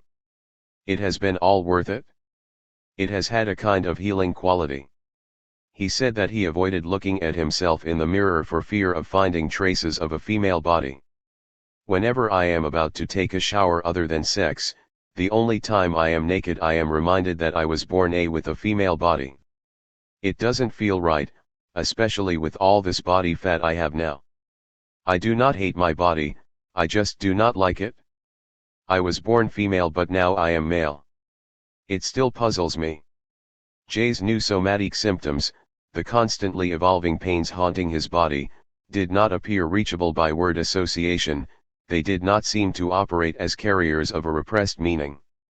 They represented an impasse for the effects of speech and metaphor.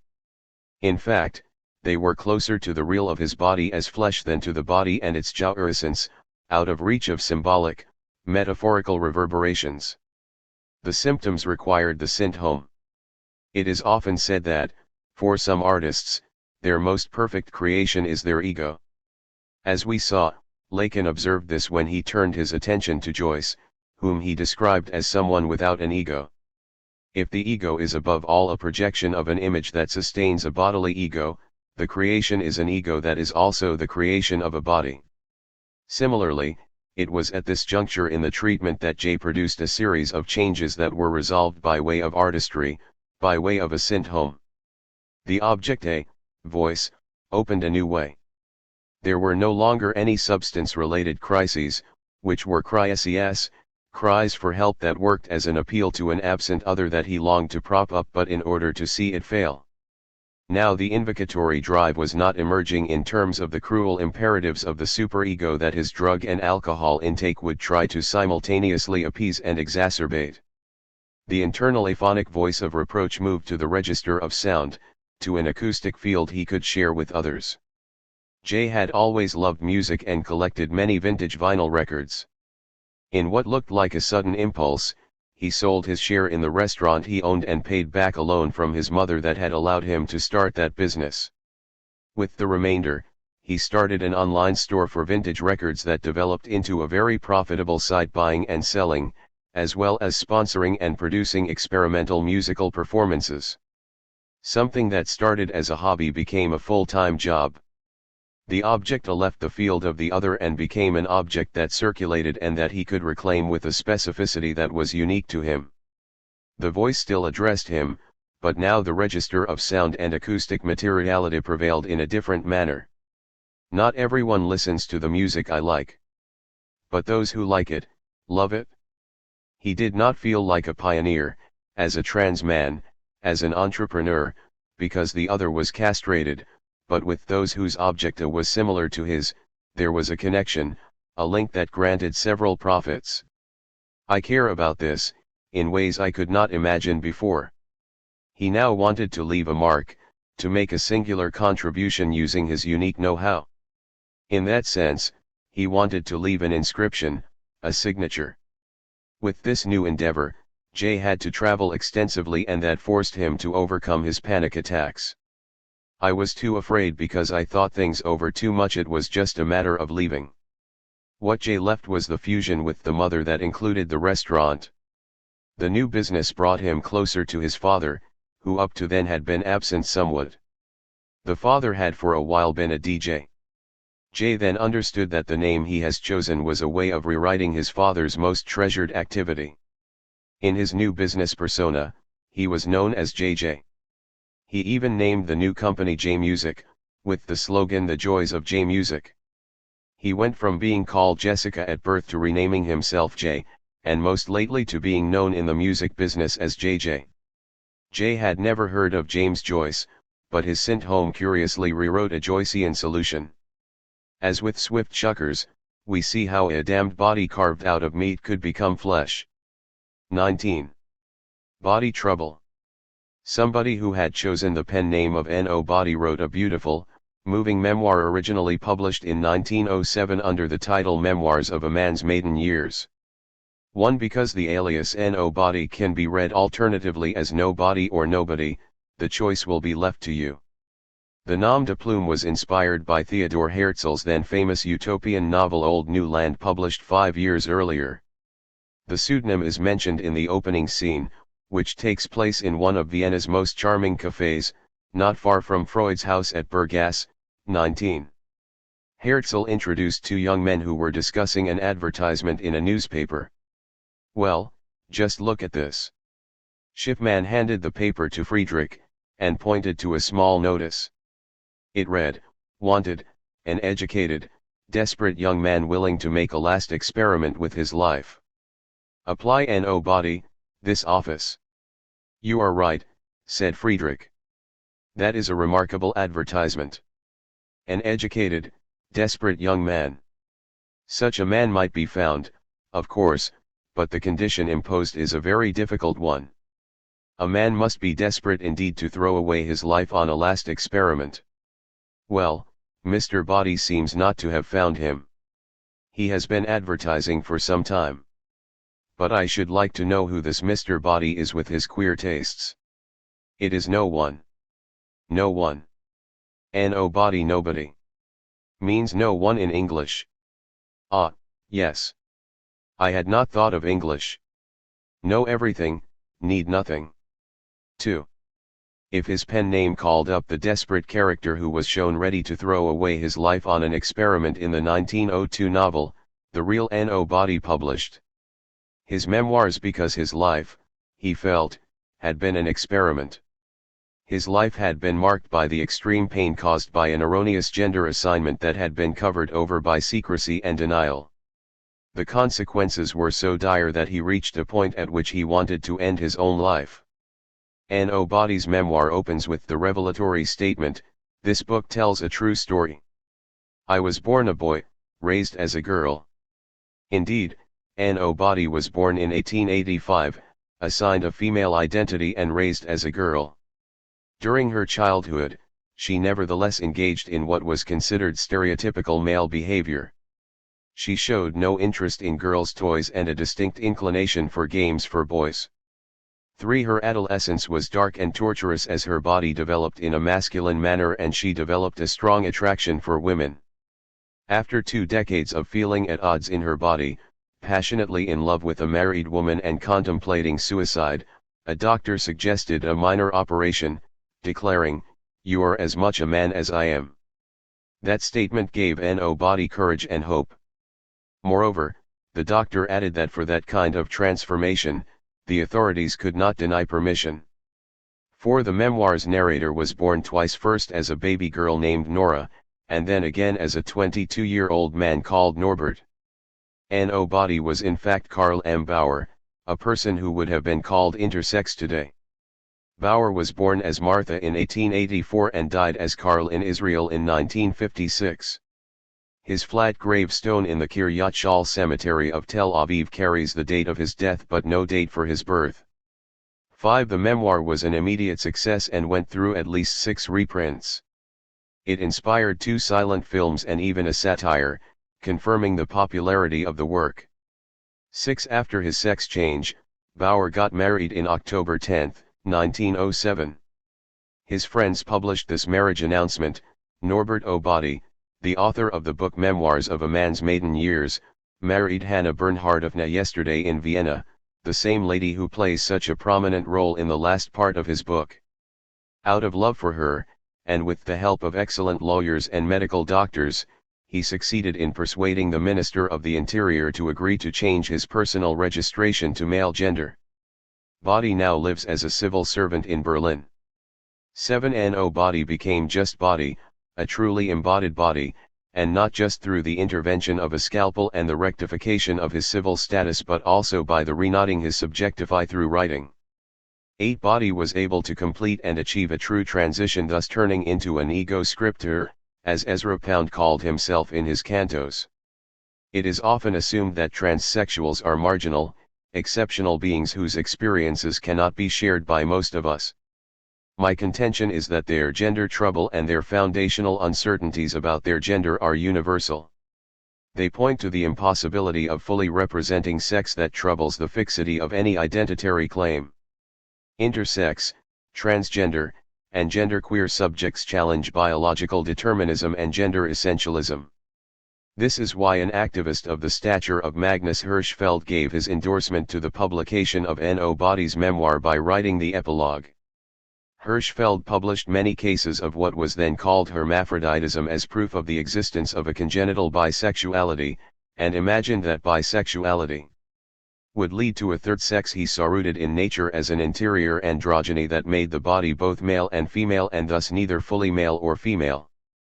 In his epilogue to No Body's memoir, Hirschfeld makes an interesting political statement that echoes our contemporary discussions. The more we learn about transition between the sexes, the more we learn of the usefulness for man and woman of granting the greatest possible freedom to the play of forces. The ancient demand of freedom, equal rights for all, has its roots far more in the differences between people than in their sameness. In order for every individual to develop freely and beautifully, everyone must be given the same opportunities.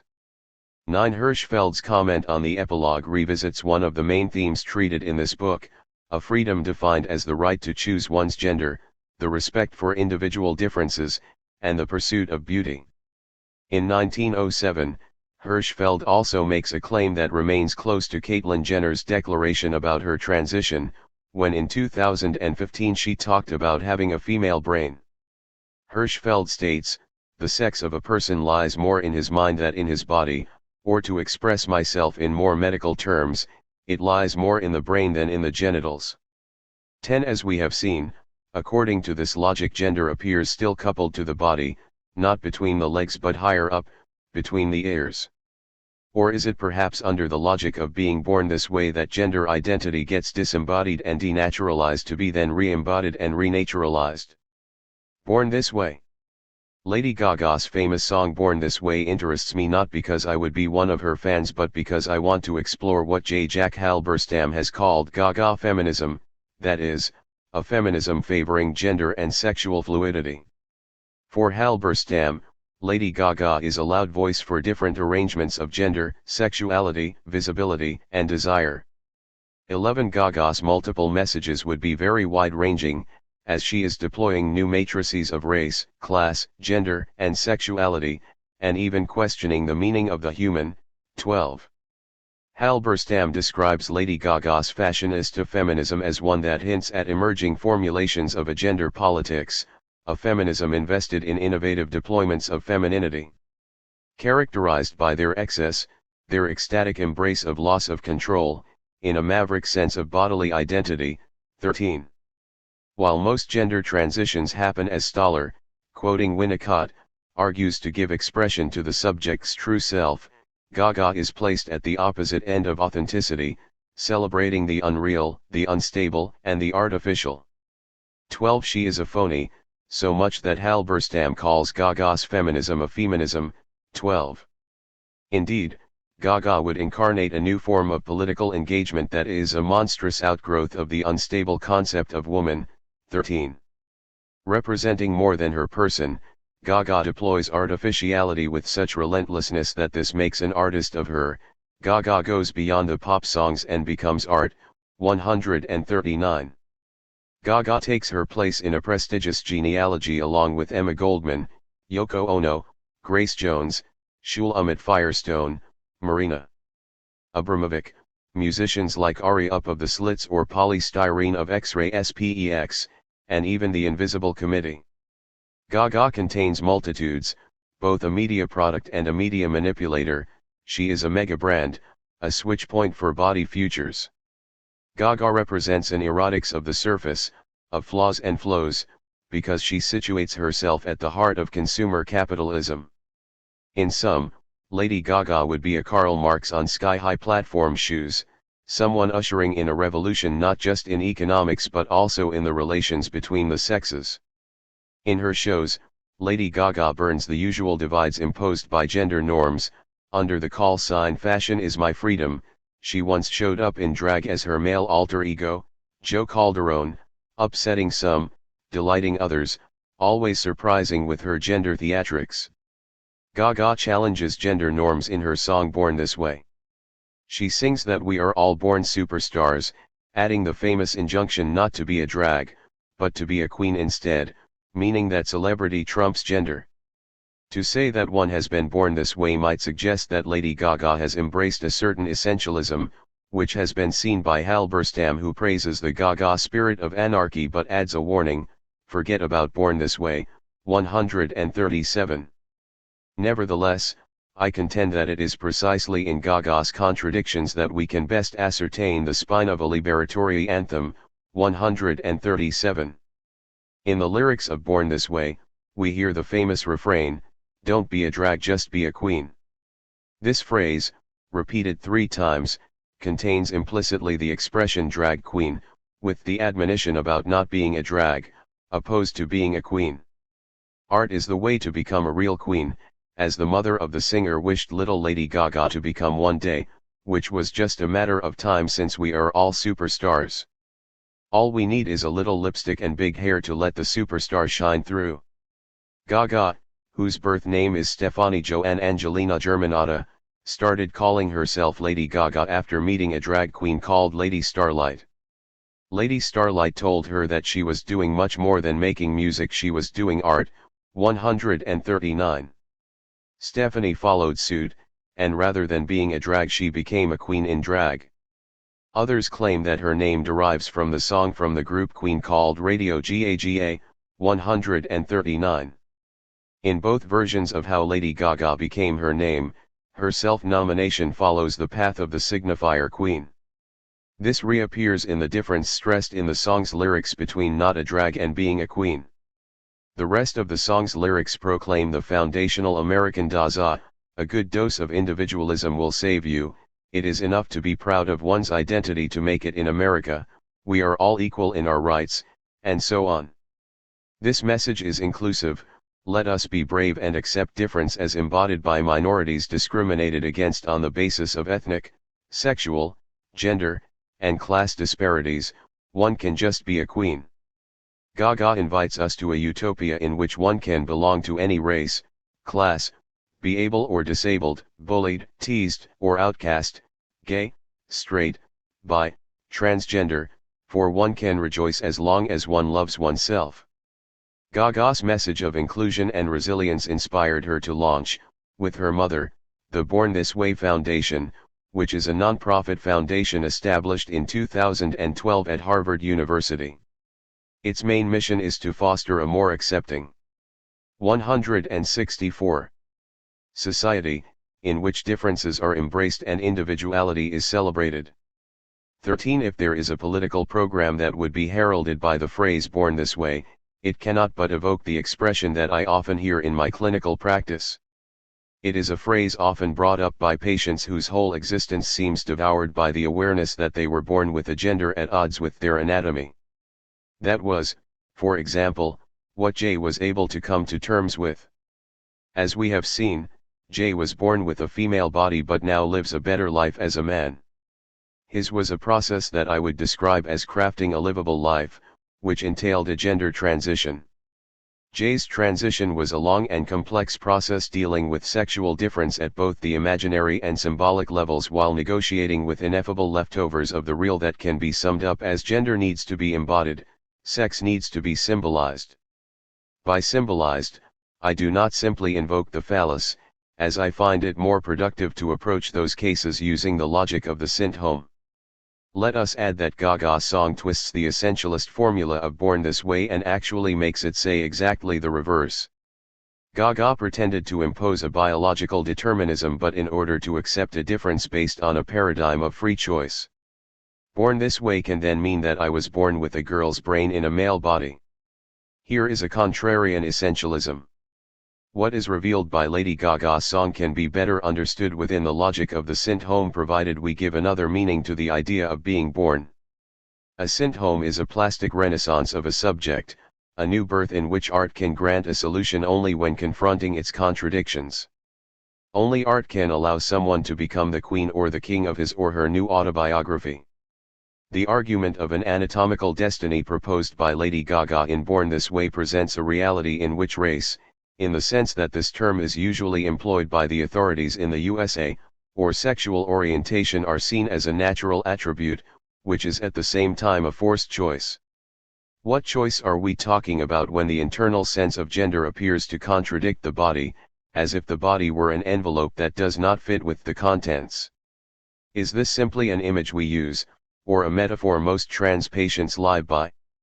Consider the position taken by Dr. Joanna Olson, a pediatric doctor featured during Caitlyn Jenner's coming out television interview with Diana Sawyers, who affirms that a child of 18 months can declare a gender without hesitation simply by saying "I boy." This assertion recalls John Money, a pioneer in U.S. transgender history, who recommended early surgeries because he assumed that gender was neutral for the child until the age of 18 months. 14. The reference to 18 months calls up Lacan's analysis of the mirror stage, the moment when children become aware that their image in a mirror defines their subjective identity. Is the sense of one's body the result of introjections of an image in the mirror or an innate scheme in the brain?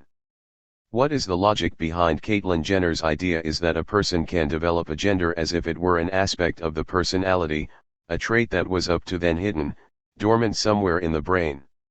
Her body was masculine but her soul and her brain always had been feminine.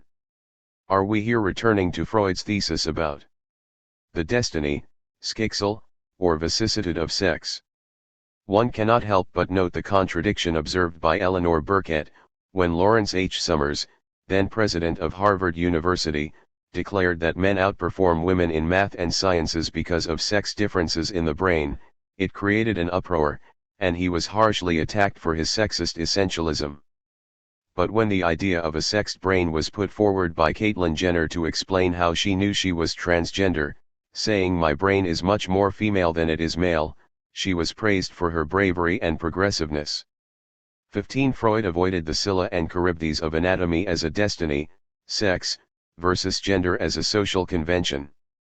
As we have seen, for psychoanalysis, sex is neither natural nor can it be reduced to a discursive construction. Let me insist, for psychoanalysis, sexual difference is neither sex nor gender because gender needs to be embodied and sex needs to be symbolized. This does not mean that gender is imaginary and that sex is symbolic. The problem that one finds in the clinical practice is always of the order of the real, of the unassimilable aspect of sexuality that does not stop not writing itself. In a text of 1915, Trieb Trieb Schicksal, literally, drive and the fates of the drive, Freud separates sexuality from the destiny of genitality, from the destiny of gender, and even from the destiny of reproduction. 16. The drive can be satisfied in one's own body or in the body of another person. When the drive is satisfied in somebody's body, this introduces a problem because if the drive is satisfied in the body of someone else, this exacerbates subjective division. As we have seen, Freud had further elaborated on the sexual drive as not determined by gender. Above all, in Freud's thinking the drive has only one object. The aim of the drive is satisfaction, a satisfaction that even when obtained is never complete. The drive, a tireless power, unlike other biological functions, knows no rhythm, or as Lacan put it, has no day or night, no spring or autumn, no rise and fall. It is a constant force. 17. The drive carries along a non-representable sexuality in the unconscious. The drive is neither a biological force nor a purely cultural construction. As we saw about the excremental object, the drive involves an object that is not in the body but has fallen from it, the object A. At the same time, the drive demarcates a bodily zone from which it originates as a cause. It is placed in a liminal location, between the organic and the inorganic. We are driven. Unlike the instinct, the drive is not functional, it will not work for the subject's benefit. It may even work against the subject's welfare. The drive might be destructive. 18. Lacan connects the drive with death. The drive, the partial drive, is profoundly a death drive and represents in itself the portion of death in the sexed living being. 19. Death is the motor of sexual life. The drive's trajectory is skewed, its sequence features no endpoint other than death itself. To cross the frontier between the sexes is often lived as traversing a mortal threshold, a passage from an impending doom towards a renaissance. What is at stake is precisely crossing an ultimate frontier. The drama of many adolescents identified as transgender is often predicated around existential issues, for beyond the gender trouble, it is often a matter of life and death. J, whom we met earlier, assured me that had not transitioned, he would now be dead. This remark chimes in with the alarmingly high suicide rates in the transgender community. Even when Angelina Jolie chose to have prophylactic surgeries so as to avoid developing breast and ovarian cancer, hers was a decision of life and death. After her surgery, her then husband, Brad Pitt, shared a revealing comment with the journalists. Pitt almost denied her mortality by saying, "She will not die." It was only after a pause that he added, "Of this." Even Caitlyn Jenner took the decision of coming out as a trans woman in relation to death. "If I was lying on my deathbed and I had kept this secret and never ever did anything about it, I would be lying there saying, 'You just blew your entire life.'" 20. I see in this eruption of death on the one hand something that touches the real, and on the other a limit imposed to the plasticity of the libido. Several texts by Freud broach this same topic. One summary was offered by Jean Laplanche and Jean-Bertrand Pontalis in the language of psychoanalysis. 21. Freud talks of Plastizität or of freie Beweglichkeit der Libido to refer to a mobility that is confined to an interchangeability of objects and positions. In the entry for Plasticity of the Libido, Laplanche and Pontalis show how this notion appears late in Freud and is opposed to that of viscosity of the libido. The viscosity of the libido makes the cure difficult because symptoms remain fixed. Plasticity seems to help the progress of the psychoanalytic cure because it allows for change, which sends us back to what I described as the new plasticity of the body. Plastic is more than an aesthetic endeavor. If there is beauty, it is the radiance of desire becoming visible, the beauty of being.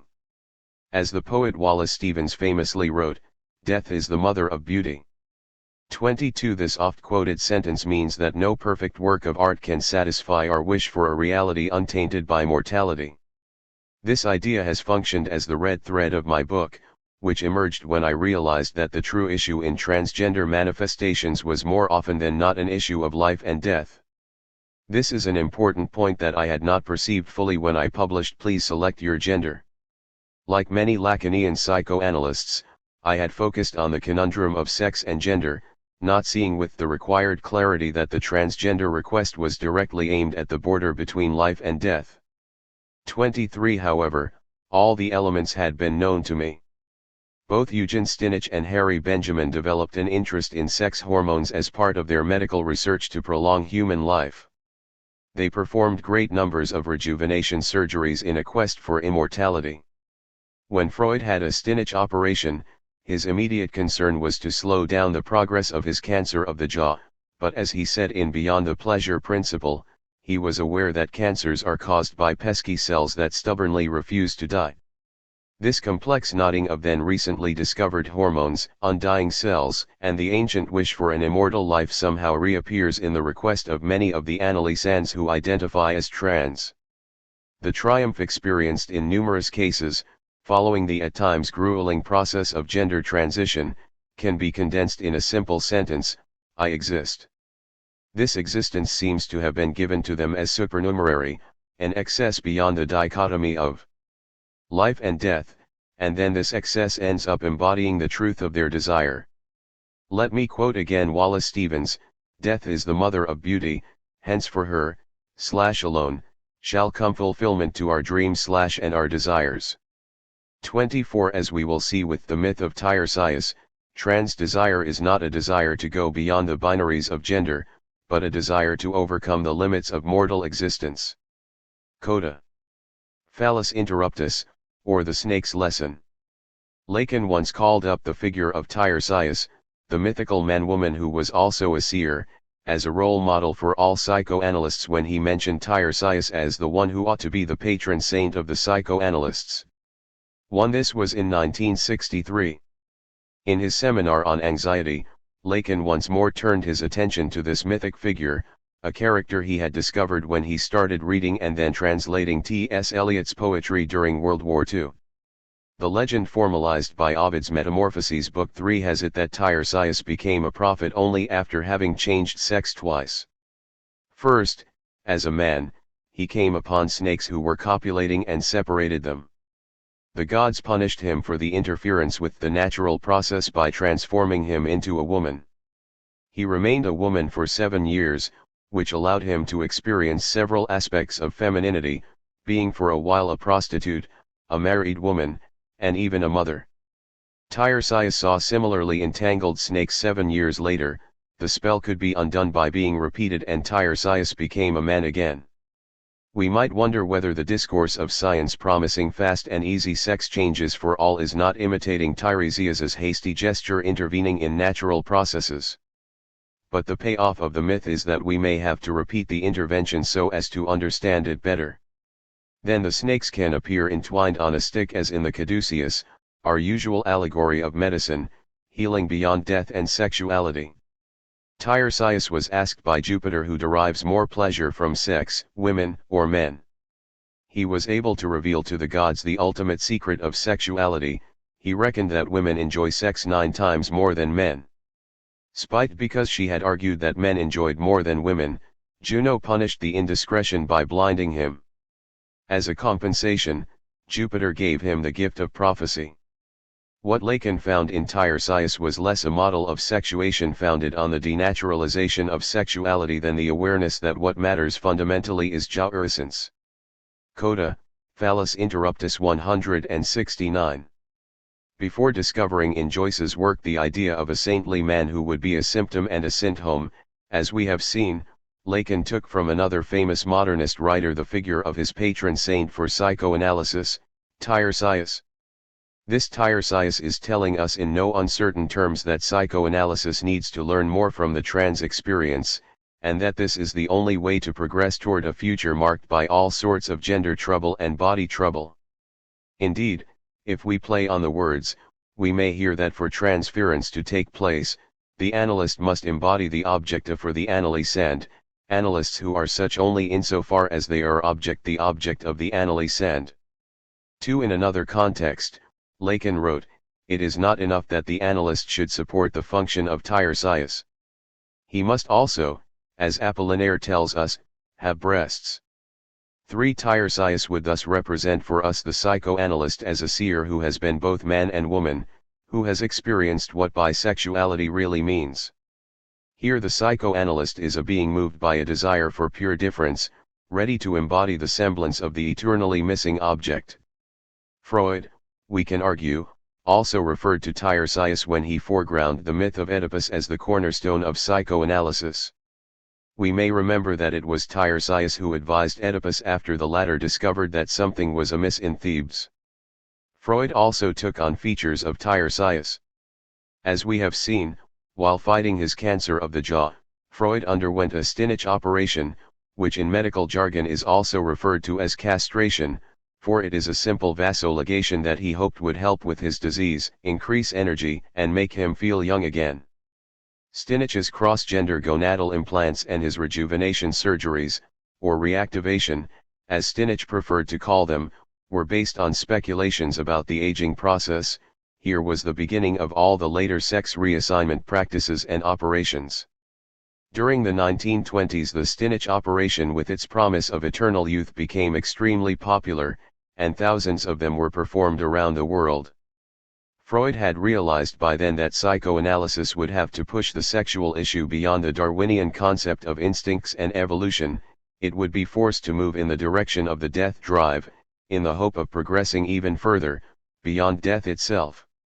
In the Odyssey, however, Tiresias is already dead. He is the blind prophet who lives among the shades of the underworld.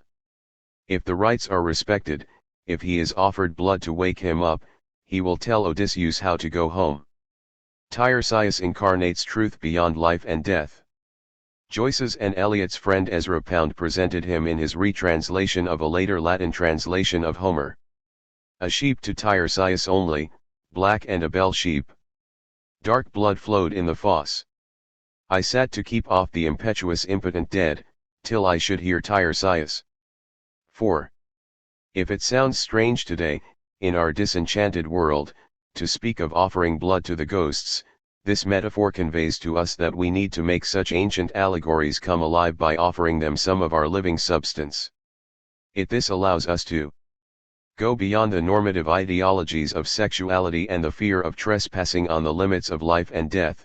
The journey will have been worthwhile.